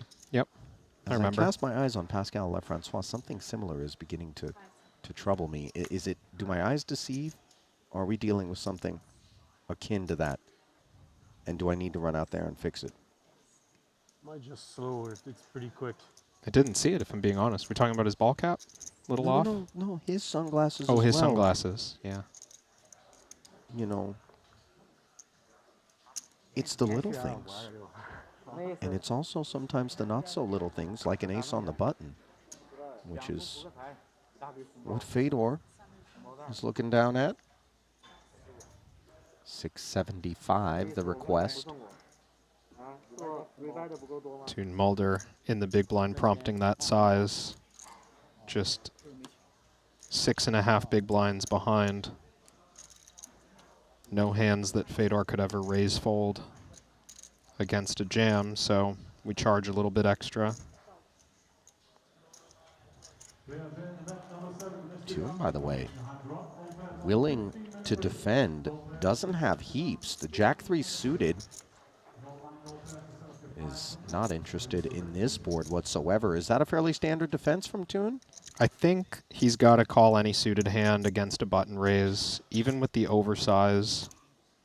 We're still 15 left. We're quite a ways away from that final table. And it's not like we're protecting a 15 or 20 big blind stack that has a lot of other options. When you're sitting on 6, defending the big blind is one of the most profitable plays you can make. Well, there's not profit awaiting Toon Mulder as he shakes his head. Fedor just going for all of it there, by the way, forcing maybe some flush draws that he doesn't want to deal with to fold. Yeah, it would take a rather big spade for Mulder to decide to hang in there. Yeah.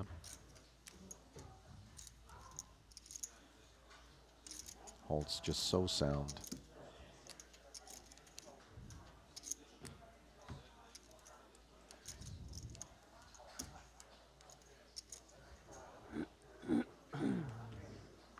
I don't know, the glasses look Are they? pretty centered, I think.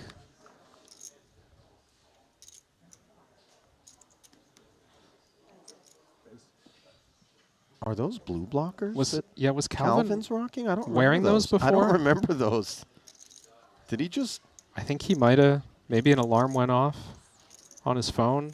Hey, it's 9 p.m. local. Time to get rid of the blue light. I confess I use that feature on my phone, which, by the way, is the less important matter at hand. No, now see, it is a little for Le Francois. I live in Vienna now. Of course, not the ace-king you were referring to, but the more important matter being Pascal's glasses. Yeah, well, you know, the ace-king's going to do what it will here out of the big blind. Predictably, the 5.3 slathered. And Calvin, of course, was down in range. Oh, not this one. No. My knee. Yes, I had surgery on Or maybe Yeah? right in the middle of range, just considering his chip ACL. stack. ACL? Oh. They change? They changed, Yeah, me also change this one, yes? Yeah. Took from here and put Yeah, here. yeah. Same shit, bro.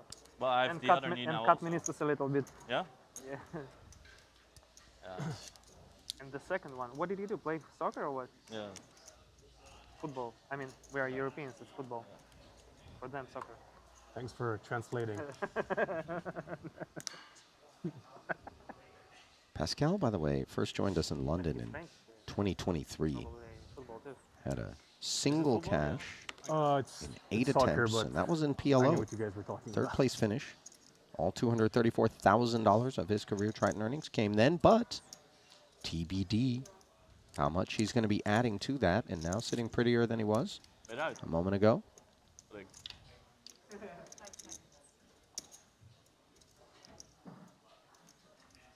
You know, it may be that the ball cap is adulterating the natural sort of where the temple would otherwise rest on the shades, and it's not that he's just rocking some janky, unbalanced eyewear. Oh. So it's fine now. Kind of the side of the cap pushed up against. Right. Yeah. 900. Oh, Calvin Lee pushing up against this limp. Obviously, the 8-3 offsuit would love to just end it here. These are the risks we run when we try to limp, period, let alone against the boss stack. And Jack 9, not a weak hand for the situation, but feeling very marginal at this stage with 15 left. We don't want to make a habit of playing out of position against the chip leader, and that size was even a little bit larger than you might see from some players. Yeah, move bottom, yeah, no problem. Time bank. They ask you time bank. Well, Calvin's now removed the glasses, so I'm I'm out of ideas. I actually don't know what happened.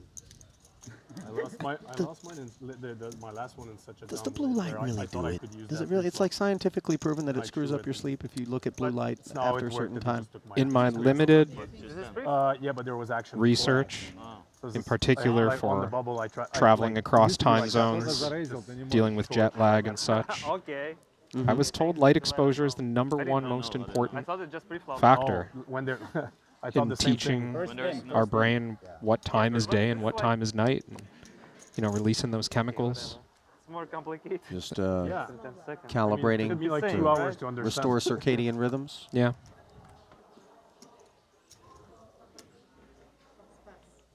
Now, I've never experienced the necessary kind of testing to say for sure, like, yes, I felt the difference, but I believe it. Filatov, King Jack suited.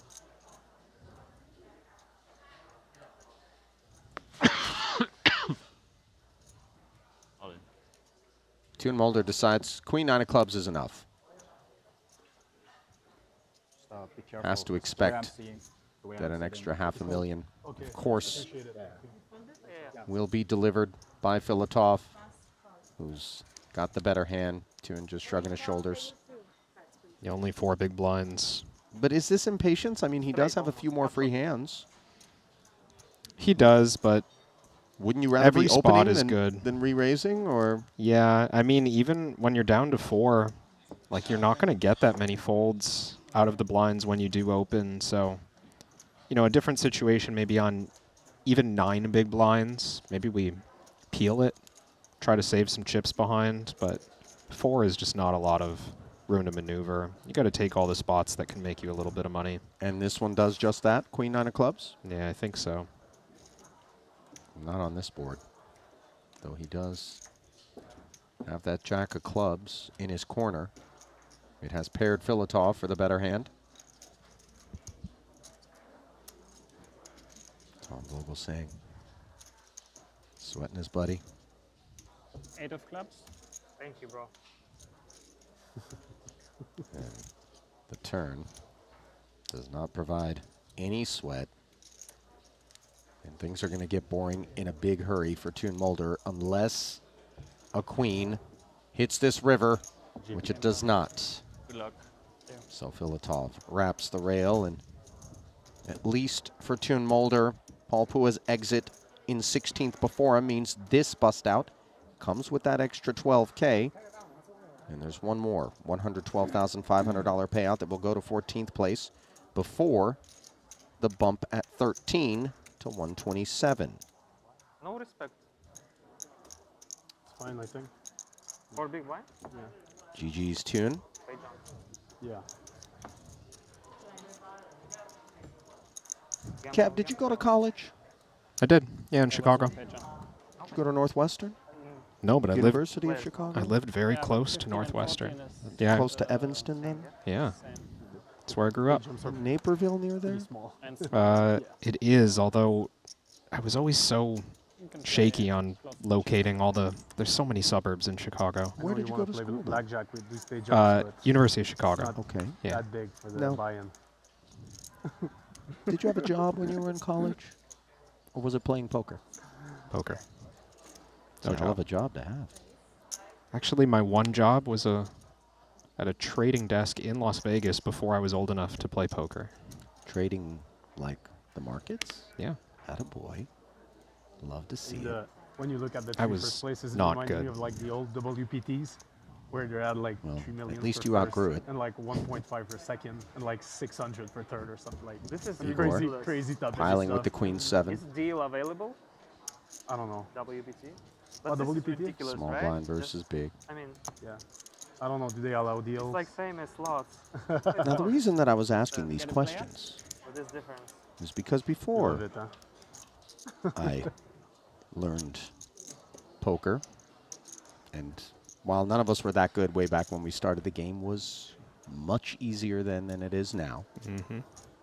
I was looking for ways in which to generate a little bit of cashish on the side. Legal, of course.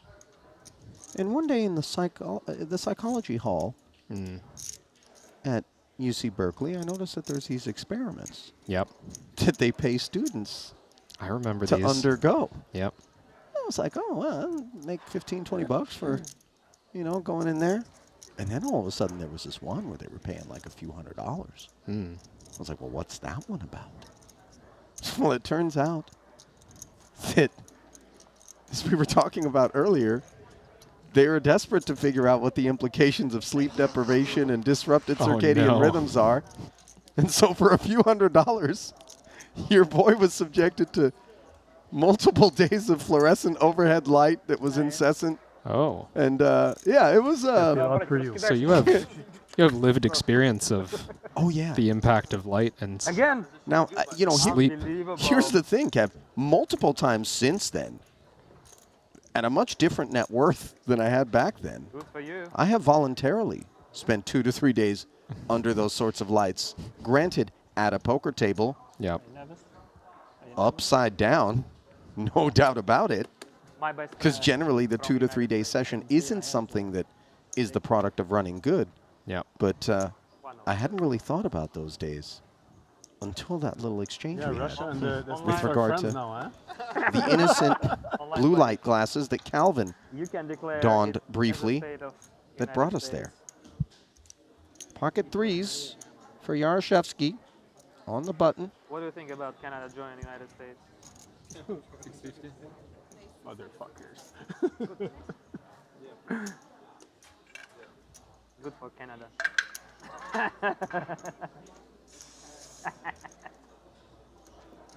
Goddamn Russians. 650. Just like they like countries getting invaded. Huh? Leads into the risky waters where Fedor lurks, defending his big blind. A sticky customer has a gut shot straight draw here on a 10-6-5 board. Yeah, not the board that Igor is going to be thrilled about on the button, not just because he has an underpair, but this connects fairly well with the big blind. We don't open a lot of 6s or 5s on the button. Not surprising to me to see a check behind, kind of manage pot size. And this could be the type of hand that Fedor tries to bluff with. I mean, we should be pretty aggressive on this board texture in the big blind. Gut shot straight draw for both parties now, as that deuce could get Yaroshevsky interested, but this board texture is supposed to be Fedor's. And he knows it. Yeah, I'm used to seeing pretty frequent kind of medium-sized bets. Looks like he sized up a fair bit. This is 3/4 of the pot. So not as many thin value bets from, let's say, a 6. Choosing this size, he could use some of the better ones, maybe one with a redraw, but this is mostly saying 10x or better. I think Igor's hand is going to continue. It's pretty clean, has some outs if he's behind. So the 1.2 gets called. Neither party improves. Front door flush arrives, and the middle card on the flop pairs. Pot has grown to over 4 million. I don't know that we anticipated this. And the look on your face, Kevin, suggests that that is confirmed. How did we get here? Yeah, this spot, you know, the turn play, pretty reasonable choices individually. I wasn't sure on sizing from Holtz, and that's again what I'm trying to figure out here.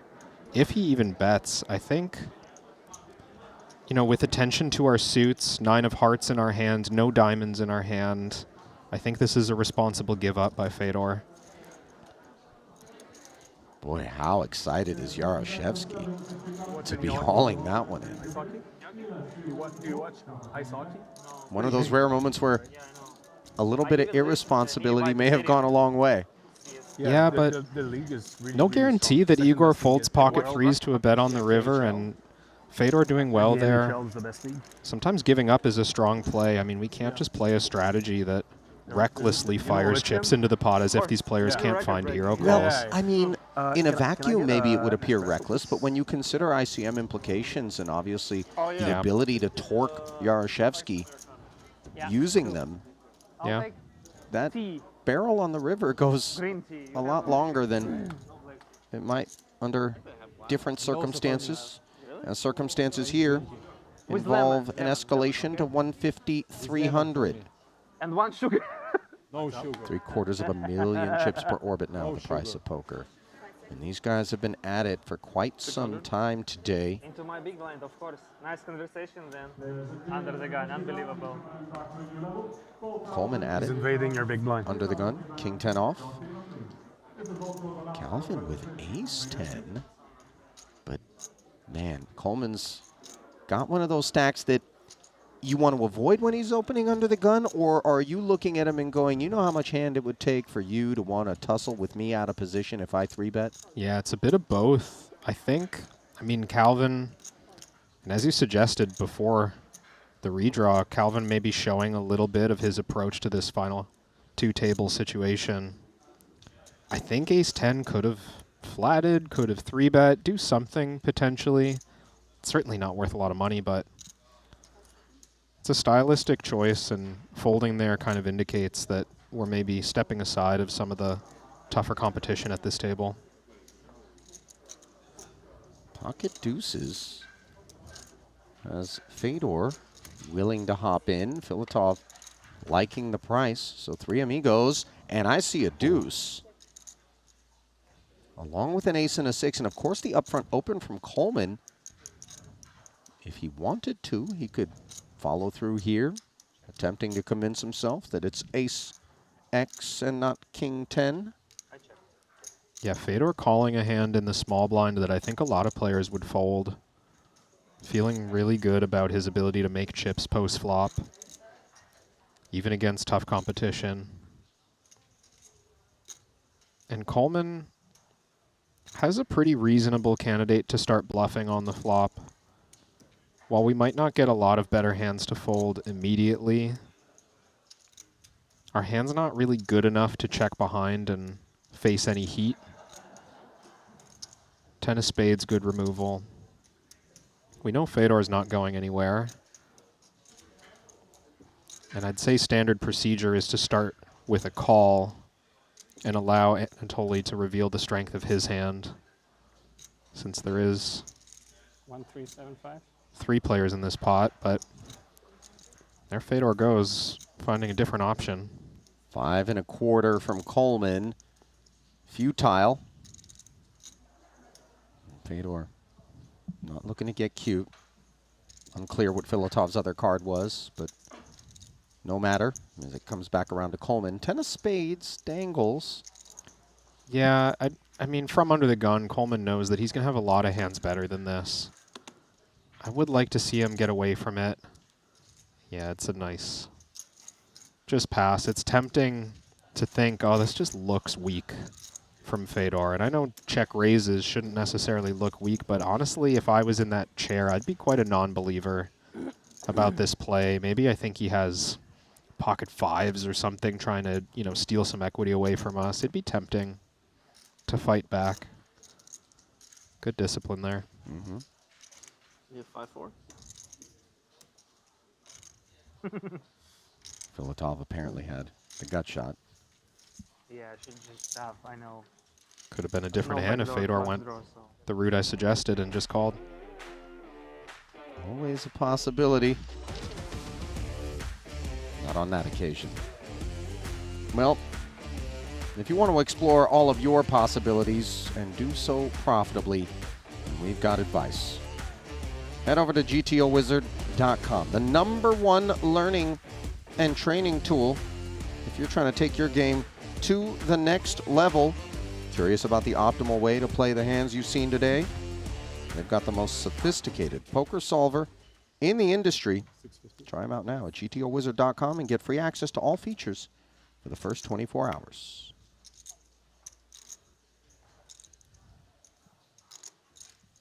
Pascal, suited ace. Under the gun, 650, if you do. Igor thinking about this one. He's got a pretty healthy stack. Chip advantage over Pascal. And a good drawing hand.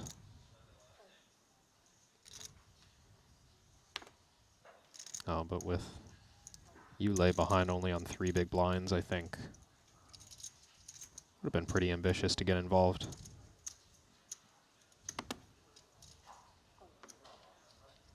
No takers, and this orbit will be free of charge. Yes. I just trust you guys. You just never make mistakes. Never? What a player. I mean, I haven't. No, the dealers Ah, just never miss. Of course, I always make mistakes. Think I would say that? Yeah. Marc-André, no. I'm just jealous because Marc-André, he's like handsome. Fitness, you know, no fat, nothing. Unbelievable. Like Ken. Yeah, I know. Yes. I know. So sick. Unbelievable. Fedor What a trying shape ace-6 every suited time. on for himself from the cutoff. When I go to Very breakfast different or positioning. to drink some sugar, Marc-André just went out from the gym. Every time. Likes it. Tempting one for Coleman. Facing the cutoff open. Any 2 Broadway cards are reasonable, and he still has a slight chip advantage over Fedor.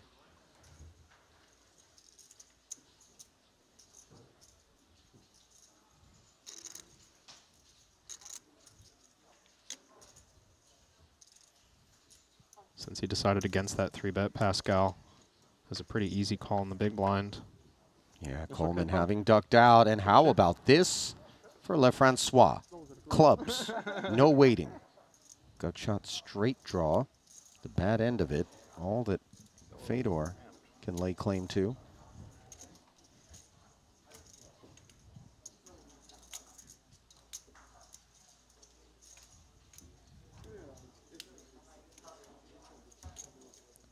And we saw Fedor playing a monotone board for big size earlier when his opponent was really, really short, just 5 big blinds deep, but now 20 big blinds in play.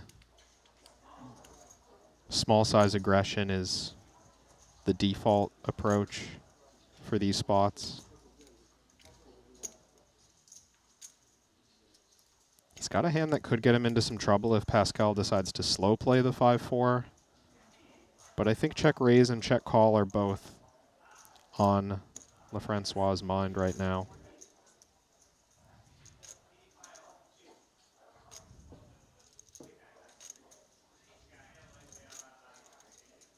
And I mean, I think the low end of the gut shot is pretty suspect here to think about doing anything other than just folding.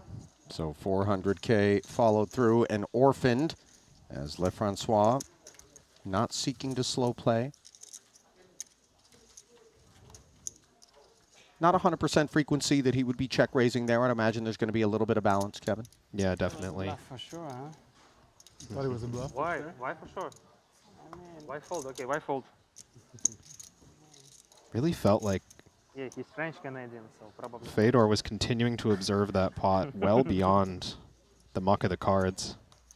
Yeah, he has a tendency to do that. I mean, he's baselining everybody at all times, just mining information, everything available to him. Granted, he doesn't know what Pascal had, but at some point, he'll be able to get that information when the delay catches up. No electronic devices, however, afforded to anybody at present, given that we are enforcing that new rule once we get down to 2 tables in the event. And it does kind of keep the action moving. People are focused. Yaroshevsky, of course, has his attention pinned on ace-king, and it looks like the shortest stack in the room, Yulei. Queen-5 suited, what he's going to pin his hopes on. Under the gun +1, by the way, just figuring that this is a better than average hand, but how do you feel about it? Feels like a bit of a misstep, like one hand earlier than we need to be rushing the chips into the pot. I mean, you know, it's hard to stay patient when you know that 2 hands from now you're going to be posting that big blind and the big blind ante, but Igor opening under the gun has to be a big deterrent to entering this pot. Dragon power. So, Yarashevsky taking the best of it pre and way the best of it post. A 2.7 million chip pot that rates to yield another casualty for the time being. No club on board. And Queen 5 draws dead. You see Yarashevsky wrapping the table in acknowledgement as another one falls.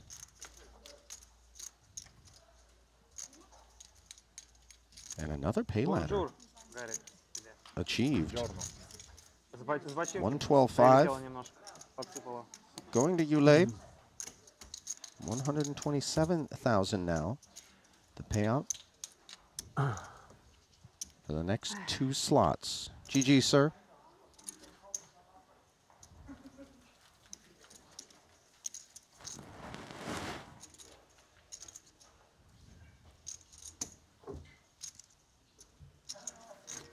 Israel and Toe. Espresso. Iced Americano, iced Americano. Thank you very much.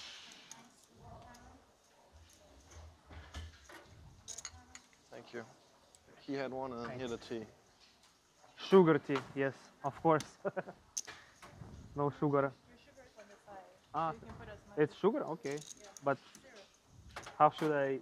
Okay, I'll take it. No, I will not take. Oh, my turn? I'm so sorry. Unbelievable. Maybe pocket aces one time, one day. Fedor opens the ace-7 suited. He's pipped by Filatov here.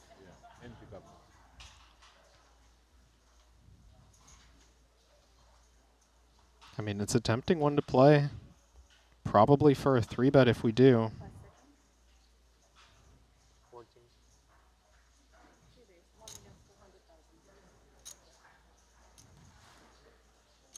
Three-bet to 1.4.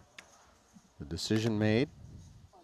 As Filatov not showing any signs of intimidation or concern. Covered by Fedor, well aware of his credentials. Yeah, the stack sizes for Fedor and Filatov here are pretty close to start the hand. That pressure definitely goes in both directions. To lose an all-in here as Fedor leaves him on crumbs. But the suited ace, just a really powerful bluffing hand if your opponent's representing a tight range. See how much Fedor believes him here. So sick. Bad feeling. So sick. Well, obviously there's plenty of chops, but that's only if we get all the way to a showdown. Yes, bodyguard your big blind. Yeah, Anatoly got away with one there. Your tournament life safe now. Filatov looks very much in his natural environment right now, Kevin. There's no sign whatsoever that the gravity of 2 7-figure payouts or a possible Triton title is impeding his ability to be relaxed and in the zone. Yeah. Against you, normally all in, but this time. He is transitioned, by the way, from moments ago, I think it was a Coke Zero, to what appears to be hot tea. You know, I'm no gastroenterologist, but this is a hard pivot. Exactly.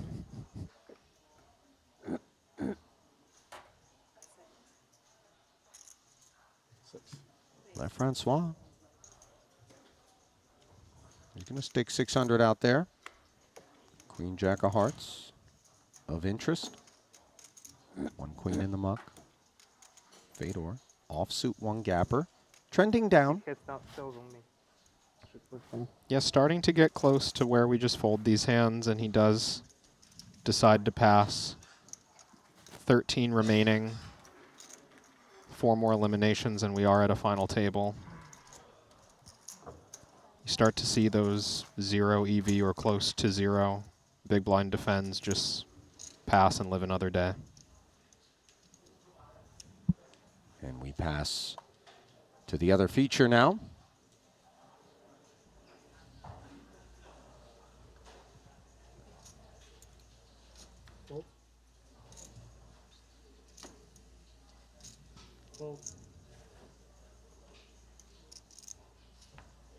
The Muck Brigade pauses upon the button of Tom Fuchs, 8-5 offsuit. Keeps the gravy train rolling. Justin Saliba, however, will have different ideas, having looked at ace-king in the small. Does look like he's playing about equal. Oh, excuse me, Orpin down to 7.5 million, 25 blinds. So Justin's playing this one, perhaps thinking about a limp raise all in. Boy, and Orpin with this hand could not be blamed for wanting to inflate this thing. Yeah. This is a straightforward-ish raise, maybe the weakest suited ace that wants to raise for 25. Ace 8, ace 7 maybe could get away with a check, but the offsuit aces in Saliba's position here definitely want to play for all of it. He does announce all in, and you see Orpin lamenting that $1 million have been committed. It's hard to fold this hand strength. You imagine Saliba takes a hand like pocket threes and just takes the exact same line. And that's the issue, obviously. It's not as though these proverbial traps, the he got limp out. jams, are 100% hands that have him cooked. On that occasion, it did, however, and credit to Kisachikoglu for properly identifying it. Yeah, jack. Huh? The best hand you are folding. I couldn't tell what you said. I thought you said I have jacks right now. And I was like, fuck. No, I had the best hand I'm holding. Also, Orpin suggesting that that was the absolute top of the foldable range in his mind. But I would not have liked to see And that. honestly seems like a reasonable line to draw. I like that Orpin's raising some hands that, you know, don't necessarily have a clear path in the face of a 3-bet. Because you could easily play a strategy that's not aggressive enough if you're just always waiting for hands that are willing to stack off to put in your raise.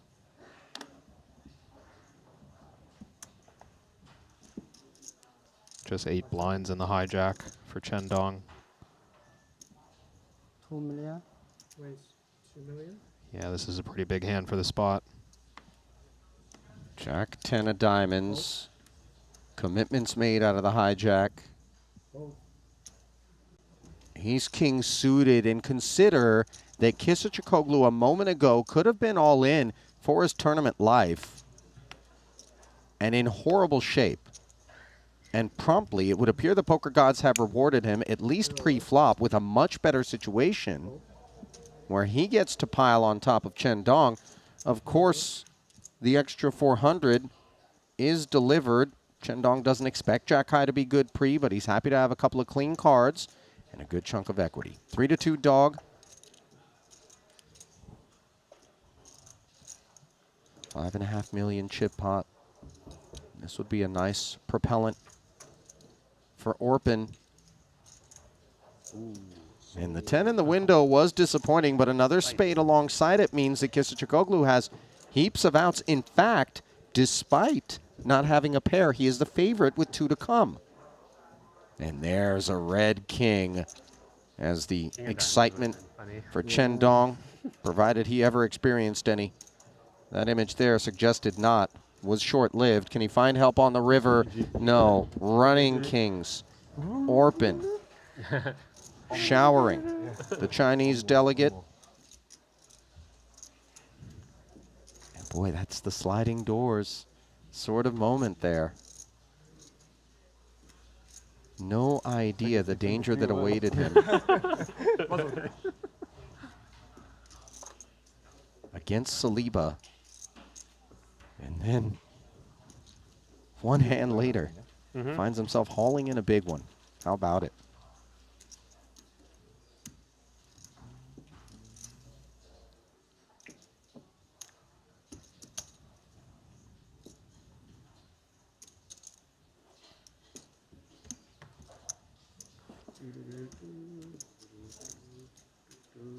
Kisachikoglu with that pot now sits 11.7, let's call it. Fourth in chips overall, 39 bigs.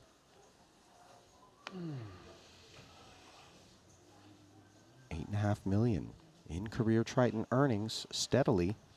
That number is growing for Orpin as he hunts title number 3. But first order of business, of course, is hunting the final table as 12 remain and only 9 will be a part of that process.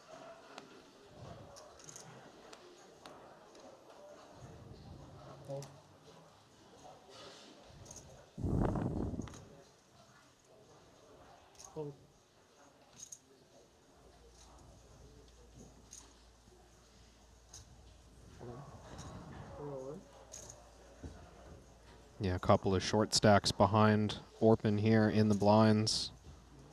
10-7 of spades on the button.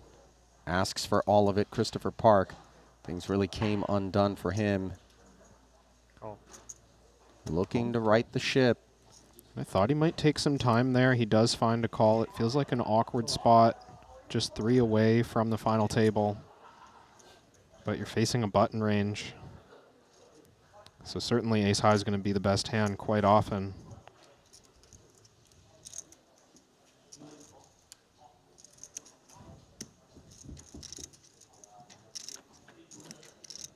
$5.1 million in the middle. Heads up, 8-5 tray, middle pair for Park. He was already in the lead. Doesn't really change much. Red 10 is symmetry, right? Still anti-sweating 10s and 7s. Is the American. And now more than that, as Orpin finds the open ender. 6 and Jack need to be added to the evil that could lurk. 10-10 on the end. Thank you. You feel for Christopher Park. Kevin, it just felt like any time he entered the fray, he came back with new wounds. And conversely, for Orpin Kisachikoglu, the sun is shining down on him here in this orbit.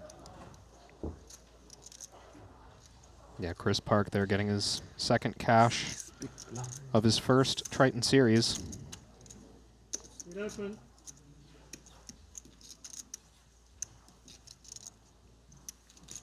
Never feels good, though, when you're this close to the final. No, of course not.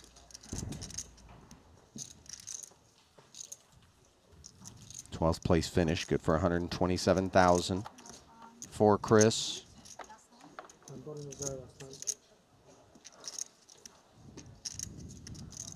This is his first ever Triton Festival. Second cash as he finished 10th in the 20K 8 Max.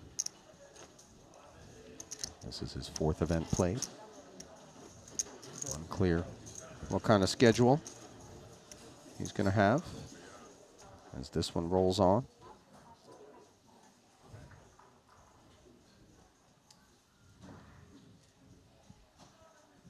Boy, Orpin surging in a major way here.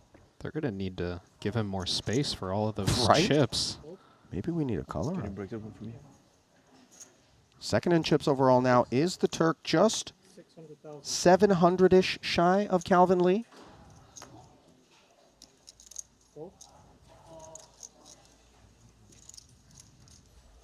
Clicks it from the button. Offsuit connector. Vainas goes behind the shades. Yeah, marginal looking hand, but we are up against a button raise from the chip leader. I think I would peel this one. The circumstances loose enough. And we're 20 big blinds effective. There's a lot of ways to maneuver. 4-4-6 after the defense. John Ander flops the gut shot. Orpin interferes with his 5. King high is best. Action checked over. Now, normally the low paired board would be really in favor of John Ander, but because of the ICM scenario we're playing, this might actually be an Orpin favored board. I mean, the big blind going to be folding a lot of those offsuit 4s at this stage. Orpin may be opening more of them on the button. I don't know that we get to lean that hard if we're in the big blind playing as Vainas.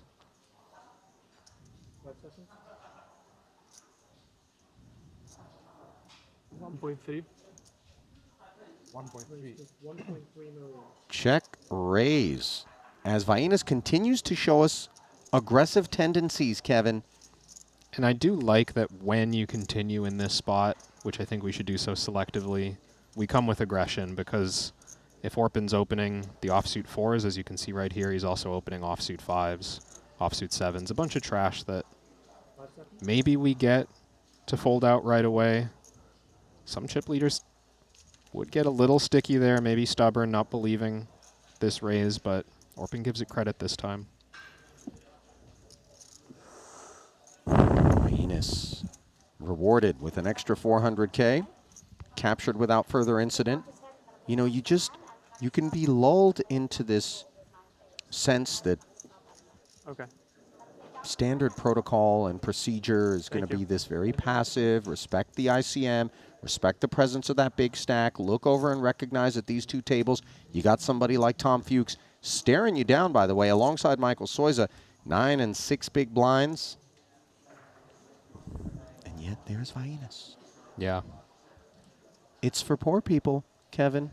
Well, ICM. You know, it's not even necessarily a departure from ICM, what he's doing there. It's just kind of the uncomfortable plays that a lot of people don't like to make. Credit to him for just playing back aggressively. If you selectively enter those pots and you only put in aggression when you connect, you're kind of doing your job as the covered player under pressure.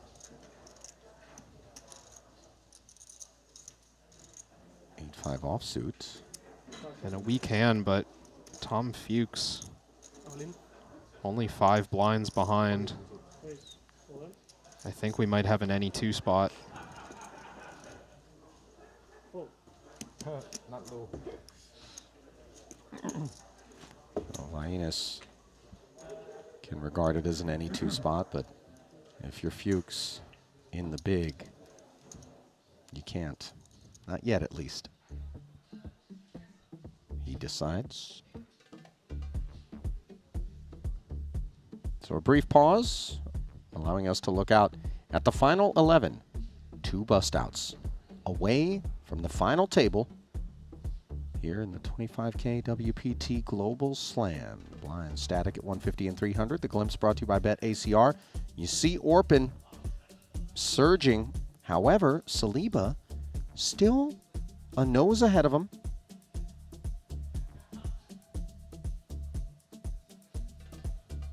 I don't know if that's an accurate count. Yeah, you're seeing a larger number in the app, right? Yeah. Looking into the fact that I've already regarded him as the second biggest stack in the field, it would seem impossible that Saliba would have more chips than he does.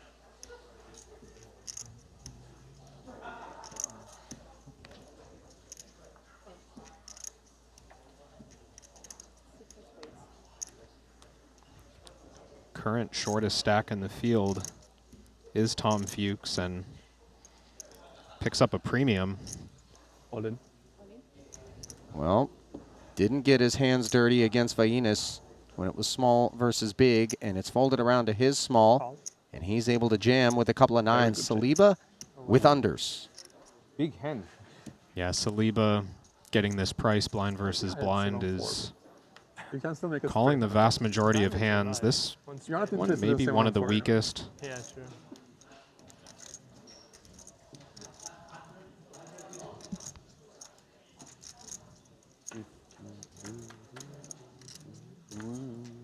Now I'm very interested. Queen 4 deuce. Saliba with the pair.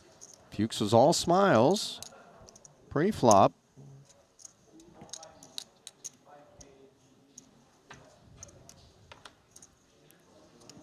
I'm interested in the deuce.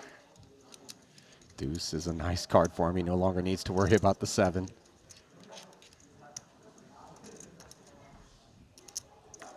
Just keep it 4 free, and note that the deuce was necessary as a 7 did come through. Just for fun. But 9's up. I didn't have 7-4, but I think I had 7-4. Maybe 7-5. Oh.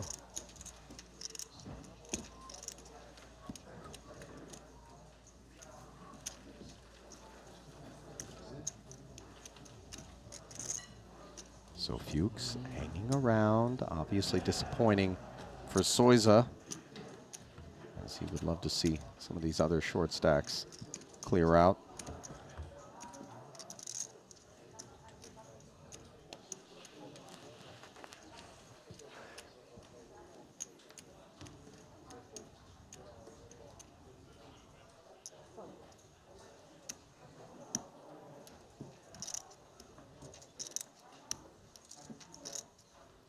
Vainas, suited ace. Raise.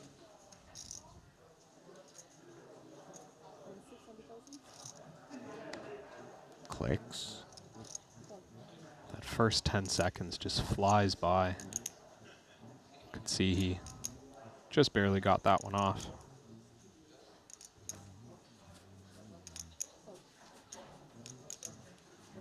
And he's not going to be getting any patronage.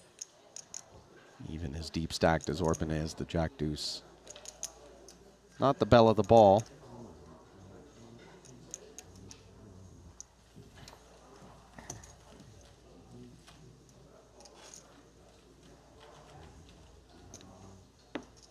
Change, please. 5 is okay, I think. 5 blacks.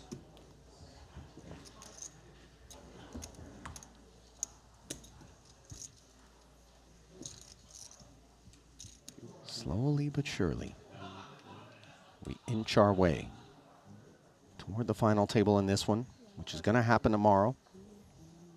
Current on-tap payout after Chris Park took the final 127K haul is 146K, and it will stay static for both 11th and 10th.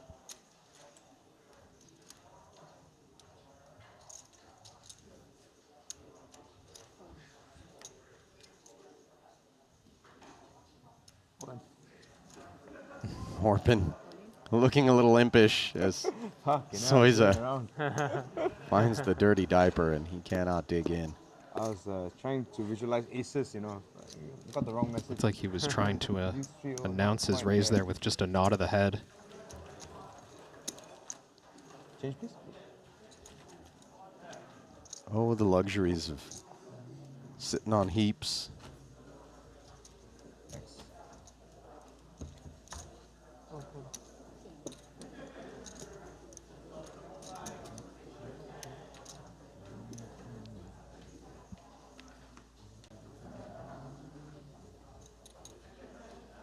Soiza is the overall shortest stack right now, giving it Tom. Found that double through Saliba. And then there's a big jump before Fedor, who now sits in 9th. Yeah, I was just thinking the setup at that red table is really rough for all these pretty healthy stacks who are kind of waiting out the outcome of these two short stacks on our blue table. Well, Soiza's 10-9 offsuit has decided it's go time. It's going around. 2 million. It's a good thing it's past me. 5 deuce offsuit for Vainas, and as much fight as that man has, he's going to need better ammo than that. Okay, use 3 off again for you.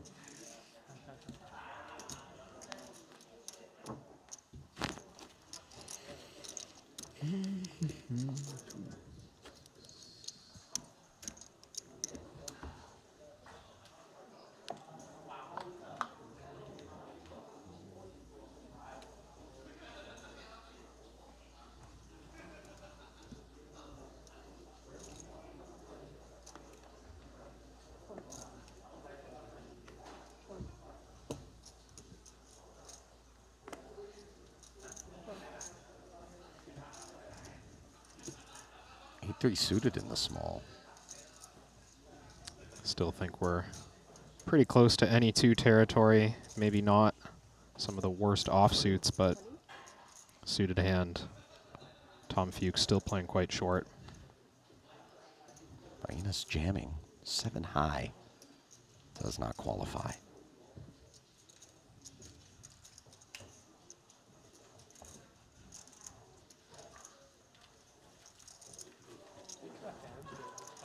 Hmm? Yeah. I mean, they should be because we are like flying. Yeah.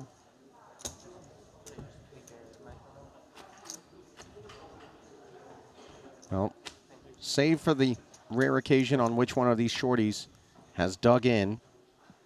This has devolved a bit into a raise and take it, jam and take it sort of proposition. Yeah, at least for the battles against those short stacks, but can get some interesting spots between the players with 30 big blinds or more. Not seeming to get the right cards for any confrontations at the moment. Sunny. And a call. Saliba gets a walk with the ace. He was ready for Tom that time. I went from h6 to a6, which is always very tricky, you know? The last, sorry? Last 3 hands, she said we caught up. Oh, we caught up? Yeah. Wow.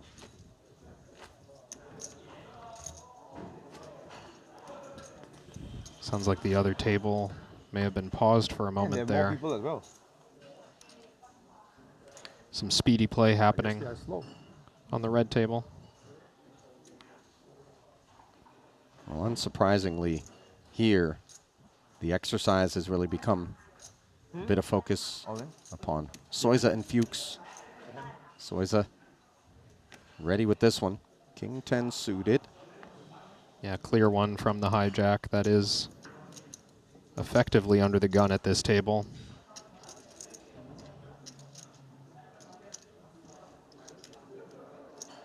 And an unlucky encounter coming here. Only thing for Justin Saliba to consider is his choice between calling and letting Orpin do something or just closing out this action with an all-in. How strong? No, too So strong. Saliba Very strong. waking up with the ace-king, dominating Soiza. This is painful for Michael. Not the situation he wanted to find himself in, but stranger things have happened. These 8.5 bigs aren't dead quite yet. And the deck apparently giving Soiza enough to get excited about. Queen, Jack, Deuce, an open-ender. Saliba, of course, blocking one side of it with that ace of clubs.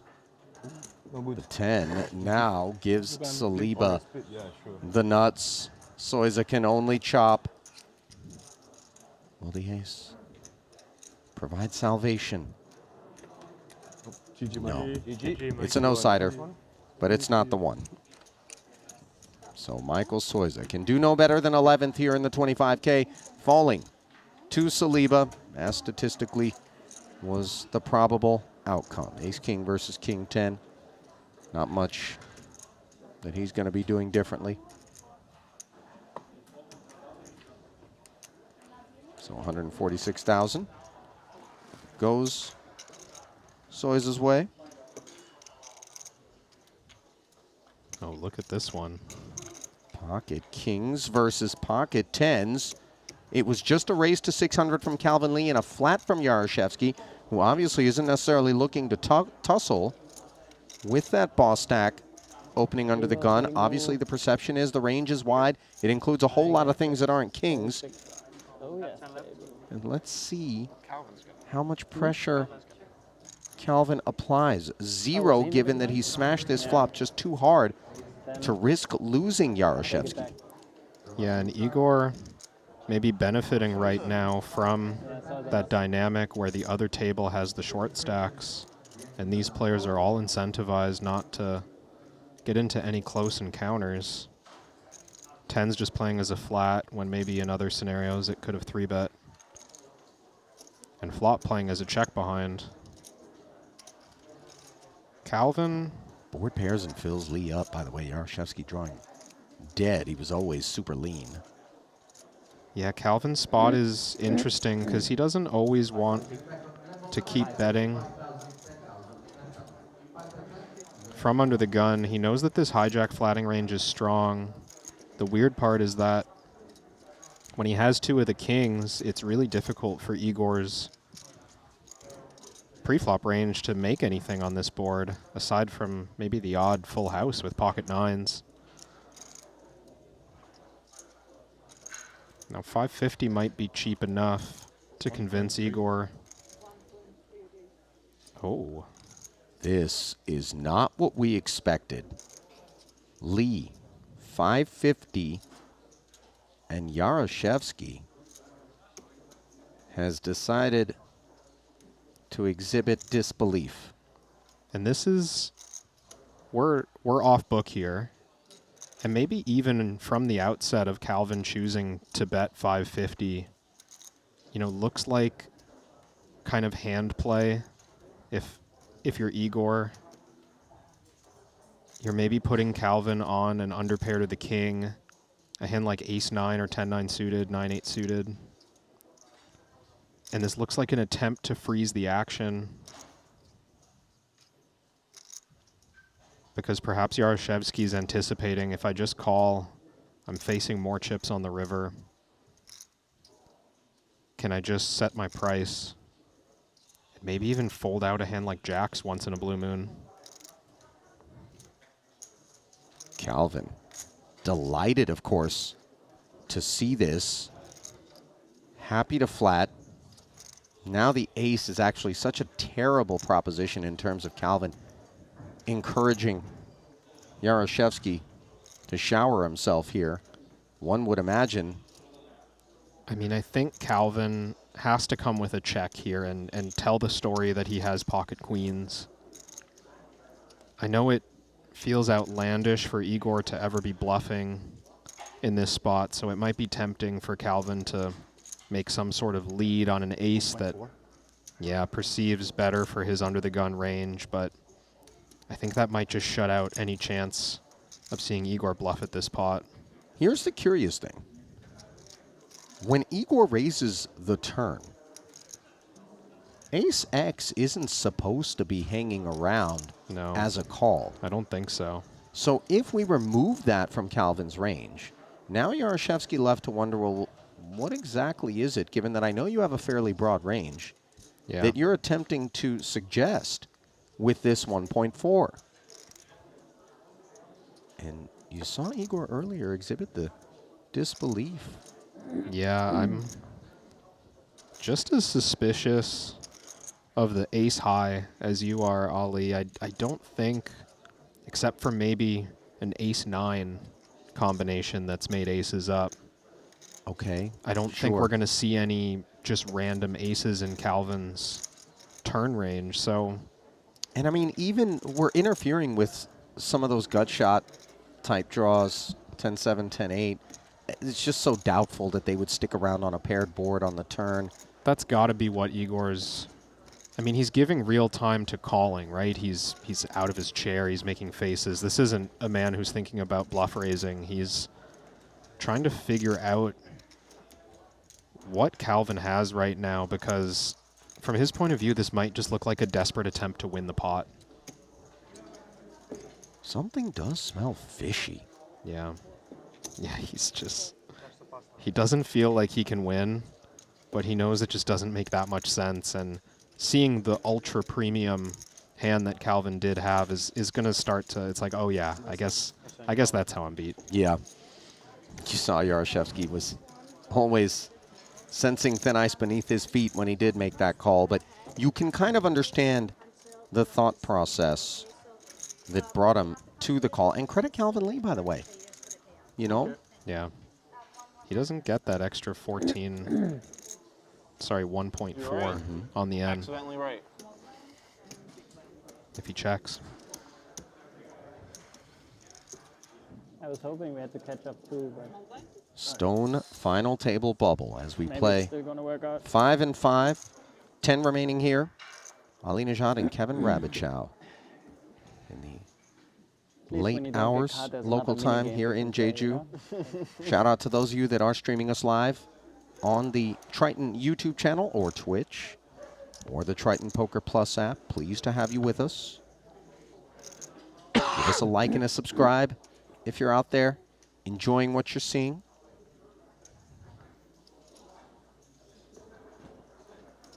We just saw a couple of conservative open folds from both Igor and Fedor, seeing that this is Calvin's big blind right now, and I believe I heard the last hand while this table is six-handed still before they move somebody over. We have to catch up, so we To play that. one, and then I think they balance, and then we play normal. So just a walk for Calvin. It was just one hand. Huh? Was it just one hand? I think that's what she said, yeah. Что, у тебя король дама, что ли? With the elimination of Soiza in 11th, no need to send a player back and forth for the balancing efforts in terms of 6- and 5-handed play. But obviously they are still keeping tabs on any potential disparity in number of hands played since the onset of two-table play. They run a tight ship here. Players appreciate it. What is Matejka? And there's a look. Calvin Lee, the mayor in Redville, Justin Saliba, being shown top the leaderboard over on the blue table, and that count on Saliba is accurate.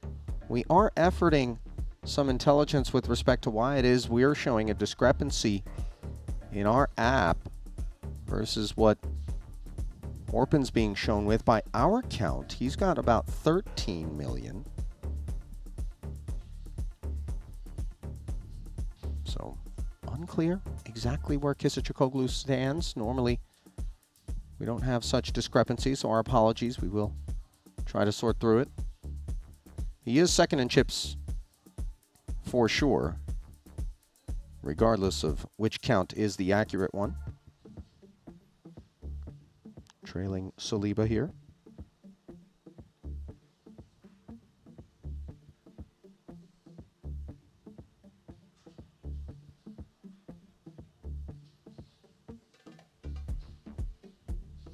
Not exactly sure what the present holdup is.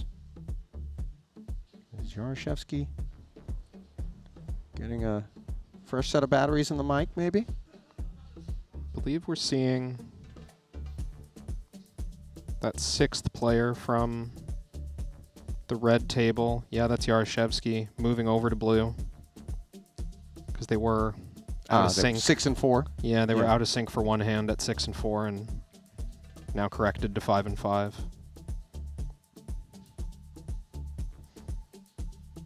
Oh, but Igor's sitting back down here.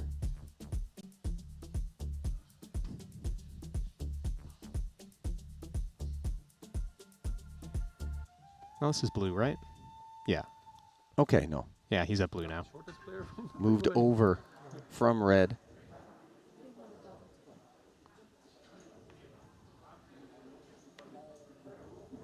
Yeah, no longer has to deal with Lee's mischief after that King's Full incident.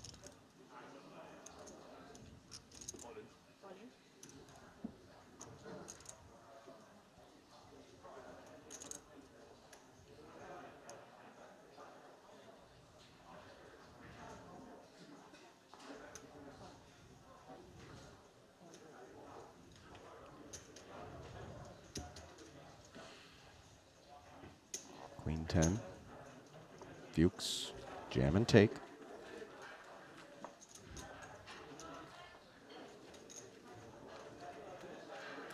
Such important pickups those are when you're the shortest stack.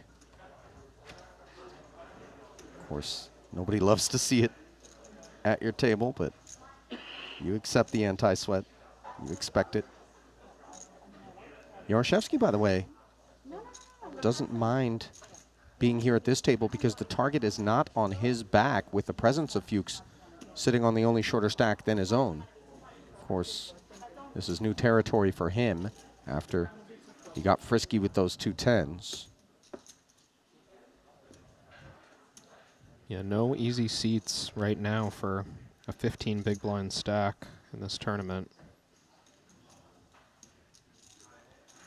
And when you're playing 5-handed with a big blind ante, those chips don't go a very long way. No. They sure don't. 200, 400 with a 400K big blind ante means $1 million. Every 5 hands comes off your stack, an average of 200,000 every single hand.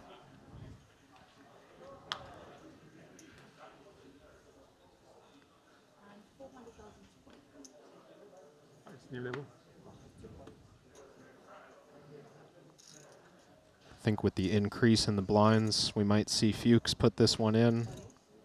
At the 300 level, seems a little more unclear to me, but off of 7 blinds, I think A7 is plenty of hand.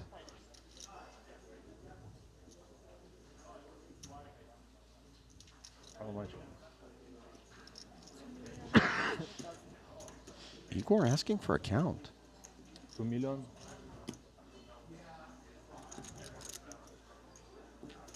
Of course, he covers. Orpin is already out of the way. Is it a real decision for Yaroshevsky? Alan? Apparently, yes. Yeah, he's ripping over the top just to further guide Vainas out of the way. Interestingly enough, John Ander doesn't snap fold. He's asking for a count. Now, sometimes we'll see sort of a sporting ask for a count just to look around you and see if you can pick up anything for future use. Not unlike what we saw with Fedor, but this is authentic. Ace, Jack for Vainas. Now, he knows there's urgency for Fuchs. He also knows that Yaroshevsky can maybe target Fuchs as the lone shorter stack than his own that he covers with hands that are less than Ace-Jack. But is the parlay of being in better shape than both of these guys and then having to play the main and the side too dissuasive in the face of this action? Is Ace-Jack making the cut for you?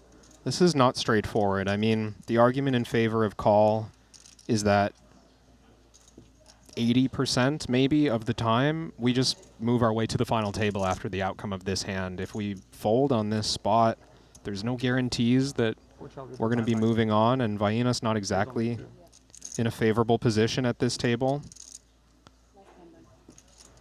But I think that this is just barely ahead of what Igor is going to be willing to put in 10 blinds with here, barring maybe some information on the speed at which he put his chips in. Certainly Fuchs is putting in a lot of weaker hands. And I think that was a call. Oh my. Triple chances. You have a good one? Perhaps holding up before. Yeah, the cards are the still other face table. down. I feel good about it. They don't want to influence the action at that other feature table, but we could get to this FT 8-handed if the best hand pre-holds. And now we're on our backs. Vainas will be thrilled Yeah, we're both. We could sense the that the ace-queen, ace-kings of the world aren't present. I got my rail here. Yaroshevsky might be asking himself, what's going on? Why can't I get this ace-jack into the bin? King, queen. Yeah, it is a So you all with me? brave call in the big blind. For chips, we're happy, but these are really important pay jumps that we're talking about. Yeah, no doubt about it. Now, given that Yaroshevsky comes into this pot with more chips in the event that they were to both bust, then obviously he will collect the larger of the two payouts. King 10-4, and Igor is well situated here with top pair. The ace-7, of course, for Tom is in a horrendous spot. You don't want the boat. 1%. The running sevens, and there's a 7 to all of a sudden provide pathways. The ace works as well, by the way. Vainas could destroy everyone's hopes with a queen. Sweaty moments for Igor, who plays for it all. The jack on the end. And Yaroshevsky holds on, scooping the 2.7 million chip side and the 9.1 million chip main, and sending us to the final table absent Tom Fuchs. Ooh. And Vainas will join that FT just north of 10 bigs after he was unable to hold. What an insane pot that's just sort of crept up on us as. Yeah, and Vainas now the short stack going into the final table with just 11 big blinds. He doesn't appear particularly upset by that. Of course, Fuchs's rail, not thrilled. Bernhauser was in a position there to win a near chip lead pot if he took them both out. All these stacks so tightly packed together. Yeah, pretty incredible to consider, by the way, isn't it? That a man who was the shortest stack with 10 remaining could potentially emerge toward the very top of the leaderboard, given it would have been a triple. But instead, there are the 9 that will be a part of the final table when we resume this event tomorrow. They're going to bag and step away. Calvin Lee will be the chip leader, 15.8 million. Back at the desk, Ali Najat, Kevin Rabichow with you. If I put you in Vainas' seat with that ace-jack, Kevin, and his stack, are you going to be having delusions of grandeur like that? Maybe this is an unfair way to characterize it. Sure. The hand, as you pointed out, for chips, yes. Yeah. But is it one of those moments you just kind of say, not this one? Honestly, I would have been tempted to do the same. I think that ends up being the worst hand I put in myself, and I have 2 reasons for that. One, like I said earlier, is that we know we're very likely to make the final table regardless of the outcome of that hand. Tom Fuchs extremely likely to go out in 10th like he did. The other reason is that there's a huge amount of money sitting in first place right now. Still 10 remaining. Yes, we're dealing with heavy ICM considerations, but there's a lot of upside to that pot. Well, he definitely has shown us that he's a man who has bravery and courage in abundance, and he spun his stack up to where it was by exercising it, and of course, the swords are double-edged. So Vainas will enter the final table, shortest stack. Of course, we touched on the fact that in terms of the payouts, given that Yarashevsky had more chips. Had he busted, he would have been taking 9th place money. As it stands, the whole field guaranteed $176,000. That was a $30K ladder for making it to the final table. And you see Tom Fuchs down there with that $146K pickup. Obviously, title number 1 will have to wait. So, a couple of orders of business. The first is that we're not done for the night. Maybe I buried the lead. Should have just said that right away before you guys checked out. But this is your reward for having been patient, stayed with us here at the desk. 40K mystery bounty coverage is going to come your way. Now, admittedly, it's going to be in about 45 minutes' time, but that gives you a chance to grab breakfast, lunch, dinner, depending on what time zone you're in, and then come back as Griffin and Randy will be here at the desk to bring you some of that action. We saw some faces we've yet to see here in Jeju. But then we've got this other order of business. Kevin, and I don't know if you want to walk everybody through it, but if you type in !survey into the chat, tell us what happens.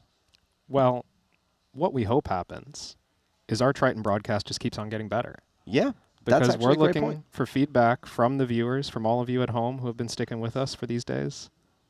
Yeah, we'd like to hear what you have to say. You're going to get a link in the chat. You click it. You let us know what you like, what you don't like. You help us to shape this broadcast in the mold that makes you excited. We always are focused on the players, but we're also focused on the viewers, because without your support, obviously, we don't get up and go to work and do all of this. So definitely, when you get a moment, especially during this 45 minutes, just type in !survey and allow us to continue to compile some data that will help shape each broadcast moving forward, not just here in Jeju, but obviously as we go through successive festivals here on Season 4. So then, we're going to sign off for the evening. On behalf of Kevin, it's Ali. We'll say goodnight, but stay close. 40K Mystery Bounty coverage comes your way in about 45 minutes. Until tomorrow. The $25,000 buy-in WPT Global Slam is back. Join the action on March 2nd at Triton in Jeju. This time, for the first time ever, our players could buy into the WPT Global Slam with passport dollars. Don't miss your opportunity to qualify for future Triton and World Poker Tour events. Download WPT Global with code Jeju and get a 100% deposit match up to $1,500. Sign up today and join the action.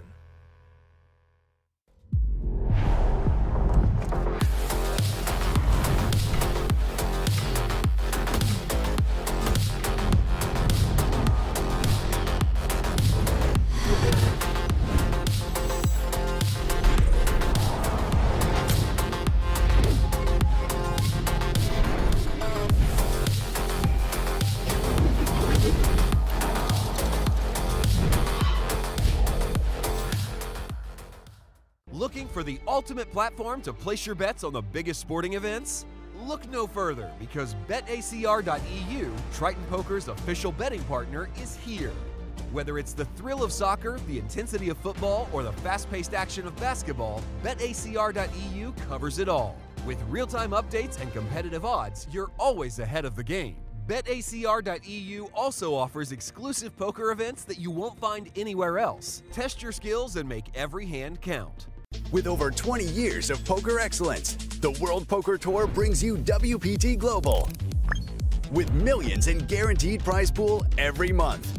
24/7 monitoring system developed by the world's best security expert to combat cheating and collusion. Largest online poker platform available in over 60 countries. Endorsed by poker's biggest names. Join the largest community of players. Now on WPT Global.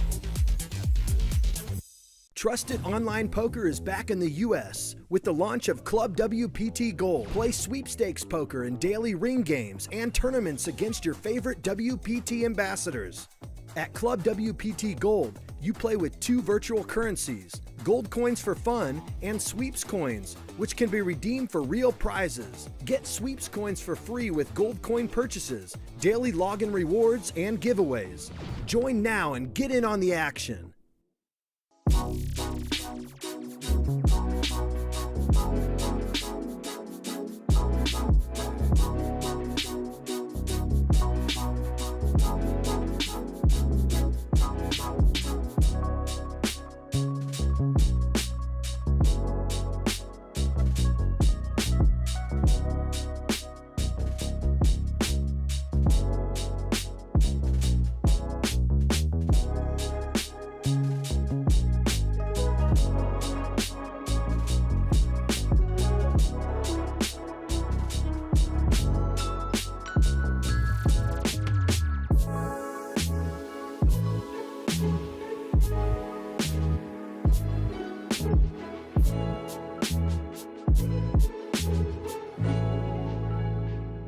Middling stack, I think you probably would have a bit too much raise first ins. So I do like that fold, despite it being a baby suited ace.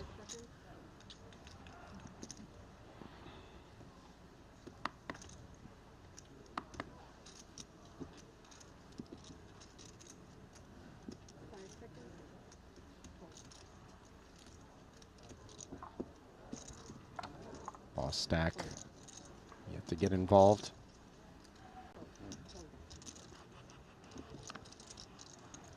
Well, Queen 10's a qualifier. So ST in the small blind will jam for 130,000 total. Zubov wakes up with 9s.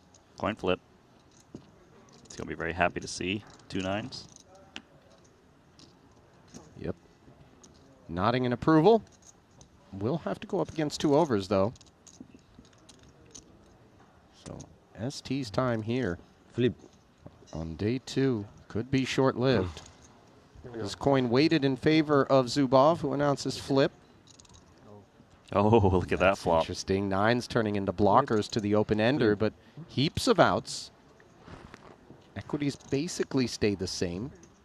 Oddly enough, Zubov picked up a point. Now he picks up a lot more than that, as a blank turn rolls off and leaves ST tugging at an ace, queen, 10, or 9 one time to keep his seat. And there's the ace. Broadway. Nutter butters. But obviously still a good chunk of work left to do for ST. Yeah, not too damaging, because there's more hands being dealt, more people getting kind of coolered out. So you do need to adjust your ranges probably a pip or 2 tighter if you're the short and middling stacks. The first step in tournament poker is let's get inside the money, then we play for the top prize.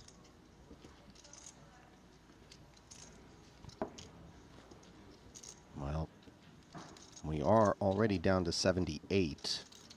A couple of casualties coming in the form of Clemens Reuter and Marius Kuzmanas.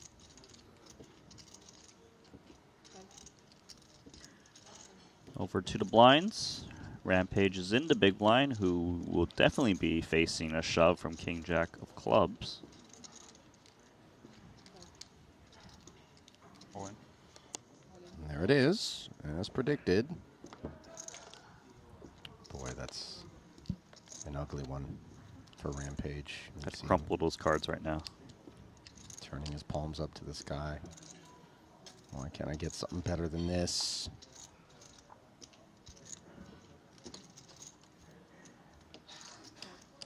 It seems a bit loose to consider calling 10-6 offsuit here because 150k still has something going for it. And potentially a full round of hands incoming. I probably would pass this spot.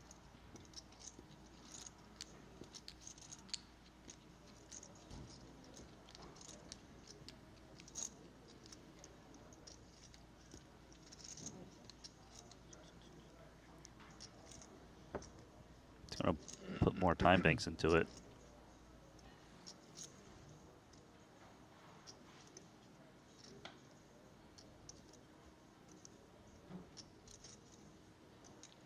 Is it gamble time? He's picking up chips instead of time banks, and he is going to toss them in. Are you surprised that 10-6 offsuit is going with it? Yes, I am. I would have folded, to be honest. But, you know. I mean, the good news is he gamble. has a couple of clean cards. He's spinning here, and he's obviously giving away a good chunk of his stack if he folds, then takes the small. If he doesn't play that pot, then consider where he's going to be at, even if he does find a double within the next orbit. Queen 5 deuce, no pair, no help, and perhaps no further participation. If Ethan Yao can't find some love in this 420k pot. It's bad. Yeah, nothing loving about the 9 of clubs as the 10 taken off the board by the gut shot. Only the 6 ball works. Oh, wow! Oh, Rampage. That's dirty. Well, hello. How about it? And just when it seemed that Rampage was going to be left to ponder, as Jing Yao Yan has smothered spades, unbeknownst to him, on the button, sitting $500,000. Is this re-raise worthy? Do we flat it? Do we bin it, Randy? I don't like flat. I think that's the worst option of the 3. I kind of prefer fold because I'm looking at how ST's been playing, what stack ST's raising off of, which is 12 bigs. It's relatively strong because ST should have some open jams off of 12 big blinds in the hijack. I like fold. Plus, we have to respect ICM. You know, there's 10 away from money. Looks like he's going to go for a shove. And we're going to have to run this ace-queen versus king-jack. Well, if he was going to get in, this is the way you suggested that he should do it. You see he sheds an ace behind him, but not the big boss one, as ST has woken up. Yan covers by 20K, Randy. It's going to be a literal crumb, half a big, if this pot doesn't go his way, which of course is what ST is rooting for. Given that he's covered, King 9-4. Yan jumps in front. Need that ace. Stays in front on the turn as no backdoor spade draw to be found for ST. And no ace either. So the yo-yo comes crashing down. ST Wong, the victim on this occasion. As with his departure, the field whittles further. Do have an all-in from Michaelitis with an open and a straight draw, and he's up against top pair of Manuel Fritz. Michaelitis covered. This one was a jam from the small blind and a call it off from the big pre-flop. And Fritz's 10s have held as he's going to wash down this pot and wash away the hopes of the Lithuanian. He's still doing it, right? And you're like, well, surely he knows I know it doesn't make sense. He knows it doesn't make sense. So, Yeah, he just so then we would hasn't. just reset it, and we throw out all the he knows things, and then we just go, yeah, this doesn't make sense. I call. Great play. Beautiful from Razai. Some people just see king high. Well, it's king high. I'm at the bottom of my calling range. I'm just going to fold. But no, you need to take each spot as it is. Do have an adjustment here. Schweck now open ripping, 2 9s. It's because we're that much closer to the money. I feel like if we're still 80 players remaining, he probably goes for min raise still. Schwecht with the 2 9s. Oh no. Hey. Pocket jacks for Dongchen on the button. These 9s are hurting.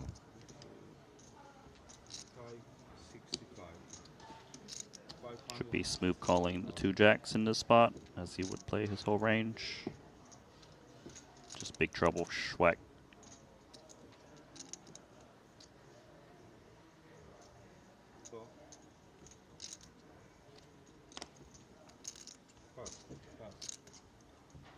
Pair versus pair. Predictably, these 2 hands, the ones that work their way to this flop. 1.25 million in the middle. Tobias Schwecht's hopes resting on some sort of modest miracle, as he is worse than a 4-to-1 dog for his tournament life here in this 25K WPT Global Slam.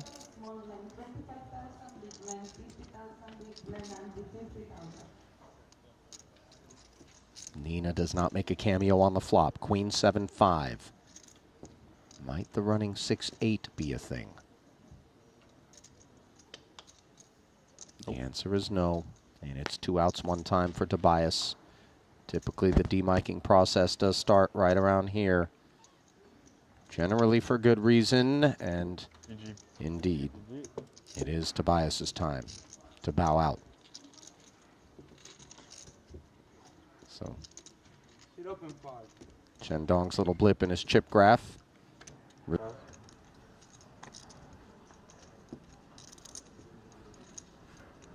Kotelnikov, by the way, this is his first ever Triton.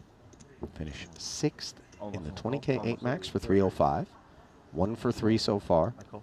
This is his 4th event. Kiat Lee. Oh. This is his umpteenth event, but it could be his last hand in this one, as the hijack 225 flatted by Jokro. Credit to him for trying to invite trouble.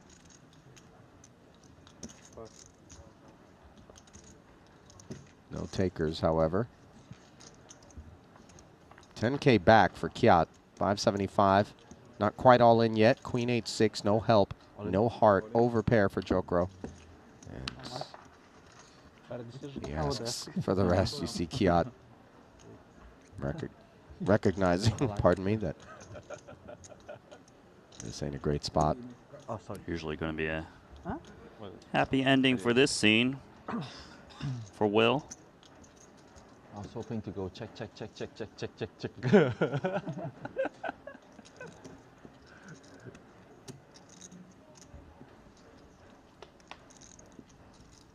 Turn is no help to Kiat. Good luck. And now he needs an ace. Very keen. It's the only thing that'll keep him in this 25K, but it isn't available. So Jokro. Thank you. Claiming a pelt. Kiat Lee taking it in stride. You know, the all-black suit arriving right after you get showered, it does feel a little bit like an Undertaker, you know, pallbearer kind of thing, mortician. We're going WWF, getting mixed up. I apologize to Boyka, but no. It's the hat black and the, what do you call it, the scarf. And I actually feel like I haven't seen Boyka in a while. We used to call his name quite a lot. You know what we haven't seen is this stack involved. In fact, I can't remember a single occasion on which Adrian Farr-Felix has been involved, and he picks this of all times to rip. At least he's in the money. But the trouble for him right now is that he's up against a couple of kings for the covering stack of Toon Mulder. Cooler. It's not over, though, of course. Aces are live.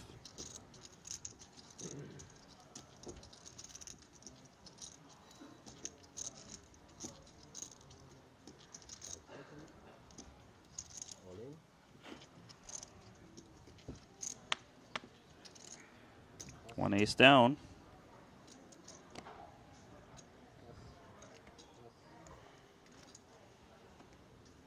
The rejam, modest.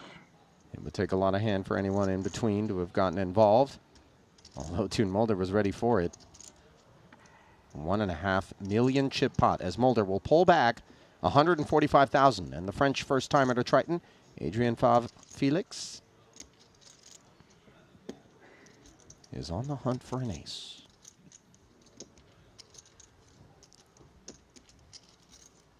Centers himself in anticipation. Mulder not out of the woods. Here comes the first hurdle. And it's cleared by the kings, which now are blocking Broadway on a queen 10-6 board.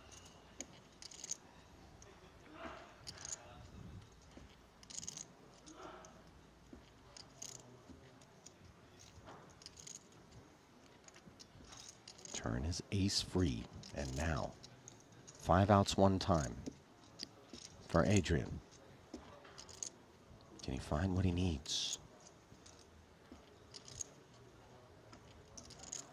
No, monsieur. Au revoir. 59th place finish officially for that man there, Mr. Felix. He was on the right.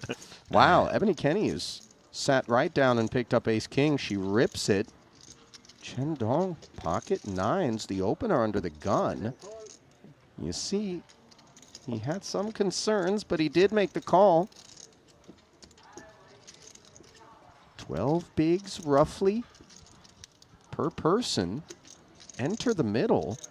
Almost 1.6 out there. Not an inconsequential pot, but obviously Chen Dong covering mightily. Ebony hunting AK. Instead, it's Jack High, Rainbow. The nines in front by a further margin. They stay there on the turn. 6 outs. Can Kenny connect, or will Big Slick be her undoing? It's going to be the latter. Wasn't so much of a welcome. Good luck, everyone. Very short-lived participation for her. Obviously, nothing can be done. You show me somebody that's going to enjoy a different outcome with ace-king sitting that deep. That's got to be the worst table change of her career. Yeah, that was crazy. All right, so walking back out, but with some money. Just have a big score here in the 25K Global Slam. Well, you know, his brother did just final table in the last event. Yeah, setting the bar high. Gotta try and outdo him. Yeah, really fascinating family of brilliant, brilliant, brilliant men. Oh, man. Oh, no. Bad for Anderson, because Wai Long Chan's got 2 aces. Oh, no. And you can't ask for much more coming right out of the break. You just think, oh, this is great. Going to be up against a couple queens, maybe an ace-jack. But, nah, just the blades.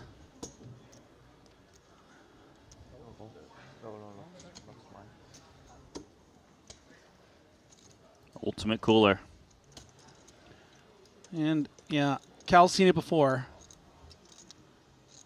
He knows what he's up against here. Just 18%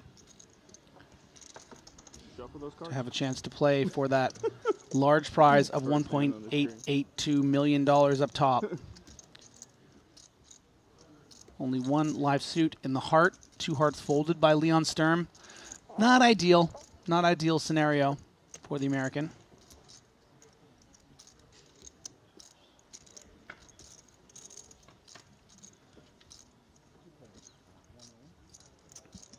Still needs to find that king to stay alive for Anderson.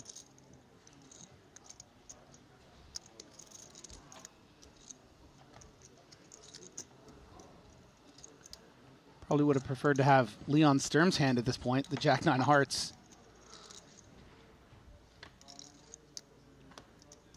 And that's going to do it. Okay. Nut over nut. Full house, no good. Yeah, 8s full of aces. Just clips the 8s full of kings. Unlucky for Cal, but going to be nice for him to get on the board. For Dimitar Danchev. 10 One bigs. Oh, and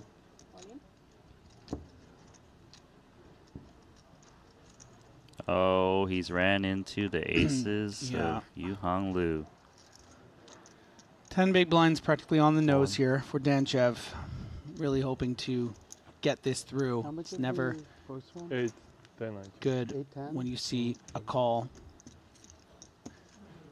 I guess the silver lining is Lou with just 5 big blinds, so it's only going to cut Danchev in half. Greenwood with a bit of posturing. I mean, I think he does need to consider this because he's probably thinking he's breaking even with Danchev's range. You know, losing to lose. 3 people behind to consider. Yeah, I kind of feel like this is a fold. I think it's a pretty clear fold, but I understand why he takes pause. You know, you talk about those notches, right, Randy, where it's like maybe 9s, 10s. You feel like you really got to go with it. You got to consider the other ones. Yeah. Us. Good fold. 8, 9. Good fold. Pocket queens. Double We need domination. to spade this time, not 1. We'll see. 8, 9, 2. We'll see. We'll see. No, we'll see if I would, if I need a lot win, of help. if I'm going to make the best hand. I probably won. 9-7 suited. Oh, then I made a great fold. You see? 9-7 suited. It's a game.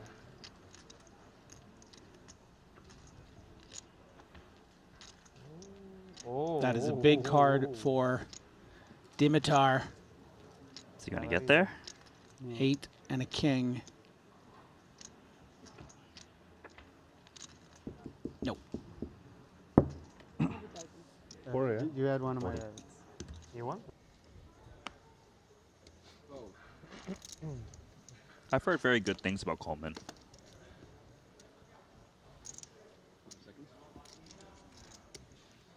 On.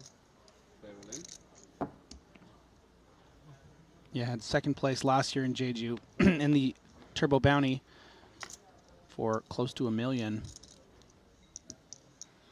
But he's going to be in trouble here if Sturm can find the call for 10 big blinds. A bit, you know, it's hard not to think about the Greenwood hand when you see it here. Of course, the Greenwood hand a bit different with the 5 big blind calling in between. But you can see when it was tough for Lucas a little bit to fold in that spot. What does that mean for Leon Sturm when you don't have to worry about the high up in the range Big player in between? fold. But yeah, makes that big fold and very huge, not only because, huge for Coleman, not only because he dodges the sort of 82-18%, but a 3 being folded by Paul Pua, so.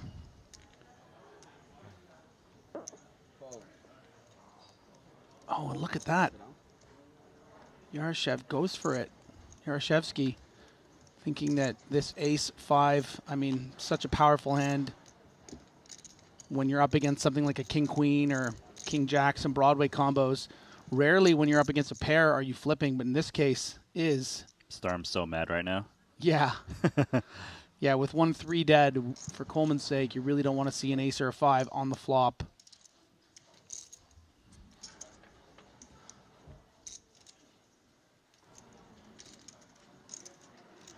Going to be some interesting turn cards here with the 10 of diamonds already out there. 6 of diamonds. Brick.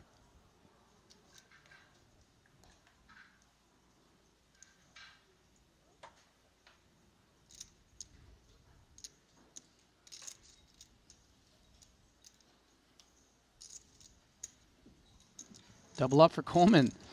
And kind of want to see Sturm's confirmed. Yeah, I want to see Sturm's look. He's not going to give anything away. No. Just want people to know he folded sevens. Blocked one of the nines, right? It makes it less likely that Greenwood has it, but ends up having the queen nine. And I guess by that logic, could have also had a king nine. Yeah, and the read is spot on, though, in a sense that he probably wouldn't be raising the suited combo from the small blind. Hence, it was kind of like the offsuit one. Great call from Anatoly Filatov. Yeah, I mean, you got to make stands like that in these massive Triton events if you want to be in contention for the title. Calvin Lee's got Jack 10 of clubs. That can hang in there and might even reshove on Leon Starm. Big blind versus cutoff. Plenty of stack for forward equity. I do like the reshove line in general, but he's getting snapped off in 0.1 second. By King Queen of Hearts.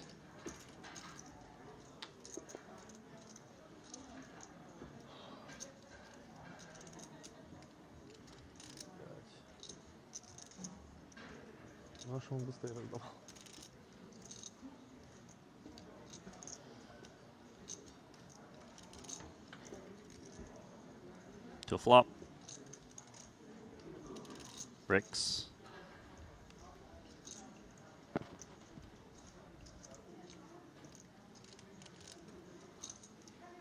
I'm streaming the visualization. Can either a jack or a 10.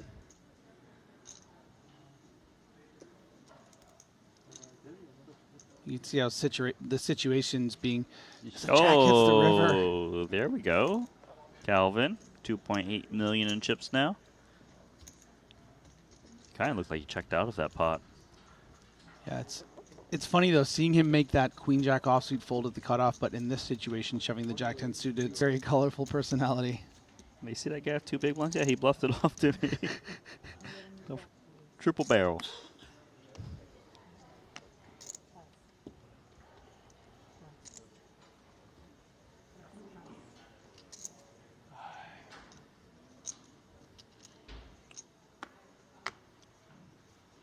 Pua wearing one of those new beautiful Triton shirts. Got one myself in white.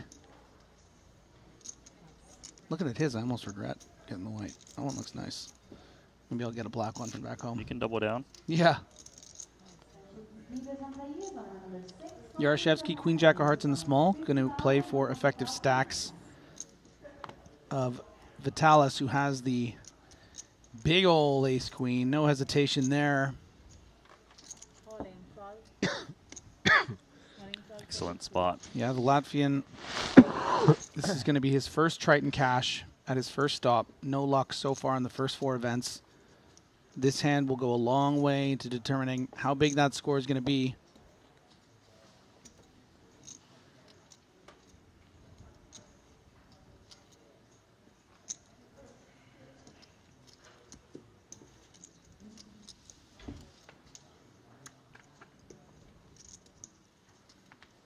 Oh, jeez, gracious me. How hard did he hit that? Yeah, and everyone kind of giggles because it's so rare to be that loaded. I mean, not only do you have the open-ended straight flush draw, you have the straight already. Oh, check, chop. Yeah, there are a couple jacks in the deck to chop, but unlucky for Vitalis and the man with the charming pink fishy sweater. You saying it's fishy? Yeah, there were fish on it. Yeah, there were like fish swimming around. Thought you were calling them fish. Yeah, no. Oh, gosh, no. Kidding. Oh, God. I guess you got to be careful, right? You played that hand just fine. Yeah. All right, what do we got here? We got another open-ended straight flush draw, pal. This is what we work with now. Yeah, so Yulei had open pre-flop, check on the flop.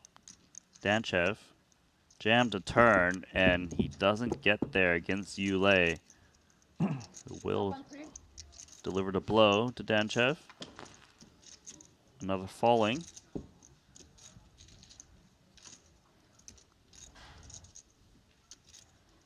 That check back from Yule actually worked out perfectly as he picked up a pair and Danchev picked up a combo draw to semi-bluff with. Go big blind? Yep.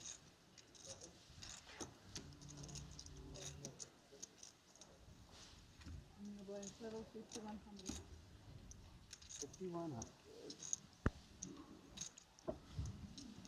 5100. Go in with a king. Okay, this one's an easy fold. And next one, easy call, yes? Next one I don't have a choice. Oh, next one, easy call. Filatov. Easy all in. Next one, I'm just. And look at that, Medi gets 2 buttons in a row. That's nice. It's sick. I don't even get my answer. Try to steal some blinds. It's a Fedor Holtz big blind. You know, that usually isn't easy to steal. Remember that. You know, next hand, Nah. half a big Stay blind. away. You gotta be very tight. There's only half a big blind in the pot. Nice little Maybe shove the whole spot table limp hand to here, I basket. think. Or to make you, It's great just so again. shallow. Yeah, a bit of fold equity. You'd be jamming much more than this with Jack 10 suited, blind versus blind. So can he fade? The snap, he cannot. Ace deuce versus Jack 10, but you know, Jack 10 suited is not too far behind. Which one you pick? Jack then. Yes. Pretty fair fight. Ace deuce also good, huh? They're two very pretty hands, you know. Diamonds. I like diamonds more than Two- clubs.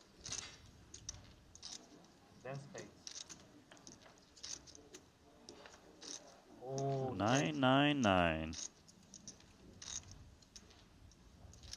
Very good for Fedor Very German Holtz. board. Whoa, spread it. And look at the outs increase. Oh, maybe queen. Right? Even queen would chop it.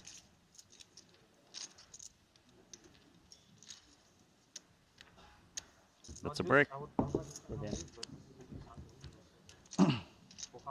It's open 3. So another elimination. Ace high. Oh, ace high. Yu Hong Lu. Jack high, boom. This is his second Triton event he's ever played. We'll be cashing this one Big jump. for $52,000. 37. Travel all the way from Australia. 36.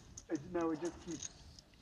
It just said that when because you That's pretty far. No, so yes, Yeah, but it's acceptable. I've under the gun. been to farther places. Yeah. If I have to pay 50K less in the big blind, like you know, I might need to make some tight balls under the gun bail the hand before. I mean, if I need to pay the 100. If I double, I still need to pay the 100. All right, so Lucas is committed. But we know that already, given that Anatoly Filatov has been announcing this over and over again. Bernhauser looking to take out Greenwood. Wow. What a Can't call. ask for much more to be actually ahead.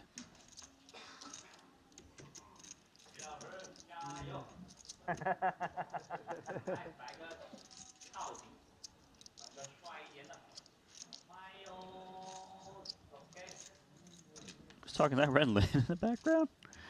All right, here we go to a flop. Queen 10 open and straight draw. Ah, you have heart? No heart. Maybe heart. Yes, maybe. If heart, then of heart.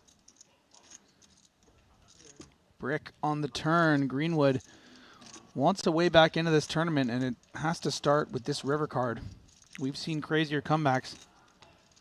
Hey, Yeah, that's not it. So the Queen 10 gets there. It's open 3. One last chance to needle him, Filatov. So Lucas Greenwood does go out in 36th place, but does it like any man would want fighting, you know? Like a knight, just getting out there, like a gladiator. He really went after that big bluff. No, not this mood. Now check it. Chill, chill. You check. Always use chill. your flop. Okay. Ah, good to know. Good to know. Take note.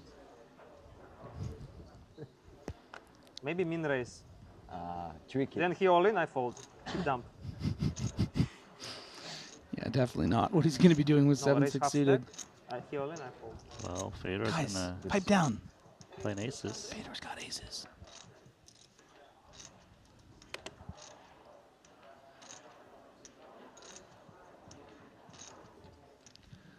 I did introduce something yesterday that got very mixed reviews in the comments. Mixed reviews. All right, let's hear it. Well, sometimes when you're commentating and you see someone have pocket aces, you play a little game called AASMR. Oh, I understand the negative reviews now. Because it's very special to get dealt pocket aces deep in a tournament playing for nearly $2 million. Is there a mute button? I'm done. Sorry, guys. I just want to. Just want to tell him no. Aces. Oh, reversal aces. What did you do, Griffin? The power of ASMR, man. I'm telling you, I put him to sleep. You were thinking about it, huh? Yeah. I knew you had aces. I was just like, find connection. Maybe deuce 3-5, who knows? Yes. Be careful what you wish for. A near self-fulfilling prophecy from Fedor Holtz. Now a 5 for a chop and a 4. Fabian is the unlikely victor of this hand.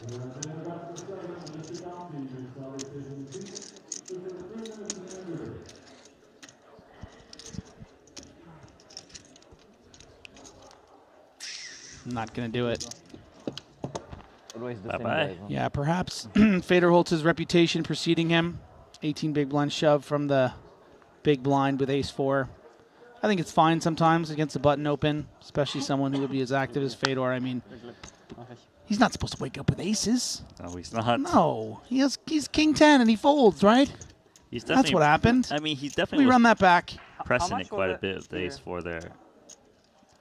Definitely was an option to kind of 3-bet fold as well, 18, rather than have to commit the whole stack. Of course, it's always a little dangerous doing against Fedor, who might even rebluff you, you know? Yeah. So you try to I wish I had tens. In Marrakesh? Casablanca. But it was... Is that where you're from? It was a little light. Yeah. Pocket aces for Filatov.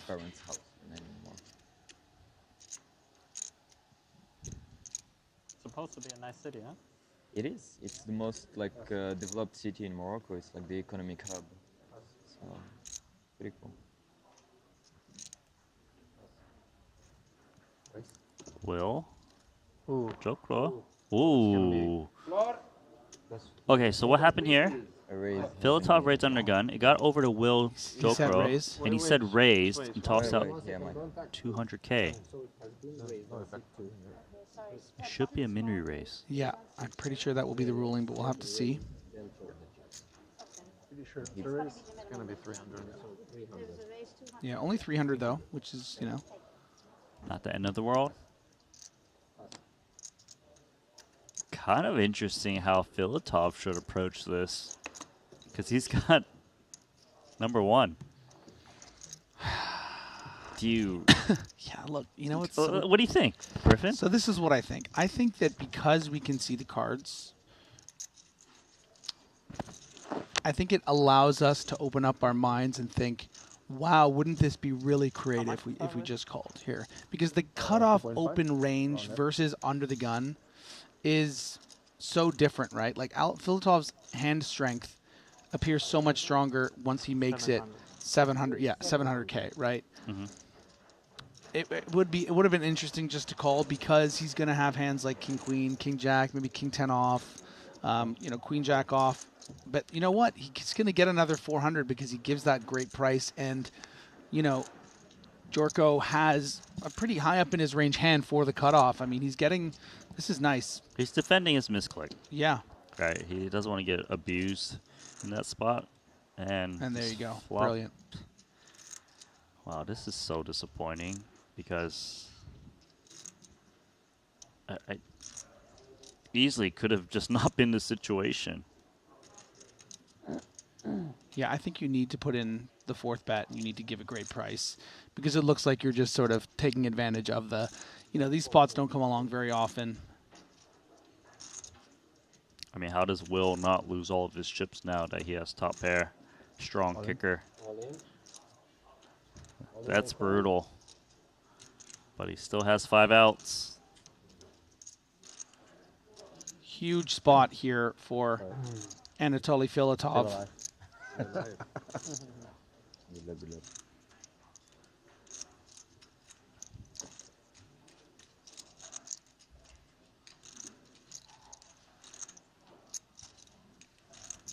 Gonna need a queen or a king on the river.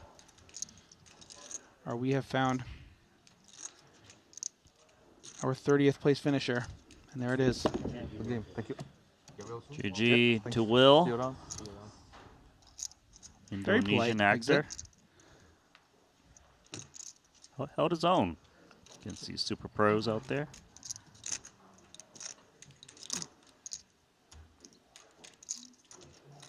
Good timing, yeah? You don't have to count. Misclick.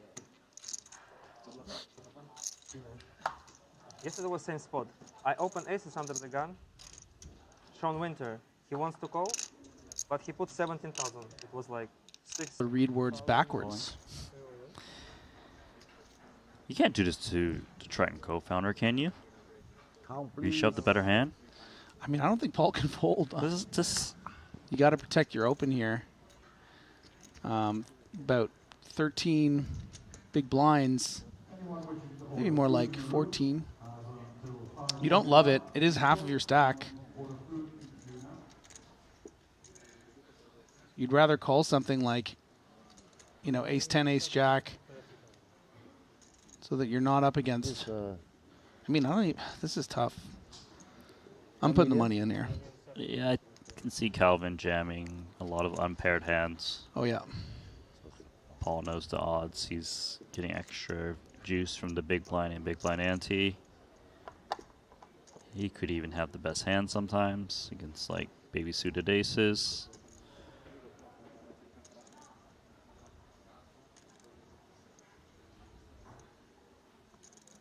I'd say most of the time this just is one of those.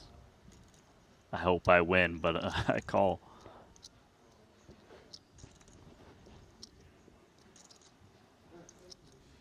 The thing is, Calvin is rooting for a fold right now. He doesn't know that he's up against a smaller pair. Yeah, he's expecting to see something like a king jack maybe here. Calvin's happy to hear that. That money 800,000. The most infectious laugh in all of Triton, right there.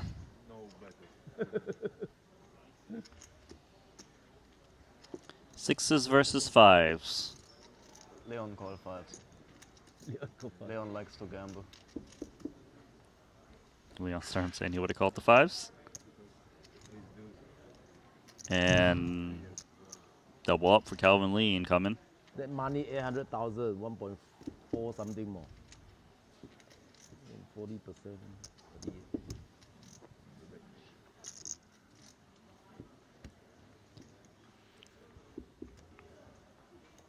Million. Paul gonna slide down to 1.4 million. 30. Calvin's been having a rocky day. Triple.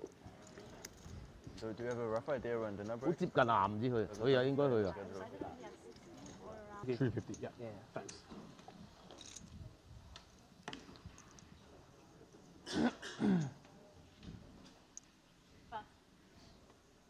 Pascal, right? Pascal. That's me.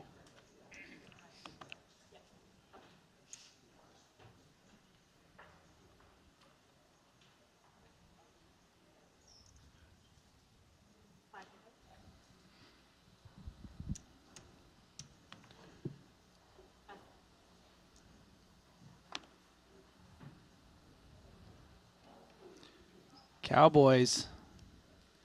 Ulay, very happy to see this at the cutoff.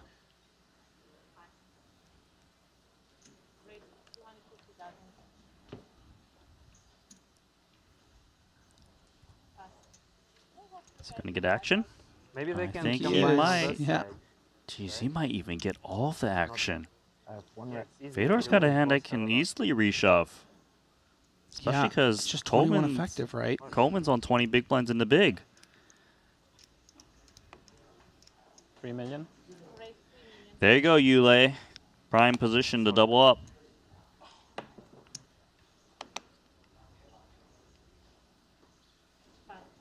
Holding. Holding.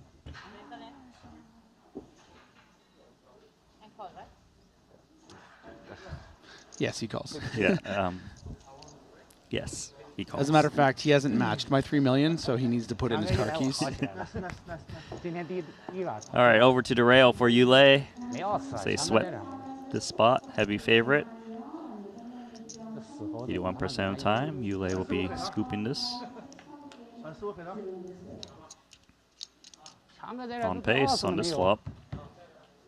Some fun turn cards, but not that many. Some else. Jack or 10. Can he hold?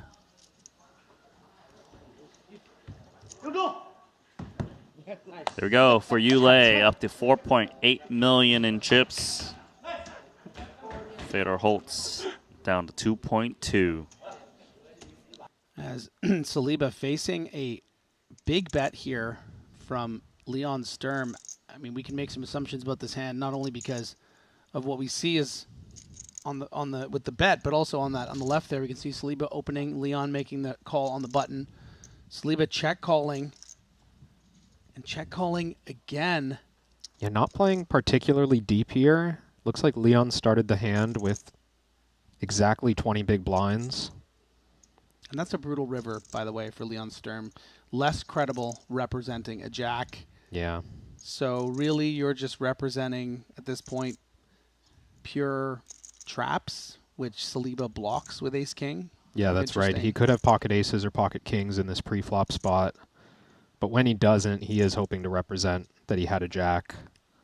Yeah, not easy to, shove for effective 55% of the pot.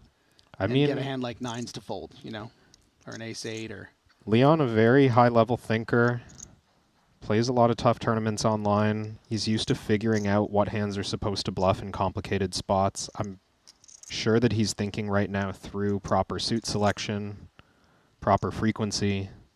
And what hands is he hoping that Saliba will fold on the river? Maybe Justin gets here with ace-high flush draws that check call twice. Maybe he gets here with pocket nines or pocket tens that check call twice. He's trying to think, which of those hands do I want to make fold? And King, Queen of Clubs, as I talk through that, is starting to look like an attractive bluffing candidate because it's more likely Saliba has nines or tens. Yeah. Tough hand to call on the river. More likely Saliba has ace-high spades. Another tough hand to call on the river. Maybe he does go for it. And even if he had aces or kings, I mean, he could still go for value.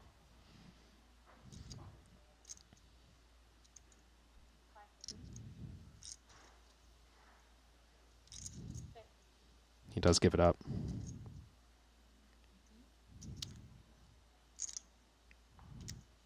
And while it might seem like a frustrating hand to see Saliba show down, it honestly might be one of the ones that he bluff catches with on the end. I don't think there's any guarantee that that was going to be a fold. Sure. Felt like some disagreement from those two.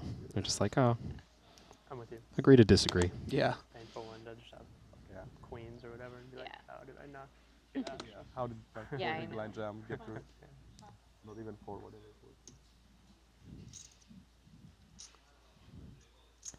Leon with just 11 big blinds, and as we pointed out, Kristen's in the big now, even shorter. We might see him just open all in. Yeah. Everyone leaving a few chips behind in these moments, just to extend the time of the hand a little bit longer, again, to not make a, just kind of a silly misstep to bust 3-4 seconds before somebody else at a different table. And I think we're going to see Pascal put these chips in. And notice that he's choosing just to call. If he were to go all in, well, basically the hand just flies by. They run the cards, and Yeah, this is a somebody goes to the pretty desk. significant cooler. Hijack to cut off here, 10 big blinds each. I don't think Pascal I was loves going to say something, but I guess there's still hearing that. poker. Yeah, there's still poker to be played. Yeah, Leon revealing a little bit there.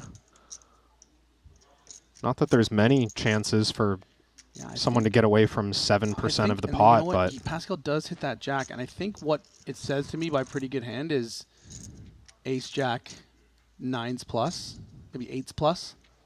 So I don't think Pascal was thrilled about hearing it because it can be ace queen. even though Pascal is frowning, he's he's smirking at the same time. I don't know how he's doing that, but it looks like he's finding this a little humorous. Like 225.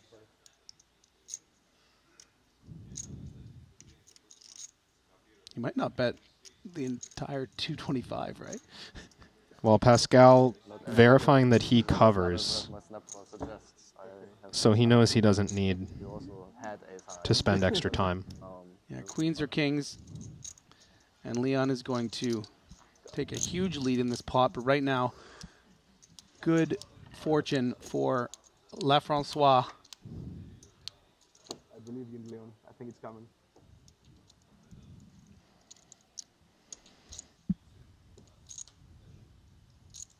Nine, even more outs. Now all the 8s working for him. Oh.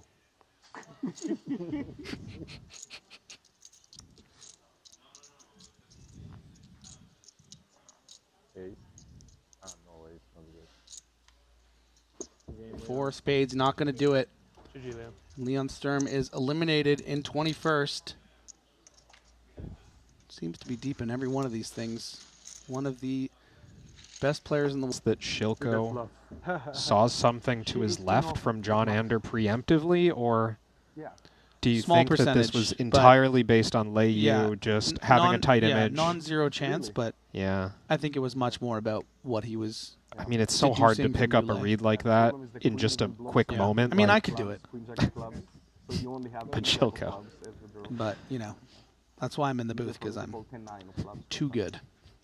Just made one too many of those plays, and they kicked you out every game in the world, there you right? go. Yeah, they're like, oh, this guy's... Yeah, I don't like to talk about it. We can't bring him back. No. Keeps folding. I made them sign an kings of the NDA. small. That was the deal. It's like, as long as we sign an NDA, I'll stop playing. Foxton finds the shove with the jack 9. She got it through earlier, actually, with 4 blinds under the gun. So this is her get it through hand. Coleman now up to 5.8 million after that big double up with the ace king. He knows it's a bit too late. Would have loved to have had it in the big blind to call. One more player to get through. Oh, no. You're in Yeah. trouble. Pascal going to call this one. Yeah. And resigning himself to the call, and is going to love what he sees. And the artist formerly known as Bicknell, Kristen Foxen, all in for her tournament life, 24%.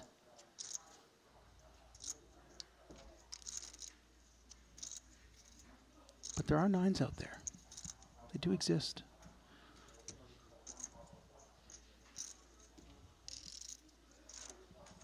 Can she go 2 for 2 in all-ins against Lefrancois? Ace-4 deuce, 2 spades. Jack of spades working in Kristen's favor. Yes, it's a spade. 3 opportunities. Only a 9 or a 5. And we have our 20th place finisher. There it is. She does get the pay jump. We haven't had an elimination since Leon Sturm. Yeah, action moving slowly since the redraw. Yeah. Second. Glad we got rid of that.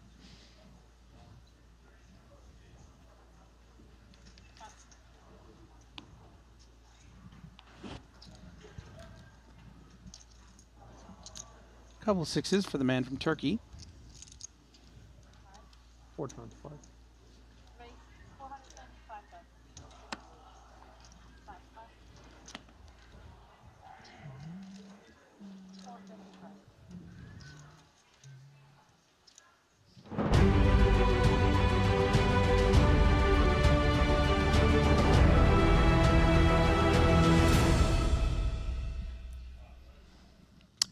Hello, everyone, and welcome back to Triton. I'm Griffin Benger. He's Randy Liu. Little late extra bonus coverage for you, and we're going to do the 40K bounty. Of course, we just closed out the 30 for the night there going into tomorrow, which is going to be a very, very exciting final table. Well, yeah, about 75 players left here in this bounty, and we're going to play down to about 56 players, I think, tonight, Randall. And the big thing is that the bounties actually won't be activated until tomorrow. So really, it's just a normal Triton tournament for the next 20 people. What'd you call me, buddy? I called you Randall again. I said it, but when you first got here, just sort of as to extend Randy, and then I just did it again. I don't know. Maybe it's a late night thing. Like, my birth certificate does not say Randall. No, I don't know. It just says Randy. Listen, maybe it's a sort of a Cinderella thing. It's a little upsetting, to be honest. Okay, so let's look at what we're dealing with here. First in chips, Jeremy Osmus, obviously having an incredible Triton series, that massive win for near $1.9 million, and now finds himself with the chip lead. And, we're still in the, mid stages of this tournament, but a field of 223 players, I mean, that is pretty significant to have this chip lead at this stage. A lot of other familiar names we see, Ben Tollerine, Sean Winter. So the Americans really taking center stage so far in this bounty. Yeah, and in this format, you want to build a stack, mainly because when we get to 25% of field in play, that's when the mystery bounty comes into effect, where each player you do bust out, you do get that mystery bounty envelope that you get to open at a later point in time. So having the big stack allows you to collect all the bounties. You don't want to be the guy that gets in there with 5 big blinds into the 25% part, because practically you got a huge target on your back and you can't get any bounties. Yeah, of course. And that's really the fun part of this event is tomorrow sort of opening up those envelopes. I've never been a part of a bounty of this kind of bounty tournament, mystery bounty, but it's a pretty fun thing, I think, for the players. Something they look forward to at these Triton stops for sure. Well, yeah, because you can open the super bounty, which is like 400,000. I don't know the number, but it's something big. I guarantee you that. Yeah, absolutely. As we look at still a very active room here, a little past midnight local time.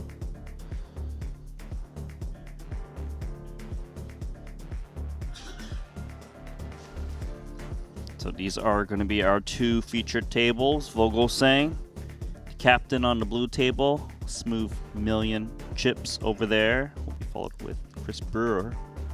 Join him. Boss, Jason Kuhn at the bottom of the chip counts there. Over on the red table, Wang Yang is the table captain. And this is that blue table. 10-15, right? Yep.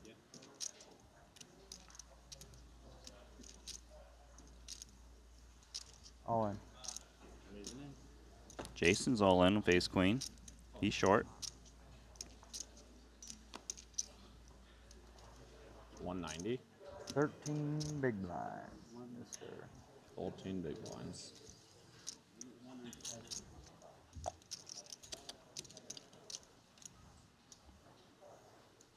Might be a bad fold. I am. Can't be that bad. But I'm not sure. No, I don't. Depends on the board. What? 13, right? Depends on the board, says. I said 14. Symbolus. Yeah. Stone top. That hurts my heart. Stone top. I either have like 102 off a call, or I had bottom call. I'm not sure. Damn it. I had ace 2 off. I had ace queen off. I would call like ace 5. Yeah. Why is he lying? Okay, he's either trolling hard or we had a graphical error. I don't actually know which one it is because I thought he had queen 5 off. Yeah, he had queen 5 off. Is it that late at night he can't read his cards? You think Queen's you're turning going to go to any of these aces? Grand Slam meets in the U.S.? I think I might. Yeah. Yeah, I think I might, dude. I'm into it. I think it's going to be super sick.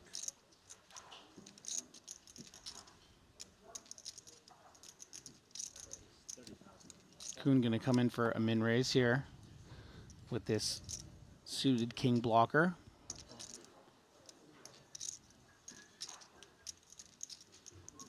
And takes it down. Nice start.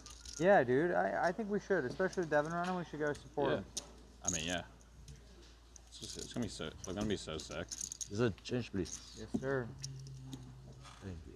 The first one's in Miami, but I think it's doing WPT Monaco or something. I was looking, but I mean those 4 of them. So Yeah, we gotta go.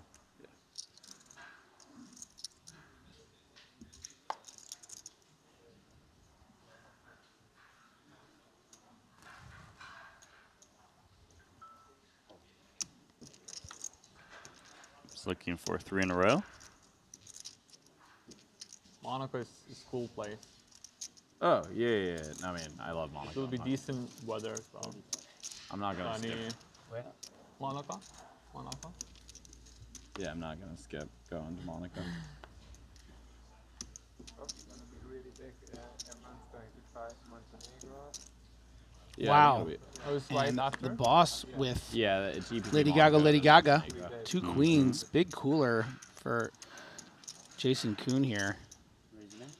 Especially because Kuhn, you know, playing the first 2 hands. Oh, my God. All right. Same suits. Cool.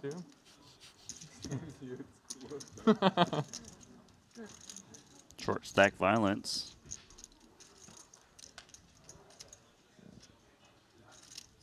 Give me a 10. Thank you. Taking an 8. Yeah, an 8. King. Paul wants the sweat. Yeah. How about the 10? 10 of flops, maybe. Oh, wow. All right, yeah, I'll take it. Any one you want. Good.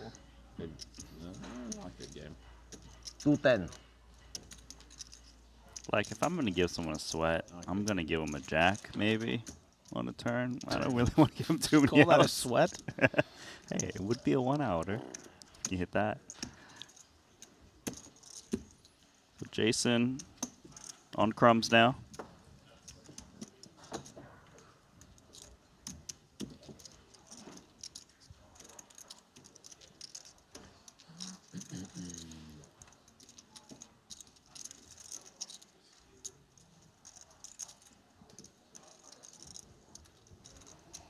Huh?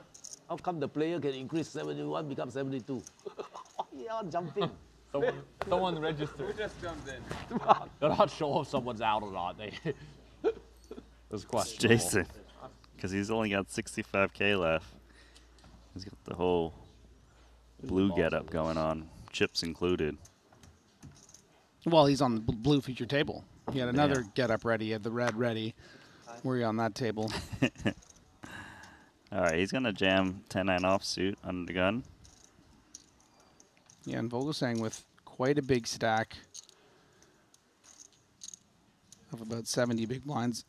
Fogo wishes the bounty was in play right now because he would auto get this in against Jason. Still, though, King Jack should perform all right against 10-9 offsuit. I suppose he didn't like how many players were behind him. Yeah, reasonable. 100% VPIP so far. This is incredible. It's gone great for me, too. You're going to get action, Jason. You just see it in a Not cash the game. action you want. Yeah. Yeah.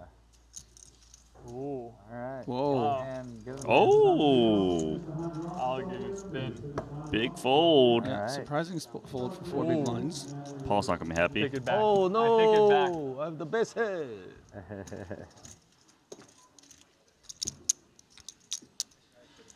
Great for Jason Kuhn. After You can run this one back up to 155K. Just needs to dodge the 6. Oh, yeah, I didn't realize so Too short. much red. I don't like One more it. red. One more. Do some part. Oh, that's How does this work? That's like Good job. not as bad as Wow. it looks. very bad. All right. 65. 10-9's good. Can't still 10. I have 10. Jack 10. So Jason's lucky played, what, person. I 4 should hands in a call row, it. and he practically has the same stack he Jack 10 started. of diamond. Jack 10 Yeah. of diamonds? Yeah, gamble. Spin it. Very tight. But you felt bad because you just stacked me. I get it, you know. You gotta let me get one. Don't worry, I'm sure I'll get. I said, it's Jason, Jack high. Ah, okay. Yeah, you get me out of here now. That was. I made a good I fold. made a bad call that lost the hand. I'm fine with it.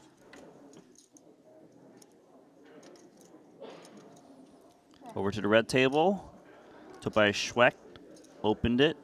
C-bet 35K. Then Maxim led 45,000 on the turn when he paired the 6. Tobias Schweck called with the gut shot, rivered the jack. And here we are now. Maxim checking over to Schweck. Looks like an excellent spot to value bet. This jack is so disguised.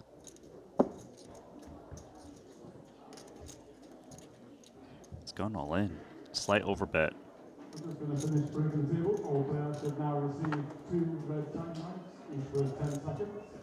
This will be pre-flop before the Feels like Schweck is trying to represent like a 7X that raised the button. No, he called the small lead on the turn after c-betting the flop. So, you know, if he did have 7X draw, like, probably would be bluffing. Problem is, Maxim's got the 7 in his hand, so that blocks some of those combos.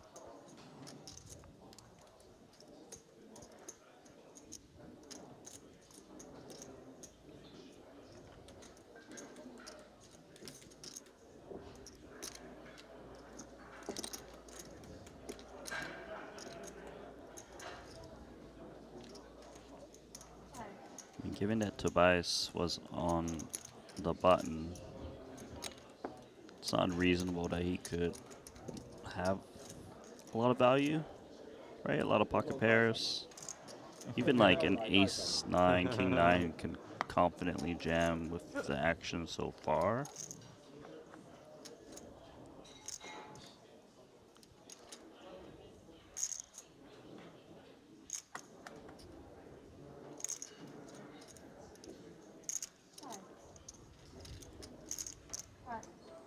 Does make the correct fold.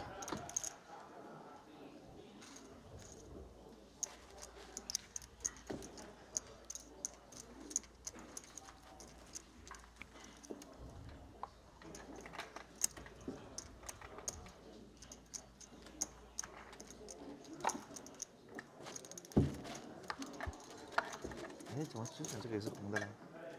这个是翻拍前用的。对呀、翻拍后用的。哦，对对，看错了。他妈，我有收入。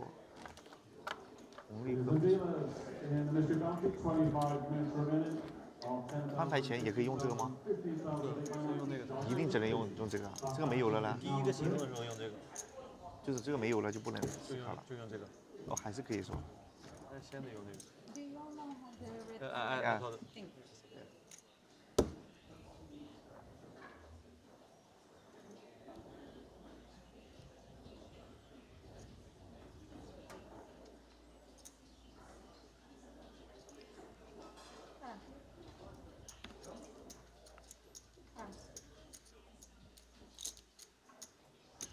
Little suited connector in the muck. Wang Yang gonna open Queen Jack. It's got a very healthy stack. It's got 1.2 million.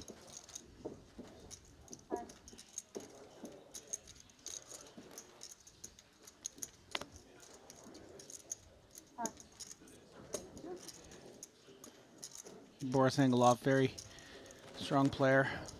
And for you on the big blind here with pretty massive hand, 30 big blinds. Going to be good enough to put in more chips, and does so to the tune of 100,000.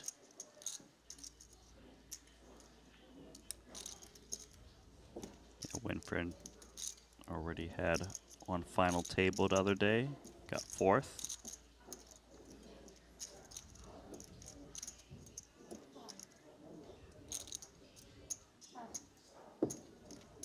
You think Winfred got the memo that he was going to the red table?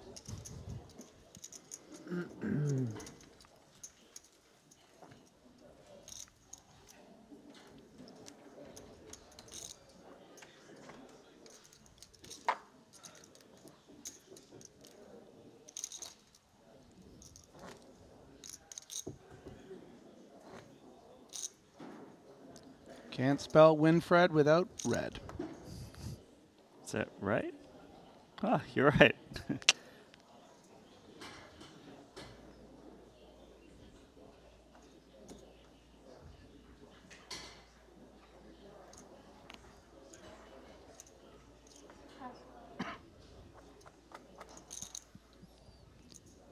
Wang Yang with a better hand to open with. King Queen suited. Problem for him though is Tobias Schweck's got Ace King. And I don't really feel like Wang Yang's in the mood to fold if he gets 3-bet in the spot. 90. Yeah, we saw a similar spot in the 30K buy-in. Obviously, you know, deeper in that event when it happened between Justin Saliba and David Coleman.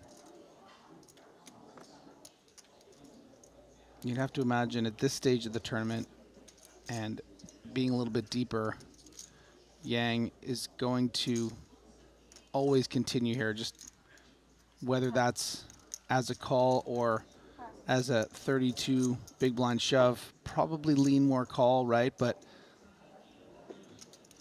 well, not quite 32 big blinds. Your calculation's a little off there. Oh, we had 15K. You're right. So they're pretty deep. Yeah, they're very, very deep. I think this. Tobias started to hand with 64 bigs. Mm-hmm.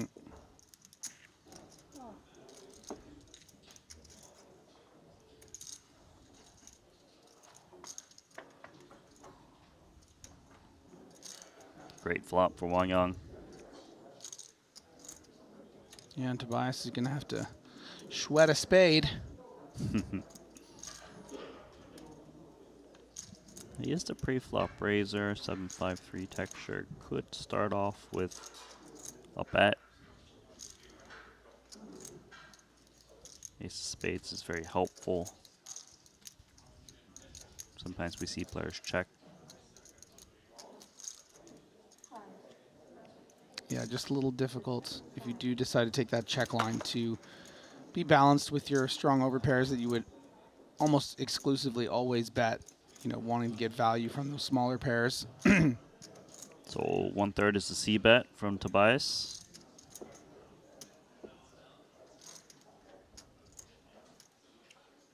Oftentimes we would see flush draws in this spot go for check call.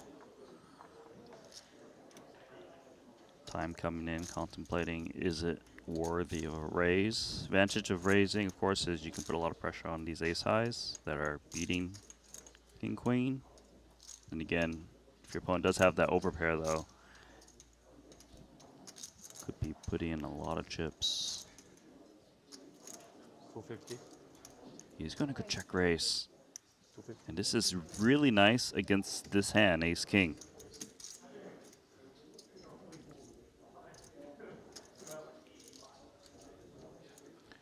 Yeah, my instinct is that this shouldn't really work against ace king, ace of spades in particular, but it's a pretty big size. You know, it's over 3x.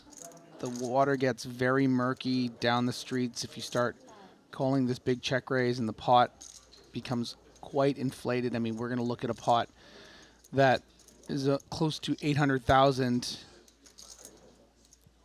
with an SPR below 1.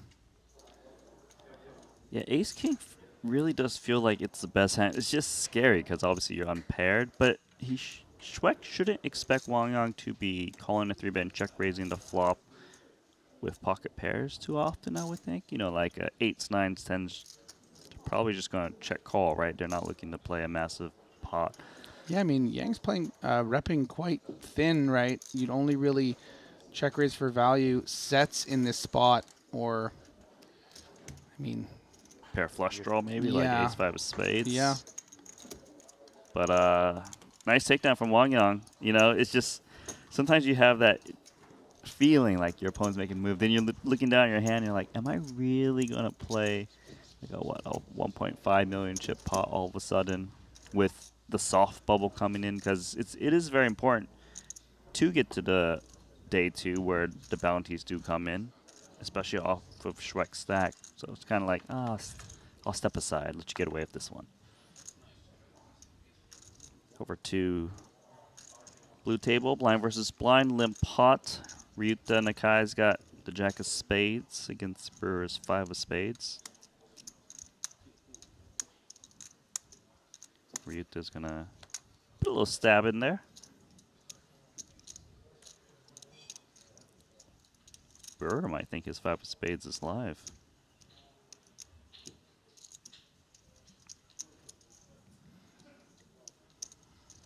$45. Oh, he's raising.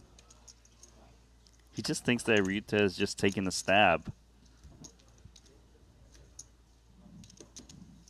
Kind of a tricky spot for Jack of spades. Oh. Seems to know where he's at and makes the call.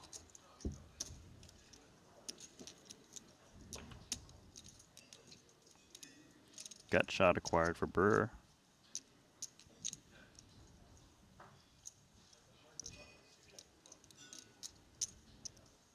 It's kind of unclear where Ryuta will be in this hand after Brewer raised the flop and got called. Like, Ryuta could have just like a naked big spade, like King of Spades. So when are you gonna grow a full beard? Could be an for us, ace bro? X.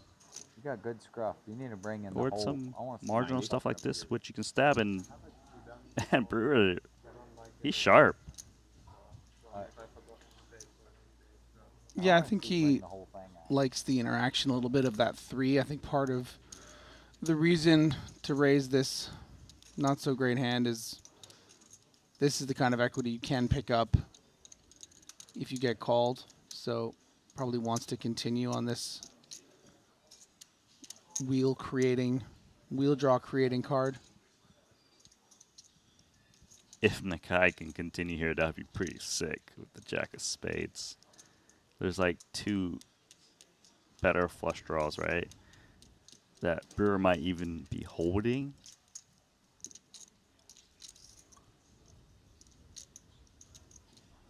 It'd be such a crazy continue, but he'd be right.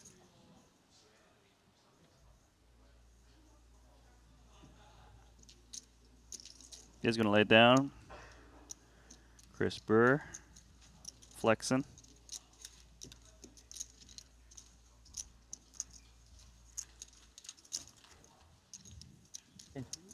Yep. Thank you.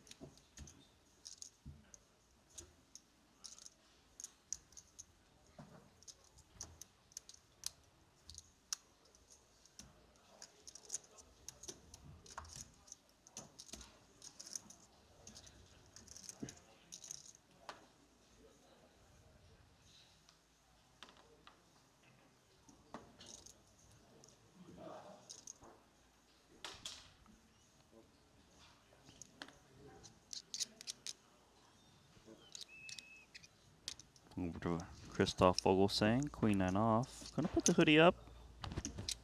Perhaps he's looking to get involved.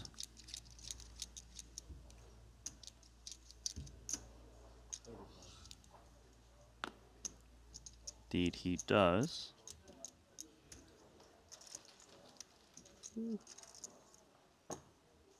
Roman Hrabich. Very short stack.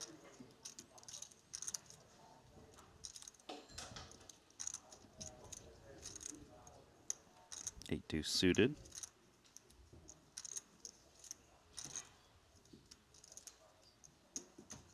We'll be taking the flop against Vogelsang.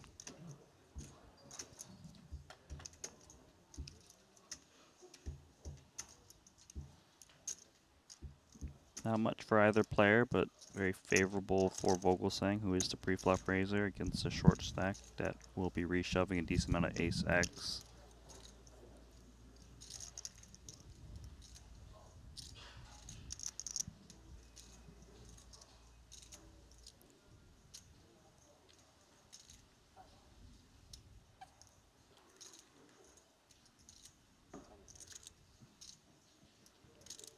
Ooh, 20K C-bet.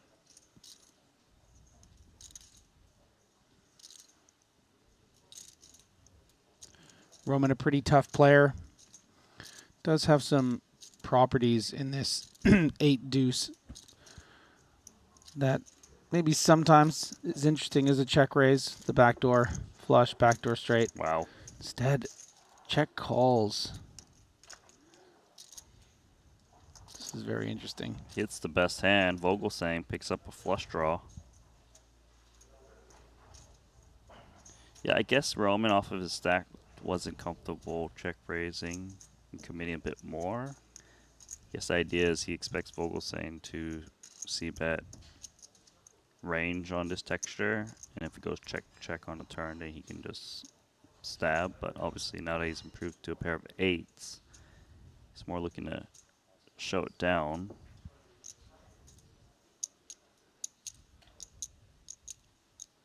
Oh, and he's got trip 8s. Time to go for value against Ace X. Yeah, it's too bad that Vogelsang doesn't really have a bluff catcher, because seeing this handed showdown would have been funny.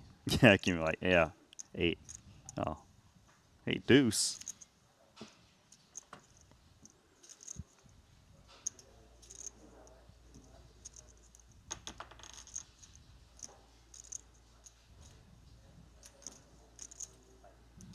I mean, I guess Roman just jams.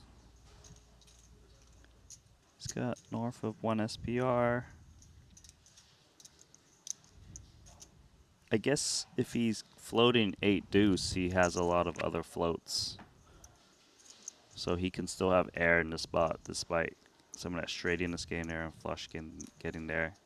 He's probably check calling like king of spades, I guess, if he's defending.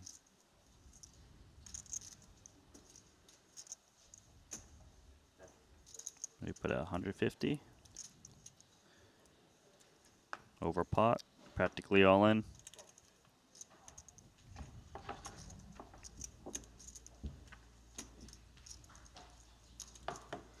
Yeah, very cheeky float out of position on the flop against, one of the most accomplished players in the field as we get a look at the chip counts at this table. Jason Koon was down to 65K at 15K big blind here. 4 big blinds all the way back up to 13. You can see Paul Pua with 29 blinds. Symbolis doing well with 640. Brewer. And of course, Vogelsang up at the top. Early mid stages here of this event. There still have been, 150 or so people eliminated. But some deep play, deeper than what we're used to seeing. About 5 stacks over 90 big blinds in the field. Bunch of stacks in the 80s. Yeah, average stack right now is 656,000 chips, good for 44 bigs. Really want to be in that average stack or better territory for day 2, where bounties come in. Some work to be done for Jason Koon.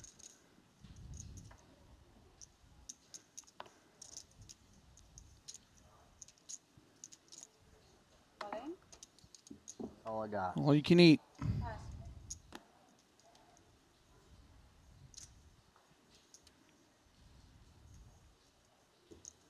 Really just hoping for this one to get through, shoving under the gun +1. Don't have queens, all right? Maybe king. Nope. He's got king 9 off. 195. 95. Seems a bit rich. 12 big blind. 13. You call 12? And call 9, under 10. This, can you?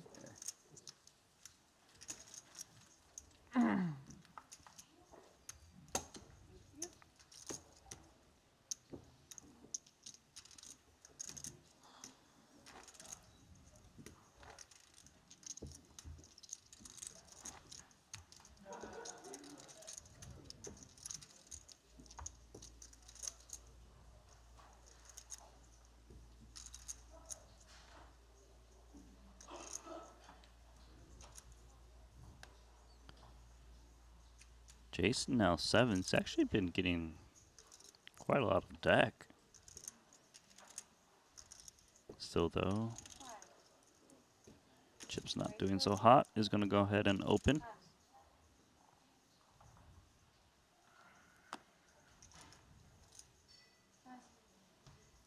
Ah, jacks. And I don't think Jason Kuhn's looking to fold.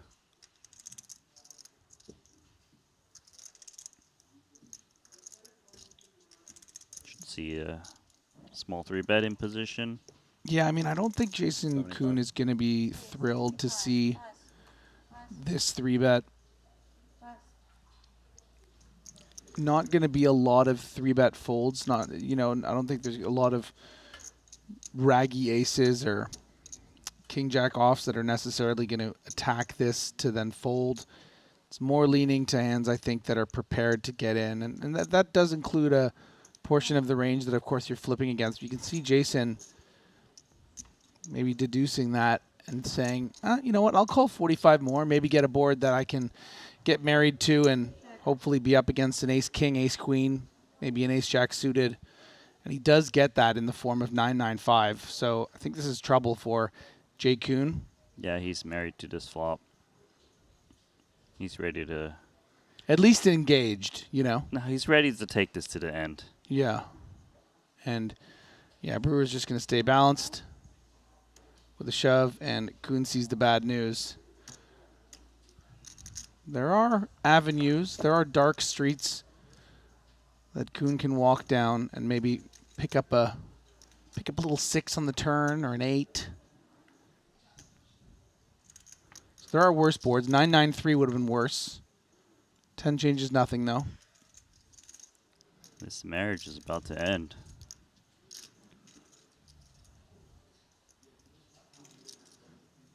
Doesn't look like it was meant to be.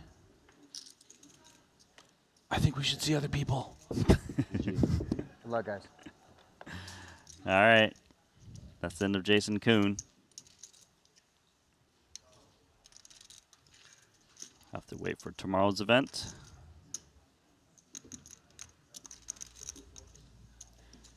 Yeah, and I just want to wish Jason Kuhn luck in, you know, selling action for whatever event is tomorrow, you know. Trolling around the room. If we followed the camera on him right now, he'd just be asking people, just put me in, coach. I think Jason's going to be all right. The most decorated player in Triton, near $30 million in earnings, 10 titles. You think he's handing out resumes If like, he- hey, what do you think? if he's, like, if think he's I'm selling, worthy for the if next he's event? selling action in tomorrow's event, then none of us have money. Yep. Tomorrow's event will be a 50K. There we go.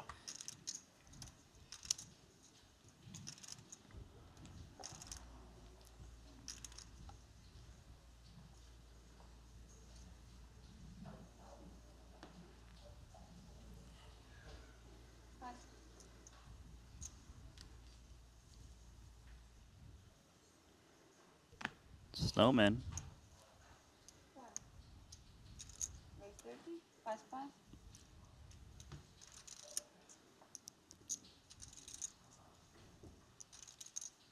Mata Symbolis. Little A7 suited. Kind of a tricky spot from the small blind.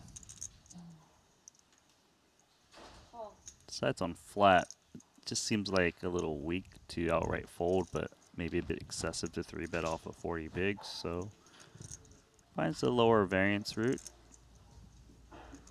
Option now for Vogelsang.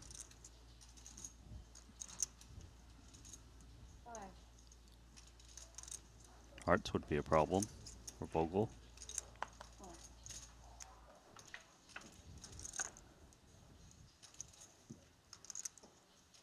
Queen, queen, 3, 2 spades, 1 heart. Great board for Brewer.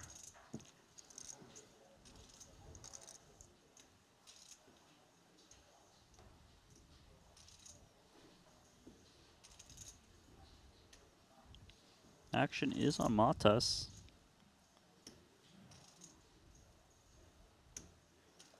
So you thinking about leading? This is 15.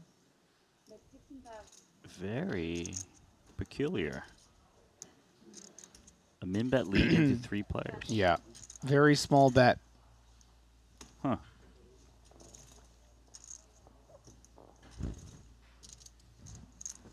Well, it did just force that big blind out very quickly. I guess he doesn't expect to get raised by Brewer and kind of sets the price a little bit. He Mhm. also has some of that Queen X, I suppose, and medium pocket pairs. Wow, and he bought himself a really cheap turn card that's very nice nut for him. flush draw. Counterfeit opportunities as well.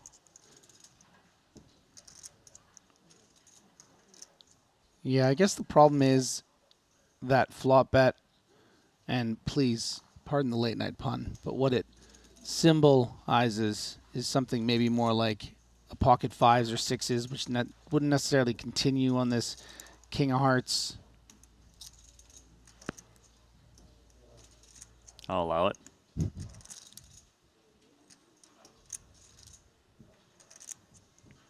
Bird's gonna go for a check.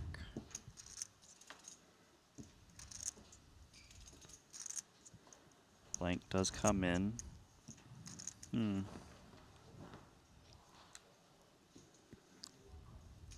I just don't really see Maltas attacking with the action. What, min-bet lead, check turn, and what, he's just gonna bomb it all of a sudden to try to shake out better ace highs and some pocket pairs.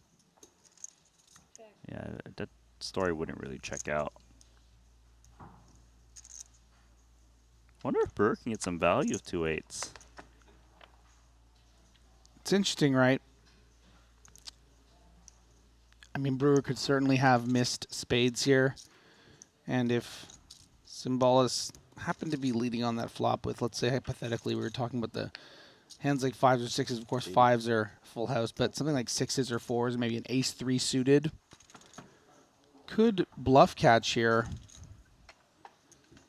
Yeah, I really like this from Brewer. He realizes Queen X is most likely not in Montez's range given the min-bet lead, checking turn and river.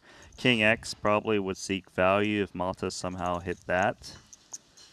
Yeah, and if I was in Symbolis' shoes, I would probably be thinking more about the top of what Brewer would be representing. Maybe not always expecting something like eights. So maybe that makes it a bit thinner. Good fold. Yeah, that's what makes Brewer's bet really nice, is that he, from a forward point of view, he's not repping much. Hence, he does get looked up a little bit more, maybe by ace high, maybe by little pocket pair. I just think it's that hand was such an unexplored kind of line, right? Like, rarely do you ever see this kind of min-bet lead into multiple opponents from the small blind. I kind of think, like, not too many people have kind of studied that situation. Pass.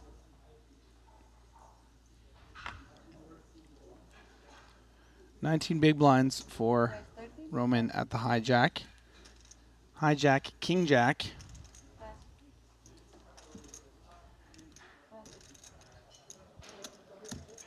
Another king jack. This one suited from Japan's Ryuta Nakai. Playing a 20 big blind stack. Could just reshove this one and get the same hand down, right? Love this. What do you think about that, Roman? Don't like it?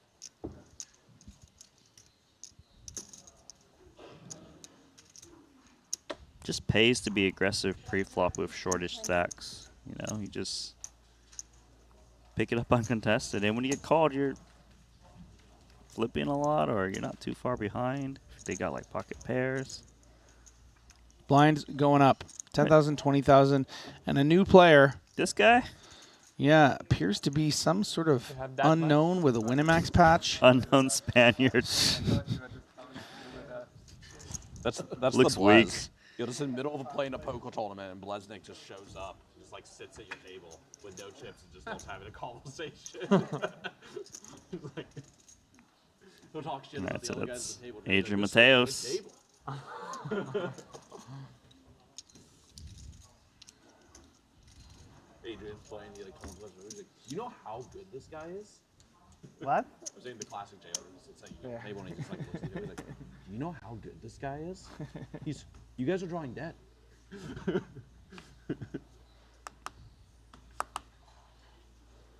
Pretty good impression, actually. Number one fan. Yeah.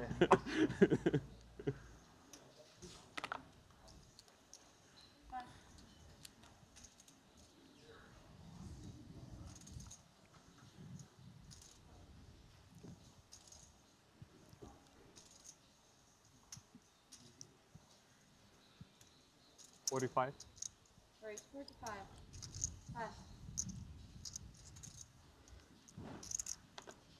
Pass.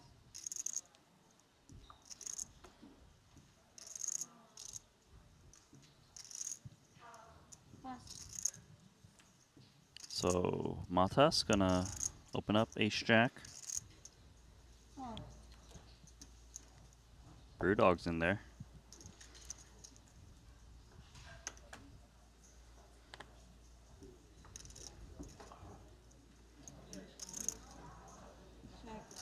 Little gut shot for Brewer. Little gut shot against big gut shot. Little gut shot can actually pair the 7 or 8 to take the lead. Most likely, though, Matas is going to start with a C-bet. Yeah, I don't know if Brewer's going to see a turn card. The tricky part is his out, the 9, sometimes bring in King Jack, which, you know, is obviously very bad. 1/3 pot is the C-bet.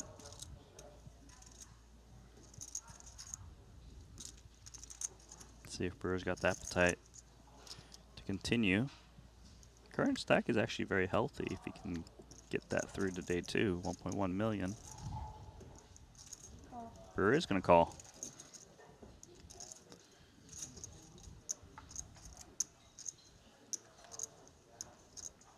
It's an open and a straight draw for Brewer. They're fighting for pots today, man. We saw the 8 deuce float out of position against Vogelsang from Harabik. Now this, I would have to imagine, one of the worst hands Brewer would consider continuing on with. Nice to now be open-ended, but are we going to see more aggression from Symbolis targeting the 6Xs and maybe folding out a 10 by the river? I like betting here, especially if the Ace of Hearts. The Ace of Hearts blocks more continues.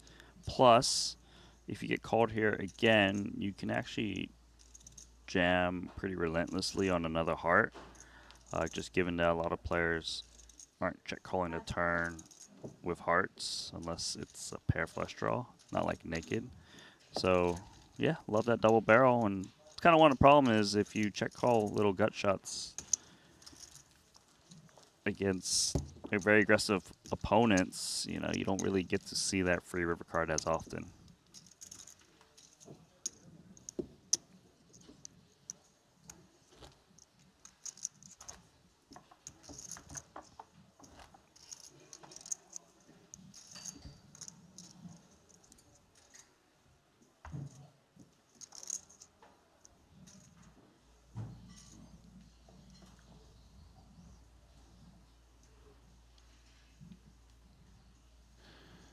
Have you ever seen a Jacob & Co. watch in the flesh timepiece? Yeah, I feel like I have, yeah. They had them on display at some of the other stops. Are they as spectacular as they look in those beautiful ads? Better. They sparkle and everything, you know? You get the lighting. Take a shot one day. You can win one yourself. Do have to play the main events.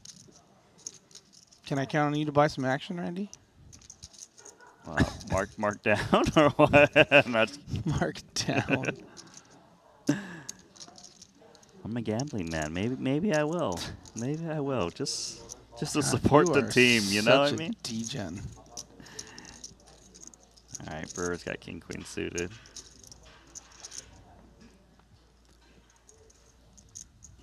Brewer is not shy of playing huge pots, so he's kind of scary to have at your table. He does come in with flat in the small blind, but it wouldn't have surprised me if he had 3-bet that spot. Roman's got 6-4 off, hoping to build a stack.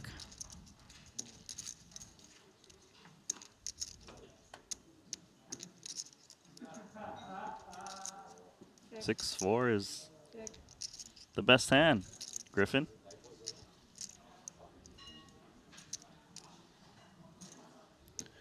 Yep. Bottom pair. Good enough for now. And Roman, not a lot of chips left. Certainly hoping to flop some equity. Would love to see a check through. Seems pretty likely, given Vogelsang doesn't have club in hand. 6-4. Picks up an open and a straight draw.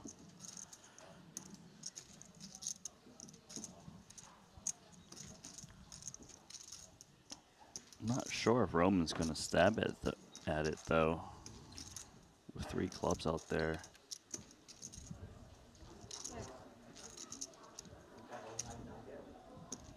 Two opponents.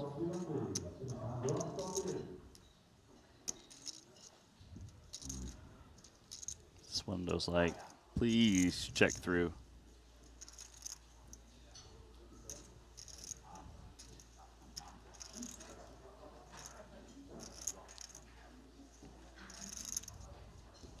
He can find this bet, and he is going to find this bet. Wow. 35K. Nice.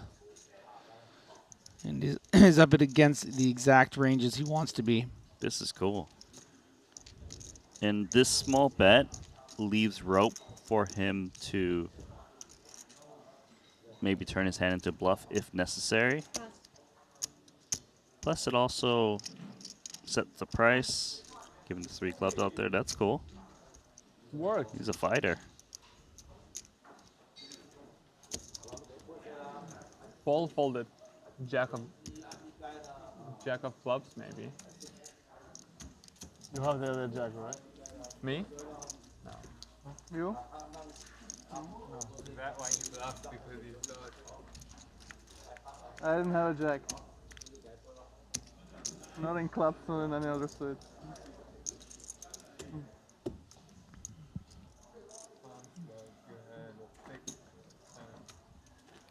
Maybe. Mateos is bored. He's stacking his time banks. That was 6 or 10. Jenga? Barely fall behind. Would you play Jenga heads up with I don't Mateos? have a 16 clubs. Pretty aggressive. I mean, I have no bluff? guess you could have 62 suited. Sure would. I feel like I would do. I would bet on Mateos. I would do many things with Adrian Mateos, whatever he'd want. I'd go skiing with him. Could have 3-bet you and let you have some fun. Go down to the pub, have a pint. How about run with the bulls with them? Did you do that? Obviously, I would do that because I know he would protect me. Why would he protect you? Because he'd be inviting me, and he'd have experience, and he'd make me feel safe. Okay. And he'd give me instruction. You jump over the rail. You run. He'd teach me the pattern as to how to avoid the bulls, similar to like the sand walk in Dune, you know, like you get this little pattern to avoid the bulls. He'd teach it to me. I haven't seen the movie, but Dune is so awesome. Played the game. Did you ever play the game? Dune game? It's like StarCraft. It's Really? real-time strategy. No, I did not. I was going to say RTA, but I meant to say RTS. Was it any good? Yeah, it's all right. You ever play Command & Conquer? It's kind of like that. But you do have time, and maybe you can find a way to bet on Griffin versus Adrian Mateos over on BetACR. Check it out. And if you don't find that, definitely gonna find other sports you can bet on. Basketball, football, soccer, tennis, hockey, your favorite sport, Griffin. Mm-hmm. You can also bet on the Triton Poker Series for upcoming events, so do check it out. Sign up. Have a little exploring time. Yeah. I like this pool. I mean, people Yeah, just like that. So, The back just like do it on your forehead. They can't do anything. Makes sense. Thank you very much. 60 players remain Make it the in two. this 40K mystery bounty. I believe we're going to play down to Usually the coin pocket 56. one is like that. If Adrian shows up with a fucking W tattooed to his face. They have to pay a lot for that. He's like, it might look silly, but the paycheck's good. How much do you need for that? Probably it's not a price. It's a giant for like a year. Someone asking in the chat if D-Negs is playing. Afraid not. I'm sure you would have heard him in the background at some point if he was. Did join us I mean, in Paradise. WWE probably is not the worst. It's true. It's not the worst logo. No, could be worse. And you can stop as well now? I mean, it's like W, right? W with the Yeah. Soft end for hair. not so bad. Not so bad. Yeah. W, yeah. 3 People just- more to go. But it wouldn't be like- Before we call it a night.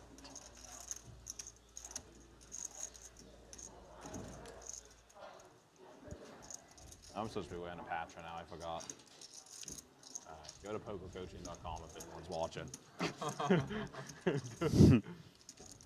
Well done, bro. I forget to weigh out. I'm the worst. You just did your part. Yeah. Everyone heard. Go to this website. Check it out. They paid me to do that. They made me. They made me. All right. Looks like we got something on the outer tables.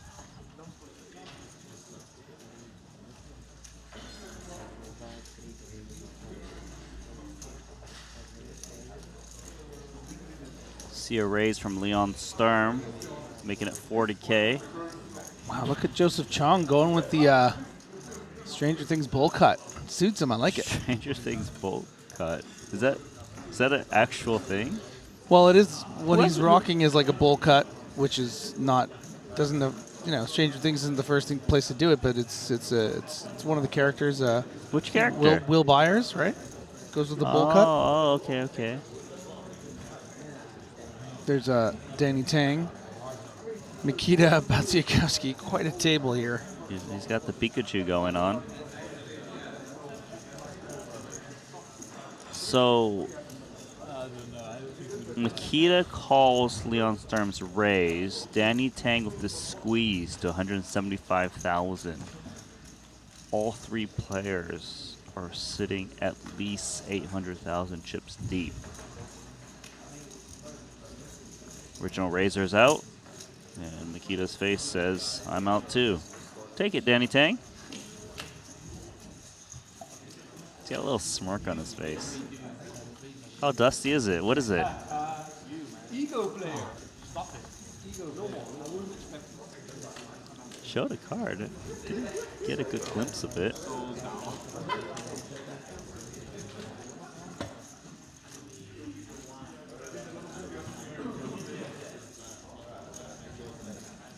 This 40K looks pretty tough, man. I could take him. You could take him? Yeah. Yeah.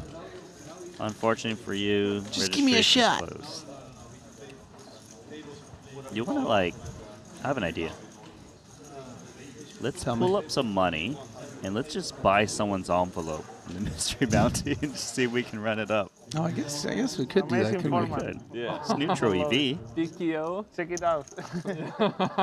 No, it actually is like such a cool one though. Space cow. Ooh. Can't do it live. It's very complicated. But it is cool. Yeah, good. I saw that. I did. Hit like an You playing 10 80K bigs? one and a $200. Yes. but then if someone stacked him, Vogel's in. gonna be like, oh, Lord win, like, Vogel. 400K. Come on, you got some like Star Wars voices, don't you? I can rely on you for these things. I think I like it more. You're failing me right now. The dark side of the Force. Why does he sound like Bane? Yeah, I'm still in Bane. I don't know. So sick that you get the big bounty and then someone can like win half All right, of Paul's it got and have aces. gone through. If he has any flatting range, then maybe he should be throwing aces in there. There we go. I like it.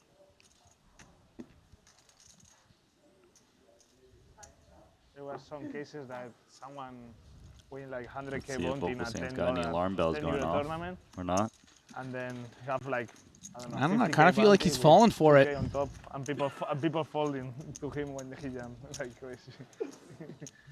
Dude, He's got a gut shot. As that guy though, because you just like Top like, set. You just go all in. Paul. It was like, well. Yes, crazy. But too many people fall to him. If he doesn't c-bet this flop, not surprised at that. I feel like he's very suspicious of Paul's He played, flat. like, they had like the false 5K of the year at the WPT. I don't know. With the 2 diamonds out there as well, I think he's just going to put out a small bet. Wow. No, he You're thinks right. he's up against aces or kings. I'm telling you. Not too many players have a well-developed flatting range off of No, if I shove, you should call anything, right? that. You just get no king, queen, What is all, that? the guy 17 just bigs? calls, like, 7 off and stacks it. Paul's gonna say, "Hey, Well play. try. Gonna put some chips in there." Yeah, and I think Christoph will be happy to call this amount. All right, we just got silenced, or they did, I mean. So, yeah, Vogel saying, draw to the nuts, getting the right price. Even has the backdoor diamonds working.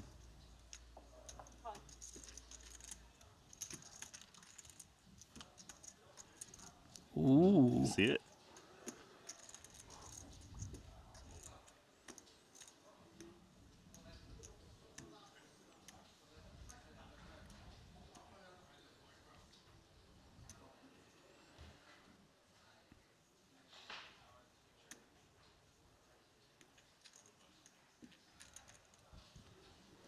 Vogel contemplating a lead.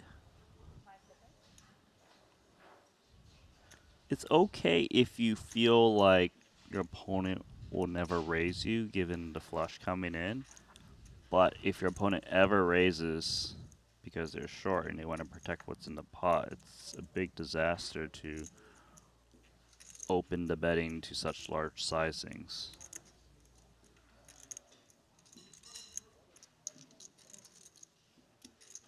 It depends on where he ranges Paul at the moment. So it really took his time.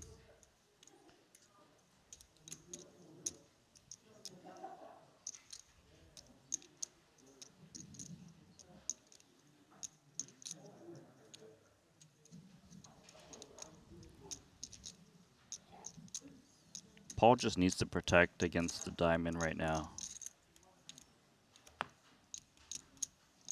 He knows like King X 90. offsuit, Ace Jack Ace 10 offsuit with diamond is well in Vogelstein's range, so not gonna check.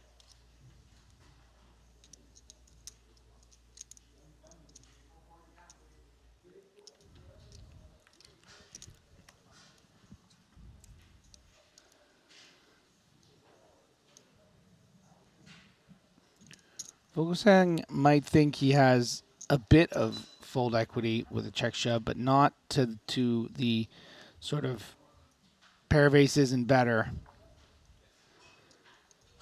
So probably just wants to realize that equity of that nut flush draw and that straight draw with a call, but we shall see. He's getting direct odds.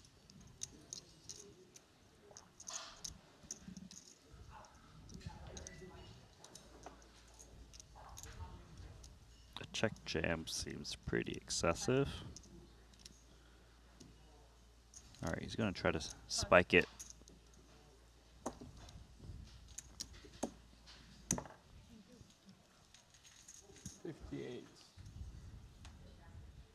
Doesn't.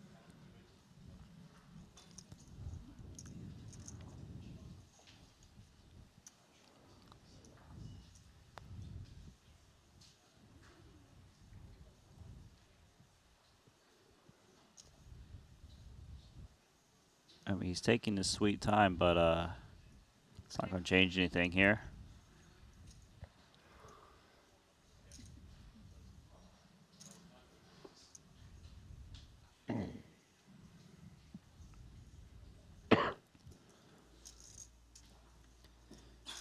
$190K remaining in Paul's stack, about half the pot. I mean, you got top set. Seems unlikely your opponent has a flush.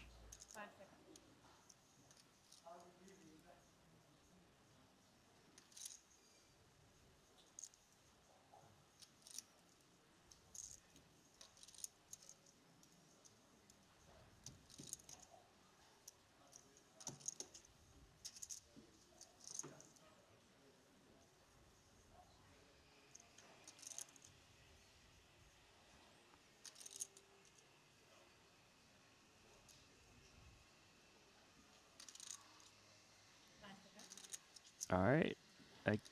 There we finally get him in.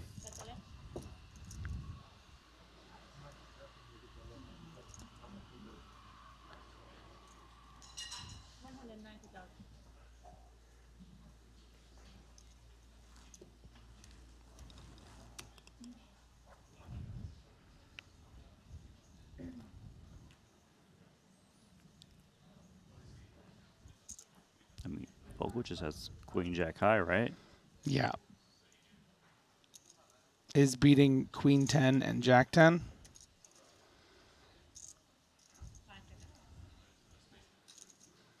Yeah, you can let him go. There we go. What do you have? We got Queen? there. Big bluff. Queens with a diamond. Queens with diamond? Ace 10 off. Like so far off. I used one. You made a bad fold, now you're leaving the table. You get out.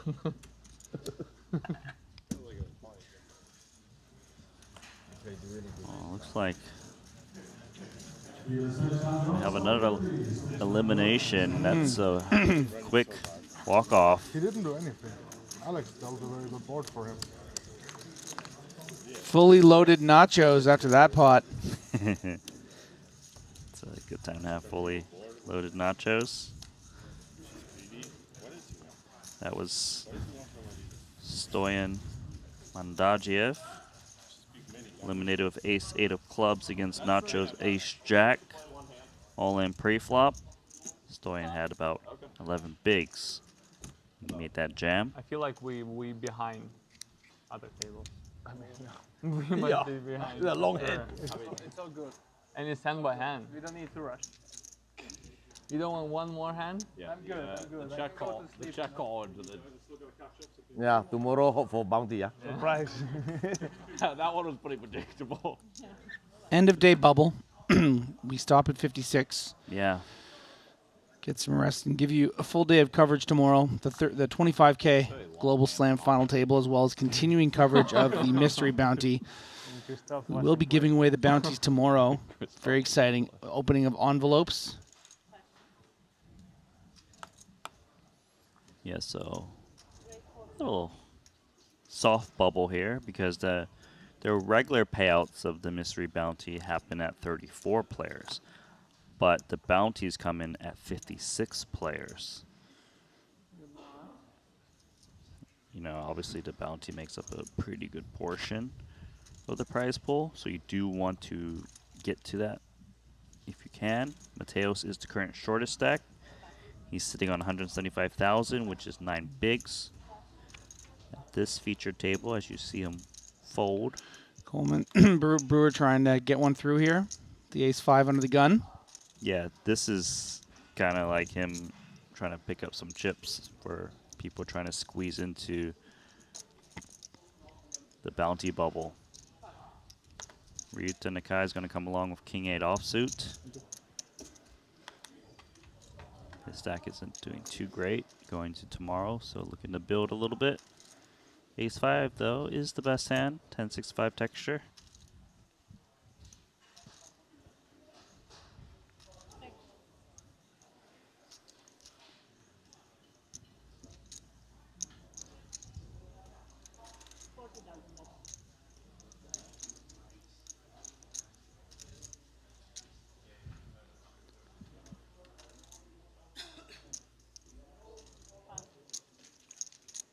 Crisper, winning pots, nothing new.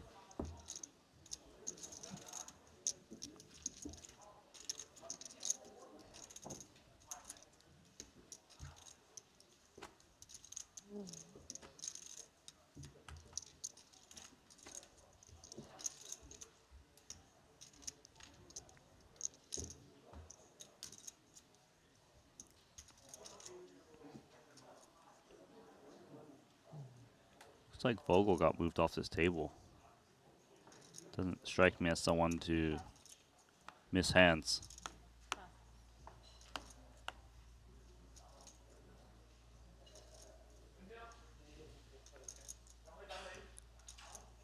All right, Ace-6 for Matas.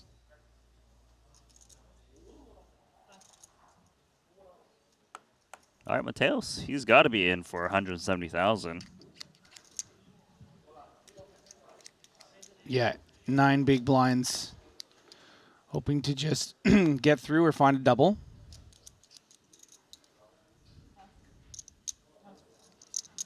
He'll get through.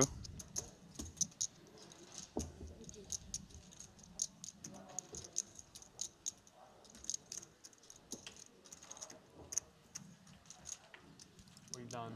Yeah, we caught up. Are you sure? I thought the sign. Someone back? What is this? No. We were 2 hands behind. So now 57. So this sign. One more bus we for the night. So this table had played less hands than all the other tables. So they were catching up as we come outside. Punat Punsri's got chips in front of him. Cards also in front of Nacho Barbero. Board is Ace, 8, 7, King. The pre-flop raiser was Punat Punsri, called by Barbero on the button. Rezai in the big blind. 30k c-bet from Punat, called in 2 spots. Now Punat's betting 200,000 on the turn. Nacho calls on Ace, 8, 7, King. River card. Jack. So no flush got there. Ace, 8, 7, King, Jack.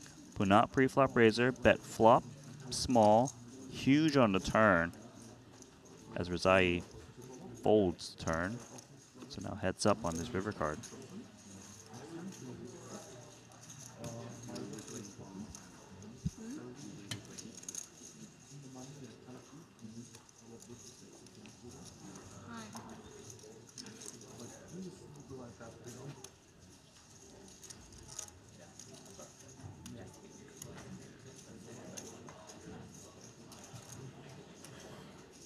See what Punat's got on his mind. I mean, this board texture heavily favors the pre-flop raiser, which is Punat. Yeah, big swing here for Nacho and for Punat.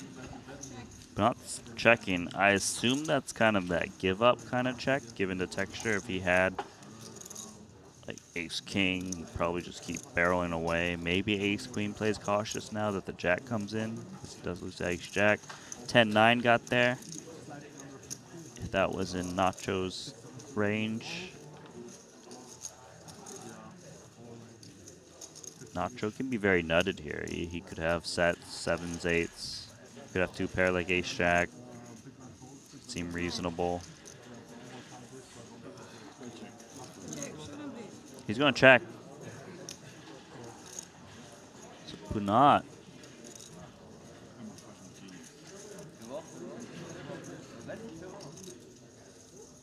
Says he's a genius. Nacho. Because Punat It's going to win that hand as it does go check, check.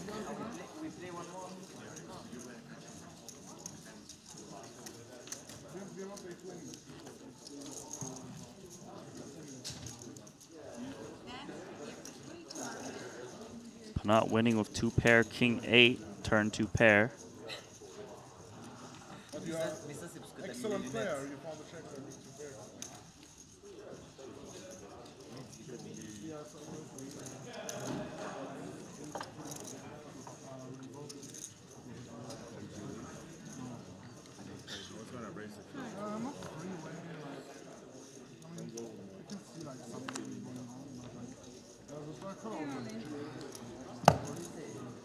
Oh, Nacho's not happy. Feeling a little steamy after that last pot.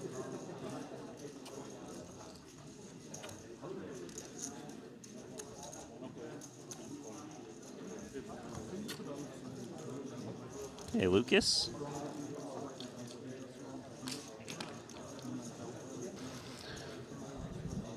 Lucas with a audacious bluff earlier today in the 25K that completely fooled me and my co-host. Was it you that I was in there with? I was in the booth with we you. were the Philtov was like, this guy never bluffs. I call. He's bluffing. Yeah, yeah. Great mystery hand that was. That was a great mystery hand. So that's really the theme of Lucas's day. Plays a mystery hand, plays the mystery bounty. He's a mysterious player, isn't he? Let's go over Perhaps, to yeah. this table because I see a ton of chips in the middle. This one went Hopkins, limped the small blind. Matthias Eibinger isolated the 65K, and James Hopkins limp jammed 570,000 when the big blind's 20K, and Eibinger called. So Hopkins is the one at risk. Yeah, Hopkins I don't think is too happy. That feels like maybe a raggy suited, well, maybe 30 blinds, more like pocket pairs, I think. Little baby pocket pairs. Yeah. Could be some ace X in there. I don't think. I mean, like Just plain pure, like, ace offsuit? 5 suit. I mean, Yeah, suited ace for 5 sure. suit. I think it's possible. Yeah, 29 big blinds. I don't know, like one of the last hands before the end of the day. Do you really want to limp shove ace rag for 30 bigs? We're about to find out. I think it's pocket sixes. I think we can confirm he's behind, though. Let's see. No, I don't know. You could have a pair. Ace queen for Eibinger. Ooh, the eyebrow raise, which means I think that he doesn't like what he sees. Pocket pair? Something's going to be like threes or something, and he's annoyed. Come on, dealer, move over. That's my guess. Show us. Something 7? The board is Turn is the queen of 7-5-5. diamonds. And the river is the 4 of clubs. We lose 1 player. That's the end of Hopkins. So what was the hand? Queen jack suited, maybe?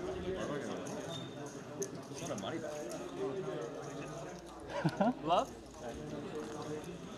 So that is our 57th finisher, yeah? I think that's the end. Yes, confirmed the end. This is the end. My friends.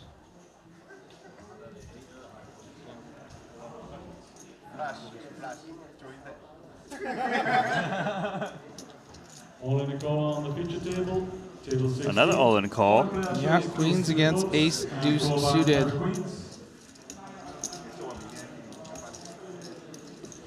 The ace deuce at risk. Flop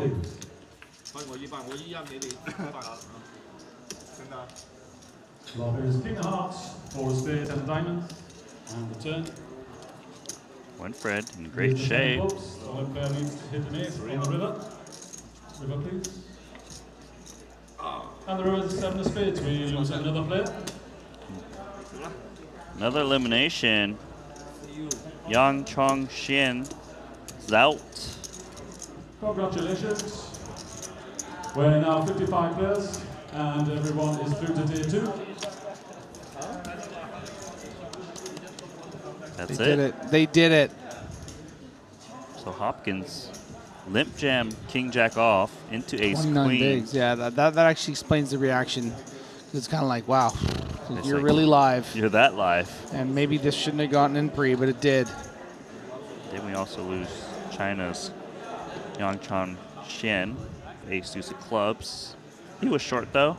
Ran into Winfred's pocket queens. So we're gonna get to day 2 with not 56, but 55 players. Is there more hands to be dealt, or no? No, I think that's it. All right. Bag and tag? Bag and tag. Confirmed. So we get a look at the feature table chip counts. Chris Brewer, great couple levels, finishes in that 7-figure club. Symbolis 37. Paul Pua, 28 big blinds, going to be very healthy going into day 2 tomorrow. And Mateos and Harabik bringing up the rear with the short stacks, but they'll be grateful for being here, being able to play tomorrow. It's a really fun event, this mystery bounty, but the real fun, I think, happens on day 2 when you can start pulling those bounties. And the strategy, of course, changes, Randy. Yeah, so all the players that got into day 2 with a big stack, Ptolerain, Bazikowski, Eibinger, they're at the top 3. They're going to be very happy because they're going to cover the whole table, and they're going to be able to bust each and every player and try to collect those bounties. Because those bounties, I mean, we haven't done the calculation yet, but trust me, they're worth a lot. Yeah. Long day today of great coverage. We're going to have the final table of the 25K Global Slam, which is very exciting. A bunch of really amazing players going into that FT. And once we conclude that tomorrow, we will pick up with this bounty. But for now, I think, Randy, let's get some rest. Good. Big day tomorrow. I think that's good. We good, James? We're ready to go? Okay, guys, this is Triton Poker. I'm Griffin Bender. He's Randy Liu. We will see you tomorrow. See you guys.